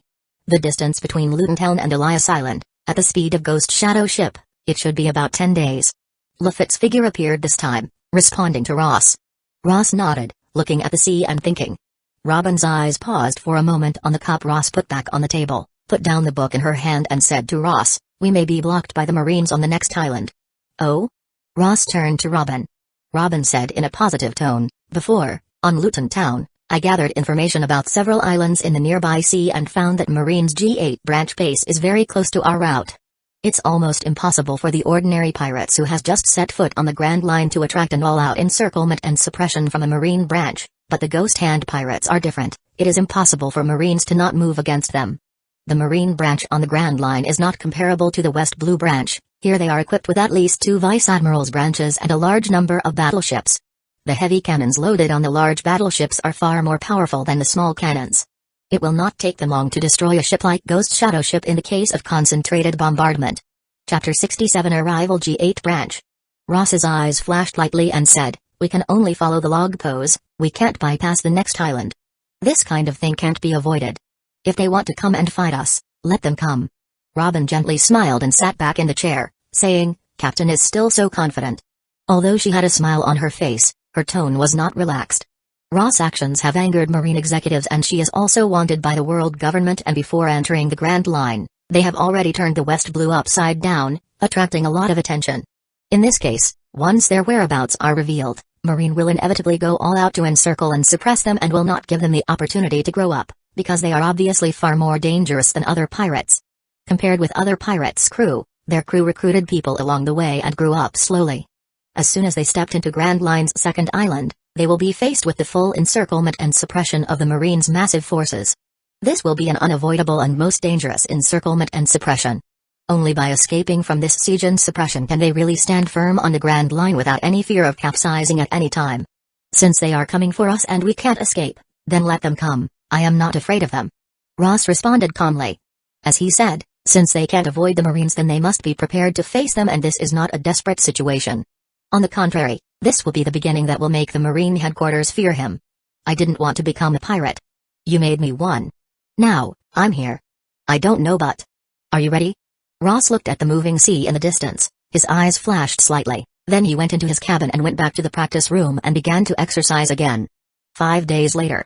Ghost Shadow ship arrived at the second island of the Grand Line, Elias Island, a large island with a country, the Kingdom of Elias. In the face of oppression, people can always stimulate more of their potential, perhaps because of the forthcoming decisive battle. Ross' physical fitness and hockey in these 5 days improved a lot.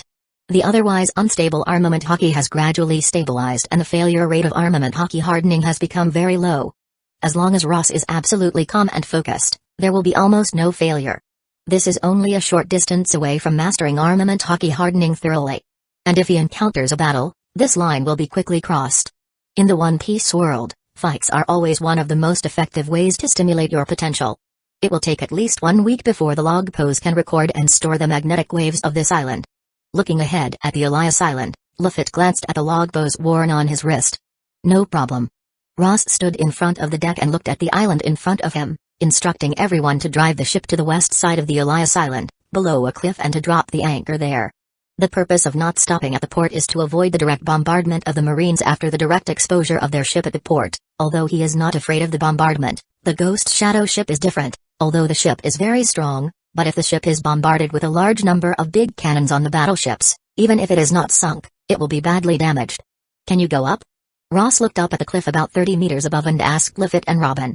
Luffy glanced up and said, no problem. This height. I can give it a try.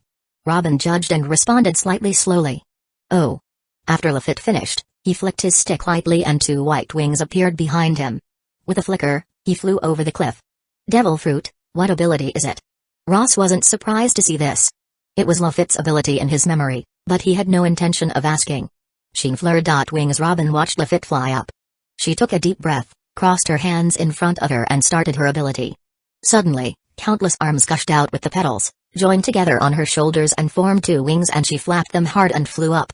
Robin's figure is perfect, slender waist and slender legs are not to be criticized, but flying is hard for her, and it was obviously not because she was fat, but because the development of her devil fruit is not enough. Ross looked at the scene and shook his head slightly. Your fruit development is a bit poor, should we redevelop it? Ross said. Crash. Robin barely flew to about 25 meters, and finally could no longer control the wings composed of countless arms. The wings collapsed into petals and disappeared. However, instead of falling directly, she leaned on the edge of the cliff and prepared for it and made arms at the edge of the cliff, like a trestle, and stepped up step by step.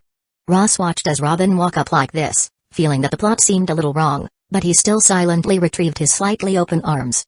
Seeing that Luffy and Robin had already boarded the island, Ross turned to the ship's handyman and said, you guys, if there's any trouble on this side, let me know immediately with Mushi. Mushi is so convenient for Marine to use. Ross naturally can't let it go. After Luffy got on board, he has been searching and equipping them. Now there are 3 of them. 1 is placed on the ship and the other 2 are held by Luffy and Robin. Yes. Captain. The handyman was awed by Ross. After Luffy got on board, Ross let Luffy hypnotize and brainwash their group. Their loyalty has basically reached the maximum value. Whiz. After giving the order, Ross leaped and made a few empty steps in the air. He used moonwalk and rushed up towards the cliff in a flash. Luffy and Robin were waiting on the edge of the cliff. Robin and I will go, and Luffy, you can act alone and keep in touch with us if anything happens, Ross said to Luffy. Yes, Captain. The wings on Lafitte's back have long since disappeared. He slightly smiled and put his cane behind his back and bows to Ross. The three of them walked towards the island and then separated on the edge of the Elias Kingdom. At the same time, somewhere in the sea, led by 2 large battleships, plus 3 medium-sized battleship fleets are sailing at full speed on the sea, only 4 days away from the Elias Island. Chapter 68 Hidden the Kingdom of Elias. This country is very developed in its services and is one of the most famous hot spring countries in the world. Various hot springs can be seen everywhere and some world-famous people often come here to experience high-grade hot spring baths. In the independent corner of an upscale spa, there is a single spa room with a radius of about 45 meters. The facilities in the room are elegant and luxurious. Ross is lying quietly on the edge of the spa with his eyes closed. There are also largely shared hot springs outside, but he prefers separate hot springs pools. If Robin wants to come in, Ross will not mind.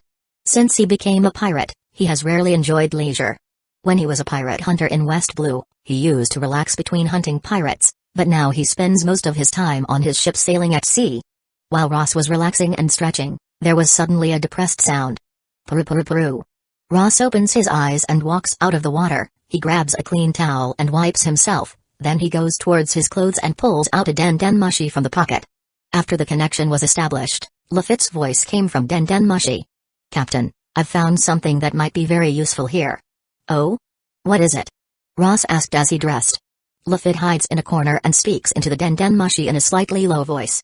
A special log pose, with 3 poses on it. It is said to be high-level log pose from the second half of Grand Line, which can point to 3 islands at the same time. Listening to Lafitte, Ross's eyes flickered slightly.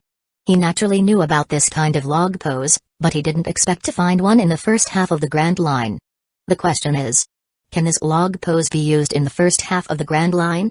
But if you think about it carefully, the 3-arrow log pose itself is an upgraded version of the ordinary log pose, which can be used in the New World, so it is very likely that it can be also used in the first half of the Grand Line. Where are you? Ross asked Lafitte after a little thought. If the 3-arrowed high-level log pose works in the first half of the Grand Line, he will not be confined to a single route, so that even if a Marine Admiral wants to come after him, he must first determine his exact location. Beth Street. Lafitte's voice was vividly imitated by the dendenmushi. That log pose seems to have come from a private dark exchange and now there's fighting between at least 3 groups of pirates. Obviously, Ross is not the only one who wants the high-level log pose. If it's available in the first half of the Grand Line then it's one of the best navigational equipment for most pirates. Watch it and wait for me. Ross heard Lafitte's words and quickly put on his clothes. He pushed open the door and went out. He said to Robin in the lounge, "Let's go to Lafitte." Robin put down the newspaper in her hand, looked blankly at the captain who had recently invited her to soak in the hot spring, then stood up and followed. Beth Street. The screams and the sound of gunfire went together and a large number of people fled crazily. Some of them were well dressed and some were only covered with bath towels, but nobody cared much about it at this time. The streets have become a battlefield for several groups of forces, 3 of which were pirates and 1 was the local criminal organization, fighting in chaos. Captain, you are here. Ross and Robin appeared at a roadway entrance and Lafitte emerged from the darkness at the right time, lifting his cane and pointing in one direction. The pirates over there now owns the log pose and they are now under siege by 3 other groups. They tried to break through twice but failed. Now they have retreated to the 3-story building. I see. Ross nodded. After looking at the building in the distance, he walked straight out of the lane and walked over to the 3-story building. By this time, the streets were already in a mess, smoke and rubble were spread everywhere. Everyone was looking for shelter from guns. Few people were huddled together. Ross swaggered out and immediately attracted a lot of attention from people in several directions. Captain, someone is coming. Hiding behind the bunker, a pirate captain looked at Ross at the street not far away. His eyes were shimmering with cold fury and he said, "He is not one of our men, kill him." Bang. Bang. Bang. At his command, 4 or 5 pirates around him immediately opened fire on Ross, and a heavy shower of bullets hit Ross head-on. Strangely enough, Ross just turned his head a little and shrank his shoulders in the rain of guns and walked safely through it without a bullet hitting him. Not hit? The pirates were surprised. The pirate captain's eye flashed and he murmured, "No, the bullets were evaded. This fellow is not an ordinary person. Be careful. People who can avoid bullets are quick and agile." If he hadn't had a bounty of 50 million berries and had seen the strongest people in all walks of life, he would have withdrawn decisively by this time. Ross did not deal with the chaotic pirate and criminal organizations. His goal was to get the log pose first so that the pirates in the building would not jump into the wall and destroy the log pose and he gets nothing. After several rounds of bullet fire, Ross approached the 3-story building, where some people opened fire on Ross, but all were evaded by Ross. Damn it, why can't you get hit? Because Ross did not show any overwhelming power, the pirates in the building were amazed, but they were not terrified enough to run away. Finally, Ross came to the bottom of the 3-story building and went straight through the main door. He clapped his hands on both sides and a series of bullets fired in the front changed their trajectory and hit back in the opposite direction. 2 pirates fell to the ground in a splash of blood. Whiz. Ross no longer concealed his speed and in a flash, he was upon the last pirate in the lobby on the first floor. With his foot on the pirate's chest, he calmly asked, "Where is the log pose?" "With Captain." The pirate saw 2 of his companions die without resistance and then he responded with a trembling voice to Ross' eyes, which had no feelings for life. "Where is your captain?" "Upstairs. 3rd floor." Ross loosened his legs indifferently and walked over him, heading for the 2nd floor.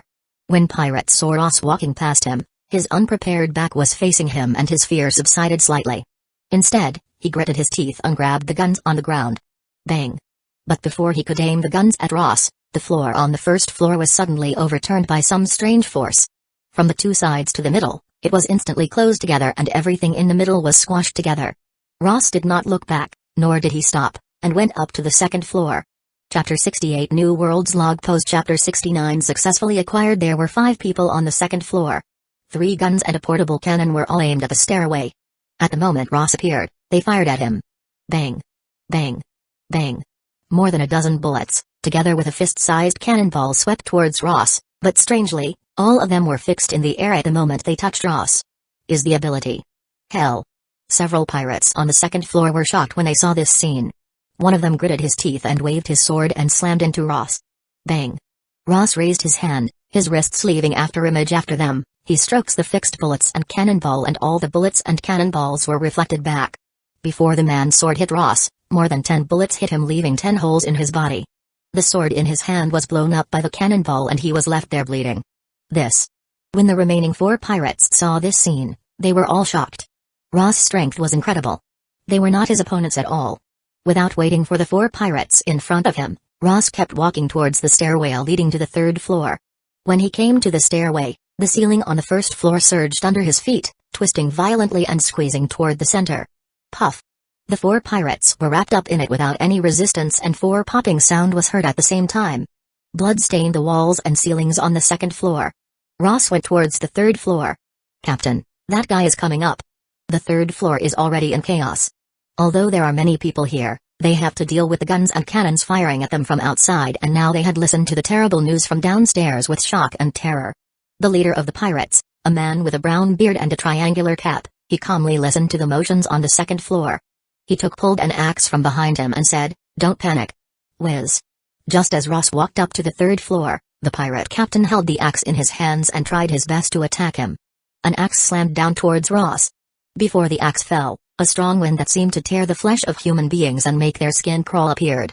Nevertheless, in the face of this horrible axe, Ross had no intention of avoiding it at all. He just raised his hand and prepared to take the falling axe with one hand. Courting death. The brown-bearded pirate saw that Ross has the intent to block his axe with his bare hands and his eyes flashed angrily. He pushed his axe with all of his strength and the axe slams down towards Ross, planning to smash him into 2 pieces. And the instant that the axe touched Ross' palm, the violent wind was stifled by a strange force between the axe and Ross' palm. And the huge axe blade was directly frozen in the air as it was grasped by Ross with one hand. The axe couldn't even move forward by a single centimeter. The power contained in it was rigidly blocked down. This is impossible. The brown-bearded pirate pupil violently contracted and his face showed a look of horror and incredulity. He had used his full power, which was enough to cut solid iron plates. He could even cut a solid wall with his axe, but the man in front of him actually blocked his axe barehanded. Without waiting for him to do anything again, Ross slightly pressed his 5 fingers and the axe suddenly twisted under the power of distortion. The power of distortion spread all the way down to the axe handle in the blink of an eye, tearing the entire axe into scrap iron. Clang! Ross casually threw the scrap iron on the ground, and under the horrified gaze of the pirate captain, he stepped forward and lunged at his wrist with his fingers, taking away the log bows on it. Damn it! Seeing that he had been robbed by Ross and his crew had suffered heavy losses by Ross' hand, the pirate captain was angry and resentful as he said, "So what if you steal it? You are also trapped here and you can't get away." You don't need to bother about that, you are already useless to me. Ross looked at the 3-arrowed log pose in his hand and gently put it in his pocket and then indifferently glanced at the pirate captain and his crew in front of him, lifting his foot. Buzz. The power of distortion erupted from Ross' foot and spread in all directions. It expanded from the 3rd floor to the 1st floor, covering the whole building in an instant. Then Ross raised his hand and suddenly clenched his fist in the void. Bang! Under the horror and fear-filled eyes of the pirates, the walls, ceilings, and everything were all twisted in a weird spiral and the whole building suddenly twisted and squeezed toward the center. In the eyes of the other 3 forces outside who surrounded the building, they felt as if the building was suddenly grabbed by an invisible giant, with one of his hand holding the upper part of the building while the other hand holding the lower part and twisting the entire building. The whole building was squeezed into a ball-shaped structure. What happened? Looking at this scene, almost everyone's face showed a bit of horror. Even the pirates with 45 million berries bounties on their head were scared as they watched a 3-story building twisted and squeezed into itself. When the building was completely twisted into a ball, it remained suspended for a half-second before it suddenly exploded, turning into countless gravel splashing in all directions. Boom. Bang. Most of the buildings around the rubble collapsed and 2 pirates and many members of the local criminal organization were smashed into a mess. The surroundings were destroyed almost instantaneously. It was when the building was completely destroyed that Ross emerged from it, without any blood or even any damage to his clothes and landed on the ground in the middle of the street that had been destroyed and he was almost completely exposed to the members of pirates and criminal organization. Looking at the figure in clean shirt and autumn cloak, with slightly wet hair and calm and indifferent eyes, everyone could not help but swallow their saliva and stare at each other. Without a doubt, it was this man who twisted the building into a mass of ruins. Although they did not know how he did it, the scene just now has shocked everyone. It seems that Captain has already succeeded. On the roof of a building not far away, Luffy laughed as he avoided the splashing stones. Luffy and Robin saw Ross in the middle of the street. The atmosphere in the field stagnant for a few seconds. Neither the members of the criminal organization nor the other 2 pirates did anything about it. Obviously, the scene just happened was too horrible for them to know whether to fight or retreat. But them not moving didn't mean that Ross would stand still. Just a few seconds later, Ross glanced calmly across the crowd and stepped forward. Bang! The power of distortion was poured into the earth and the ground suddenly surged like a wave, spreading in all direction. The terrifying momentum shook the entire street. Hard rocks are much more difficult to twist and manipulate than sand, but Ross' current power of distortion still covers an area of tens of meters in a circle. What the hell? What power is this? The remaining 2 pirate crew and the criminal organization members were hit hard and all the surviving people were horrified and they didn't think much before fleeing in all direction. The audience was shocked. Even Luffy and Robin could not keep their faces calm watching the streets within tens of meters surge like waves. Watching the near-destroyed scene, the ordinary people and nobles fled to distant places. After a long time, it was not until the countless rocks that had been raised in the street fell back that everything was quiet and Luffy breathed softly and said, "It seems that following Captain Ross was the correct choice." Chapter 70 Marines arrive on Beth Street, the top floor of a 4-story hotel. In front of a huge floor-to-ceiling window in the center of the hotel, a figure that looks like some kind of long ostrich is standing there wearing a high ceremonial hat, looking at the battlefield in the distance with great interest. Is it Ghost Hand Pirates? He is one of the emperors of the Dark World, President Morgan of the Great News Agency, who was associated with Big Mom Pirates and controlled a large number of news agencies and newspapers in the world, with whom even the world government had a little cooperation. He knows something about Ghost Hand Ross, who took some big actions in West Blue and stepped into the Grand Line, and he even specially arranged some small newspaper pages for him. So he has finally arrived in the Grand Line. He is quite strong. His gaze crossed several streets and his eyes were like that of a bird, staring at Ross' location and looking at Ross. Morgans looked for a few seconds and took a cup with his hand, sipping tea in his mouth, and turned to look at the border area of the Kingdom of Elias, with a smile on his face. If he can survive this crisis, then the title of the most dazzling supernova in the first half of the Grand Line will belong to him. In the direction Morgans looked, there was a large amount of Marine rushing into the street. Marine G8 Fleet. Arrive in Elias. Beth Street. After killing a large number of pirates and criminal organizations members, Ross did not chase down the small fries that had been frightened and fled crazily but turned to Robin and Luffy.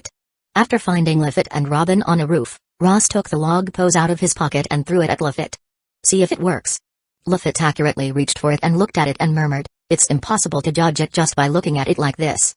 We can't deduce it until our log pose's magnetism is fully stored." If the direction indicated by the single arrow log pose is one of the directions indicated by the 3-arrow high-level log pose, then it will be clear that the 3-arrow high-level log pose is usable and can be directed to 3 islands without being fixed on a single route. Then we will wait. Ross nodded. Before confirming that the high-level log pose can be used, it is impossible to throw away the original log pose and sail the sea. If that new log pose didn't work, then it will be a very troublesome thing.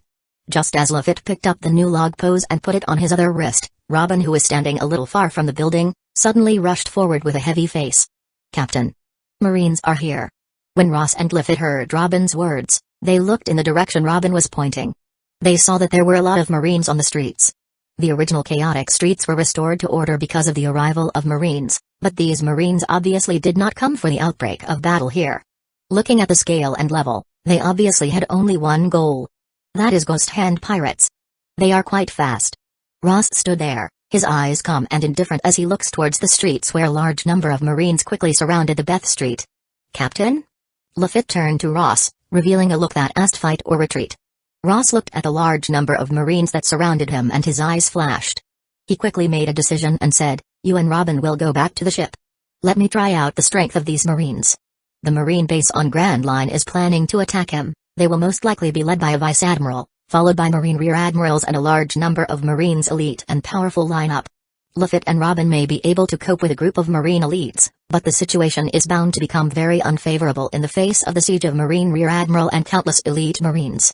As for himself, he has no fear of the army tactics and he has a certain confidence in his own strength. Even if he cannot fight, it will not be a problem for him to retreat in such a mixed street. At this time, the speed advantage of Ghost Shadow Ship is vivid. Even if they can't deal with the Marines, as long as they board the Ghost Shadow Ship and retreat, Marines will only be able to watch the Ghost Shadow Ship disappearing in the horizon with all her might. "Sorry, Captain, I want to play with these Marines a little," and Miss Intelligence will be able to return to the ship by herself. When Lafitte heard Ross' words, he shook his cane with a smile on his face. "Okay." Ross nodded calmly. The most prominent feature of Lafitte and Robin is that they don't get lost like Zoro and they won't get distracted by any beautiful women like Sanji. In most cases, they don't need to bother him. "Okay, you both be careful." Robin nodded calmly next to him. Lafitte and Ross were confident that they could get away from Marine siege. Naturally, she would not stay to cause trouble. Besides, the Ghost Shadow Ship needed her to take charge as to prepare her for sailing at any time. Suddenly, Marine restored calm to the chaotic Beth Street and countless civilian and nobles were all settled down in town and no longer fled in panic. However, there are also many people who showed a strange expression. The battle just happened here and in less than an hour, Marine came. It was a little too fast. Normally, they didn't come until the fighting has finished and everyone has escaped. Have you discovered that there are a lot more Marines than normal? Someone watched the line of Marines move forward, occupying all the streets in all directions and surrounding the entire Beth Street. The man next to him seemed to have just recovered from the chaos. He shook his head and said, "Who knows? Maybe it's to protect somebody. After all, this is the most famous hot spring country in the world.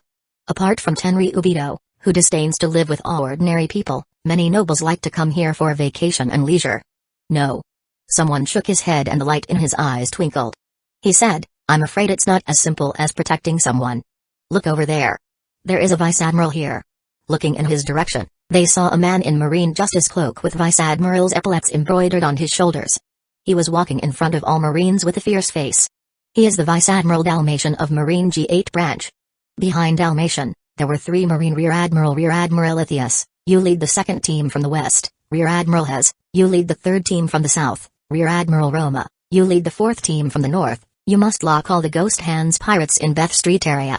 Remember, once you find Ghost Hand Ross, don't fight, just report to me.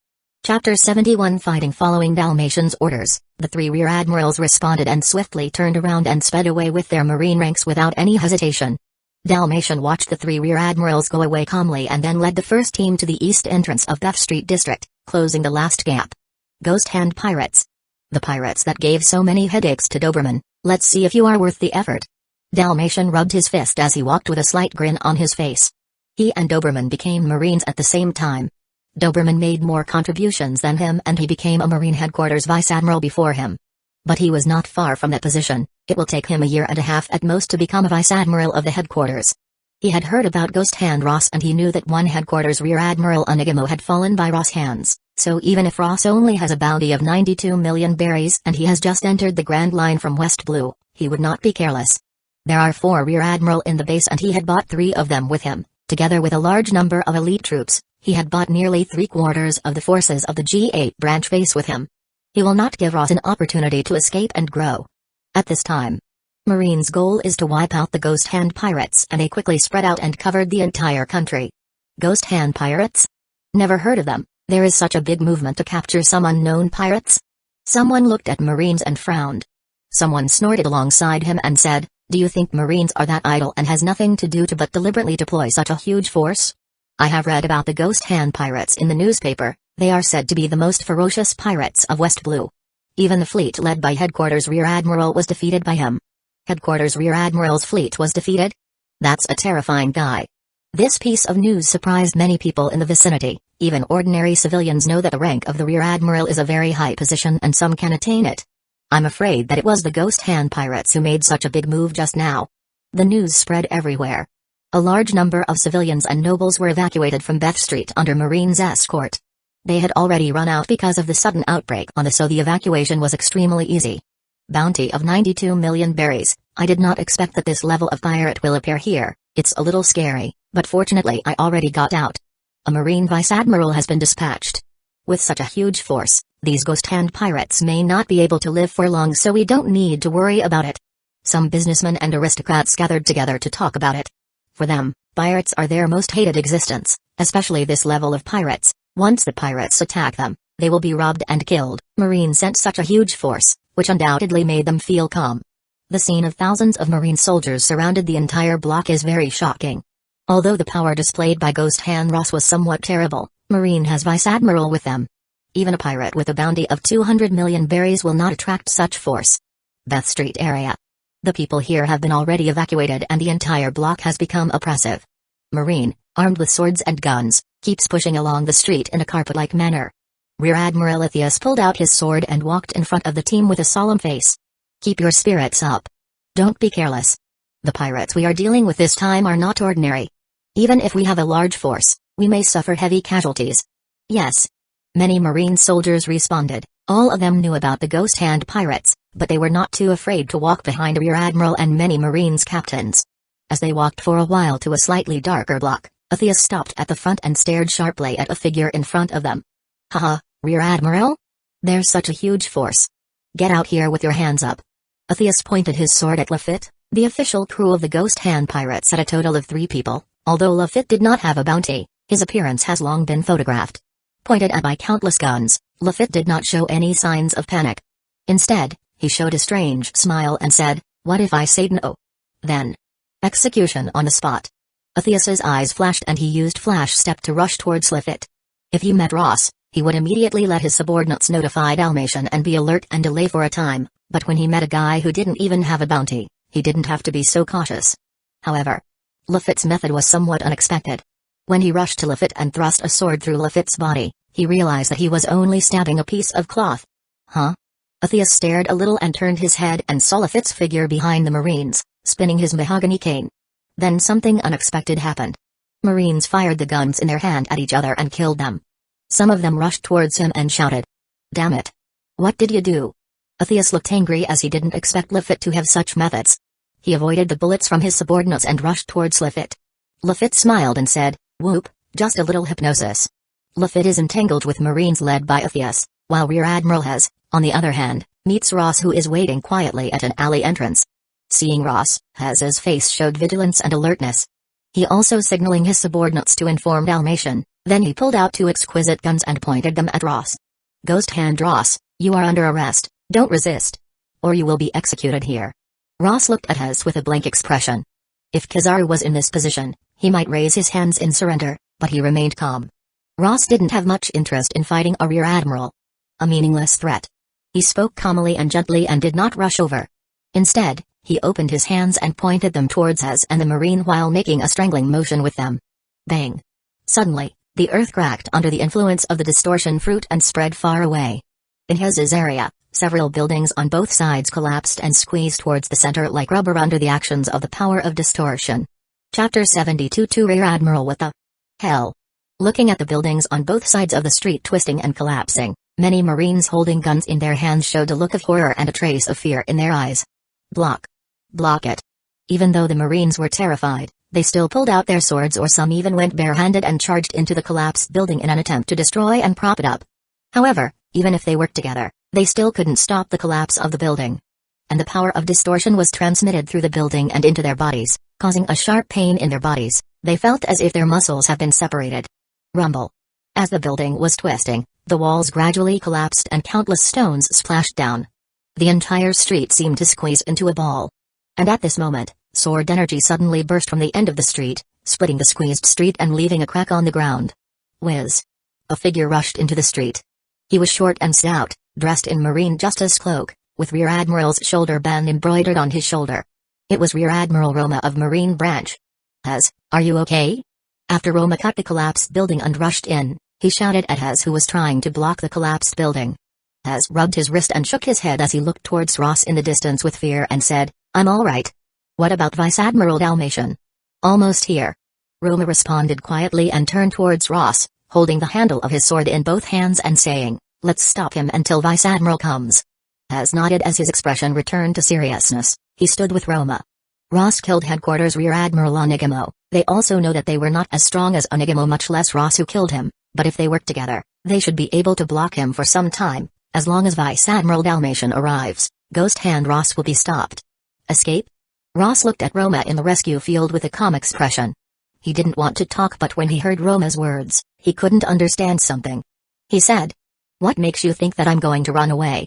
In this sea, in most cases, pirates run away when they meet Marines.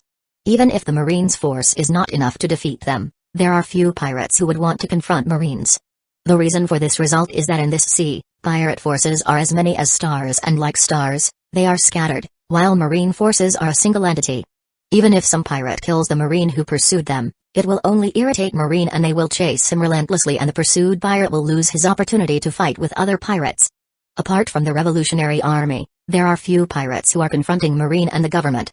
Most of the time when pirates meet Marine, they will turn around and flee regardless of the strength of Marine's forces. But Ross is not one of the pirates mentioned above. When he meets Marine, his first reaction is never to run away but to confront the Marines. The main reason for this is because the Marines forced him into becoming a pirate. Moreover, the existence of the talent system makes Marine's contradiction with him irreconcilable. The only relationship between them is that of a hunter and his prey. Roma's expression changed slightly when he heard Ross's words. In the past, when a pirate met Marines they ran away, but from Ross' attitude, he did not seem to have any intention of retreating, but he intended to confront them. Madman.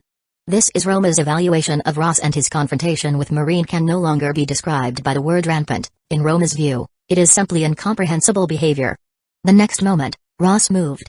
With a gentle step under his feet, Ross used flash step and turned into a shadow. He suddenly charges towards Roma and Hez, with his left and right hands clenched, and attacked them separately. Here he comes. Watch out. Hez's intention was to confront Ross without retreating, but he was afraid as Ross wanted to fight them, which is incomprehensible, and he is strong enough to defeat them. When Ross rushed in, the two men, who had already been on guard, moved at the same time. Roma held a huge sword in both hands and broke out with a fierce sword attack against Ross' fist. One sword flow, power strike. At the same time, Hez accurately captured Ross' figure and jumped backward to avoid a Ross punch, while the two guns in his hands were firing at Ross with a series of sea stone bullets that had just been filled in. Bang! The heavy blow from the giant sword collapsed under the power of distortion fist, and Roma flew backward. His arms were sore and the giant sword was completely twisted. As for the series of sea stone bullets fired by Hez, Ross simply turned his head and shoulders slightly and avoided all the bullets. The sea stone bullets, which have a weak effect in front of a strong hockey, can be avoided or blocked by both observation hockey and armament hockey. Even some people's physiques are strong enough that the sea stone bullets won't even be able to penetrate their skin. This is a Marine Rear Admiral on Grand Line? There seems to be nothing different. By performing some subtle moves, Ross's is able to avoid the sea stone bullets. He looks up calmly at Hez and suddenly disappears like a bubble. Watching Ross disappear suddenly, Hez was horrified. He only felt a chill on his back, and he did not hesitate to enter the state of paper art in Marine 6 powers. Whiz. The next moment, Ross appeared on his left side and punched. Hez was able to avoid Ross's frontal punch with paper art, but half of his shoulder was still touched by Ross's fist. It was just a little scratch, but in less than a second, The power of distortion was poured into his shoulder, causing his entire shoulder to suddenly show a strange twist. Ah! Has covered his arm and retreated with horror and fear in his eyes. At the same time, Roma, who supported him, saw the abnormal twist in his shoulder and cold sweat flowed on his forehead. He slammed the giant twisted sword in his hand towards Ross. Ross didn't retreat. His eyes were calm and indifferent. He directly grabbed the sword blade with his hand and the power of distortion surged from his hand as he squeezed the huge sword with his 5 fingers. Kaka. With a slight effort from his 5 fingers, the 2-meter-long sword broke off from the middle and the rest of it was spirally twisted, spreading towards Roma. Chapter 73 Dalmatian Roma did not hesitate to let go of his hand and retreat, but he was still a little bit affected by the power of distortion and there was a sharp pain in the palm of his hand. He was shocked when he saw the dense blood inside his palm, which was heart-rending. Rear Admiral Roma. Rear Admiral Hez. Not far away, many Marine lieutenants and soldiers watched as Roma and Hez attacked Ross together. On seeing that both Rear Admiral wouldn't be able to defeat Ross, they were shocked. Roma and Hez's strength is second only to Atheus and Vice Admiral Dalmatian in their G8 Marine base.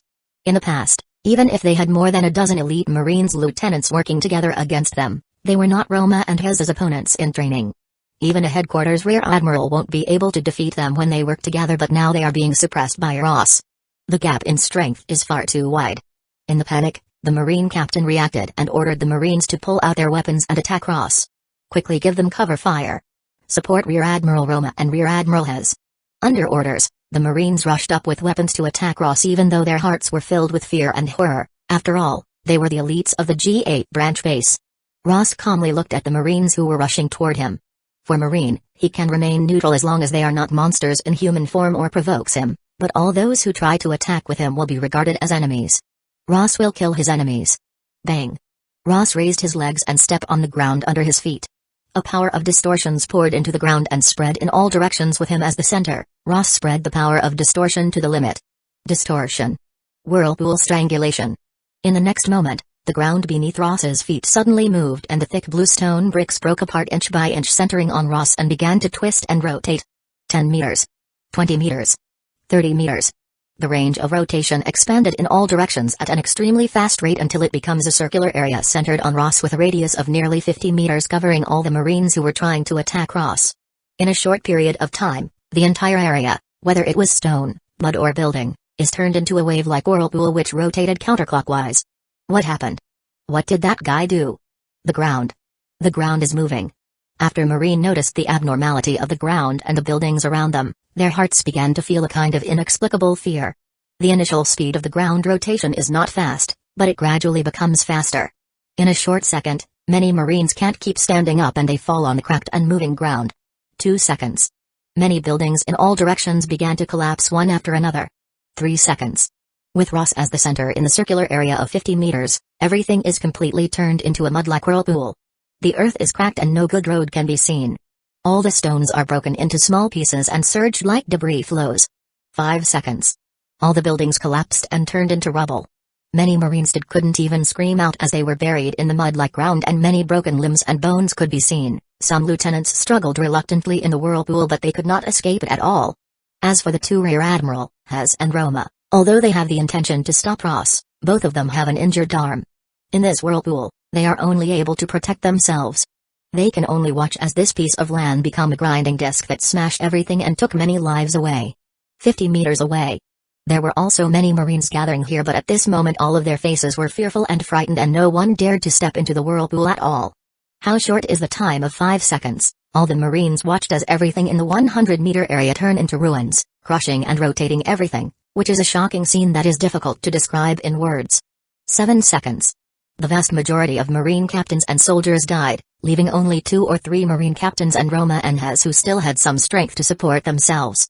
Finally, just as time passed to the 8th second, a roar came from a distance. Damn, stop it.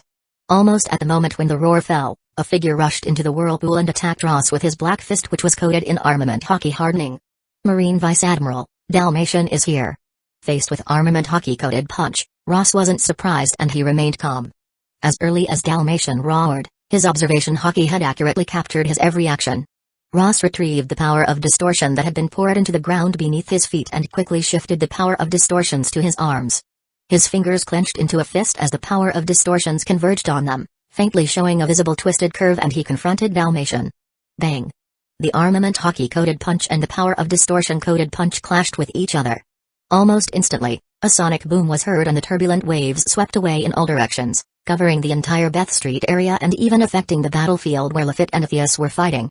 In the aftermath, many ordinary Marine soldiers who were too close could hardly keep themselves at their original position, but they couldn't open their eyes. "It seems that your Vice Admiral finally reached, my captain." Lafitte grabbed the brim of his hat with one hand to keep it from blowing away and looked at the Rear Admiral Atheus with a light smile. Atheus was covered in blood, but none of it belonged to him but came from his Marine subordinates. He looked at the huge collision in the distance and slightly narrowed his eyes and coldly said, "It looks like it. Your captain will be finished soon and you will also die." "Oh, I'm afraid that's not necessarily true." Lafitte raised a strange smile on his face and said, "Maybe it's you who will be finished, Mr. Rear Admiral." Atheus did not react at Lafitte's words. Instead, he calmly stared at Lafitte and indifferently said, "No, you're wrong. You don't know the power of Vice Admiral Dalmatian at all. If you did, you'll never say anything like that. You'll only feel despair." Chapter 74 Showdown. The aftermath rippled away. The whirlpool stopped and the area around Ross stopped spinning. The entire street was silent. The ground in the entire area is full of bright red color, among which are the bones of dead Marines. In the middle of the area, Ross is standing there in a punching position and opposite to him stands Marine Vice Admiral Dalmatian, also in a punching position. The fists of the two men were against each other, trembling constantly, apparently in a struggle.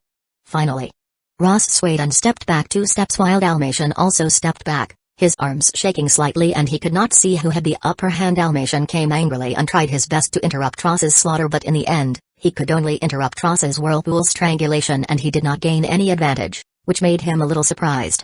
Vice Admiral Dalmatian. Roma has survived Ross' attack and looked between the confrontation between Ross and Dalmatian. Dalmatian stopped Ross's attack and they were relieved and felt as if they were given a new life.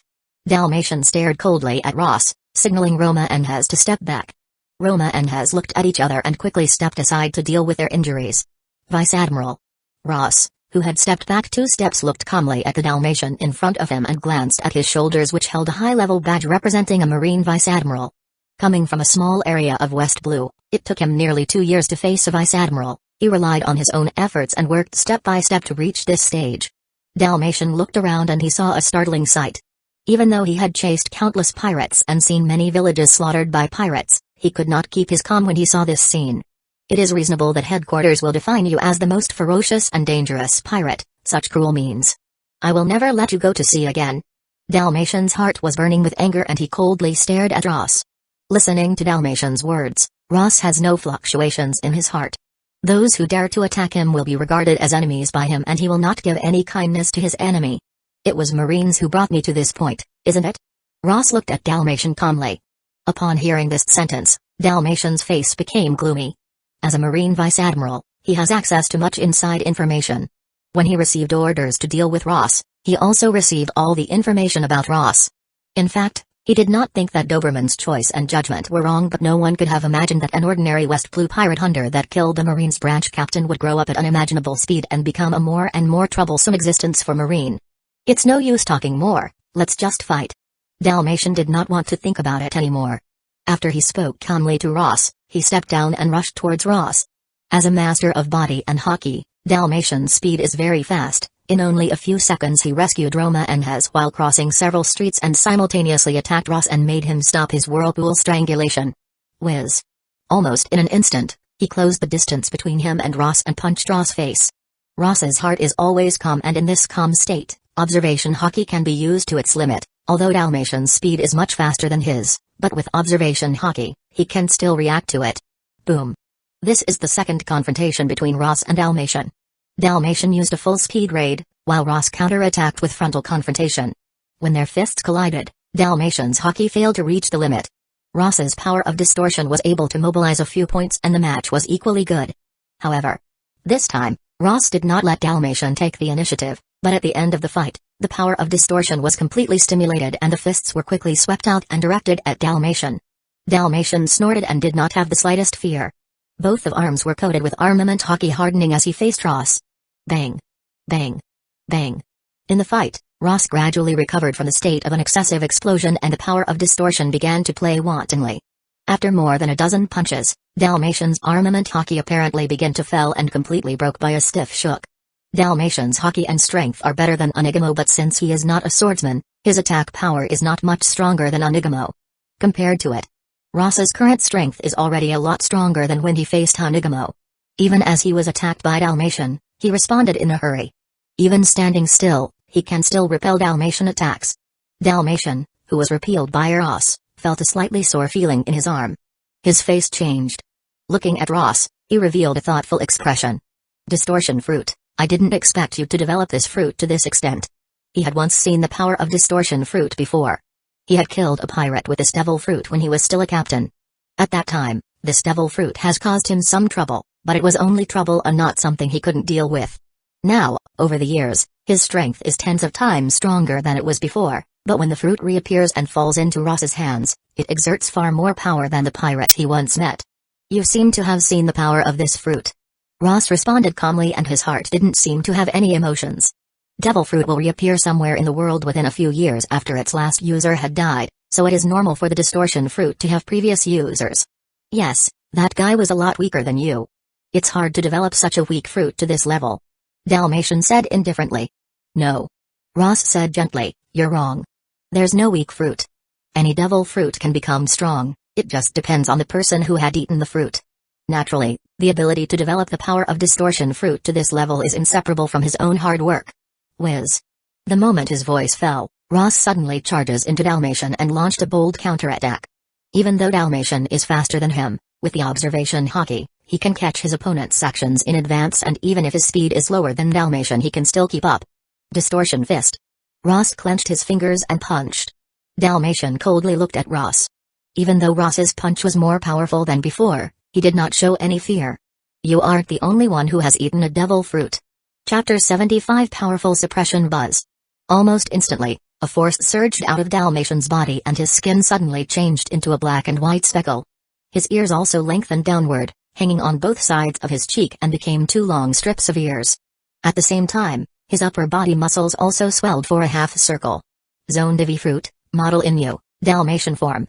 As one of the weaker zone dog devil fruits, the ability of this devil fruit can bring about a limited increase, but ultimately there is a certain improvement, especially for Dalmatian. He has a strong physical body and haki, so this increase is an all-around improvement. Vice Admiral is using his. Even Vice Admiral can't deal with that guy without using his devil fruit abilities. But in the form of a semi-dog, Vice Admiral's strength and speed are not comparable to what they were before. Roma and Hez have handled their injuries simply and are standing nearby, blocking Ross's possible escape route. They can't resist Ross's power, but they don't need to resist for long at all. It will only take a moment for Dalmatian to catch up if Ross tries to run away. In the field, Dalmatian, who has become a semi-dog, has turned his fingers into a half-claw and half-hand form. He clenches his fist and the armament haki hardens his whole arm in an instant as he went up against Ross's fist.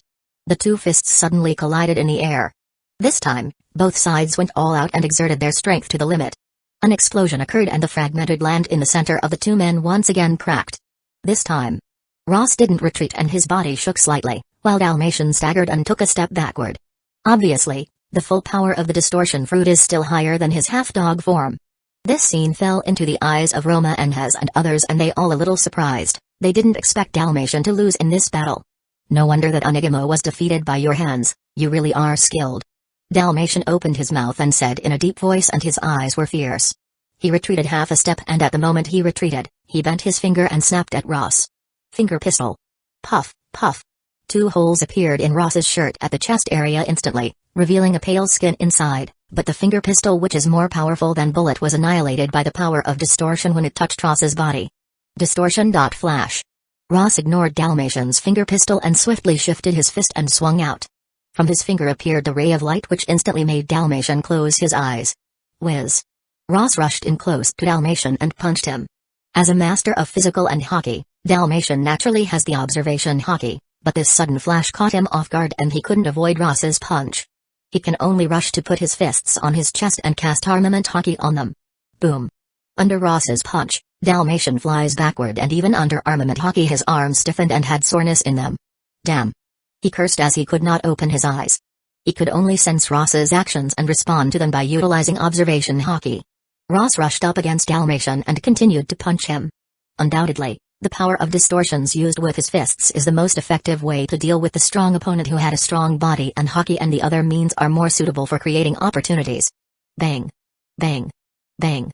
Dalmatian and Ross fought several times in succession and his arms became numb. He knew that it was not going well and jumped up by using Moonwalk.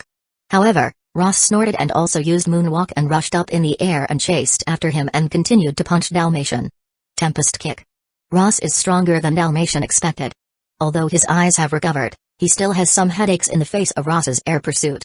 He decisively used Tempest Kick and kicked towards Ross's head, but Ross stopped his attack and turned it into a ball which he threw back at Dalmatian. Boom. Dalmatian swings his fist and smashes the ball-shape energy thrown by Ross, but he also falls into a passive position. As Ross continues to chase him, he gets a straight punch on his shoulder. Even though he used armament haki hardening on his shoulders to resist the punch, Ross's tyrannical power of distortion still invaded the inside of his shoulder, leaving his arm completely numb and immovable. Whiz. Dalmatian didn't think about it and immediately landed on the ground. Ross would use Moonwalk to fight him in the air. It was obviously a foolish choice because he needed to use his power to swing his fist and his power has already halved. Ross's Devil Fruit ability can ignore everything.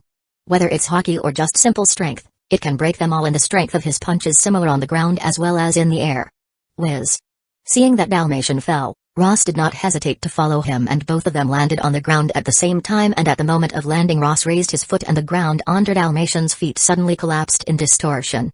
Power of distortion can be transmitted directly through the earth, and as the distance increases, the power of distortion weakens, so it will not have any effect on Dalmatian who has a strong physical body, but it is suitable for catching enemies by surprise. Dalmatian was caught off guard by a sudden drop in the soles of his feet. Ross stepped forward and rushed up. Dalmatian could not avoid him and was forced to defend himself with his better arm. Bang! Ross dropped a punch and Dalmatian flew backward again. His one arm was heavily numb and the other arm was slightly better, but it was too hard to clench his fist. Ross's ability to use light was something that his observation haki had failed to warn him off, so after Ross caught him off guard, he decisively seized the opportunity and forced him into retreat. After being attacked again, Dalmatian had some difficulties in dealing with Ross's offensive. He could only escape halfway and try to recover his arm strength by avoiding him. Ross could not give him a chance to recover and pursued him. How could this be? He caused the Vice Admiral to retreat. Many Marines watched as Ross caused a Vice Admiral to retreat, which was unbelievable for them. Dalmatian is undoubtedly the strongest person in the G8 branch. Even if the other Rear Admiral joined forces to attack him, they would not be Dalmatian's opponent. But now in the whole battle from the beginning to the present, Dalmatian did not seem to have the upper hand and he has always been suppressed by Ross. What? Even the Vice Admiral can't resist him. If it went on like this, then I'm afraid that the situation will be dangerous. Chapter 76 Morgan shock. Seeing that Dalmatian is having some difficulties facing Ross's fierce offense, Roma and Hez looked at each other and charged into the battlefield as fear gripped their hearts. With the addition of Roma and Hez, Dalmatian, who was about to lose, finally got a breathing opportunity, but it was only a slight one. If Dalmatian, Roma, and Hez were not injured, they would be able to cope with Ross at their peak power. But now Roma and Hez are half disabled and Dalmatian is also in a difficult position because of the special effect of the power of distortion. Even if they work together against Ross, it will be difficult to reverse the situation. Bang! Bang! Bang! Even though Ross is facing 3 enemies, his eyes are indifferent and there are no signs of retreat. His attacks are getting more and more fierce. Especially the injured Roma and Hez can't stop Ross' power. If Ross's attack grazes them, they will end up puking blood. During this period, Marine captains tried to rush in to support them, but even Roma and Hez were barely able to participate. The Marine captains simply did not qualify to join in on such battle, and in a flash, they fell on the spot. For Ross, with the power of distortion, once he gains the upper hand, the opponent has almost no chance of counterattack. He will only fall into the wicked cycle where his arms get gradually destroyed by the power of distortion, which makes it increasingly difficult to exert force. Watching Ross take on 3 enemies, relying on his own strength to completely suppress Roma, Hez, and Dalmatian, all the Marines are scared and their eyes revealed an incredible look in them. Ghost Hand Ross is too strong. The 2 Rear Admiral of the G8 branch base together with Vice Admiral Dalmatian are in a losing position and they can't seem to turn the situation around. At this time, the remaining Marines can only look at them. They are not qualified to intervene in such battle. Finally, after beating Dalmatian back with 1 punch, Ross grabbed Roma's split sword with his hand and shook the sword for some time as the power of distortion spread all over Roma's body and he died a horrible death. Then, under Hez's horrified eyes, Ross stepped in front of him and kicked him in the chest, sending him directly to the building behind him, but he died before hitting the building. 2 Rear Admiral are instantly killed. Dalmatian was stunned, but it was too late for him to provide support. He tried to take this opportunity to attack Ross from behind and kill Ross with his punch, but after kicking his Ross punched him back. Bang! Dalmatian could no longer resist the collision between their 2 fists. Armament hockey on his fist was crushed by Ross's power of distortion and the bones in his arm broke completely. Dalmatian endured the severe pain in his arm and tried to fight back with his other arm as he punched toward Ross, but Ross didn't give him a chance. With a backhand punch, Dalmatian's other punch was smashed and his bones completely disintegrated. Marine Vice Admiral's head, I accepted it. Ross calmly said as his fingers held a knife and he swung it horizontally, without any blood splashing. A head flew into the sky, his face was still shocked. Dalmatian predicted that Ross would be difficult to deal with. After all, even Onigamo lost to Ross, but he had no idea that even though he brought 3 Rear Admirals with him to the siege and suppression, he still ended up with such a tragic defeat. The audience was silent. Dong. This is the sound of a flying head that fell on the ground. In the silence, a sea breeze blew. Ding dong. This is the sound of Marines' swords falling to the ground. The first sound, then the sound sounded one after another. No one knows how many weapons fell off the hands, but the sound continues to echo in the quiet street. This is really big news. On the street 100 meters away, on the window of the top floor of a hotel, the cup in the hands of Morgan fell silently to the ground and turned into countless pieces. A frontal defeat of an entire Marine branch elite troops, killing a Marine's Vice Admiral and 2 Rear Admiral alone. Such strength may not be much in the Grand Line, but Ross is only a newcomer to the Grand Line. Looking at Ross, Morgan faintly felt that he had just seen the rise of the most dazzling supernova of this era, and he even hoped that this person will be able to shake the new world for emperors in the future. It's time to collect information and prepare a news report. West side of the Beth Street area. Lafitte's figure jumped up on the top of a 2-story building. There was a trace of blood on his mouth, but like always there was a strange smile on his face, which was wide enough to make millions of beautiful women feel ashamed of themselves. It made anyone who saw him feel horrified. On the street, Atheus was barely standing with his sword. His condition was much more miserable than Lafitte's. There were scars all over his body and his clothes were already dyed red.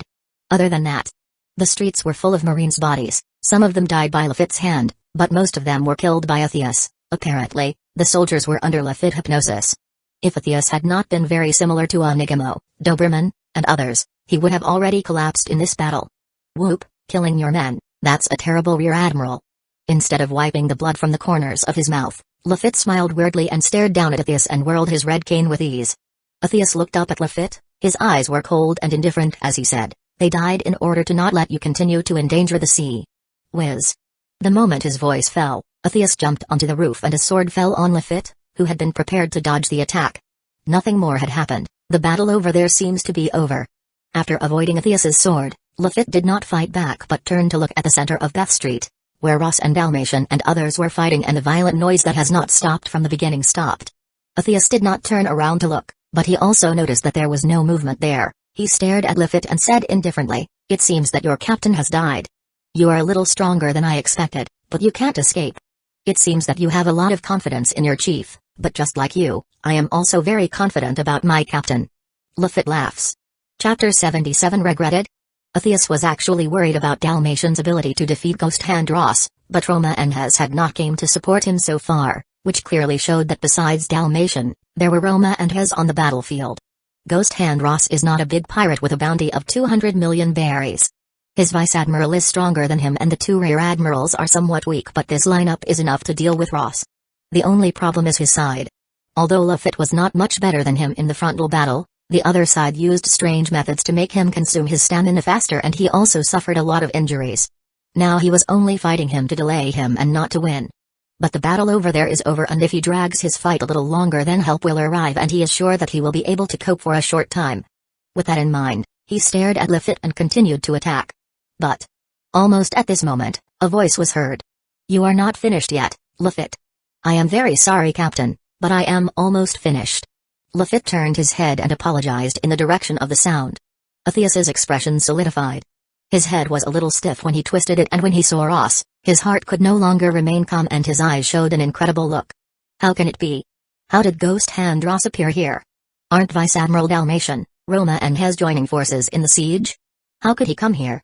He had a terrible idea in his mind, but he could not believe it at all. But Ross was standing behind him and Dalmatian and Roma did not appear and did not catch up. "I say, you seem to be distracted." Lafitte's voice interrupted his thoughts. He did not know when Lafitte appeared next to him, holding the mahogany cane and stabbing his heart. Atheus tried to dodge in panic, but it was too late.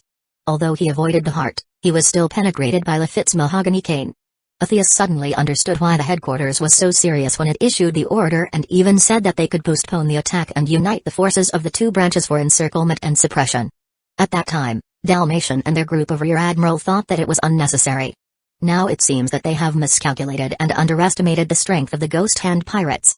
Although there are not many Ghost Hand Pirates and only 3 official crew members, their strength cannot be measured by the number of crew members alone. Goodbye. Lafitte pulled out his cane and sent it forward again. The cane passed through Atheus's heart precisely. When it was pulled out again, Atheus's body slowly fell to the ground. Watching the last Marine Rear Admiral fall to the ground, Ross looks thoughtful and thought that he may be able to put observation hockey's notes into practice again and give them to Robin and Lafitte. Marine Headquarters. In an office near the top floor, 3 Headquarters Vice Admiral were sitting on chairs and sofas, one of whom was Doberman and the other 2 were Momonga and Yamakaji. Dalmatian people have already found the Ghost Hand Pirates and they should have handled it by now. Is it unstable to have the G8 branch base solely responsible for the Ghost Hand Pirates? Yamakaji sat there and asked Doberman on the other side. Doberman hasn't answered yet. Momonga, who has been keeping his eyes closed, opened his eyes and said, "Dalmatian's strength is not far from us." This time he mobilized 3 Rear Admirals in the base. It is the most prudent response. Doberman murmured, "It takes at least a month for the other branch bases nearby to reach the sea under the responsibility of the G8 branch. If we wait, the possibility of accidents will be even greater. Now we can only place our hopes in the G8 branch. I hope Dalmatian will not let us down." Doberman didn't mind going out in person to deal with Ross unless the journey was too far away, but it would probably take at least 2 months for him to lead the army to find Ross from headquarters. Therefore, it is the best choice to send out emergency troops from the G8 branch. Waiting. The Den Mushi on the desk rang and the 3 Headquarters Vice Admiral in the room suddenly became serious. Doberman walked to the desk and picked up the microphone to answer it. "I am Headquarters Vice Admiral Doberman." Dang dang. This is the sound of the microphone falling on the red oak table and colliding with the table, which echoes in the quiet office. Momonga and Yamakaji were startled. What happened? Doberman's fingers slightly trembled and he did not know whether it was from anger or from shock. The expression on his face was hard to describe in words and he fell back a step. When Momonga and Yamakaji saw this, they couldn't guess what had happened. Momonga stood up and took over the microphone that had fallen off the table. At the same time, Yamakaji came to Doberman. "Is it the annihilation of the Ghost Hand Pirates? Did the siege fail?" Doberman seemed to use all his strength to suppress the feelings in his heart and went to the sofa next to him. He was in an extremely unstable state. The encirclement and suppression failed, Dalmatian and 3 Rear Admirals all died in battle. When he uttered the information he had just heard in a very depressed tone, he suddenly felt an irrepressible emotion in his heart. Why? Why did things go so far? It was just a small person, but again and again, that small person has defied all odds and became someone who is out of their control. Now they can't seem to do anything to him. Captain Moby told him that the situation was under control. Rear Admiral Bastille told him that Ghost Hand Ross would soon be sent to the Judicial Island in I's lobby for trial. Onigamo told him that he would be back soon. Dalmatian told him that he would not give Ghost Hand Pirates any chance. Inexplicable. He thought of what Ross had said from West Blue. Although right now I'm just an insignificant nobody and about whom maybe you wouldn't care even a bit, but please remember what I say. Your behavior today determines the future direction of this sea.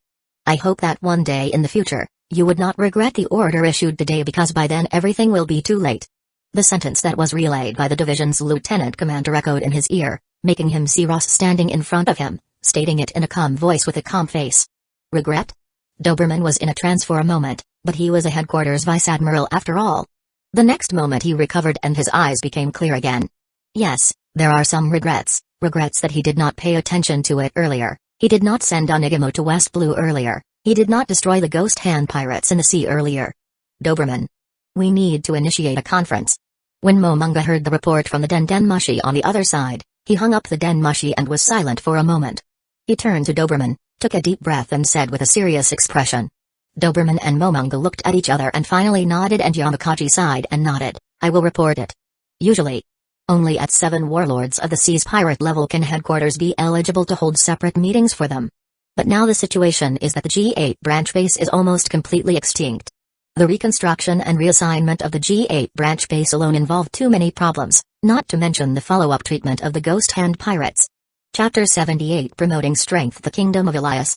The remaining Marines of the G8 branch base, under the direct command of the headquarters, took their battleship and evacuated the Kingdom of Elias. Ross, Lafitte, and others continued to stay on the island, waiting for Log Pose to record the magnetism, while Ross wrote down his understanding of observation Haki in accordance with his own practice route. I don't know if you understand the power of Haki. I have compiled my perceptive information on observation Haki. You can have a look. In a living room, Ross handed Lafitte and Robin the sorted information, which contained 4 pages, and it was much more detailed than the one he had originally obtained. Armament Haki cannot be practiced by them right now, but the threshold for practicing observation Haki is low. Some people even have a natural sense of seeing and hearing, and Robin and Lafitte's fighting style is more suited for the observation Haki. Haki? I've read about it in the literature. It's said that there are 3 kinds. Robin received the sensational information from Ross. O'Hara's is the birthplace of all knowledge in the world. She has read about Haki, but it is something similar to popular science books. After Robin looked at it, she quickly wrote down the contents with her perfect memory. When she had learned everything in it, she handed the information to Lafitte. After Lafitte took it, he looked at it and suddenly shrugged his shoulders. According to this information, I seem to already have this ability. And forget when it will be used, huh. Although I haven't understood your abilities, I wouldn't be surprised if you could already use it. Ross nodded, and he was not surprised. As a crew member of the Blackbeard Pirates in the original series, how could he not have some talent? He had noticed several times that Lafitte might be able to use it, but he never asked. Lafitte didn't lose the information. He laughed and then continued to look at it. He remembered it carefully. He carefully remembered that although he could use the sense of seeing and smelling, he could only use the power instinctively. There were also many flaws in the manipulation, just like Ross, who had just awakened his Haki and had not yet mastered the sense of seeing and smelling thoroughly. While Lafitte and Robin pondered over the observation Haki's data, Ross sorted out the harvest from the defeat of the G8 branch base. Dalmatian and 2 Rear Admiral were killed, and his arm was bruised by the other party's armament Haki. Fortunately, it didn't hurt his bones and muscles. He had been asking Robin to help apply the medicine for 2 days, and he had almost recovered. I better recruit a ship doctor soon. Ross's eyes flashed, and then he called up the talent system page. The Marines of the G8 branch base was defeated. Although 3 Rear Admiral and 1 Vice Admiral were defeated, the reward for defeating Marines is different from that of hunting pirate. Not all of them are superimposed, but only the highest chief of the team is counted. Ross got 100 talent proficiency points and 1 free talent point. Looking back at his fight with the Vice Admiral, Ross did not hesitate and put 10 talent proficiency points on the distortion fruit. Buzz. A golden glow flashed as the proficiency of the distortion fruit reached 300 points. At the same time, the gravity distortion branch became Green's activatable state, and the activation conditions were also displayed, requiring 3 free talent points. Sure enough, it requires more than 1 point. But 3 talent points are too much. Ross rubbed his eyebrows. He now has 2 free talent points. He can't activate the ability of gravity distortion. Besides, gravity distortion needs 3 points, and the space distortion will require even more. In the future, free talent points really needs to be saved. After hesitating, Ross did not continue to add points to the distortion fruit. Instead, he switched the interface to the general department. After looking at the remaining 90 talent proficiency points, he assigned 25 points to the physical enhancement and 50 points to the agility enhancement. The talent page of the general department has changed. Agility enhancement, 150 high-level strengthening. Physical enhancement, 260 top-level strengthening. In his previous battle with Dalmatian, Ross's speed was not as good as the other side. He relied solely upon the unexpected opportunities created by distortion fruit to carry out the fight. If Dalmatian had the advantage of speed, it would not be easy for him to win. In fact, the battle seemed to be a crushing victory because Marines made many mistakes in decision-making. One of them was that Marine miscalculated Lafitte's power. Otherwise, with 3 Rear Admiral teaming up with Dalmatian would have caused Ross to escape a head-on battle. The second is that 2 Rear Admirals were too stretched trying to confront Ross in a frontal assault, and they were badly injured by Ross, each of whom had discarded an arm, greatly reducing their strength. Thirdly, Dalmatians fought poorly as he was influenced by Ross's fierce tactics and words. If Dalmatian had used all advantages, then he would have won. No matter which one of these 3 problems were handled well, it will not be a complete defeat, and they wouldn't get completely destroyed by Ross. This time, Marines' encirclement was indeed cautious enough, and there were many troops. However, their strategy was too poor. The choice of separate encirclement and suppression led to the destruction of the regiment. Naturally, Now with 50 points in agility enhancement and 25 points in physical enhancement and 10 points in distortion fruit, Ross has improved a lot compared to his previous strength. Even if Dalmatian and the two rear admirals come at him with their full strength, they will not gain the upper hand. For the remaining 15 talent proficiency points, Ross thought a little and did not put them into physical enhancement or in distortion fruit, but switched back to the battle interface and put them in observation hockey. His observation hockey was somewhat slow in capturing the action of Dalmatian. If he encounters a person who is faster and more physically better than Dalmatian, he is likely to fall into a disadvantage, so he must improve this talent. Ross does not pursue speed advantage, but he cannot be at a disadvantage, otherwise, the impact on battle will be too big. Firearm shooting, 50 close combat fighting, 100 distortion fruit, 300 flash step of marine 6 powers, 0 paper art of marine 6 powers, 0 marine 6 powers as moonwalk, 0 observation hockey, 15 armament hockey, 0 if my physical ability can keep up, it will be fine to put 100 points on the distortion fruit at once. Ross perceives the changes in the body and muttered. However, after the power of distortion reached 300 points, it was apparent that it crossed a certain limit and Ross's power impact range soared to about 100 meters. Because of this, he had to put 25 talent proficiency points into physical enhancement to adapt to the skyrocketing power of distortion. I don't know how strong I am today, compared to a headquarters vice admiral. Ross's eyes showed a hint of thought. Headquarters vice admirals are strong and there is a huge strength gap between them. For example, Doberman and other vice admiral, who are only recently promoted, are obviously weaker than Tokakake, Momozagi, or Garp, whose strength is close to an admiral. Vice admiral's position is the pinnacle of many marines' life. Some people were promoted to a headquarters vice admiral 20 or 30 years ago, but they have stayed in this position for 20 or 30 years. Their strength may be slightly improved, but it is far less than admiral's standard. Ross pondered for a while because he had not fought with any headquarters vice admiral. It was still difficult to judge how strong he was, but the only thing he was certain of was that he is still a long way from a marine admiral. Any marine admiral can easily destroy an island. What is the scope of an island? The average island has a diameter of 10 kilometers. Aokiji can freeze the sea in Ice Age without knowing how much area it would cover. Compared to it, the power of distortion only works within 100 meters. That is to say, once a marine admiral spotted him and found his exact position, his strength today does not qualify for any resistance at all. Journey to the next island begins. It's time to find new prey. Ross took a deep breath and his eyes flashed. It was difficult to find a pirate with a bounty of over 100 million berries in West Blue, but in the first half of Grand Line, with 3 Arrows log pose, there were still many opportunities to find it. Chapter 79 Important Matters Marine Headquarters. This is a high-level conference room. Only the Marine generals above Vice Admiral are eligible to speak. As for the Rear Admiral officers, although they are eligible to come in, they are only qualified to listen. The room was quiet, without any noise. In silence, only Marine Fleet Admiral Sengoku's voice slowly heard in the hall. Therefore, the re-establishment of the G8 branch base will be decided according to the above methods. In addition, Sengoku pulled out another document, which was about the Ghost Hand pirates. He pressed the file on one hand and turned to look at Doberman. He said, "Who can tell me what is going on with this Ghost Hand pirates?" Sengoku took over the position of Fleet Admiral recently and he had only recently adapted to the work of a Marine Fleet Admiral. Unexpectedly, at this time, such a huge matter happened on the sea. Doberman stood up and bowed his head deep at Sengoku. "I am willing to take responsibility for the improper handling by my subordinates." "Sit down." Sengoku looked at Doberman's eyes and glanced over the many vice admirals in the field. It is necessary to maintain Marine's face and prestige. If Marine loses their prestige, then the wicked forces on the sea will become more rampant. As for Ross, after knowing the causes and consequences, Sengoku was angry and speechless. A small hole in the wall was failed to be filled 3 or 5 times. And now, that small hole has caused the entire wall to collapse. It is impossible to revoke Ross's suspended bounty. Even if he reports it to the government won't agree to it and they will order his annihilation. Once Marine loses their prestige, the consequences will be very serious and it may even affect the entire sea. Therefore, in Sengoku's view, it is necessary to sacrifice Ross for worldwide justice. Although this is somewhat unfair to Ross. Naturally.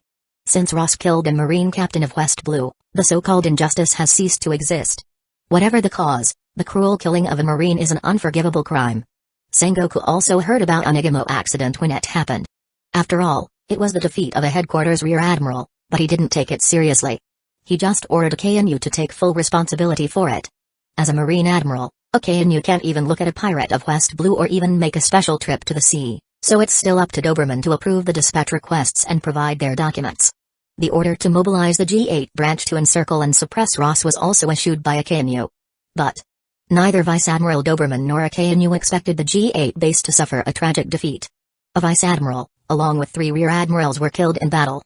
When Sengoku finished his sentence, AKNU sat there with an ugly expression on his face. The problem is that we can't make minor mistakes into big ones. If there are mistakes, we must fill them up quickly. Ghost Hand Ross acts unrestrained and he is cruel. In order to maintain Marine's prestige, he must be exterminated as soon as possible. Sengoku said this. After looking at AKNU, his eyes turned to Aokiji, and he murmured, "It's up to Aokiji to fully handle this situation." Originally AKNU was responsible for the incident, then this matter is transferred to Aokiji by Sengoku. Many Vice Admirals present were naturally aware of the significance. Although Sengoku did not blame AKNU and Doberman, this is no different from the criticism and accusation. AKNU sat there without saying a word. Doberman kept his head down and was afraid to look at AKNU's expression. On the other hand, Aokiji, who heard Sengoku's order, nodded. It was rare to see him being serious at any meeting. On one hand, Ross was indeed extremely wicked. On the other hand, Nico Robin was on Ross's ship. The handling of the matter was dealt with. Although AKNU was not blamed, he was removed from this matter and it was handed to Aokiji. Sengoku looks at the people present and then prepares to adjourn the meeting. But almost as his voice was about to be uttered, there was a sudden knock at the door. Then he saw a Rear Admiral rushing in with a newspaper in his hand. He said in some panic, something went wrong. He sent the newspaper to Sengoku and Sengoku only glanced at it. He suddenly felt a buzz in his head and he looked carefully.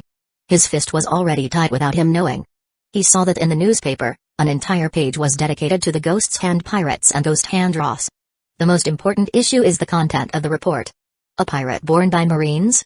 The title alone carries a tinge of irony. The elite troops of the Marine G8 branch led by the Vice Admiral Dalmatian and the branch Rear Admirals Roma, Hez and Atheus were defeated by the Ghost Hand pirates. According to some true information, the Ghost Hand pirates have also previously defeated Marines' encirclement and suppression and slaughter Marines. It is a miracle for any Marines to survive him. But why is that? Why is he killing Marines? For this, we have to go back a year. What happened in West Blue at the beginning was unveiled, occupying almost most of the space on the page with a strong sense of irony in its tone. Seeing this, Sengoku could not hold back. Bastard! Veins were popping on his forehead and his fist was pinched. He wanted to kill the person who wrote this news report with one blow. At the same time, newspapers were sent to the conference room one after another and a copy was placed on everyone's desk. Everyone picked up the newspaper and read it. That's how a pirate hunter finally became a pirate under Marine's guidance. According to reliable intelligence from West Blue and from the Grand Line, the Ghost Hand pirates has never looted any town and they never slaughtered any civilians. All those who fell by their hands were either pirates or were Marines. Well, this budding man. No, how far can Supernova, who has risen strongly, go against Marine? Let's wait and see. Bang. Sengoku finally couldn't hold back. He punched the conference table with one hand, creating a spider web-like crack on it and nearly tore the newspaper apart with his other hand. Damn. What's going on in this report? What happened to this newspaper? What is the government doing? How can this be distributed to the sea? The meeting room was silent. The expression on everyone's face became ugly and Sengoku's roar made them all shudder. As for the Rear Admirals, they were already sweating. Something happened. Something terrible has happened. Chapter 80 His Name Rises in the Sea, written by Morgan, one of the emperors of the Dark World and fueled by numerous forces, including revolutionaries. A large number of newspapers were spread all over the world. Even though the Marine and the government responded quickly and collected and destroyed the newspaper in an all-around way, it still caused a huge wave all over the world. Even if only a few people saw the newspaper, in the case of word-of-mouth transmission, it spread all over the world. For a time, the name of the Ghost Hand pirates has earned the focus of the world.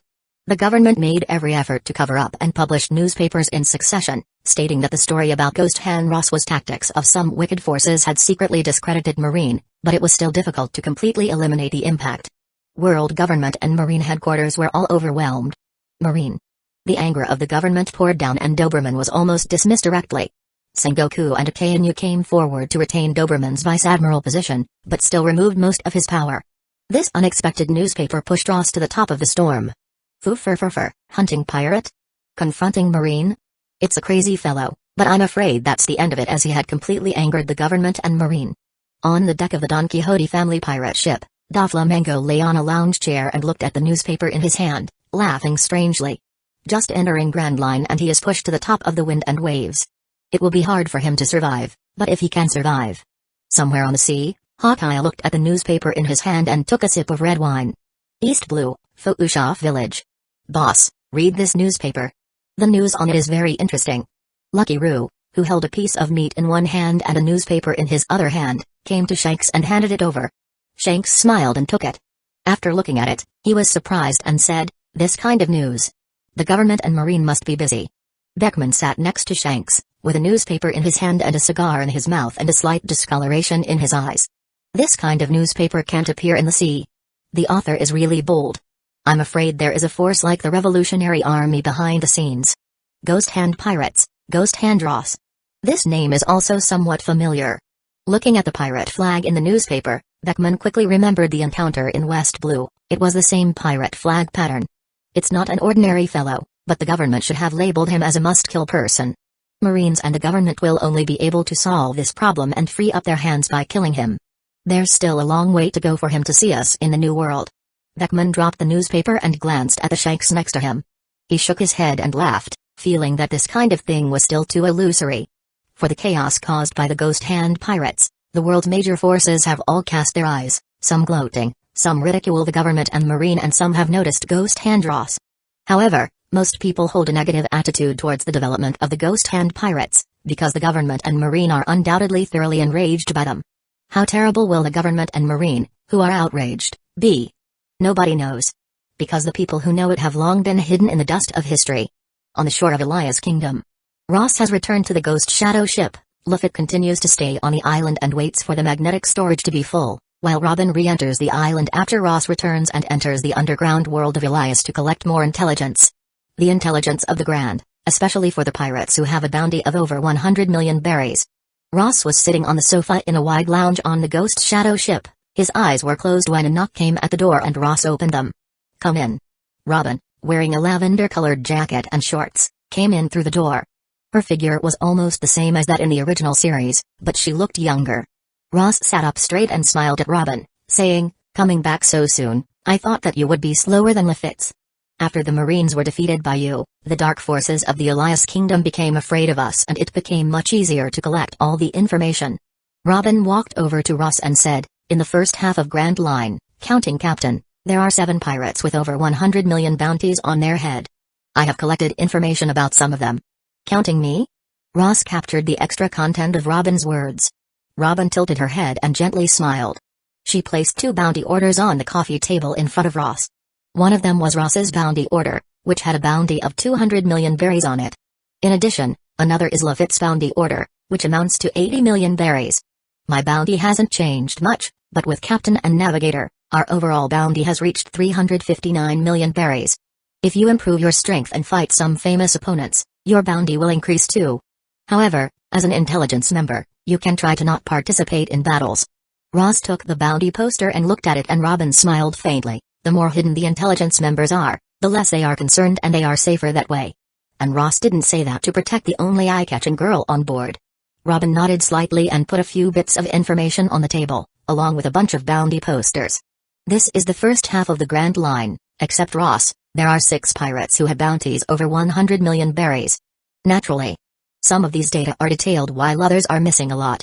2 pirates have no specific location in intelligence. In the other 4 pirates, only 2 have confirmed location." Ross picked up the data and examined it carefully.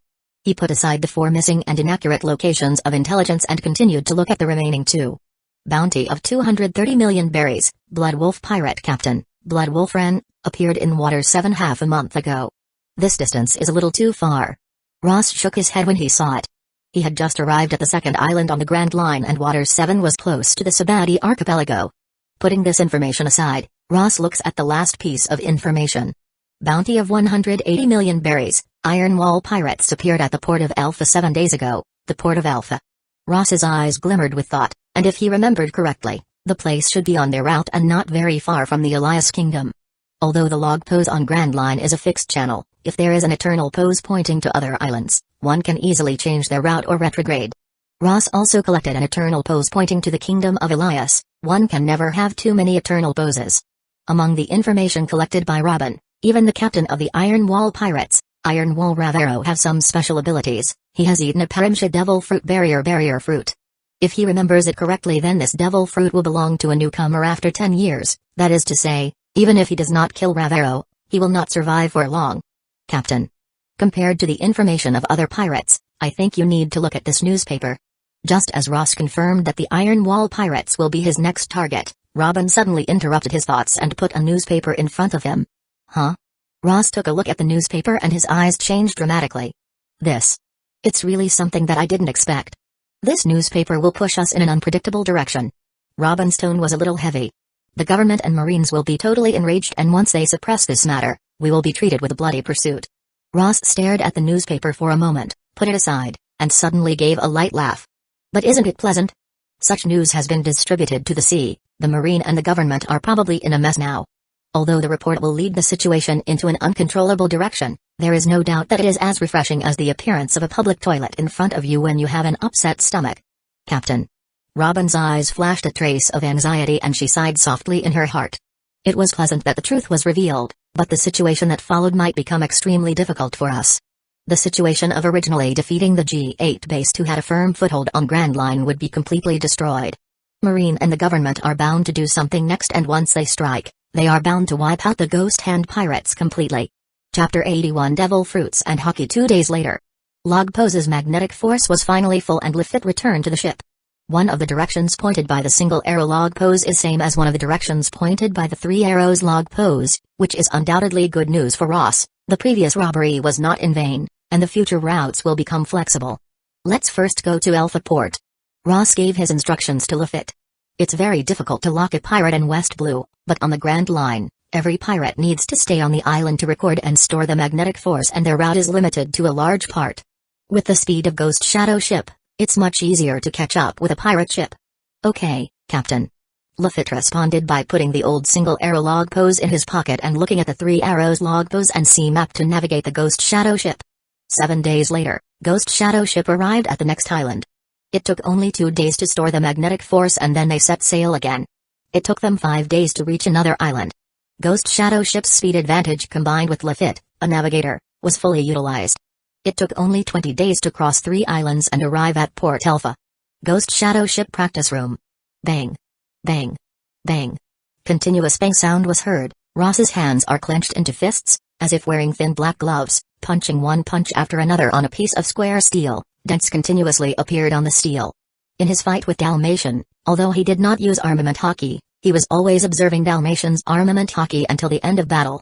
Fights have always been the most effective way to develop human potential in this world. After only a few days with Dalmatian's battle, Ross completely mastered armament hockey hardening. Distortion. Fist. In the constant swing of his fist, Ross's eyes suddenly flashed and his heart raced. He suddenly stimulated the power of distortion, pouring it into his fist and gave a fierce blow. Bang. Under Ross's fist, the front of the square steel showed a spiral distortion crack. If Ross had not withdrawn his ability quickly, the whole steel might have broken up. Looking at the square steel, Ross's brow slightly wrinkled. He looked down at his fist and saw that the armament hockey attached to his fist had collapsed. Can hockey be perfectly integrated with fruit power? After mastering armament hockey hardening, Ross's next practice direction is to combine armament hockey with his devil fruit power. Devil Fruit's ability and armament hockey are not two conflicting abilities, they can be perfectly integrated with each other through control. Doflamingo's line, Luffy's rubber, which can be directly attached to armament hockey. White Bear's tremor fruit can hit a KNU with one blow, apparently with armament hockey in it. Otherwise, Logia user can use elementalization to filter out the damage from the shock and only accepts the ordinary punch of armament hockey, which is not serious enough to vomit blood on the ground. However, devil fruit such as distortion and earthquake is obviously different from the solid parimsha such as wire and rubber. The two devil fruit abilities of wire and rubber can be almost perfectly superimposed with armament hockey and have strong attack power. Distortion and tremor fruit are already very aggressive, and both of these abilities belong to non-physical abilities, so armament hockey is only used as an auxiliary effect and is mixed into the ability. The first two can be called a combination, while the latter two are additional. It's almost impossible for Logia and Parimsha to avoid armament hockey attacks. If the power of distortion can be attached to the characteristics of armament hockey, then it will be something different. Because of this, the combination of earthquake and hockey or distortion and hockey is obviously much more difficult than wire or rubber hockey combination.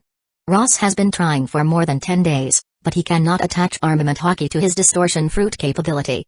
Even to that extent. When Ross exploded out with the power of distortions, the armament hockey hardening on his fist could not be maintained as it would be affected by the power of distortions and collapse. Whitebeard is able to attach hockey to his vibration, which means that there is a way to attach hockey to his devil fruit abilities. Ross looked at his fist and his eyes glittered. Now that someone could do it, it showed that the road was feasible. He couldn't do it now because his armament hockey was not strong enough and his control of armament hockey and fruit ability is slightly inadequate.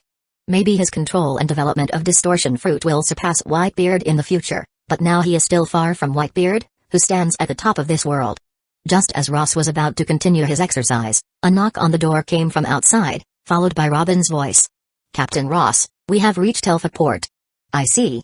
After the Ghost Shadow ship docked in Port Alpha, Robin and Ross went to the island and split up to collect information about the Iron Wall pirates. At the same time, in the corner that nobody noticed, a world government intelligence member in plain clothes took out a den mushi and reported solemnly to the other side. Reporting, "The Ghost Hand pirates have appeared on Port Alpha. Continue monitoring." On the other side, the chief of the intelligence department, after hearing reports from his subordinate, silently ordered him to continue monitoring and quickly transferred the intelligence to the top. At the same time, this intelligence was also handed over to the Marine headquarters. As a result of the extremely wicked impact of the Ross incident, not only Marine headquarters but also the top management of the world government have been eyeing the Ghost Hand pirates. Ordinary Marine branches obviously can't deal with Ross and the Ghost Hand pirates. At least, a headquarters vice admiral must sit on the island that they are arriving. And to be safe, 2 headquarters vice admiral should be dispatched and more than 3 battleships should be led. Should headquarters send battleships and vice admiral? No, I suggest leaving it to Cipher Pal number 9 to deal with secretly. Port of Alpha.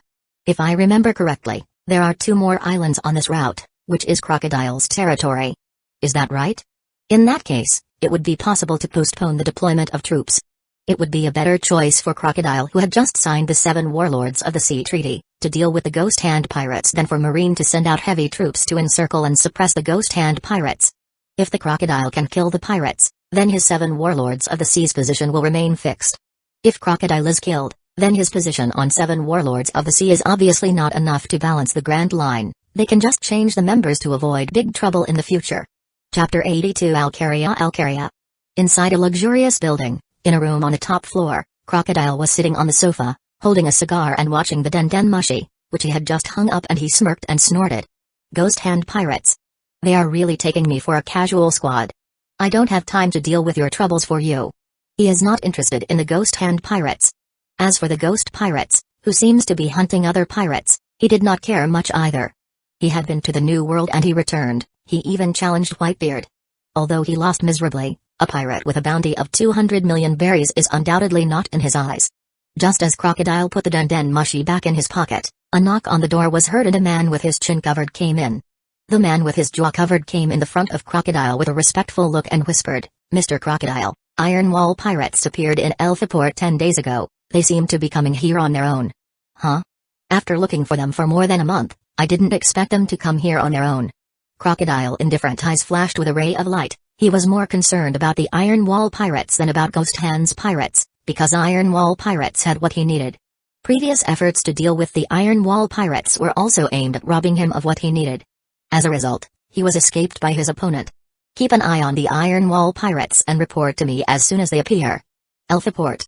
Whether it is Ross, Robin, or Lafitte, they are very good at acquiring information. In a single day, they collected all the information that Ross needed.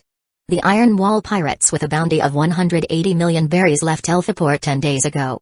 Although their exact route is unknown, Robin has got an important intelligence. Apparently, the Iron Wall pirates fought Crocodile, one of the 7 Warlords of the Sea. The 2 sides had once fought in a certain place in the sea and Iron Wall pirates were defeated, but the captain and important cadres escaped. And after appearing in Alpha Port, the Iron Wall pirates inquired about Crocodile in the underground world. That is to say, the purpose of Iron Wall pirates is probably to go and fight Crocodile. Ross listened to Robin's intelligence and his eyes flashed with a whisper of a thought. Crocodile has only recently become one of the 7 Warlords of the Sea with a bounty of only 81 million berries, but his strength cannot be measured by this bounty. He is a Logia devil fruit user, Even with obvious weaknesses, he can run rampant in the first half of the Grand Line without hockey. But compared to the time when Luffy went out to sea, Crocodile is much younger. Even the Baroque Work Agency has not yet been formed and he has not gone to Alabasta. His reputation is not high even though many pirates with a bounty up to 170 million berries has suffered in his hands. But after 10 years, the barrier fruit will be eaten by someone else, so the Iron Wall pirates were probably completely destroyed by Crocodile. My prey can't be taken away by others, even if that someone is a 7 warlords of the sea. Ross's eyes flashed. Although it seems that it will cause him some trouble with Crocodile, he can't let go of the first killing reward of the pirate with over 100 million rewards. By killing Iron Wall pirates, he will get 1 free talent point and the gravity distortion branch can be activated. After a little thought, Ross calmly said, since this Iron Wall pirates are going to find Crocodile, then we just have to find the location of Crocodile. Robin, did you collect the intelligence on Crocodile? Crocodile has stayed in Alcaria for the last month. Robin nodded, consistently capable and reassuring. She is left arm of Ross. After reporting the information on Crocodile, Robin's eyes flashed with thought and she said to Ross, 7 warlords of the sea is a pirate that can plunder and loot with the government permission. When we go towards Crocodile, the government will probably take this opportunity to deal with us. There is such a possibility, but Crocodile is not a person who will listen to the world government. It is unlikely that he will cooperate with the Marines. Even if he really comes after us, then let's let him.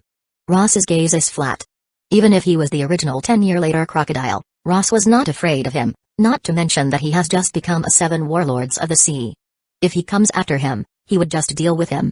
Although the bounty of 81 million berries is a bit low, 7 warlords of the sea may have a special bonus. Captain.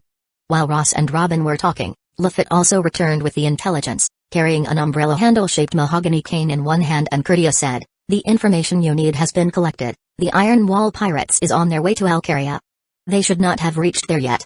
Ross turned to look at Lafitte and said, it is aligned with the information Robin and I collected, but you seem to have collected more accurate intelligence. I am very honored. Lafitte's smile and flickered his wrist and took out an eternal pose and said, Iron Wall pirates brought an eternal pose to Alcaria in the underground world and I also got one. Good job. Ross looked at the eternal pose in Lafitte's hands and nodded. With an eternal pose, he could reach Alcaria without having to go through the islands one by one, or even wait for the magnetic field to be fully stored in Elfaport. After basically determining the route of Iron Wall pirates, Ross and Lafitte returned to the ship and hung up full sails and headed for Alcaria at full speed with the fastest Ghost Shadow ship. Ordinary cargo ships will take at least 15 days to reach there, but the Ghost Shadow ship reached their destination in 6.5 days. Finally reached. Standing in front of the deck of the Ghost Shadow ship and looking at a large island in the distance, Ross took a deep breath. He didn't want Iron Wall pirates to be robbed of their heads by Crocodile. If that's the case, he might have to take Crocodile head to vent his anger. Buzz. Looking at Alcaria, Ross stood on the deck and suddenly raised his right hand and shook the empty space below. Under Ross's control, the power of distortion quickly spread into the sea, stirring a wave and directly carrying the Ghost Shadow ship to the direction of Alcaria. Ross now has the ability to make waves and accelerate the ship without damaging the hull, but the stamina cost is not small, so he rarely does it. Crash. The Ghost Shadow ship, which was extremely fast, left a white line on the sea and it took only 2 minutes to cross the 10-minute journey. As soon as he arrived on the shore, Ross converges and Lafitte and Robin quickly decelerate the Ghost Shadow ship and it was finally docked on the shore of Alcaria. I hope it's not too late. If my prey is robbed, then pray, Crocodile. Ross jumped and set foot on the island. His eyes were calm and indifferent. Chapter 83 Distortion vs. Barrier Alcaria Island. This is a large island, where the kingdom of Alcaria sits. This country is not a country of pirates, but one of the 170 subordinate allies affiliated with world government. On a street, on the roof of a building, Ross and Lafitte stood looking at a group of people at the end of the street. There is no doubt that it was Iron Wall pirates that Ross was eyeing. Ross asked Robin to stay with the ship and boarded the island with Lafitte, looking for the Iron Wall pirates, and the Iron Wall pirates were also searching for Crocodile. In this search, Ross and Lafitte quickly discovered the Iron Wall pirates and also found their large force. Hanging bounty of 180 million berries, Iron Wall Ravero and hanging bounty 70 million berries wrestler Hanyu, their main members are here. Lafitte turned to look at Ross. Do you want to go, Captain? Naturally. Ross stood on the edge of the roof, looking at the Iron Wall pirates members gathering not far from the street below as if watching a group of monsters who provide experience. Whiz. The next moment, Ross jumped from the roof and landed on the street, straight in the direction of the Iron Wall pirates. The people of Iron Wall Pirates were heading in the direction of Ross. Many people in the street recognized the Iron Wall Pirates and hid from them in fear. That is, Iron Wall Pirates. Hey, is that Iron Wall Pirates that destroyed 13 towns? It's said that their total bounty is more than 300 million berries. Why did they come here? The captain of Iron Wall Pirates is a supernova with a bounty of 180 million berries. The total bounty of these pirate force is 300 million berries, which undoubtedly means that they have a very prestigious reputation in the first half of the Grand Line. However, as Ross leaped from the roof and headed in the direction of Iron Wall Pirates, countless breathing sounds soon came around. No, that man looks a bit like... Yes. It's Ghost Hand Ross. Although many of the people present had not read the newspaper about Ross, they had more or less heard about it, but even so, a big pirate with a bounty of 200 million berries appeared in the street. Everyone still panicked and retreated. I heard that he has never looted civilians? Who knows this kind of thing? But there seems to be some movement there. It seems to be Iron Wall Pirates. Someone turned to look at the other side of the street and his pupils shrank violently and there was a shudder in his heart. Iron Wall Pirates. Although there was no such thing as pirates in the limelight, the slaughtering of 13 towns was still astounding and horrifying, and more importantly, the Iron Wall Pirates and the Ghost Hand Ross appeared on the same street. Coincidence? No, if you remember correctly, the Ghost Hand Pirates seems to hunt other pirates. Someone thought of this and couldn't help but stagnate as a terrifying and horrible thought appeared in his heart. Would the Ghost Hand Pirates collide with the Iron Wall Pirates here? With countless stares of shock, nervousness, or fear, the crowd disappeared in the street between Ross and Iron Wall Pirates. The Iron Wall Pirates saw Ross and stopped one by one. Ghost Hand. Ross. Standing there, Captain Ravero of Iron Wall Pirates looked at Ross across the street, squinting slightly and said, after causing such big movement, you still dare to show up so casually?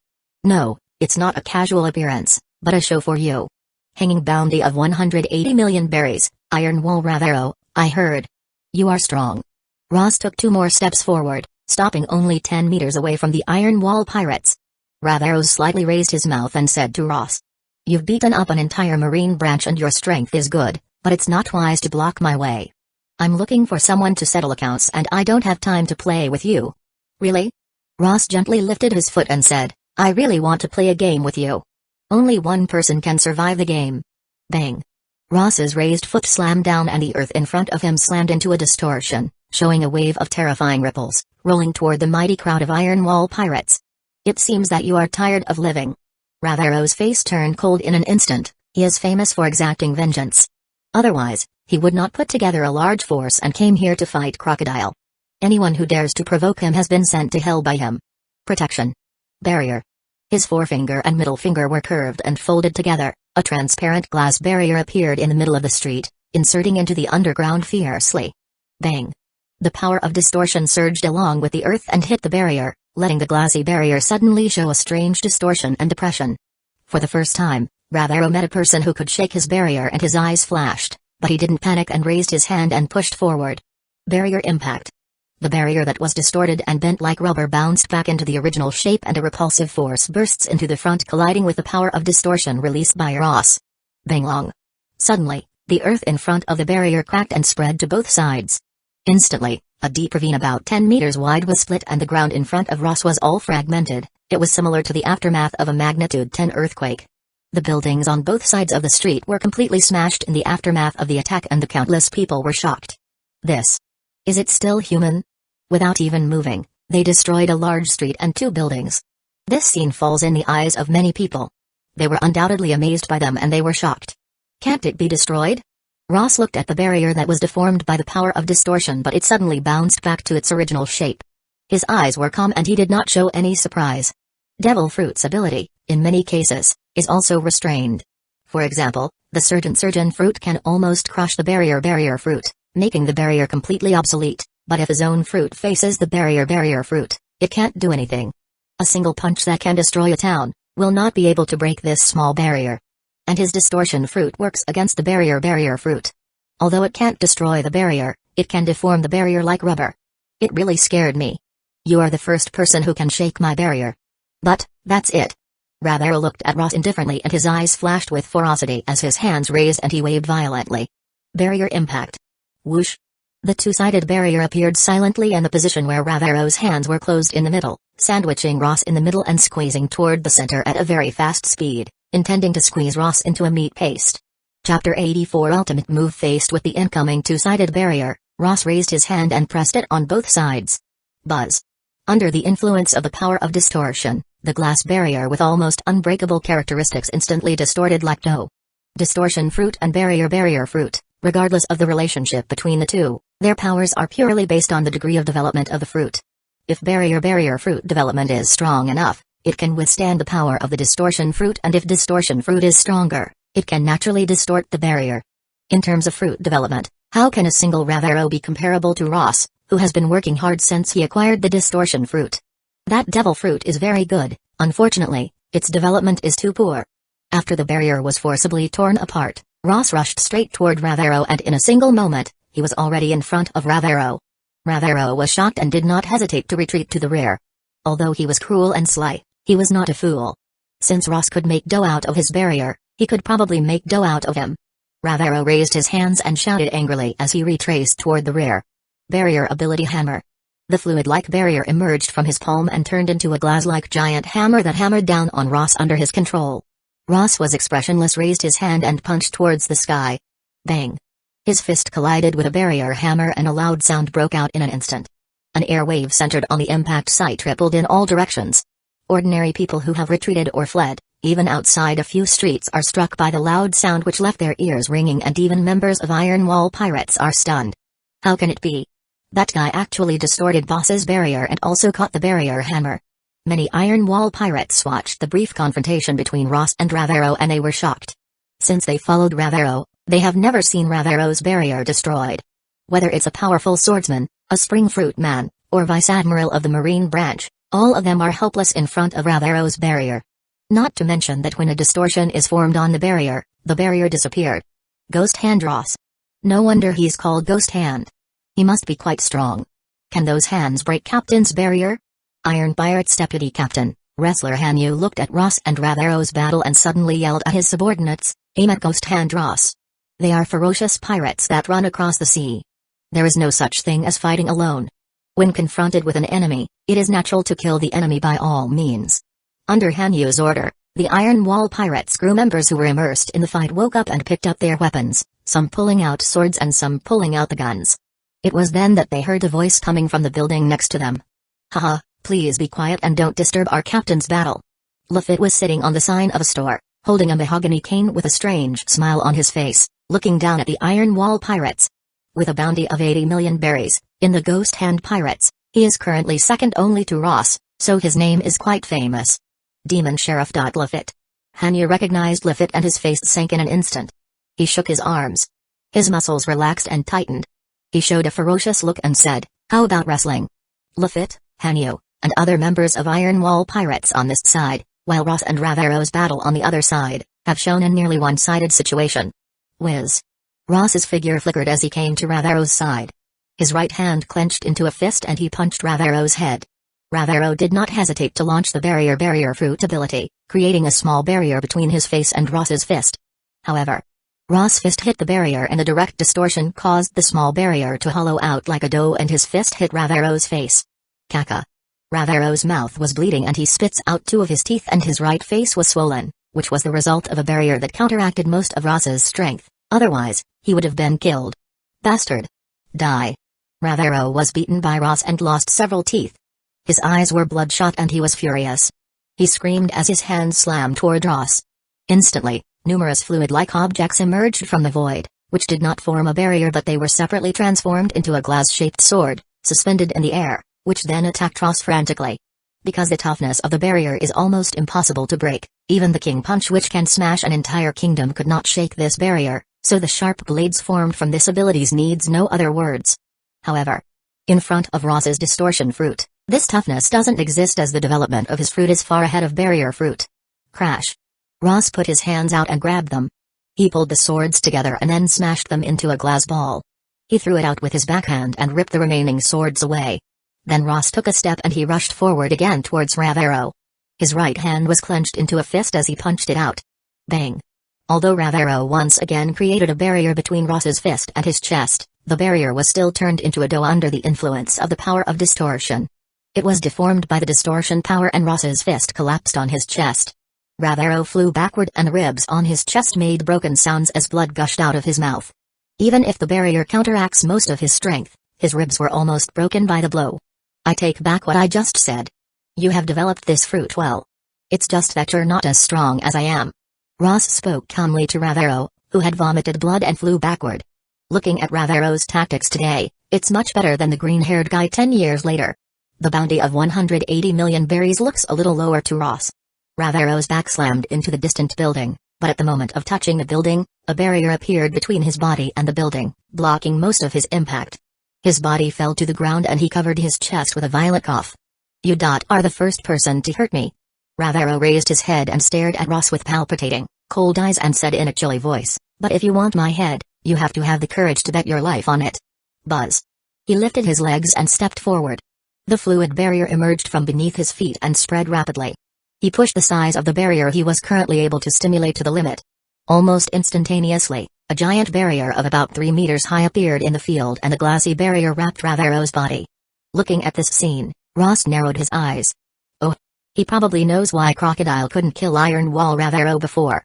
Chapter 85 really lost a lot. Bang. Ravero took a step forward, stepping on the ground with a glass-shaped enclosure made up of barriers and creating an inch-long crack on the ground. He looked like an all-metal machine armor fighting god. This is my absolute defense. Ravero's voice came out of the inside of the barrier and although it became a little weak, it still entered Ross's ear clearly.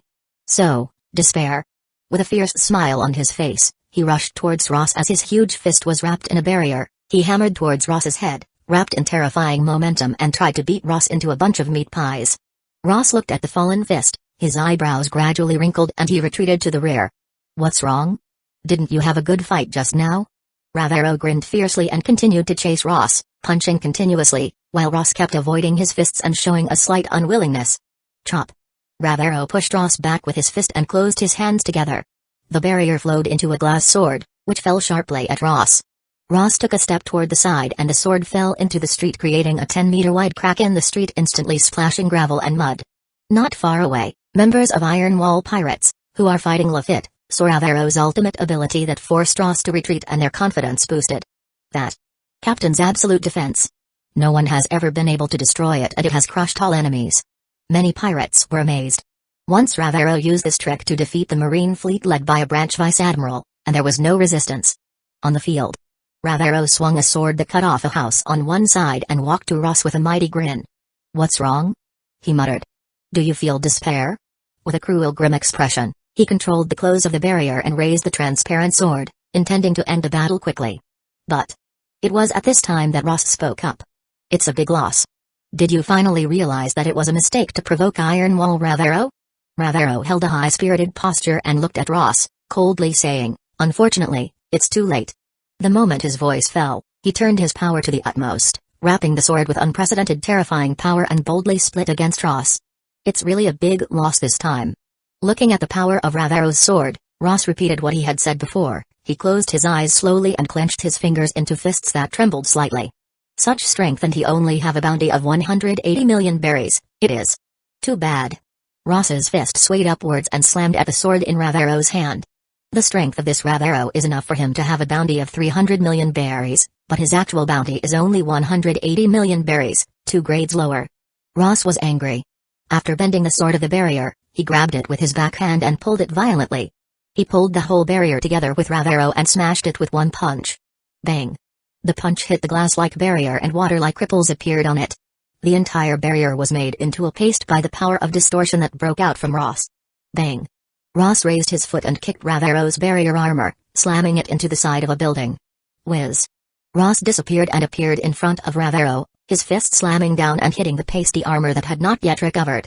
Like the crisp sound of glass breaking, the barrier bursts directly from the center. The power of distortion falls on Ravero's body through the barrier, causing him to spurt blood from his mouth and his ribs broke.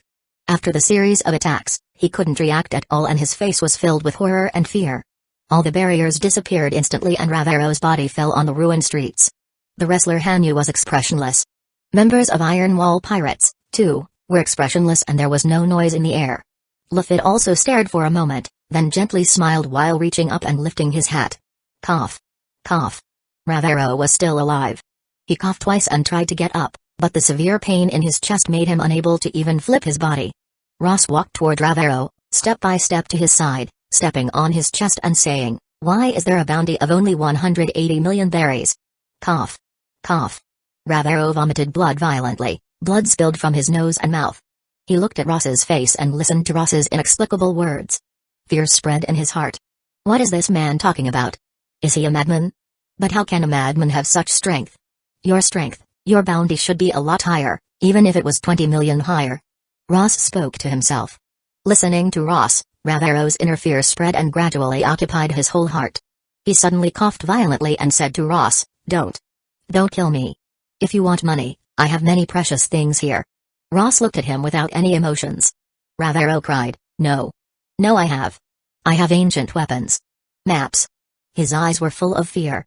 Maybe he would not fear a cruel pirate, but there is a madman in front of him who easily defeated him and said things he didn't understand at all. He didn't have the pride to wait for death after losing. Ravero reluctantly raised his arm, reached into his clothes, and pulled out a very old, somewhat tattered drawing. "Look. The ancient weapons. You want what's there?" Looking at this scene, Ross showed a strange look for the first time. Ancient weapons? It is rumored that the three ancient weapons that existed before the establishment of the world government, Uranus, Sea King Poseidon, and Pluton. The Pluton is a ship that can destroy an island, and Sea King Poseidon is a mermaid princess who can communicate and command all sea kings in the sea. As for Uranus, it is still unknown. Ross reached out, took the old map from Ravero and slowly opened it, but with only one look, his eyes showed a strange look. Ancient weapon. Map of Sea King Poseidon? Yes, it is. Ravero responded with a tremor. Ross went on looking blankly. Sneer.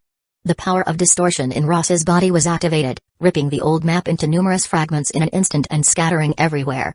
Looking at this scene, Ravero was stunned. That is the map of ancient weapons. Once it's out there, there will be countless pirates who would want this. Crocodile found him just for this map, and he wanted to kill Crocodile because Crocodile knows he has this map. But such a precious thing was actually destroyed by Ross. Is he really a madman? Stupid. Ross is expressionless, said before using the power of distortion, and without any blood spilling, Ravero's body is silently separated.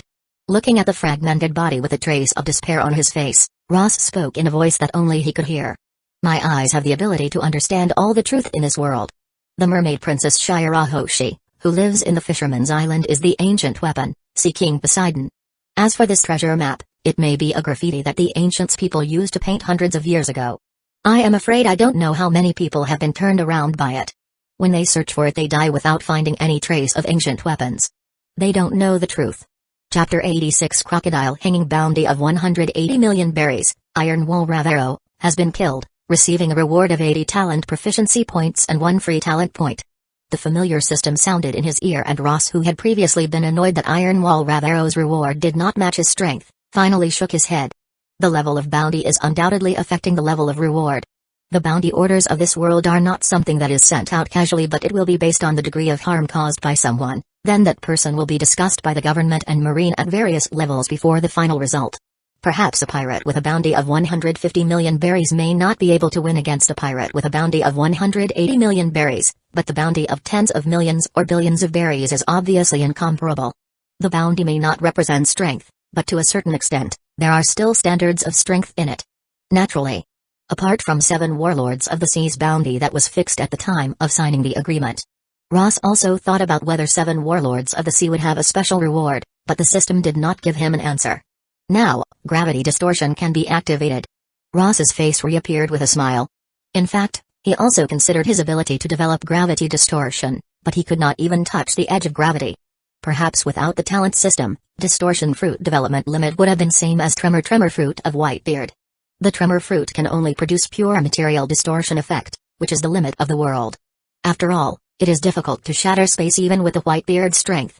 On the other side, just when Ross killed Ravero, Lafitte took advantage of the distraction moment of Hanyu, the wrestler, to precisely pierce the red stick into the heart of his opponent. Lafitte is stronger than Hanyu. Even in the face of a group of pirates, he is more skillful. When the pirates are distracted, he will naturally not engage in heroism, but seize the opportunity to quickly kill his opponents. Iron Wall pirates collapsed after Hanyu fell to the ground. Ross didn't rush to count his harvest. Instead, he turned to look at Lafitte's direction. After jumping, he waved his hand and shattered the ground, instantly smashing 7 or 8 pirates. Kill them all. Ross seldom kills ordinary marine soldiers who only attacked him solely on command. He is not a murderous butcher, but for pirates that slaughtered dozens of towns, Ross's heart has no fluctuations. Yes, Captain. Lafitte would not have any objection to harvesting life. Smiling in the street, Lafitte sent a pirate from Iron Wall Pirates to hell. Iron Wall Pirates' strongest captain and vice-captain have been killed, and other pirates that have a bounty of 10 or 20 million berries are not their opponents, and they were all killed. Clench. Ross's happy spring pierced the heart of the last pirate. Should we find the rest of Iron Wall Pirates and kill them? Watching the last pirate fall, Lafitte smiles at Ross and asks, "Let Marine do the washing." Ross shook his head as his purpose was achieved and the pirates that were killed at the scene was already handy. As for continuing to chase the Iron Wall Pirates, it is not his job. Happy Spring was pulled out and the bloodstains were shaken off. Ross put his sword in the scabbard and decided to call Lafitte back. However, at this time, he suddenly looked at the street on one side. Patter. He doesn't know when, but there was sand on the street over there, which was carried by the wind and blown from unknown places.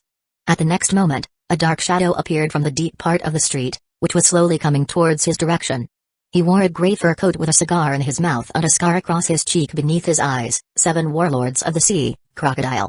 So I was late. A group of unfavorable guys. Crocodile walked up to the street and looked at the tragic scenery on the street. The extinction of the Iron Wall Pirates did not enter his eyes. After a sweep, his eyes fell on Ross. Iron Wall Pirates came to the Crocodile to fight him, so naturally, they are not going to anchor their ship on the port, and like the Ghost Shadow ship, they docked their ship on the edge of Alcaria and sneaked into the island.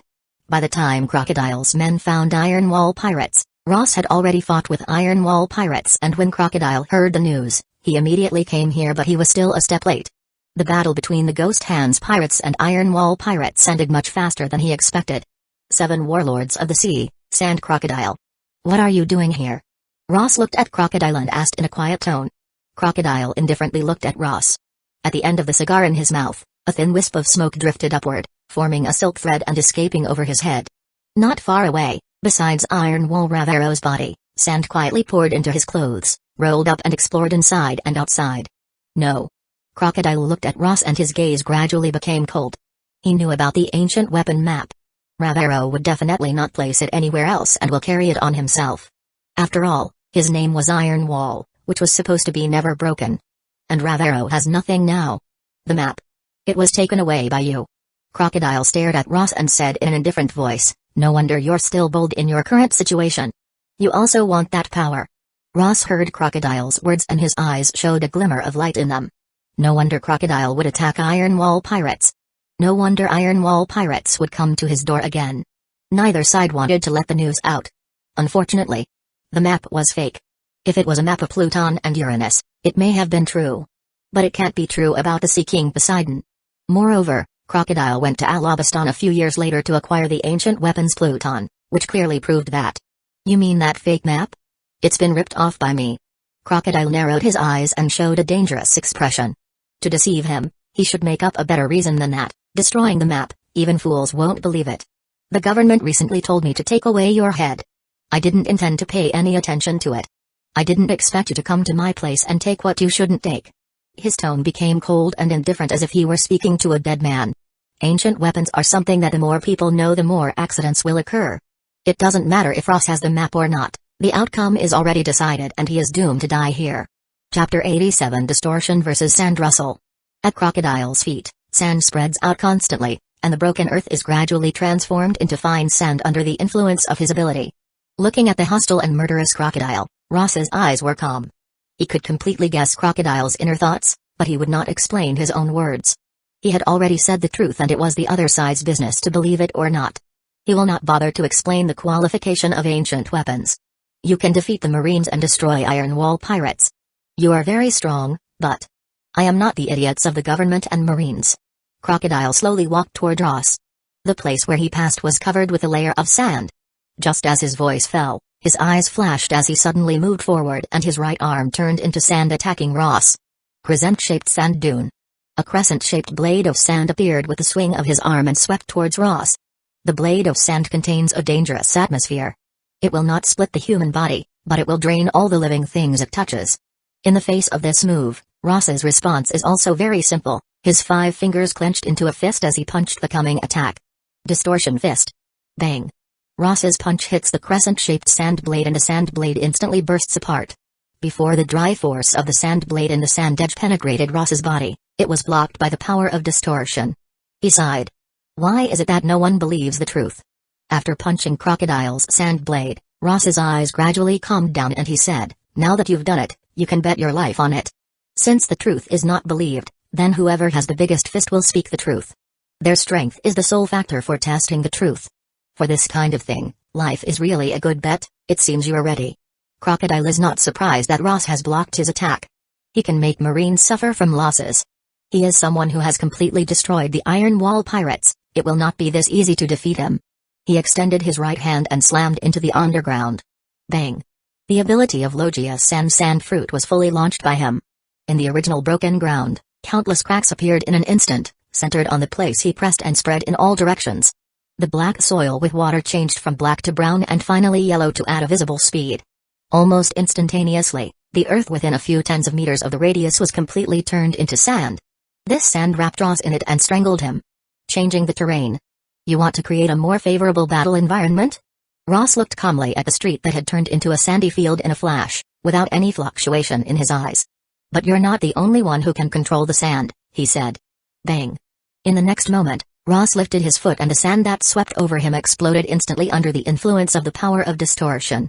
Then Ross raised his hand towards Crocodile and shook it away. The sand under Crocodile's feet suddenly surged out of his control, wrapped around him and then squeezed him violently. Bang. Crocodile's body was squeezed and turned into sand, which soon reassembled and regained its human form. Using your ability to manipulate sand? He stared at Ross with no surprise in his eyes, but with a slight sneer. Are you competing for the control of elements in front of a Logia fruit user? He said. At the moment his voice fell, Crocodile raised his arm and waved at Ross.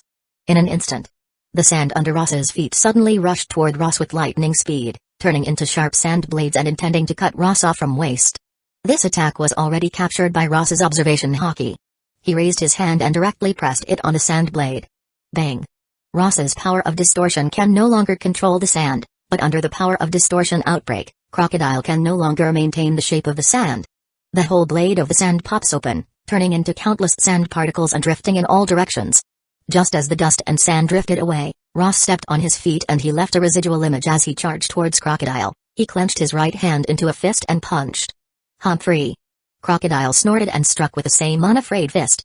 His fist instantly deserted and turned into a huge sandboxing almost double the size of Ross. Bang. Suddenly the two fists collided and the huge sand fist consisting of dust and sand exploded abruptly under Ross's power of distortion, revealing Crocodile's arms and fists. Ross did not stop this punch and continued to collide with Crocodile's fist. Crocodile's eyes were shivering and he was about to mobilize his powers to drain the water from Ross and turn Ross into a corpse. But before his powers could invade Ross, a violent power of distortions poured down on his arm. Bang. One of Crocodile's arms, under the power of distortion, was instantly turned into yellow sand and he flew backward. That attack was strong, but I am a Logia user. This types of tricks won't work against me. Crocodile turned into the sand in midair and reassembled in another place. His arm, which was exploded, was instantly restored to its original state. Luffy squinted slightly as he watched the scene from a distance. That is the elementalization of the Logia devil fruit, the most powerful of devil fruit. It really is something. Crash. After the yellow sand recondensed into crocodile shape, he lowered his voice and raised his hand to the ground. Sand fruit's ability exploded wantonly. Ground death centered on him. The earth once again spreads towards desertification in all directions. Everything, whether earth, stone or architecture, is eroded by sand fruit, which has collapsed and powdered into yellow sand. Luffy watched the scene and his face changed slightly as he leaped back a few times, jumping to the top of a building farther away, watching from afar. Whiz. Ross did not give Crocodile the chance to unleash his abilities wantonly. Instead, he stepped forward and used Moonwalk to rush towards Crocodile. Faced with the rushing Ross, Crocodile gave a cold hum. He lifted his hands up and the dust and sand whirled wildly around him in an instant, turning into a terrifying hurricane. Sandstorm. Chapter 88 Metamorphosis. Bang. Bang. Bang. Ross was wrapped in a large sandstorm released by Crocodile, but he was not swept away by dust and sand. Instead, He used Moonwalk and forced himself out of it and punched Crocodile. Crocodile sank his face slightly. This brief confrontation gave him a clear idea of Ross's abilities.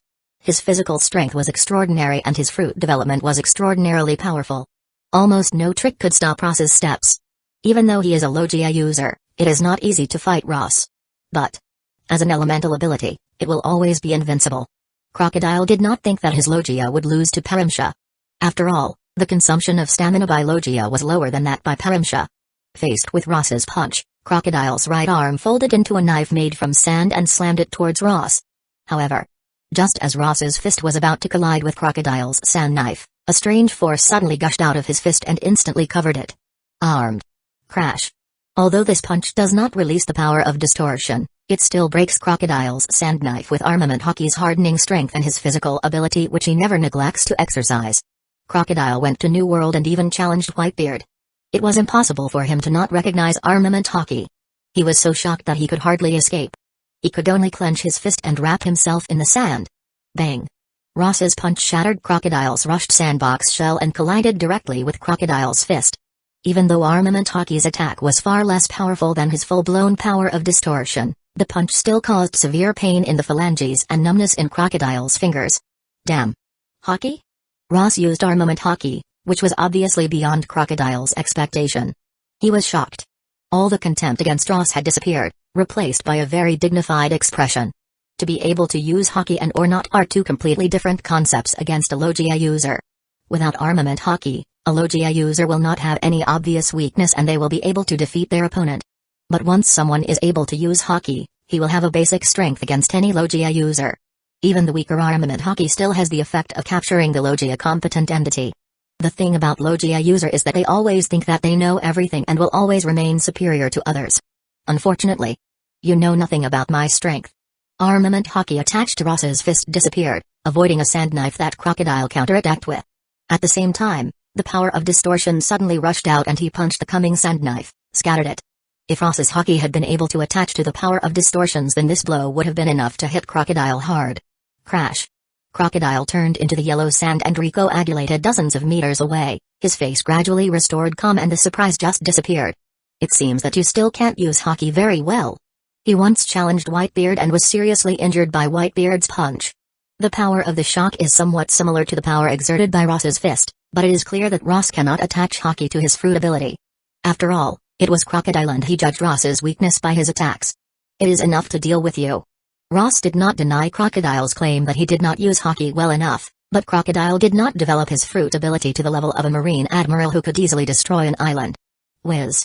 Ross's figure flickered and in the next moment, he appeared beside Crocodile, his right hand clenched into a fist and he violently punched. The power of distortion erupted, which turned Crocodile's body into a beach of scattered yellow sand again. Then Ross attached his left hand to the black Armament Hockey, exhibited the hardening of Armament Hockey, grabbed the scattered yellow sand and pulled Crocodile. Treasured sword of the desert. Crocodile shouted angrily, raised his hand and split violently towards the ground. The whole ground split instantly from the middle, as if cut by something sharp. There appeared a ditch tens of meters in length and breadth. Ross avoided the attack and punched Crocodile with his backhand. He used Armament Hockey in this punch, causing Crocodile to fly out. Bang. Bang. Bang. Crocodile continually attacked with Desert Spada that created various cracks in the deserted street. While Ross confronted him positively, he used Distortion Fist to smash his Desert Spada and Armament Hockey armed punch to hit him. These trick won't work on me. Crocodile snorted, raised his hand and pressed it. The dust gathered and turned into a shield of sand, blocking Ross Armament Hockey's punch. Ross didn't respond and he attacked Crocodile's sand shield with his other hand using the power of distortion and continued his attacks on the sand shield. The battle originally covered an area of about 100 meters that had been turned to sand, but under the battle of these two, it gradually expanded to 200 meters and 300 meters. There. What happened? The street disappeared and became a desert. Countless people who were covered with dust and sand turned their heads to look at the direction of the sand and they were stunned and many of them couldn't believe what they were seeing. Bang. A sound echoed and the sand waves splashed in the area. They were tens of meters high, could be seen clearly from hundreds of meters away. Bang. Another sound echoed. In the tremor, the wind was sweeping in all directions with dust and sand, which made it difficult for many people to keep in their original position. They had to hold on to the buildings next to them. The guards of the Alcaria Kingdom have already arrived, but looking at the sand sea, they can only look at each other and no one dared to rush in. As for the general captain of the guard, although he has some strength, the source of this sand is undoubtedly Crocodile, who is one of the 7 warlords of the seas. Rushing in to stop him is obviously a joke. Who is fighting Crocodile? This is the strength of one of the 7 warlords of the sea. Many people look at the area which spreads hundreds of meters and was filled with sand. They cannot help but feel their heart palpitate, and they showed some awe and shock in their eyes. Bang! Another bang sounded, and a sand wave of about dozens of meters high was splashed in the center. Ross punched Crocodile's desert soda, which caused the yellow sand to scatter. Then he punched Crocodile's chest. Bang! Crocodile's body collapsed again into a pool of yellow sand, but when he reformed again into a human figure, the expressions on his face were no longer as calm as before. The punch just now gave him a different feeling. Ross's strength was very different. Hoki's fist could hurt him, but Pure Ability's fist had no effect on him. But now, that Pure Ability's fist has made his chest a little uncomfortable. Misconception? Crocodile's face was somewhat depressed, but Ross had already rushed over again and punched him again with his fist trapped in the power of distortion. Crocodile didn't evade.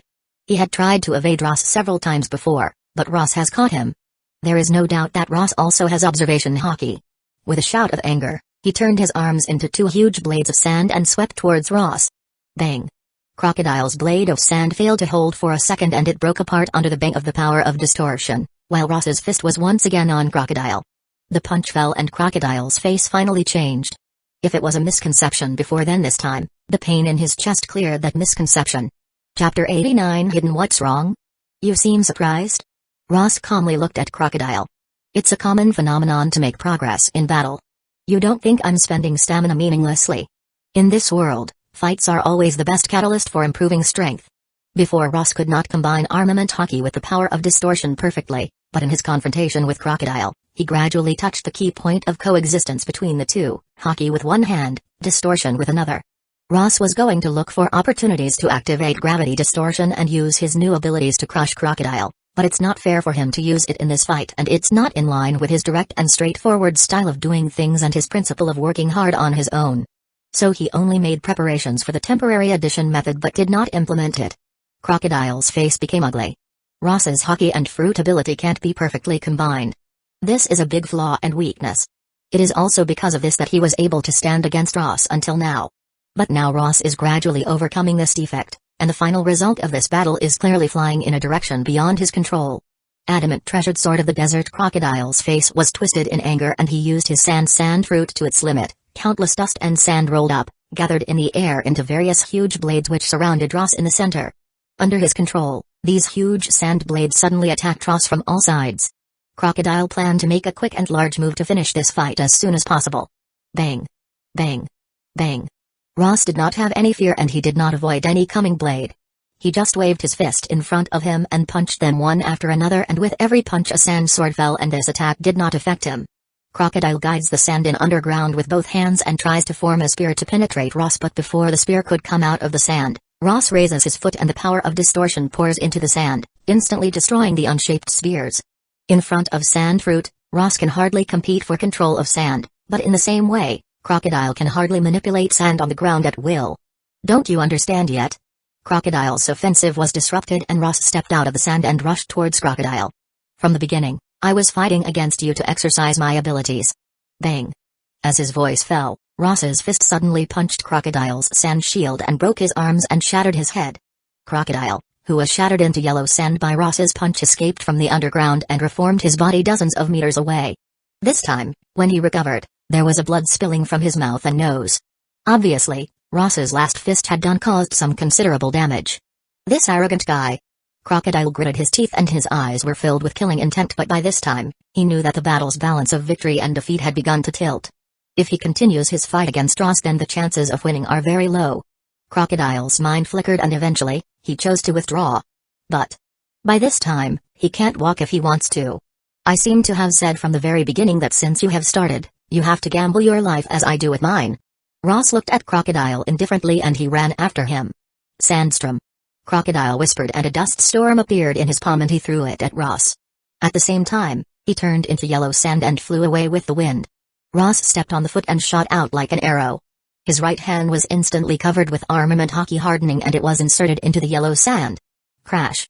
Logia's elementalization was directly captured and held in front of Ross's Haki. As Ross pulled, The yellow sand was partially pulled back, revealing Crocodile's figure. Ross ignored Crocodile's dramatic expression and punched him. Bang!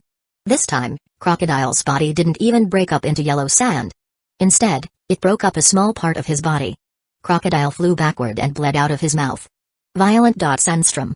Crocodile felt the pain in his chest and gritted his teeth. He had been to New World, experienced numerous dangerous situations and even challenged Whitebeard, but he survived. It was impossible for a pirate newcomer to want his life. With a roar and a violent wave of his hands, the 100-meter square yellow sand flew into the sky in an instant, bursting into an earth-shaking power and attacking Ross in a mad way.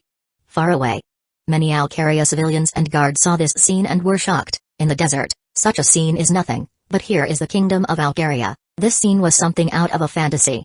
In this place, such terrifying sandstorms erupted, so even for them who had lived on the Grand Line their entire life, they were shocked. But before they could recover from their shock, a loud sound erupted from the sandstorm. The raging sandstorm seemed to become static. It was instantly fixed on the spot and scattered downward. In the middle of the sky, about tens of meters away, two figures appeared and Ross indifferent punched Crocodile's chest and Crocodile's blood dyed the scattered yellow sand. This is. Seeing this scene, many people who know Crocodile are surprised. Compared with Crocodile, Ross's popularity is not very low and he is recognized by many people who are watching from afar in silence. So, a 7 warlords of the sea's head, I will accept it. Ross took a false step in the air and instead of falling to the ground with Crocodile, he brewed all the power of distortions into his legs and slammed a back kick that hit Crocodile in the back. Kaka. The sound of broken bones spread clearly and shock filled Crocodile's eyes, but his body completely lost control and he fell downward, eventually falling in the middle of a piece of yellow sand, splashing dust and sand. His eyes fell into darkness and his consciousness gradually shattered. Even at the last moment, he was not accepting this situation. As the most powerful Logia Devil Fruit user, he should not die here in the hands of a pirate newcomer like Ross. Ross watched Crocodile fall into the sand. There was no movement. After several seconds in the air, Ross also fell to the ground below. After a moment of silence, the people who were watching from afar were finally in an uproar. Everyone in the world had thought that the ghost hand pirates who had provoked Marine and the government completely would stop for a while, but they didn't even stop for half a month, killing not only Iron Wall pirates, but also Crocodile, one of 7 warlords of the seas. Without a doubt, this will be big news that will shock the world again. Everyone present thought that no one could stop the rise of the ghost hand pirates. On the other side, Ross didn't care about the reaction of Alcaria's civilians. He landed in the sand below, next to Crocodile's body, which had gradually lost its vitality and it suddenly disappeared. After 2 seconds, Ross's face, which had remained calm, showed a smile. 7 warlords of the sea, Sand Crocodile, has been killed, earning a reward of 100 talent proficiency points and 1 free talent point. Chapter 89 Killing a 7 Warlords of the Sea. Chapter 90 Gravity Distortion. Killing a 7 Warlords of the Sea really has hidden rewards, which is equivalent to the first kill of Marine Vice Admiral. This is undoubtedly an unexpected surprise for Ross. Counting the rewards from killing Iron Wall pirates, he now has 180 talent proficiency points and 4 free talent points. It can also be deduced from 7 Warlords of the Sea's existence of hidden rewards that the hunting rewards given by talent system are not based solely on the suspended bounty of the world government. However, in most cases, suspended bounty corresponds to the level of strength. Now that he thinks about it, Iron Wall Ravero, who had a bounty of 180 million berries, has a strength that was comparable to a 7 Warlords of the Sea, but he failed to give him any additional reward after the hunt. Well, people should be content and happy. Captain Ross, even a 7 Warlords of the Sea has been killed, so 7 Warlords of the Sea's position is vacant. Luffy came up from a distance and looked at Crocodile's body lying in the yellow sand, tilting his head and showing a thoughtful look. Speaking of it, Captain is absolutely qualified to serve as 7 Warlords of the Sea with your strength, but the government is mostly ready to kill us. So 7 Warlords of the Sea's position doesn't need to be considered. Ross nodded. Without the previous newspaper, he was likely to receive an invitation by the world government's Shihibukai agreement after he has eliminated Crocodile. Now, whether the government or Marine senior officials, they are eager to kill him. Unless he has something that both the government and Marine are afraid of, 7 Warlords of the Sea's position is completely untenable. However, even the failure to serve as a 7 Warlords of the Sea did not affect Ross's next plan of action. The next thing to do is to take shelter from the limelight. I have already thought of a good place for us to go. Ross showed a deep gaze that seemed to hold everything. Has it been considered so soon? Captain is reassuring. Luffy smiled, which just shows a little respect. Come on, let's get out of here. Ross did not go to see Crocodile's body and walked away, and Lafitte quickly followed.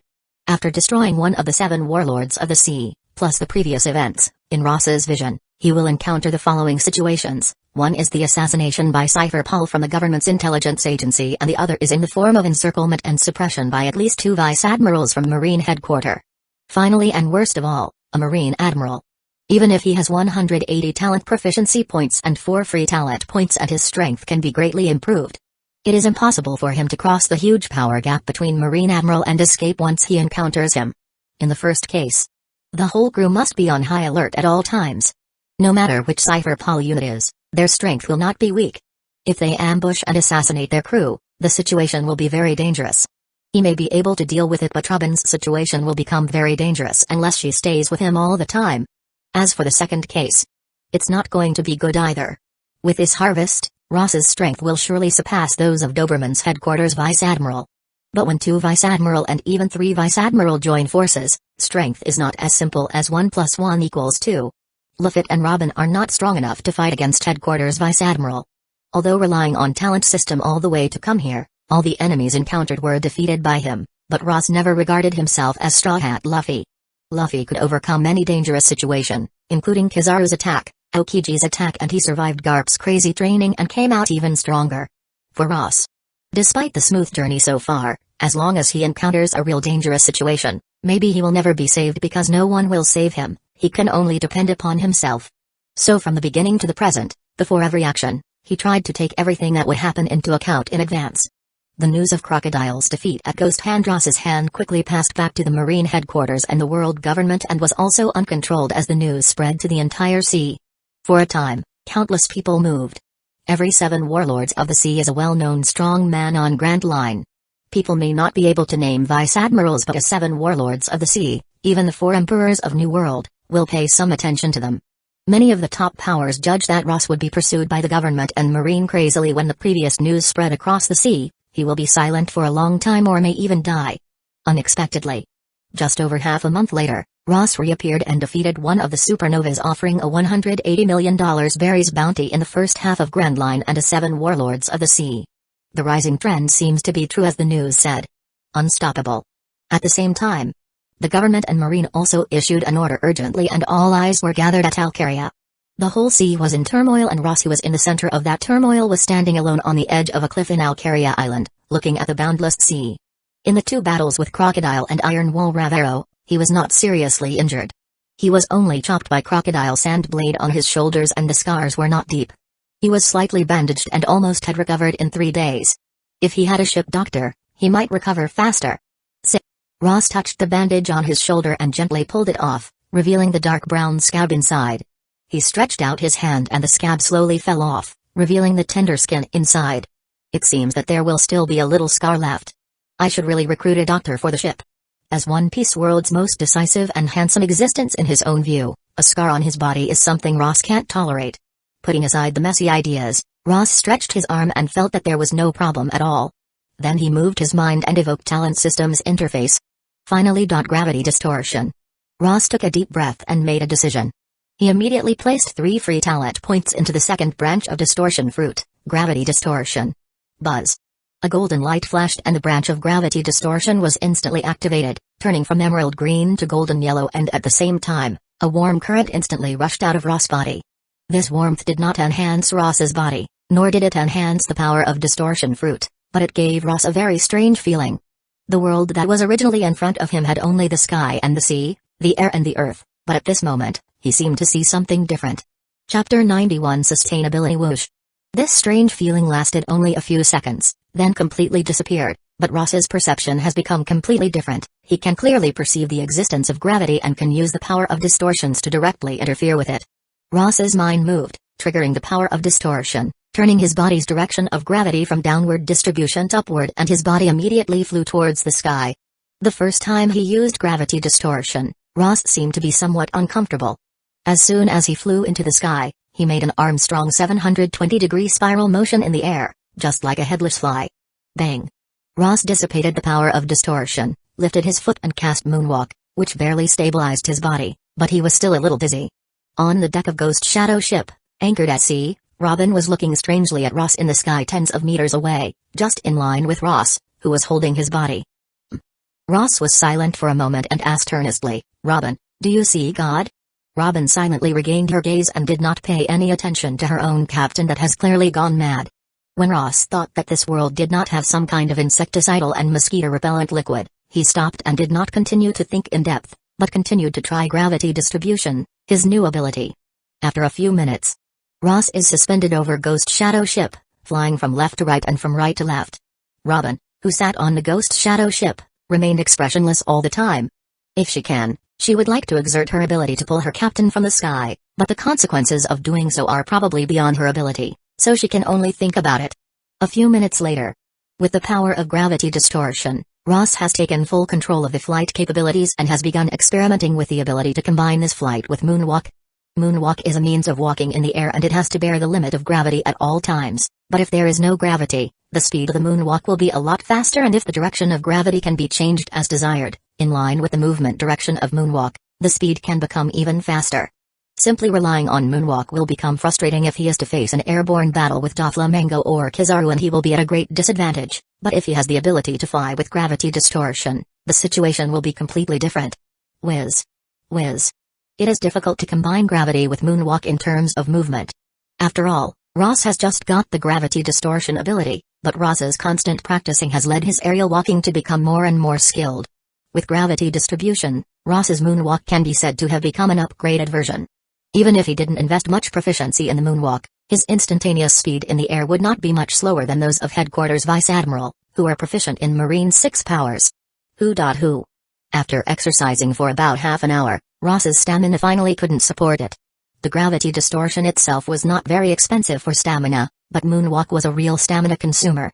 Under double consumption, his body still couldn't bear it. Controlling gravity, Ross slowly landed on the Ghost Shadow Ship deck. Robin took the book in one hand and silently picked up the juice on the table with the other hand and put it to her mouth without drinking or putting it down. Ross calmed down and looked contemptuous at Robin. What does this action mean? Being a pirate's captain, can't he grab his crew member's glass of juice? After a short break, Ross jumped to the cliff on the shore again. Instead of rushing to exercise, he called out Talent Systems Interface again. Without hesitation, he put 90 talent proficiency points on physical enhancement. Buzz. The golden light flashed and the general's talent value changed rapidly. Agility enhancement, 150 high-level strengthening physical enhancement, 350 top-level strengthening physical enhancements. Maximum value is 500 points and today it has reached 350 points, which is very close to maximum value. Since physical enhancement is a passive percentage increasing talent, it is not a fixed numerical increase. Therefore, maximum value means that physical enhancement is at the apex and can no longer continue to improve. On the other hand, it will mean that Ross' passive talent bonus has reached a terrifying level. Maybe his own basic physical fitness just needs to be exercised to the level of Headquarters Vice Admiral. With the great improvement of physical enhancement maximum value, he can directly reach the level close to Garp. The remaining 90 talent proficiency points, Ross put them all in Distortion Fruit. Buzz. The 90 additional talent proficiency points of Distortion Fruit has made Ross's power of distortion boost from 100 meters to more than 200 meters. This level of power of distortion is far from the power of Whitebeard and Marine Admiral, which can easily shake a large island, but in this sea, it is a level that countless people can hardly reach in their lifetime. Firearm shooting, 50 close combat fighting, 100 distortion fruit, 390 flash step of Marine 6 powers, 0 paper art of Marine 6 powers, 0 Marine 6 powers as moonwalk, 0 observation hockey, 15 armament hockey, 0 looking at the brand new battle skill tree. Ross blinked and muttered, if only I could take back the talent point used for firearm shooting. I don't know if there will be any chance to take back the talent point in the future. When he first came to this world, he couldn't fight the guns with his strength. The guns were indeed something that must be mastered, but now it has almost no effect. Close combat fighting is the ability that still plays a very important role even now. One is a loss, but the combination of two is not a loss. After shaking his head, Ross's mind moved and the talent system interface disappeared. He shook his fist and felt the strength in his body, then suddenly lifted his foot and stepped on it. Bang rumble. He applied gravity distribution to the 100-meter square cliff wall, which instantly showed signs of widespread collapse. The stones broke apart and floated up. Although they had no direct contact with Ross's body during the suspension process, the gravity of distortion was not restored. Instead, they were still in the state of distortion and under Ross control. Sure enough, the power will not disappear directly, but will gradually weaken. Ross's eyes flashed as he smiled. Previously, his power of distortion had to be transmitted through the medium of matter. Once there was a break between the substances, his power of distortions would be cut off instantly. Just like holding a knife. If the blade suddenly breaks, his power of distortions will be instantly cut off and can no longer act on the broken part of the blade, unless he touches it again with his body. But now, after the gravity distortion is activated, even if the medium of transmission disappears, his power of distortion will not be interrupted by the moment, but will still act on that part of the material. That is to say, even if the blade suddenly breaks, as long as the knife is used by his power of distortion, it is still under his control. Although the power of this partition will slowly diminishing over time, it is enough for Ross. There was an irrepressible excitement on his face, and he raised his hands and slammed them in front of him. Bang long. The square of rock that was nearly 100 meters long was completely ruptured and suspended in a place. Under the influence of Ross's ability, it slammed toward the center and turned into a huge meteorite with a radius of tens of meters. Suspended in the air, it looked like a perfect work of art. Chapter 92 Leaving Early. Captain's power is getting stronger again. Robin on the ship could no longer read the book quietly. She stood up and looked at the huge movement on the cliff and couldn't help but take a deep breath. Breaking off the 100-meter-long cliff and letting the gravel gather in the air, turning it into a huge meteorite, this power is simply ridiculous. It seems that it is no longer the power that devil fruit can do as a result of distortion. As for the handyman who heard the sound on the ship, they have already fallen into a sluggish state. No. Robin stared at the huge meteorite and her expression gradually changed. She seemed to see a fissure on the meteorite. As time went on, it continued to increase, and there were vague signs of collapse and fall. If such a big thing falls so close, even if it doesn't hit the hull of Ghost Shadow ship head-on, the waves will probably overturn Ghost Shadow ship. Kaka. Kaka. The signs of meteorite crushing are growing. Huge and visible cracks have appeared on its surface and a cold sweat has appeared on Robin's forehead. And just as the meteorite was about to collapse, Ross's figure flickered and jumped onto the meteorite and the power of distortion instantly covered the entire meteorite. Bang rumble. Half of the meteorites crumbled and closed again. Almost there, I can control about it for 20 seconds after the partition. Ross watched the giant meteorite beneath him, his eyes reflecting. After cutting off the meteorite, his power of distortion could last for 20 seconds remotely. 20 seconds is enough. It's not float fruit and gravity fruit after all. And as distribution fruit continues to develop, this time will probably continue to increase. Buzz. Judging the state of disconnecting and direct contact, Ross no longer spent his stamina in maintaining such a meteorite in the air. He controlled it to fall slowly to the sea below and eventually to the bottom of the cliff bit by bit. Even if it fell bit by bit, it still caused waves upon waves which pushed the Ghost Shadow ship away with the waves. Captain. Can you please don't do such dangerous things near the ship? With a sigh of relief, Robin showed a smiling face and stared at Ross, who was not far away, and there was a dangerous atmosphere in the air. Ross subtly avoided Robin's question and said, "Call back Lafitte. It's time. We're leaving tomorrow." Robin sighed. "Okay. Very soon." Robin contacted Lafitte via Dendenmushi and called Lafitte back from the island. Log pose only stores 1/3 of its magnetism. If we leave now, we'll lose our route, Captain. Lafitte returned to the ship and realized that they were leaving tomorrow and was puzzled. Don't worry about that. The magnetic force is very strong in the place we're going to go to. As long as we get close, we will forcibly seize the magnetic force on Log Pass. By then, the 3 arrows may point to the same island. Ross responded calmly. As a navigator, Lafitte is completely familiar with the navigation of Log Pose and Grand Line, but Ross's words still make him feel a bit strange, but he has no doubt. Since following Ross, all the experiences along the way have proved that Ross's decision is without any mistakes. Same day. Ross is training the newly acquired gravity distortion on the shore and is familiar with the soaring physical strength and power of distortion. He has been able to adapt to his powers that day and has been able to master his own strength. At noon the next day, Ghost Shadow ship pulled up the anchor and lowered the sail.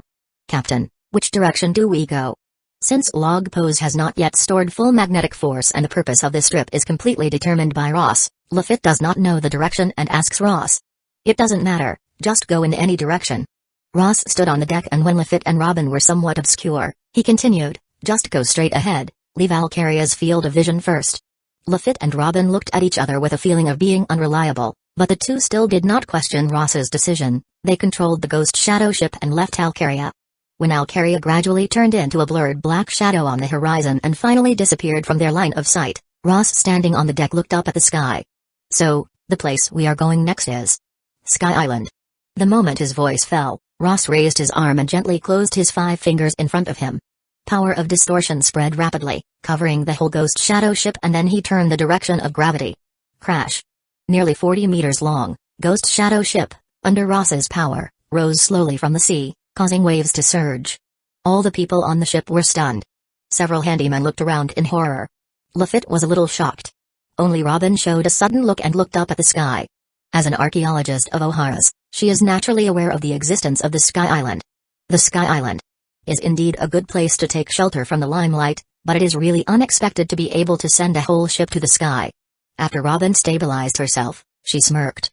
She didn't doubt that Ross had the ability to send Ghost Shadow Ship to the island because Ross never did anything that he was unsure of. Lafitte showed a strange expression. After hearing Robin's words, he also smiled. Sky Island? It seems that it really exists. Buzz. When the ship rose to a position of 30 or 40 meters from the sea, Ross's hand gently lifted up and the whole ship suddenly accelerated, rising rapidly toward the sky, getting higher and higher. The Sky Island is a buffer space that Ross has set a long time ago. As long as the gravity distortion's ability is activated, he will have the ability to enter the Sky Island at any time. Moreover, there is also something on the Sky Island that Ross cares about, that is Logia Devil Fruit, Rumble Fruit. Today is the Great Age of Pirates in March of the 12th year. During this period, Enel has not yet got Rumble Fruit. This fruit has not yet appeared, or it has already appeared, but it has not been found by Enel. As one of Logia's strongest devil fruits, its power is beyond doubt. By acquiring the power of Rumble Fruit, one may not be able to reach the level of a Marine Admiral, but with a little practice, it is enough to occupy a place in 7 Warlords of the Sea. Ross had the idea of this fruit a long time ago.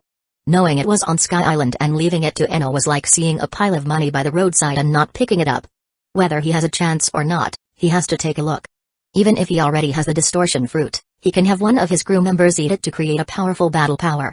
He can also eat a second devil fruit with the help of the talent system, but the requirement of 5 free talent points is too high. Chapter 93 SKY Island. A few days later. In the kingdom of Alcaria, a man on a bicycle came here and scratched his hair after a fruitless search. It seems that I am a little late. Aokiji left the headquarters a long time ago. After getting the news, he immediately rushed to Alcaria. He thought that according to Alcaria's magnetic storage days, it should be enough to arrive before the ghost pirates set sail, but he was still late. It's causing me a headache, let's forget it, I will treat it as a vacation. After shaking his head, Aokiji rode his bicycle away from Alcaria, and the way the bicycle rolled was silently frozen into an ice road.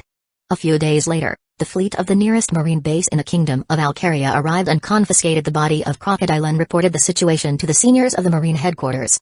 Can't you stop it? After getting the news, Fleet Admiral Sengoku sat down at the desk and rubbed his eyebrows. Contact Aokiji, where is he now? Aokiji's departure from marine headquarters was naturally clear to him.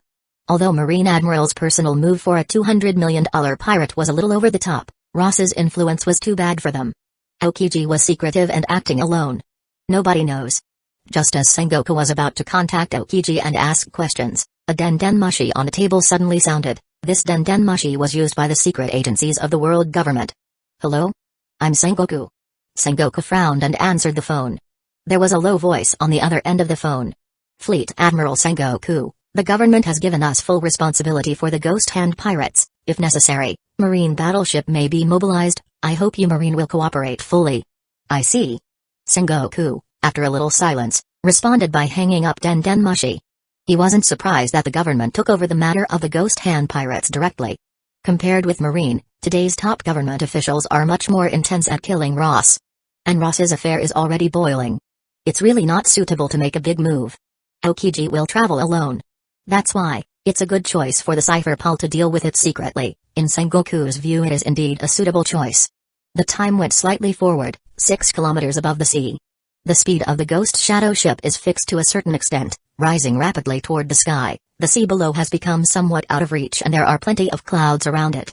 After crossing the limit of 6 kilometers, looking up, they can almost see a vast white cloud hanging in the sky as if carrying another world. Buzz. The rapidly rising Ghost Shadow ship began to slow down. As the cloud level got closer and closer, Ross jumped to the top of the mast, raised his hand and reached out into the clouds.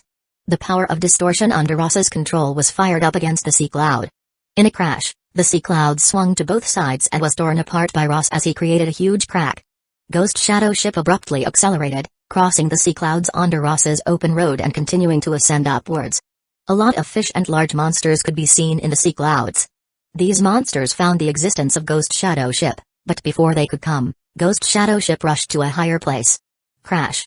Finally, at the top of the cloud, the whole sea cloud burst into a hole, and Ghost Shadow Ship flew up from it, hovered in midair, and slowly landed on the cloud. This cloud is like a sea of water, holding up the Ghost Shadow Ship. This is Sky Island. Luffy came to the side of the ship and looked down at the clouds holding the hull. He smiled and said, "It's amazing that clouds can carry a ship." Ross nodded. The existence of the Sky Island is very difficult for him to understand, but different worlds have different rules. This world is such a magical place that there is a Sky Island. After looking at the surrounding environment, he asked Lafitte, "Look at the log pose, is there any change?" "There is a change, the 3 arrows all point in one direction." Lafitte looked at the high-level log pose worn on his wrist and was surprised. The 3 arrows of the high-level log pose usually point to the 3 islands. If it points in one direction, it means that the magnetic force in that direction is very strong. After carefully observing the changed log pose, Lafitte found that the direction indicated by the arrow was still oblique and upward and could not help but look in that direction. "We need to go up?" "Yes, this is the White Sea, we will reach the Sky Island by going up for another 3 kilometers, first adapt to the environment here then we will go up." Ross nodded and said, "This is the Sky Island 10 years ago from Luffy's time. Any situation may exist. For Emperor's 100 Beast Kaido also played free fall over the island, so in order to be safe, he first adapted to the thin air environment of the Sky Island. Half a day later, gradually adapting to the Sky Island environment, the impact on power became very small. Ross once again launched his ability, wrapping the Ghost Shadow Ship and rushed from the White Sea and towards the Sky Island. Enel had the power of Rumble Rumble Fruit before coming to the Angel Island, which means that Rumble Rumble Fruit is not on the Angel Island, but in the Burka Island that he will destroy in 4 years. Ross had a few memories flashing through his mind. After sailing in the direction indicated by the log pose, the island that they arrived is actually the Angel Island in the original series. If they fall vertically from here, they will arrive at Jaya Island and enter another route of Grand Line, which is the route taken by Luffy. However, Ross's purpose is not to cross the route, but to go to another Sky Island Burka, so after arriving at the Angel Island, the only thing he needs to do is to find a map of the Sky Island. The Angel Island is currently ruled by Ganfall and the arrival of Ross and others has not caused too much hostility to the Sky Islands because occasionally there will be Blue Sea people arriving at the Sky Island through several routes. There are things you care about here. Poneglyph Stone. Walking along the cloudy bank of the Angel Island, Ross enjoyed the surroundings and spoke to Robin who was following him. The mission to get the map was handed over to Lafitte and on his side, he was responsible for touring. No, taking Robin to find the Poneglyph Stone that she cares about. Robin looked at Ross strangely, not in disbelief of what Ross had said, but in some ways wondering why Ross had come all the way here and how he knew that there was a Poneglyph Stone tablet. "Has Captain been here before?" "No, but nothing in this world can escape my eyes." "The same is true for the Sky Island," Ross said. Robin was used to her captain's style. She turned her head to smile and said, "So, Captain knows what happened in the Void Century 800 years ago?" Ross's face remained unchanged, and he said calmly, "Truth needs to be pursued by yourself to make sense. If I told you now, you would lose your motivation to move forward." "That makes sense." Robin covered her mouth and chuckled. "Let's go." Ross turned to Robin and put his hand on her shoulder. Distortion Fruit's ability was activated. They instantly broke away from the bondage of gravity and flew toward the sky.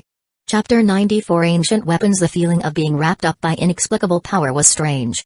Robin couldn't hold her body for a moment and she almost turned over her head and feet, but she was still controlled by Ross. "Is it on top?" Robin did not resist and she let Ross take her upward while looking up at the sky. While looking up to the sky, she saw the sky above has a deeper layer of clouds, which goes on upwards, seemingly endless. Ross put his hand on Robin's shoulder and looked up at the clouds.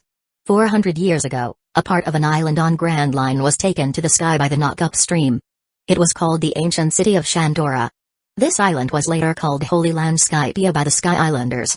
Between the words, Ross has taken Robin out of Angel Island and flew to Holy Land Skypia, which was not far from the Angel Island. Flying in midair, they can clearly see that Skypia is standing on a huge vine, extending all the way to an unknown height, into the clouds above the sky. Captain's understanding of history is really beyond my expectations. Robin looked at the huge vine, but there was something different in her dark eyes, which was obviously historical knowledge. Ross would know so much about it that she wondered if Ross had ever lived here. The Sky Island people who live here have wings on their backs and Ross obviously don't have them, and people here will not tear out their wings. Ross smiled. I know more than you think. If you want to know more, we can do more in-depth understanding. Robin always thought Ross's words were a little strange, but she couldn't say them. Very soon, the two flew over the sky of Holy Land Skypia, and Ross took Robin and flew straight up, following the huge vines, all the way up to the clouds, and finally stopped on an island cloud. This island cloud is not big, only tens of meters square, and in its center stands a golden bell, which has remained here for 400 years. Looking at the golden bell, Robin involuntarily walked towards it. The golden bell, full of the ancient and brilliant flavor of historical civilization, has a fatal attraction for her. Poneglyph.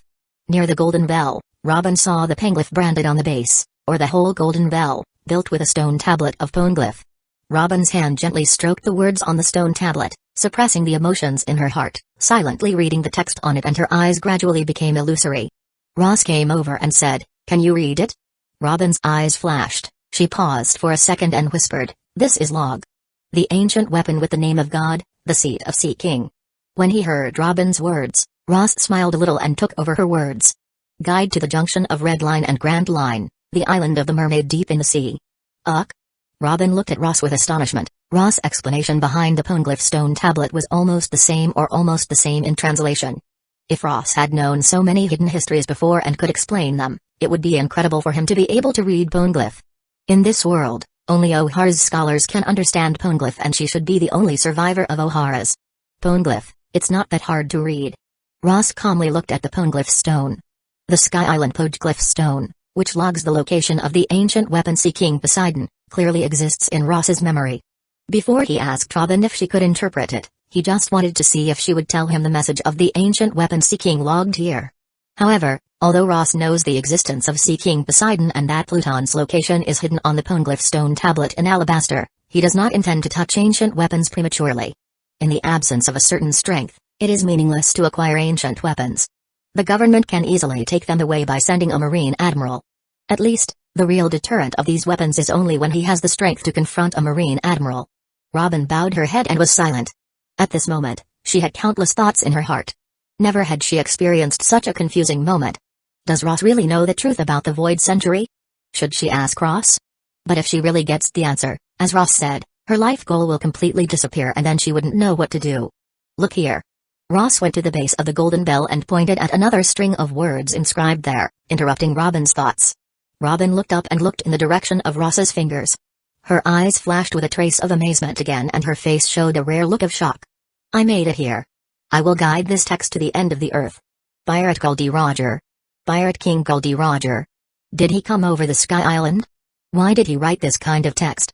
Robin vaguely felt that there was a line in front of her, a line that seemed to be able to connect all the clues together, but it was difficult for her to run through the line from her chaotic thoughts. In addition to O'Hara's scholars, there are others who can interpret Poneglyph. All the clues and secrets of Void Century have been learned by Roger, and he put them on Raftpool. Ross calmly said. Robin turned her head and looked at Ross. There was an incredible look in the pair of black eyes. There were clues and guidelines. Could it be that Ross went to Raftpool? Ross slightly smiled and didn't talk anymore. Some people can be easily conquered by virtue of strength, while others, such as Lafitte, have a clear mind in addition to their strength.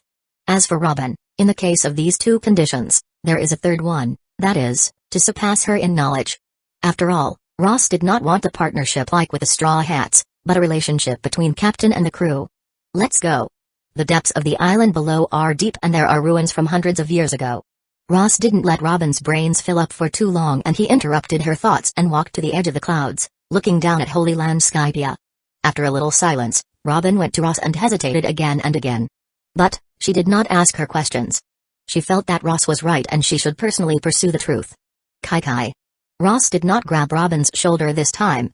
Instead, with a movement of his mind, the soft island clouds on his feet were torn apart and he and Robin flew down. Robin was silent and thought of Ross's process of bringing her up before. She asked with a blank expression, "Why didn't you use this method before?" Ross responded with an unchanged look, "The newly developed capabilities are not too skilled." Chapter 95. A God Skypia. Bang sounds and fierce clashes of knives and soldiers are constantly heard on the island, which is halfway above the current. Some people are fighting on this land. 400 years ago, Skypia was washed over to the Sky Island. The Sky Islanders occupied Skypiea as a holy land and drove out all the remaining native Shandians on Skypiea. Since then, the war between the Sky Islanders and Shandians has lasted for 400 years. Bang! The Angel Island's current ruler Kamagod Ginfall holds a long gun in his hand. A bullet flies out towards an attacking enemy and he shouts towards the many Shandians who are attacking. Skypiea is the holy land that God has given us and I will never allow anyone to attempt to refer to its existence. Bang!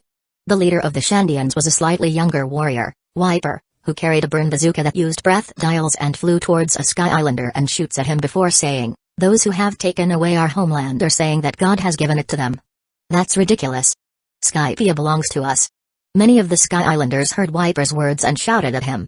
"That arrogant! Dares to desecrate holy land, go to hell." A large number of God guards swarmed up and fought together against Wiper and others. The number of Sky Islanders was significantly higher than that of Wiper and Shandians. There was also a huge gap between their equipment configuration and military quality, but Wiper and other Shandians' personal strength is extremely fierce and they have been at a stalemate with the Sky Islanders. In the midst of their scuffle, two figures emerged from the depths of the jungle. War.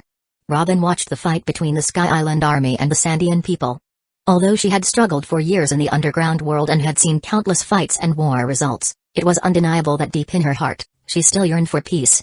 Wars tend to drown out a lot of history, but the wars between the Sky Islanders and the Sandians started 400 years ago and continue to this day. Ross calmly stood there with his hands on his back and looking at the battlefield in the distance. After watching it for a few seconds, Ross turned and walked toward the downhill path on one side.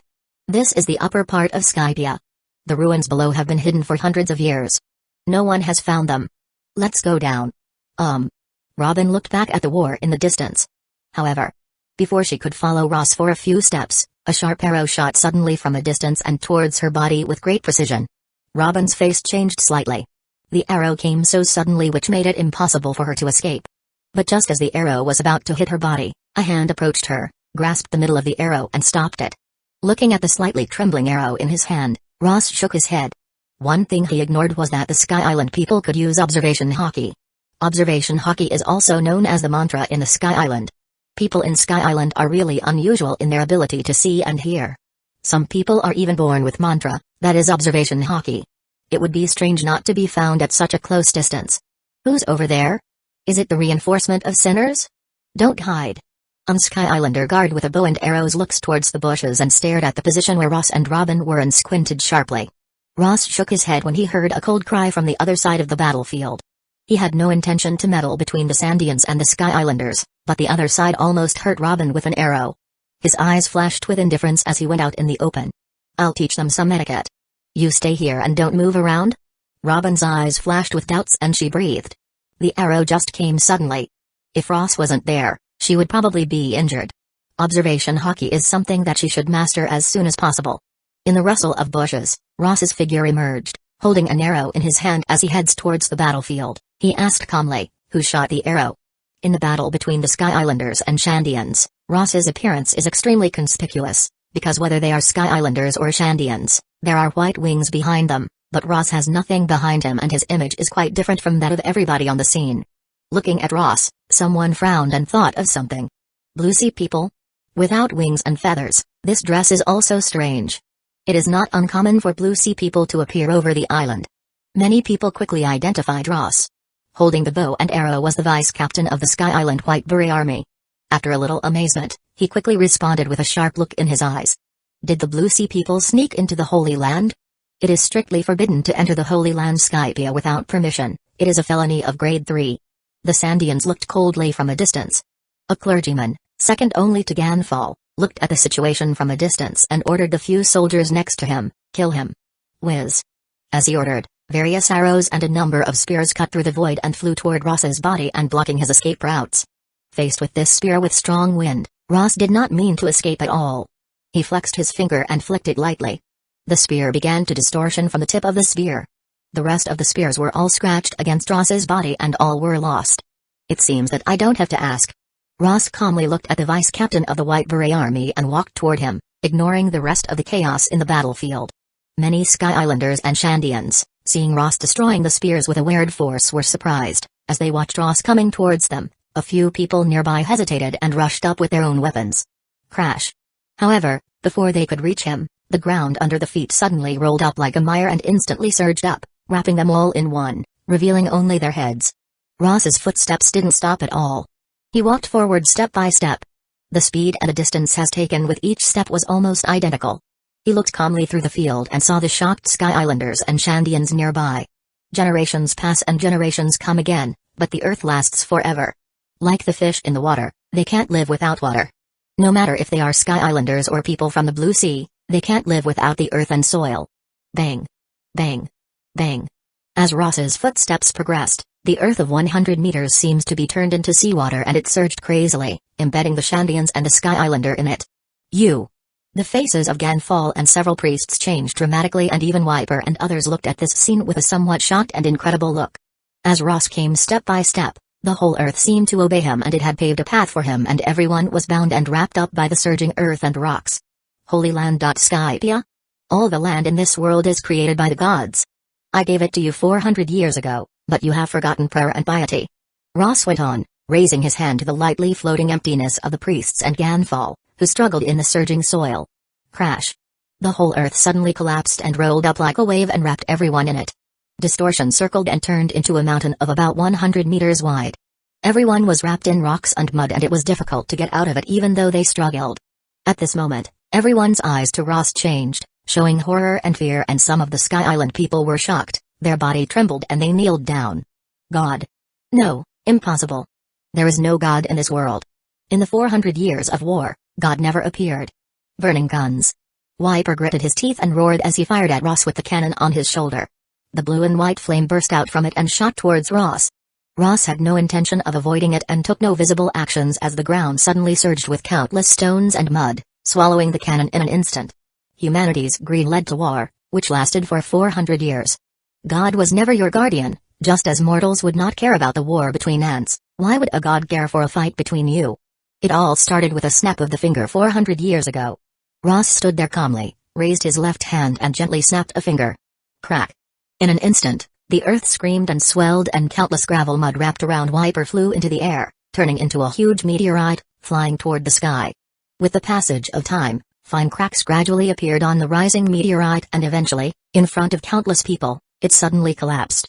The figure of the Wiper, which was wrapped in countless rubble, fell down. Wiper had lost his consciousness for a long time. This is a punishment for your stupidity. Ross's gaze swept across the audience and he immediately turned around, no longer looking at the rear, and entered the depths of the jungle and disappeared. Great Age of Pirates, 12th of April. The god of the earth descends on Holy Land Skypia and punished the greed of the mortals. The leader of the angels Ganfall and the Shandia chiefs suddenly wake up, repenting and praying for their faults, and sign the peace treaty together. The war, which lasted for 400 years, came to an end. Chapter 96. 7 months after Robin explored the ruins of the ancient city of Shandora in detail, Lafitte also found the map of the Sky Island and returned to the ship. The Sky Islands are concentrated in the sky above the Grand Line. Although the number is not as high as that of the dense islands on the Grand Line, there are quite a few. On the maps Lafitte has just found, there are 7 or 8 islands. Burka Island is here. After carefully scrutinizing a few maps, Ross took out one of them and clicked on an island that was drawn at the edge. He said, "The navigation of the Sky Island is no different from the normal sea." "Understood, Captain." Lafitte responded with his cane in his hand and did not ask Ross what purpose he was going to Burka. Ross's image in his eyes has been mysterious since he stepped on the island. What is Ross's purpose in going to Burka? It may involve the secret of his own captain. Ross will say what he wants to say and he won't tell what he wants to hide, so there is no point in asking. With a map, Ross and others marched toward Burka. In the meantime, both the Marine and the government on the Grand Line were going crazy looking for the trail of the Ghost Hand pirates, but the Ghost Hand pirates disappeared after leaving Alcaria and could not be found. Some people suspect that Ross and others have encountered a storm and were destroyed at sea, but this idea was too exaggerated. With the strength of the Ghost Hand pirates, how can a storm destroy them? Marine's frantic search with the government did not last long. Over time, it began to slow down gradually. There were still more things to deal with on the sea. It was impossible to put a lot of intelligence resources on the search for Ghost Hand pirates for a long time. There is no intelligence at all. They completely disappeared after leaving Alcaria? In this case, the mission can't be completed. A black girly-haired man with a pigeon on his shoulder stood on a world government intelligence vessel loitering in the sea near Alcaria. He lowered the Den Den Mushi and frowned at the sea. A month later, Ghost Shadow ship arrived at Burka. In just one day, Ross defeated Burka's local tribe leader and all the fighters and occupied Burka and told Robin and Lafitte to secretly search for a devil fruit that might be hidden in a corner of the island. 2 months later, Rumble fruit did not appear and Deno was found by Ross, but he had not eaten Rumble fruit and Ross was completely uninterested in him. 3 months later, Rumble fruit still couldn't be found. With the passage of time, the news of the Ghost Hand Pirates on Grand Line was completely silent and many people who occasionally thought of the Ghost Hand Pirates were shaking their heads in secret. Ghost Hand Pirates. They haven't appeared for a long time, they were probably destroyed by the government and the marine. A pirate hunter sat in the tavern and shook his head. Who knows? They shouldn't have. The reward order hasn't been revoked yet. Ross is a huge spray in the surging sea, but the spray does not continue to blossom but is gradually covered by the rolling waves. Red Hair Shanks lost an arm. The strongest swordsman in the Sitka Kingdom has challenged Hawkeye. Conflict appeared between the Beast Pirates and the Big Mom Pirates. The emergence of such big news is driving the times forward and the Ghost Hand Pirates are gradually forgotten with the passage of time. 7 months later, the Sky Island Burka. Here the white clouds float and all the buildings are made of clouds. Looking like the Heavenly Kingdom, Battle's voice comes from a huge open garden in the middle of the island. Whiz. Whiz. Ross's figure flickered back and forth, patted or pressed or pushed and his palm kept falling towards Robin. Robin had her eyes closed and she was constantly catching Ross's movements, or bending her head sideways and pushing Ross away with the palm of her hand. Ross speeded up a bit. Robin's forehead was covered with sweat, but she could still keep away and occasionally get a little scratched. Observation Haki, you have almost mastered it. Ross finally turned away from her. She stopped moving, took back her hand and nodded lightly at him. In the past 7 months, in addition to studying the history of Burka and the Sky Island, Robin has been practicing observation Haki. The Sky Island's observation Haki or mantras practice routes is more clear and easy to learn than Ross's method. Robin's mind is extremely sharp and she has a heart that can remain calm in most cases. She quickly learned about observation Haki's practicing. Robin opened her eyes and said, with Captain's constant tests, it's natural to learn faster. She deliberately bit the test of the word. Ross's face remained unchanged and he said with a frank face, then you have to thank me. Thank you very much for your guidance, Captain. Robin's mouth raised with a dangerous smile as she stared at Ross. 7 months. Ross looked up at the sky and murmured in a low voice.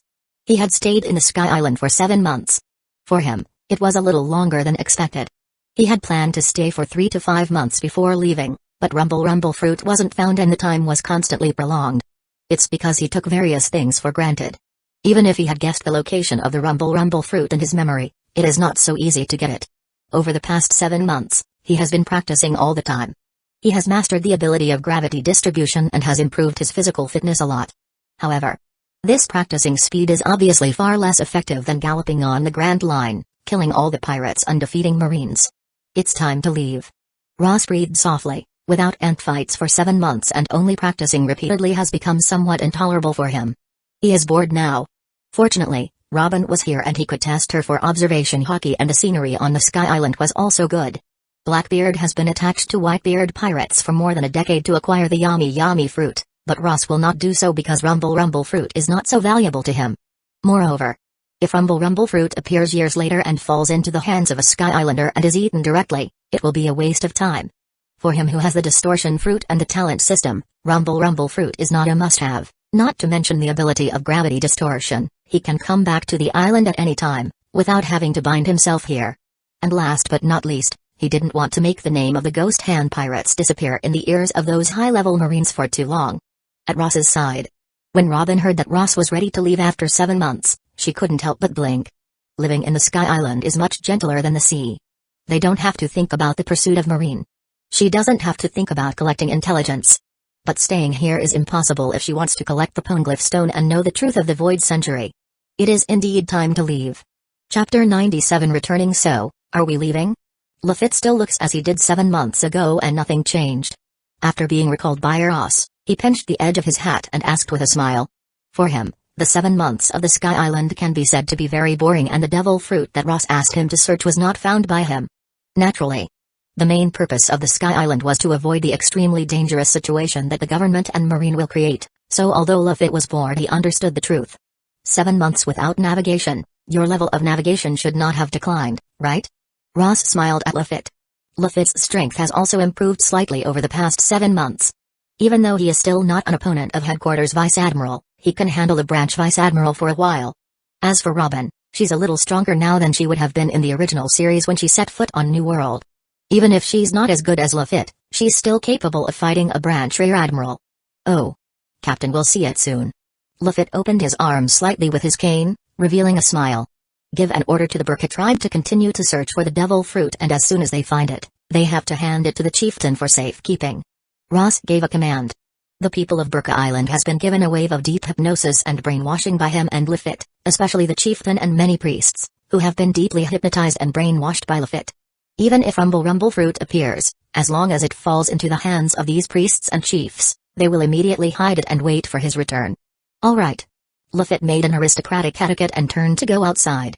Ross thought about it again, and after confirming that there was nothing missing, he walked with Robin toward the edge of the island and soon came to the dock and boarded the Ghost Shadow ship. There were a few sailors on the board. Ross picked 3 Sky Islanders in Burka, 1 man and 2 women. The man was strong, second only to the chiefs and priests of Burka. One of the 2 women was a skilled chef. The other is a 17-year-old priest's servant candidate. Like a spirit, Ross feels that serving the priest is too wasteful and changed her destiny. Although Robin is very capable, it's good to have someone share her burdens. Today, Ross's authority is unshakable on board, followed by Lafitte and Robin, both of whom belong to the ship's main crew, while the rest are in the same position. Very soon, Lafitte returned the Ghost Shadow ship after issuing Ross's command. Next stop, North Blue. After Lafitte returned, Ross calmly stated, "It is time to have a ship doctor on board." For a long time, Ross had been considering the candidate for the ship doctor, wandering between the future poisonous Q of Blackbeard pirates and Surgeon of Death Trafalgar Law. Since Law was too young, Ross has been searching for the intelligence on Q, but he never found anything on him. He finally decided to change his choice and went to North Blue to find Trafalgar Law. Law is 7 years older than Luffy. This year he should be around 15 years old. It's the age when he's going to be out of his childhood and can't stand alone. It's the best time for Ross to recruit him. The location is fixed. It seems that Captain has already chosen someone. Lafitte showed a strange smile on his face. If there is a ship doctor on board, there is no need to worry about meeting a strong enemy, being severely injured and unable to cure the eventual death, and the minor injuries and minor illnesses during the voyage on weekdays are also guaranteed. More importantly, Ross's vision is very high, and the person who can be chosen by Ross may also be a reassuring presence in terms of strength. Let's go. After Ross nodded, Ghost Shadow ship trembled and the sea cloud below swayed silently to the sides, and there was a huge crack that was hundreds of meters long across the cloud sea. The Ghost Shadow ship suddenly fell into the crack and eventually disappeared.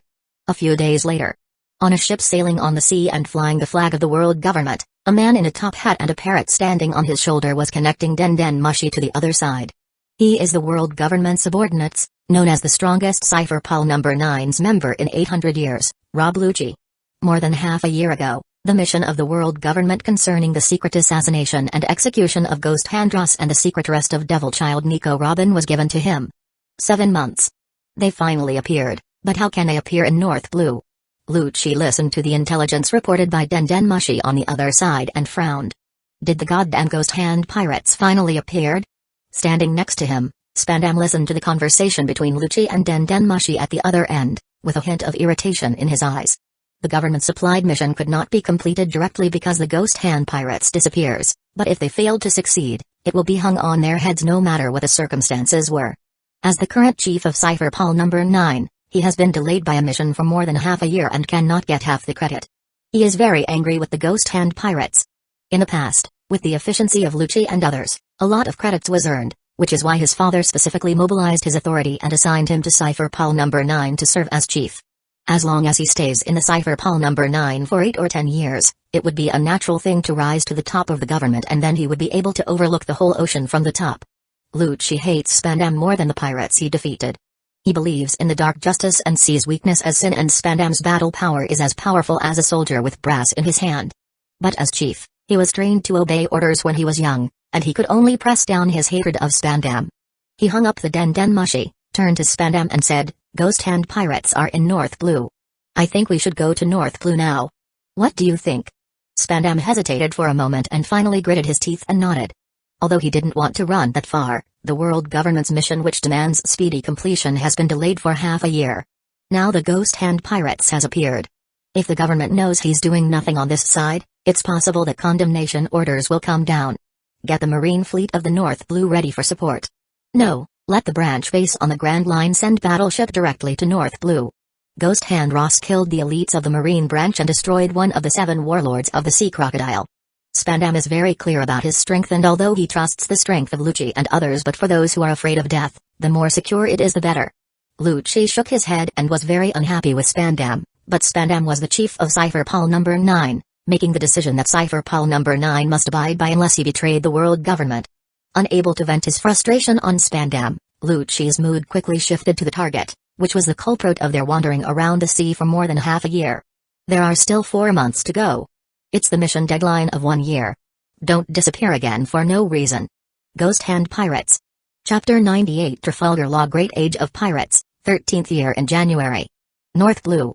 On a large island, the center is where the aristocrats live with the upper class, while the periphery is where the slums and garbage are stacked and the outer and inner layers are separated by a huge wall. In the corner of the outer slum, in the darkness of a dark alley in the underground world of the country, a boy in a hat is walking forward with a parcel. Trafalgar Law. Primsha Surgeon Fruit, the second-generation member of the Don Quixote family, left the Don Quixote family at the age of 13 and mingled with North Blue underground forces, 3 months before he turned 16. Law suddenly stopped and looked forward. Well, it looks like I was discovered? Deep in the roadway ahead, a voice came out with a trace of surprise when he realized that the teenager was still in place. Soon 7 or 8 shadows appeared deep in the lane and came towards Law's position. At the same time, some people came out from behind the lane and blocked him in the center. Law, who was still young, did not show any panic when he was surrounded by people. Instead, he said calmly, "I'm sorry, I won't see you today. If there are any injuries, try to put it off till tomorrow." The criminal organization of the country's slums is extremely chaotic. Dead people are a common occurrence here, not to mention broken arms and legs. Law has been here for more than half a year. After receiving a lot of money for a broken arm, he has been mixed up in the underground world. However, the people who appear today are not seeking medical treatment. Dr. Otto. No, Trafalgar Law, that's your real name. It's amazing to have an excellent medical skill at a young age, but unfortunately, I'm not here to seek medical treatment. The first person in the darkness revealed his face. It is a brutal face with a scar on his face. He only has one eye. His one eye is staring at Law, looking at him as a precious treasure. He grinned, but it looked very ferocious and said, "Don Quixote family is offering 100 million berries to the people who will bring you to them. So, in order to avoid suffering, you can only come with us without any resistance." When he heard the word Don Quixote, Law's face dropped slightly. The eaves of his hat covered his face and no one could see his expression, which had become extremely cold and indifferent. He took off his large sword from his back, which was bigger than him, and said, "It turned out to be the case, but this 100 million bounty will not be so easy to take." Ho! The one-eyed man did not put Law in his eyes and signaled 2 of his subordinates near him. The 2 subordinates grinned and walked toward Law. The bounty of 100 million berries was so high that they might be able to get hundreds of thousands of berries afterward. Naturally, they were a little excited. However, just as they came towards Law, Law put his hand out and opened his fingers. A translucent cover appeared from his palm which magnified. Room. Shambles. Sneer. Almost in an instant, Law's body suddenly exchanged position with one of the people present. The demon knife in his hand was crying ruthlessly, and in a moment he cut several people around him into pieces. Strangely, those who were cut did not bleed, and they also screamed in horror as they watched themselves being separated from their bodies. "Dead, I am dead. My body has been cut off. What happened?" In the screams, some people found that they still seemed to be conscious, but they could not control the body that was cut. The panic slightly subsided, but it was replaced by horror. No wonder a little devil like you can make the Don Quixote family put a 100 million berries bounty on you. Devil fruit. Looking at his subordinates, in an instant, the man with one eye was shocked, his pupils narrowed slightly and his voice was low. It's no wonder that the Don Quixote family will put a bounty of 100 million berries. It turns out to be devil fruit user, but even if he is a capable person, he is still a child. He snorted and pulled out a 3-edged weird weapon from somewhere. He suddenly rushed toward Law. The weapon in his hand stabbed Law in the shoulder. He intends to let Law lose his ability to act first. After all, the Don Quixote family wants him alive and not dead. His dead body will get him less than 100 million berries. However, Law's eyes turned indifferently in the face of his stab and his sword swept across him in a flash. In silence, his upper body and lower body were separated from the center and he fell heavily on the street floor. Sneer. Sneer. Law did not wait for the rest of the people to react, and he flashed several times in the field at a very fast speed, and the remaining people were all unloaded and cut into pieces of broken limbs and scattered. After defeating more than 10 people present, Law stopped and his forehead overflowed with a trace of perspiration. For him who is less than 16 years old, it is obviously not easy to display the abilities of Surgeon Fruit for a long time. I hope you can hold off until the doctor appears. Law indifferently glanced at the pile of broken limbs and the frightened head on the ground. The sword in his hands cut the walls on both sides of the street and cut the base of a building next to it. He put the sword back to its sheath, turned around and walked away calmly. Bang long. Behind him, a building collapsed and all kinds of panic screams ceased. Law did not look back. Before being surrounded by people who had been rushed by the sound, he left the street quietly and entered another dark lane. And just as he was about to cross the dark lane, a strange voice suddenly came from behind him, almost close to his body position. Whoop. You've been found. Almost instantly a creepy feeling eroded Law's body, making his back cold and bristling with sweat. His pupils violently contracted and he rushed forward without hesitation. He rolled several times in succession and flew 10 meters away. Then he turned his head and looked back. There. Just a little behind where he had stood before, a strange white man, wearing a ceremonial hat and leaning on a red stick, was smiling at him. Who are you? Law showed an unprecedented vigilance. He looked at Lafitte like an enemy. One hand is pressed on the handle of his sword and pulling it out silently. How on earth did this man appear without him noticing? He also appeared at such a close distance to him, which means that if the strange man wanted to kill him, he had no resistance. It doesn't matter who I am. The important thing is, my captain wants to see you. Lafitte shrugged and his face still showed a weird smile. Chapter 99 Chips. After staring at Lafitte for a few seconds, Law said coldly, "What if I don't go?" Lafitte casually spread his hand and raised his mouth slightly. "If you don't go, it will make me very embarrassed, because this is the mission Captain gave me. For Ross's fancy doctor candidate, he is a young man." Lafitte has some doubts in his mind, but if he is a Parimsha Surgeon Fruit user, then there is no problem. Surgeon Fruit. Even if he doesn't understand the power of this fruit, just by hearing the name of this fruit, he knows the fruit is related to medical practice. Seeing that Law was unmoved and still maintained a state of great vigilance, Lafitte smiled and leaned forward slightly. He said, "Don't be so vigilant. Looking at you, you should be able to judge the strength gap between you and me. And you just dealt with a group of people and you seem to have consumed a lot of your stamina." Lafitte described it in a slightly weird tone. When that sentence fell, Law's expression became a little gloomy. When he was there, he used the ability of Surgeon Fruit, but he did not find Lafitte hiding in the dark. Even Lafitte came here all the way, he did not find him. "What do you want?" After a few seconds of silence, Law spoke in silence. Even if he knew that he was mostly not Lafitte's opponent, he could not go directly with people of unknown origin. Lafitte looked at Law and laughed and carelessly answered with a word. "You." Upon hearing Lafitte's answer, Law's face became gloomy again and the hand holding the sword became tighter and he was ready to fight. But Lafitte stood there and gave him a feeling of very strong oppression. The way that he had just appeared behind him was silent. It still makes his heart cold and the sword in his hand is screaming for a fight, but he did not dare to rush forward. "Don't show such great hostility. We are not in the same company with those people just now. We don't care about the 100 million bounty on your head." Lafitte saw that Law didn't intend to follow him. He could not help but shake his head and smiled lightly. "Strictly speaking, we just want to make a deal with you." "What deal?" Seeing that the other party finally showed a little sincerity in conversation, rather than pure teasing, Law finally relaxed a little and asked quietly. Lafitte repeats Ross's words to him in no uncertain terms. "We can kill Doflamingo for you and the price you have to pay is to be part of us." Law's pupils contracted violently and his breathing became unstable. There is too much information revealed in this sentence. He never said that he would kill Doflamingo. How does the other person know that he wants to kill Doflamingo? And knowing that, that is to say, the other party knows all about his past, how do they know and what is their connection with Doflamingo? There are countless questions in his heart. 1 minute. 2 minutes. As time went by, there was silence in the dark lane. No one knows how long it took, but Law finally spoke. He didn't ask any questions that came up in his mind, but he only asked a single question. "Are you serious about killing Doflamingo?"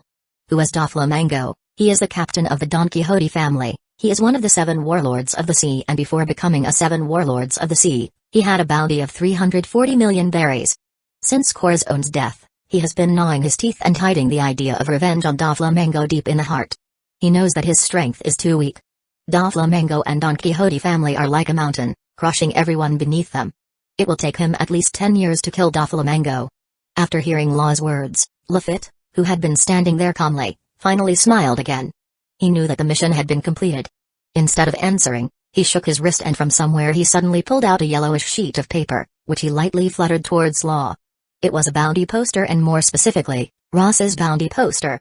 No need to say anything, a bounty of 200 million berries can prove that they indeed have the required power to deal with the Don Quixote family.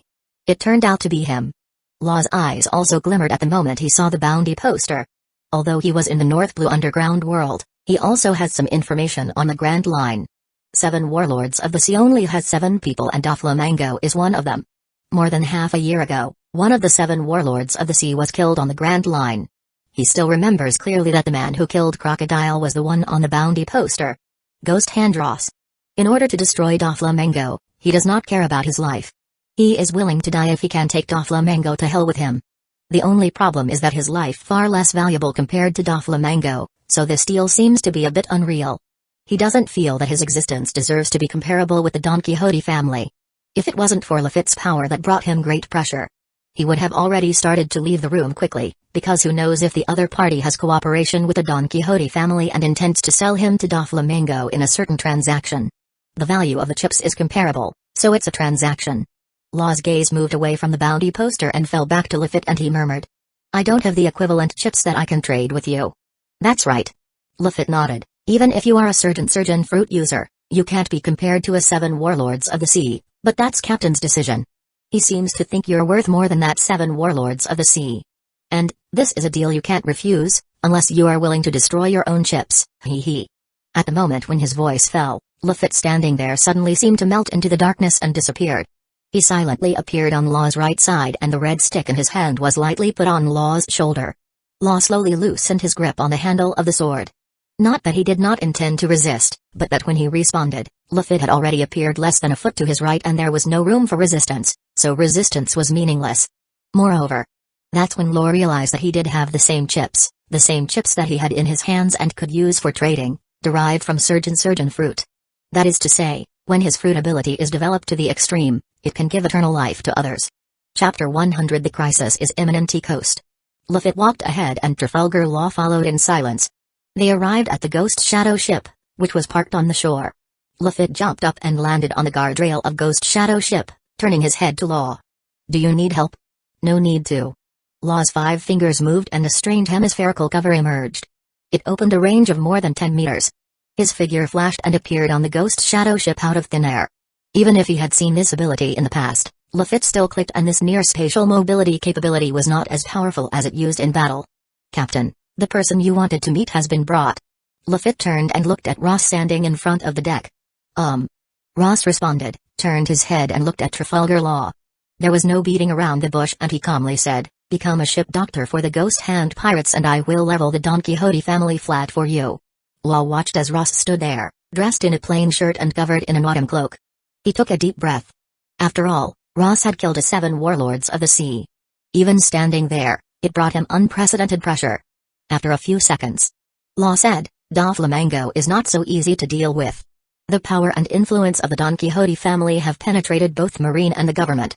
Ross slightly smiled and said, you are right, they are not so easy to deal with. Even for me, it's a long-term plan to get rid of Doflamingo, but anyway, it is easier than you alone having to deal with him. Law was silent for a while and said, when will you act? After returning to the Grand Line. At this point, Law had no choice but to join the Ghost Hand Pirates. Even if he refused, he could not get off the ship. Even if Ross didn't mean to deal with Doflamingo, he had to agree first and plan later. And just as Law took a deep breath and was ready to promise, Ross suddenly heard a purr. What happened? Ross took Denden Mushi out of his pocket. When he connected, Robin's voice came from the other end of Denden Mushi, which was very low and had a solemn tone. I met people from the government who are supposed to coming for us. Hearing Robin's words, Ross's face slightly changed and his tone became serious. How are you now? Where are you? After tricking them twice, I temporarily escaped, but it's not clear how many of them are here. I'm now in Baylaw Street, East District. Well, try to keep yourself safe. Ross is not very worried about Robin's safety. Her abilities are not so easy to grasp and the government wants to capture her alive. However, he did not want to encounter a scene where his subordinate was held on a gunpoint to make him surrender without a fight. After hanging the Den Mushi, Ross walked down the ship and said to Lafitte, "Let's go to the East District." "Understood." Lafitte nodded and followed Ross.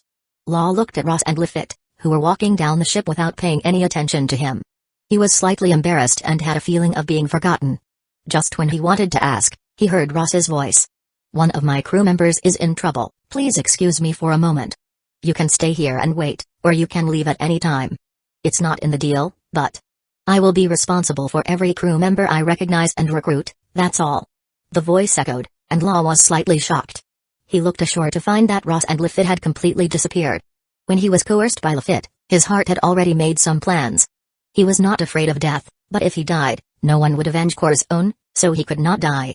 Even if Ross put forward some harsh conditions, he would eventually escape.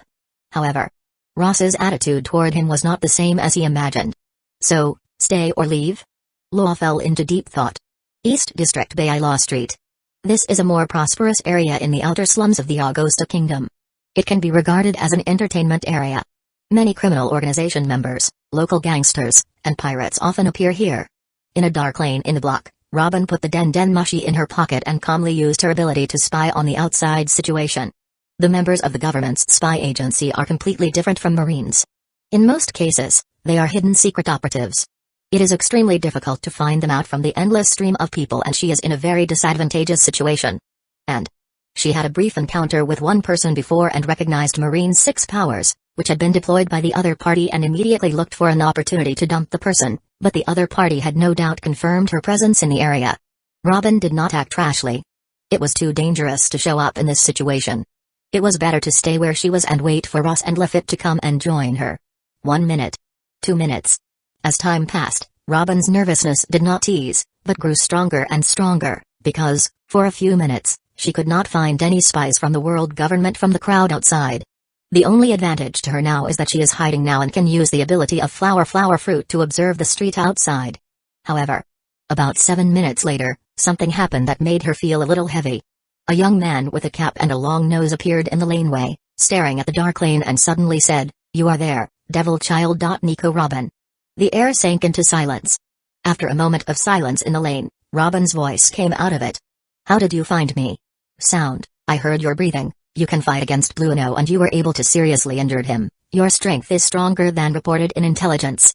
The Cypher Pal number 9 messenger Hueco stood at the entrance of the lane and calmly said, "Who are you?"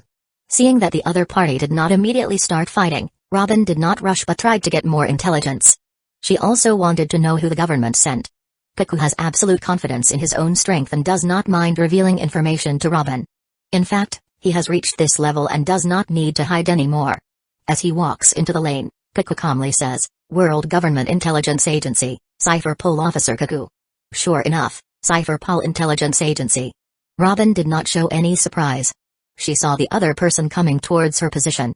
Now she was no longer hiding. Her arms were staggered in front of her. Das Fleur. Clutch. In a shower of petals, Hueco's body suddenly grew a pair of arms, tightening his neck and body and trying to instantly twist his neck. However, Hueco did not panic, but stood in the same place, letting those arms that grew out exert their strength, and whispered calmly, "Iron body." In an instant, all the muscles on his body were tight, as if they were turned into iron, and it was difficult for Robin to twist his neck. Hueco calmly looked at Robin and said, "You almost hurt Blueno, but it will not work on me. My strength is 3 times that of him." Chapter 101 Cypher Pal number 9. Robin also noticed that the level of Hueco was not comparable to the one she had encountered before. The iron body used by the previous person was weaker than used by Hueco. Whiz. Without hesitation, she jumped decisively, and with the ability of flower fruit, she turned directly from the side of the roadway and disappeared. When Hueco saw this, he jumped in the air without hesitation. He lifted his foot in the air and used moonwalk. He quickly found Robin and chased after her. 8 flower clutch. Noticing that Hueco was much faster than her, Robin took a deep breath and turned. She crossed her arms in front of her and clasped her 5 fingers sharply. After 7 months of practice on Sky Island, her strength is much stronger than before, not only with observation hockey but also with the development of the flower fruit. Petals are dancing. Countless arms gathered together and formed into 4 giant arms, trying to twist Hueco's head and break his neck. "You have a lot of tricks." Feeling the power that binds him, Hueco's face changes slightly. Even if his iron body can block it, his muscles will get a little sprained, just like Blueno's. After breaking free of the entanglement of the convergent arms, Kaku jumped. His legs swung violently in the air as he kicked out 6 or 7 air blades with his legs in an instant that swept towards Robin. Tempest kick. Chaos. Robin's eyes flashed as she utilized observation haki to capturing the trajectory of the air blades. Her slender waist gently twisted and she avoided every air blade. Paper art? Seeing Robin avoid Tempest kick, Kaku was a little shocked, but he quickly reacted and rushed up toward Robin to fight her in close combat. However, Robin did not intend to fight Kaku. She crisscrossed her arms in front of her and used her power to trip Kaku. While he staggered, she ran to the distant street and rushed directly into the crowd. You can't escape. Kaku was angry. He also rushed into the crowd to catch Robin. He directly ran into the people and everywhere he went, whether ordinary people or nearby criminal organization gangsters, he hit them all and sent them flying. He couldn't use Moonwalk to chase Robin. He had just used Moonwalk and Tempest Kick against her and it resulted in him being tripped. Whiz. Whiz. Robin used observation haki to capture the movements of the crowd. The extremely agile and precise movements made Kaku unable to catch up with her and even a gap gradually began to open between them. But when she thought that she had escaped from Kaku,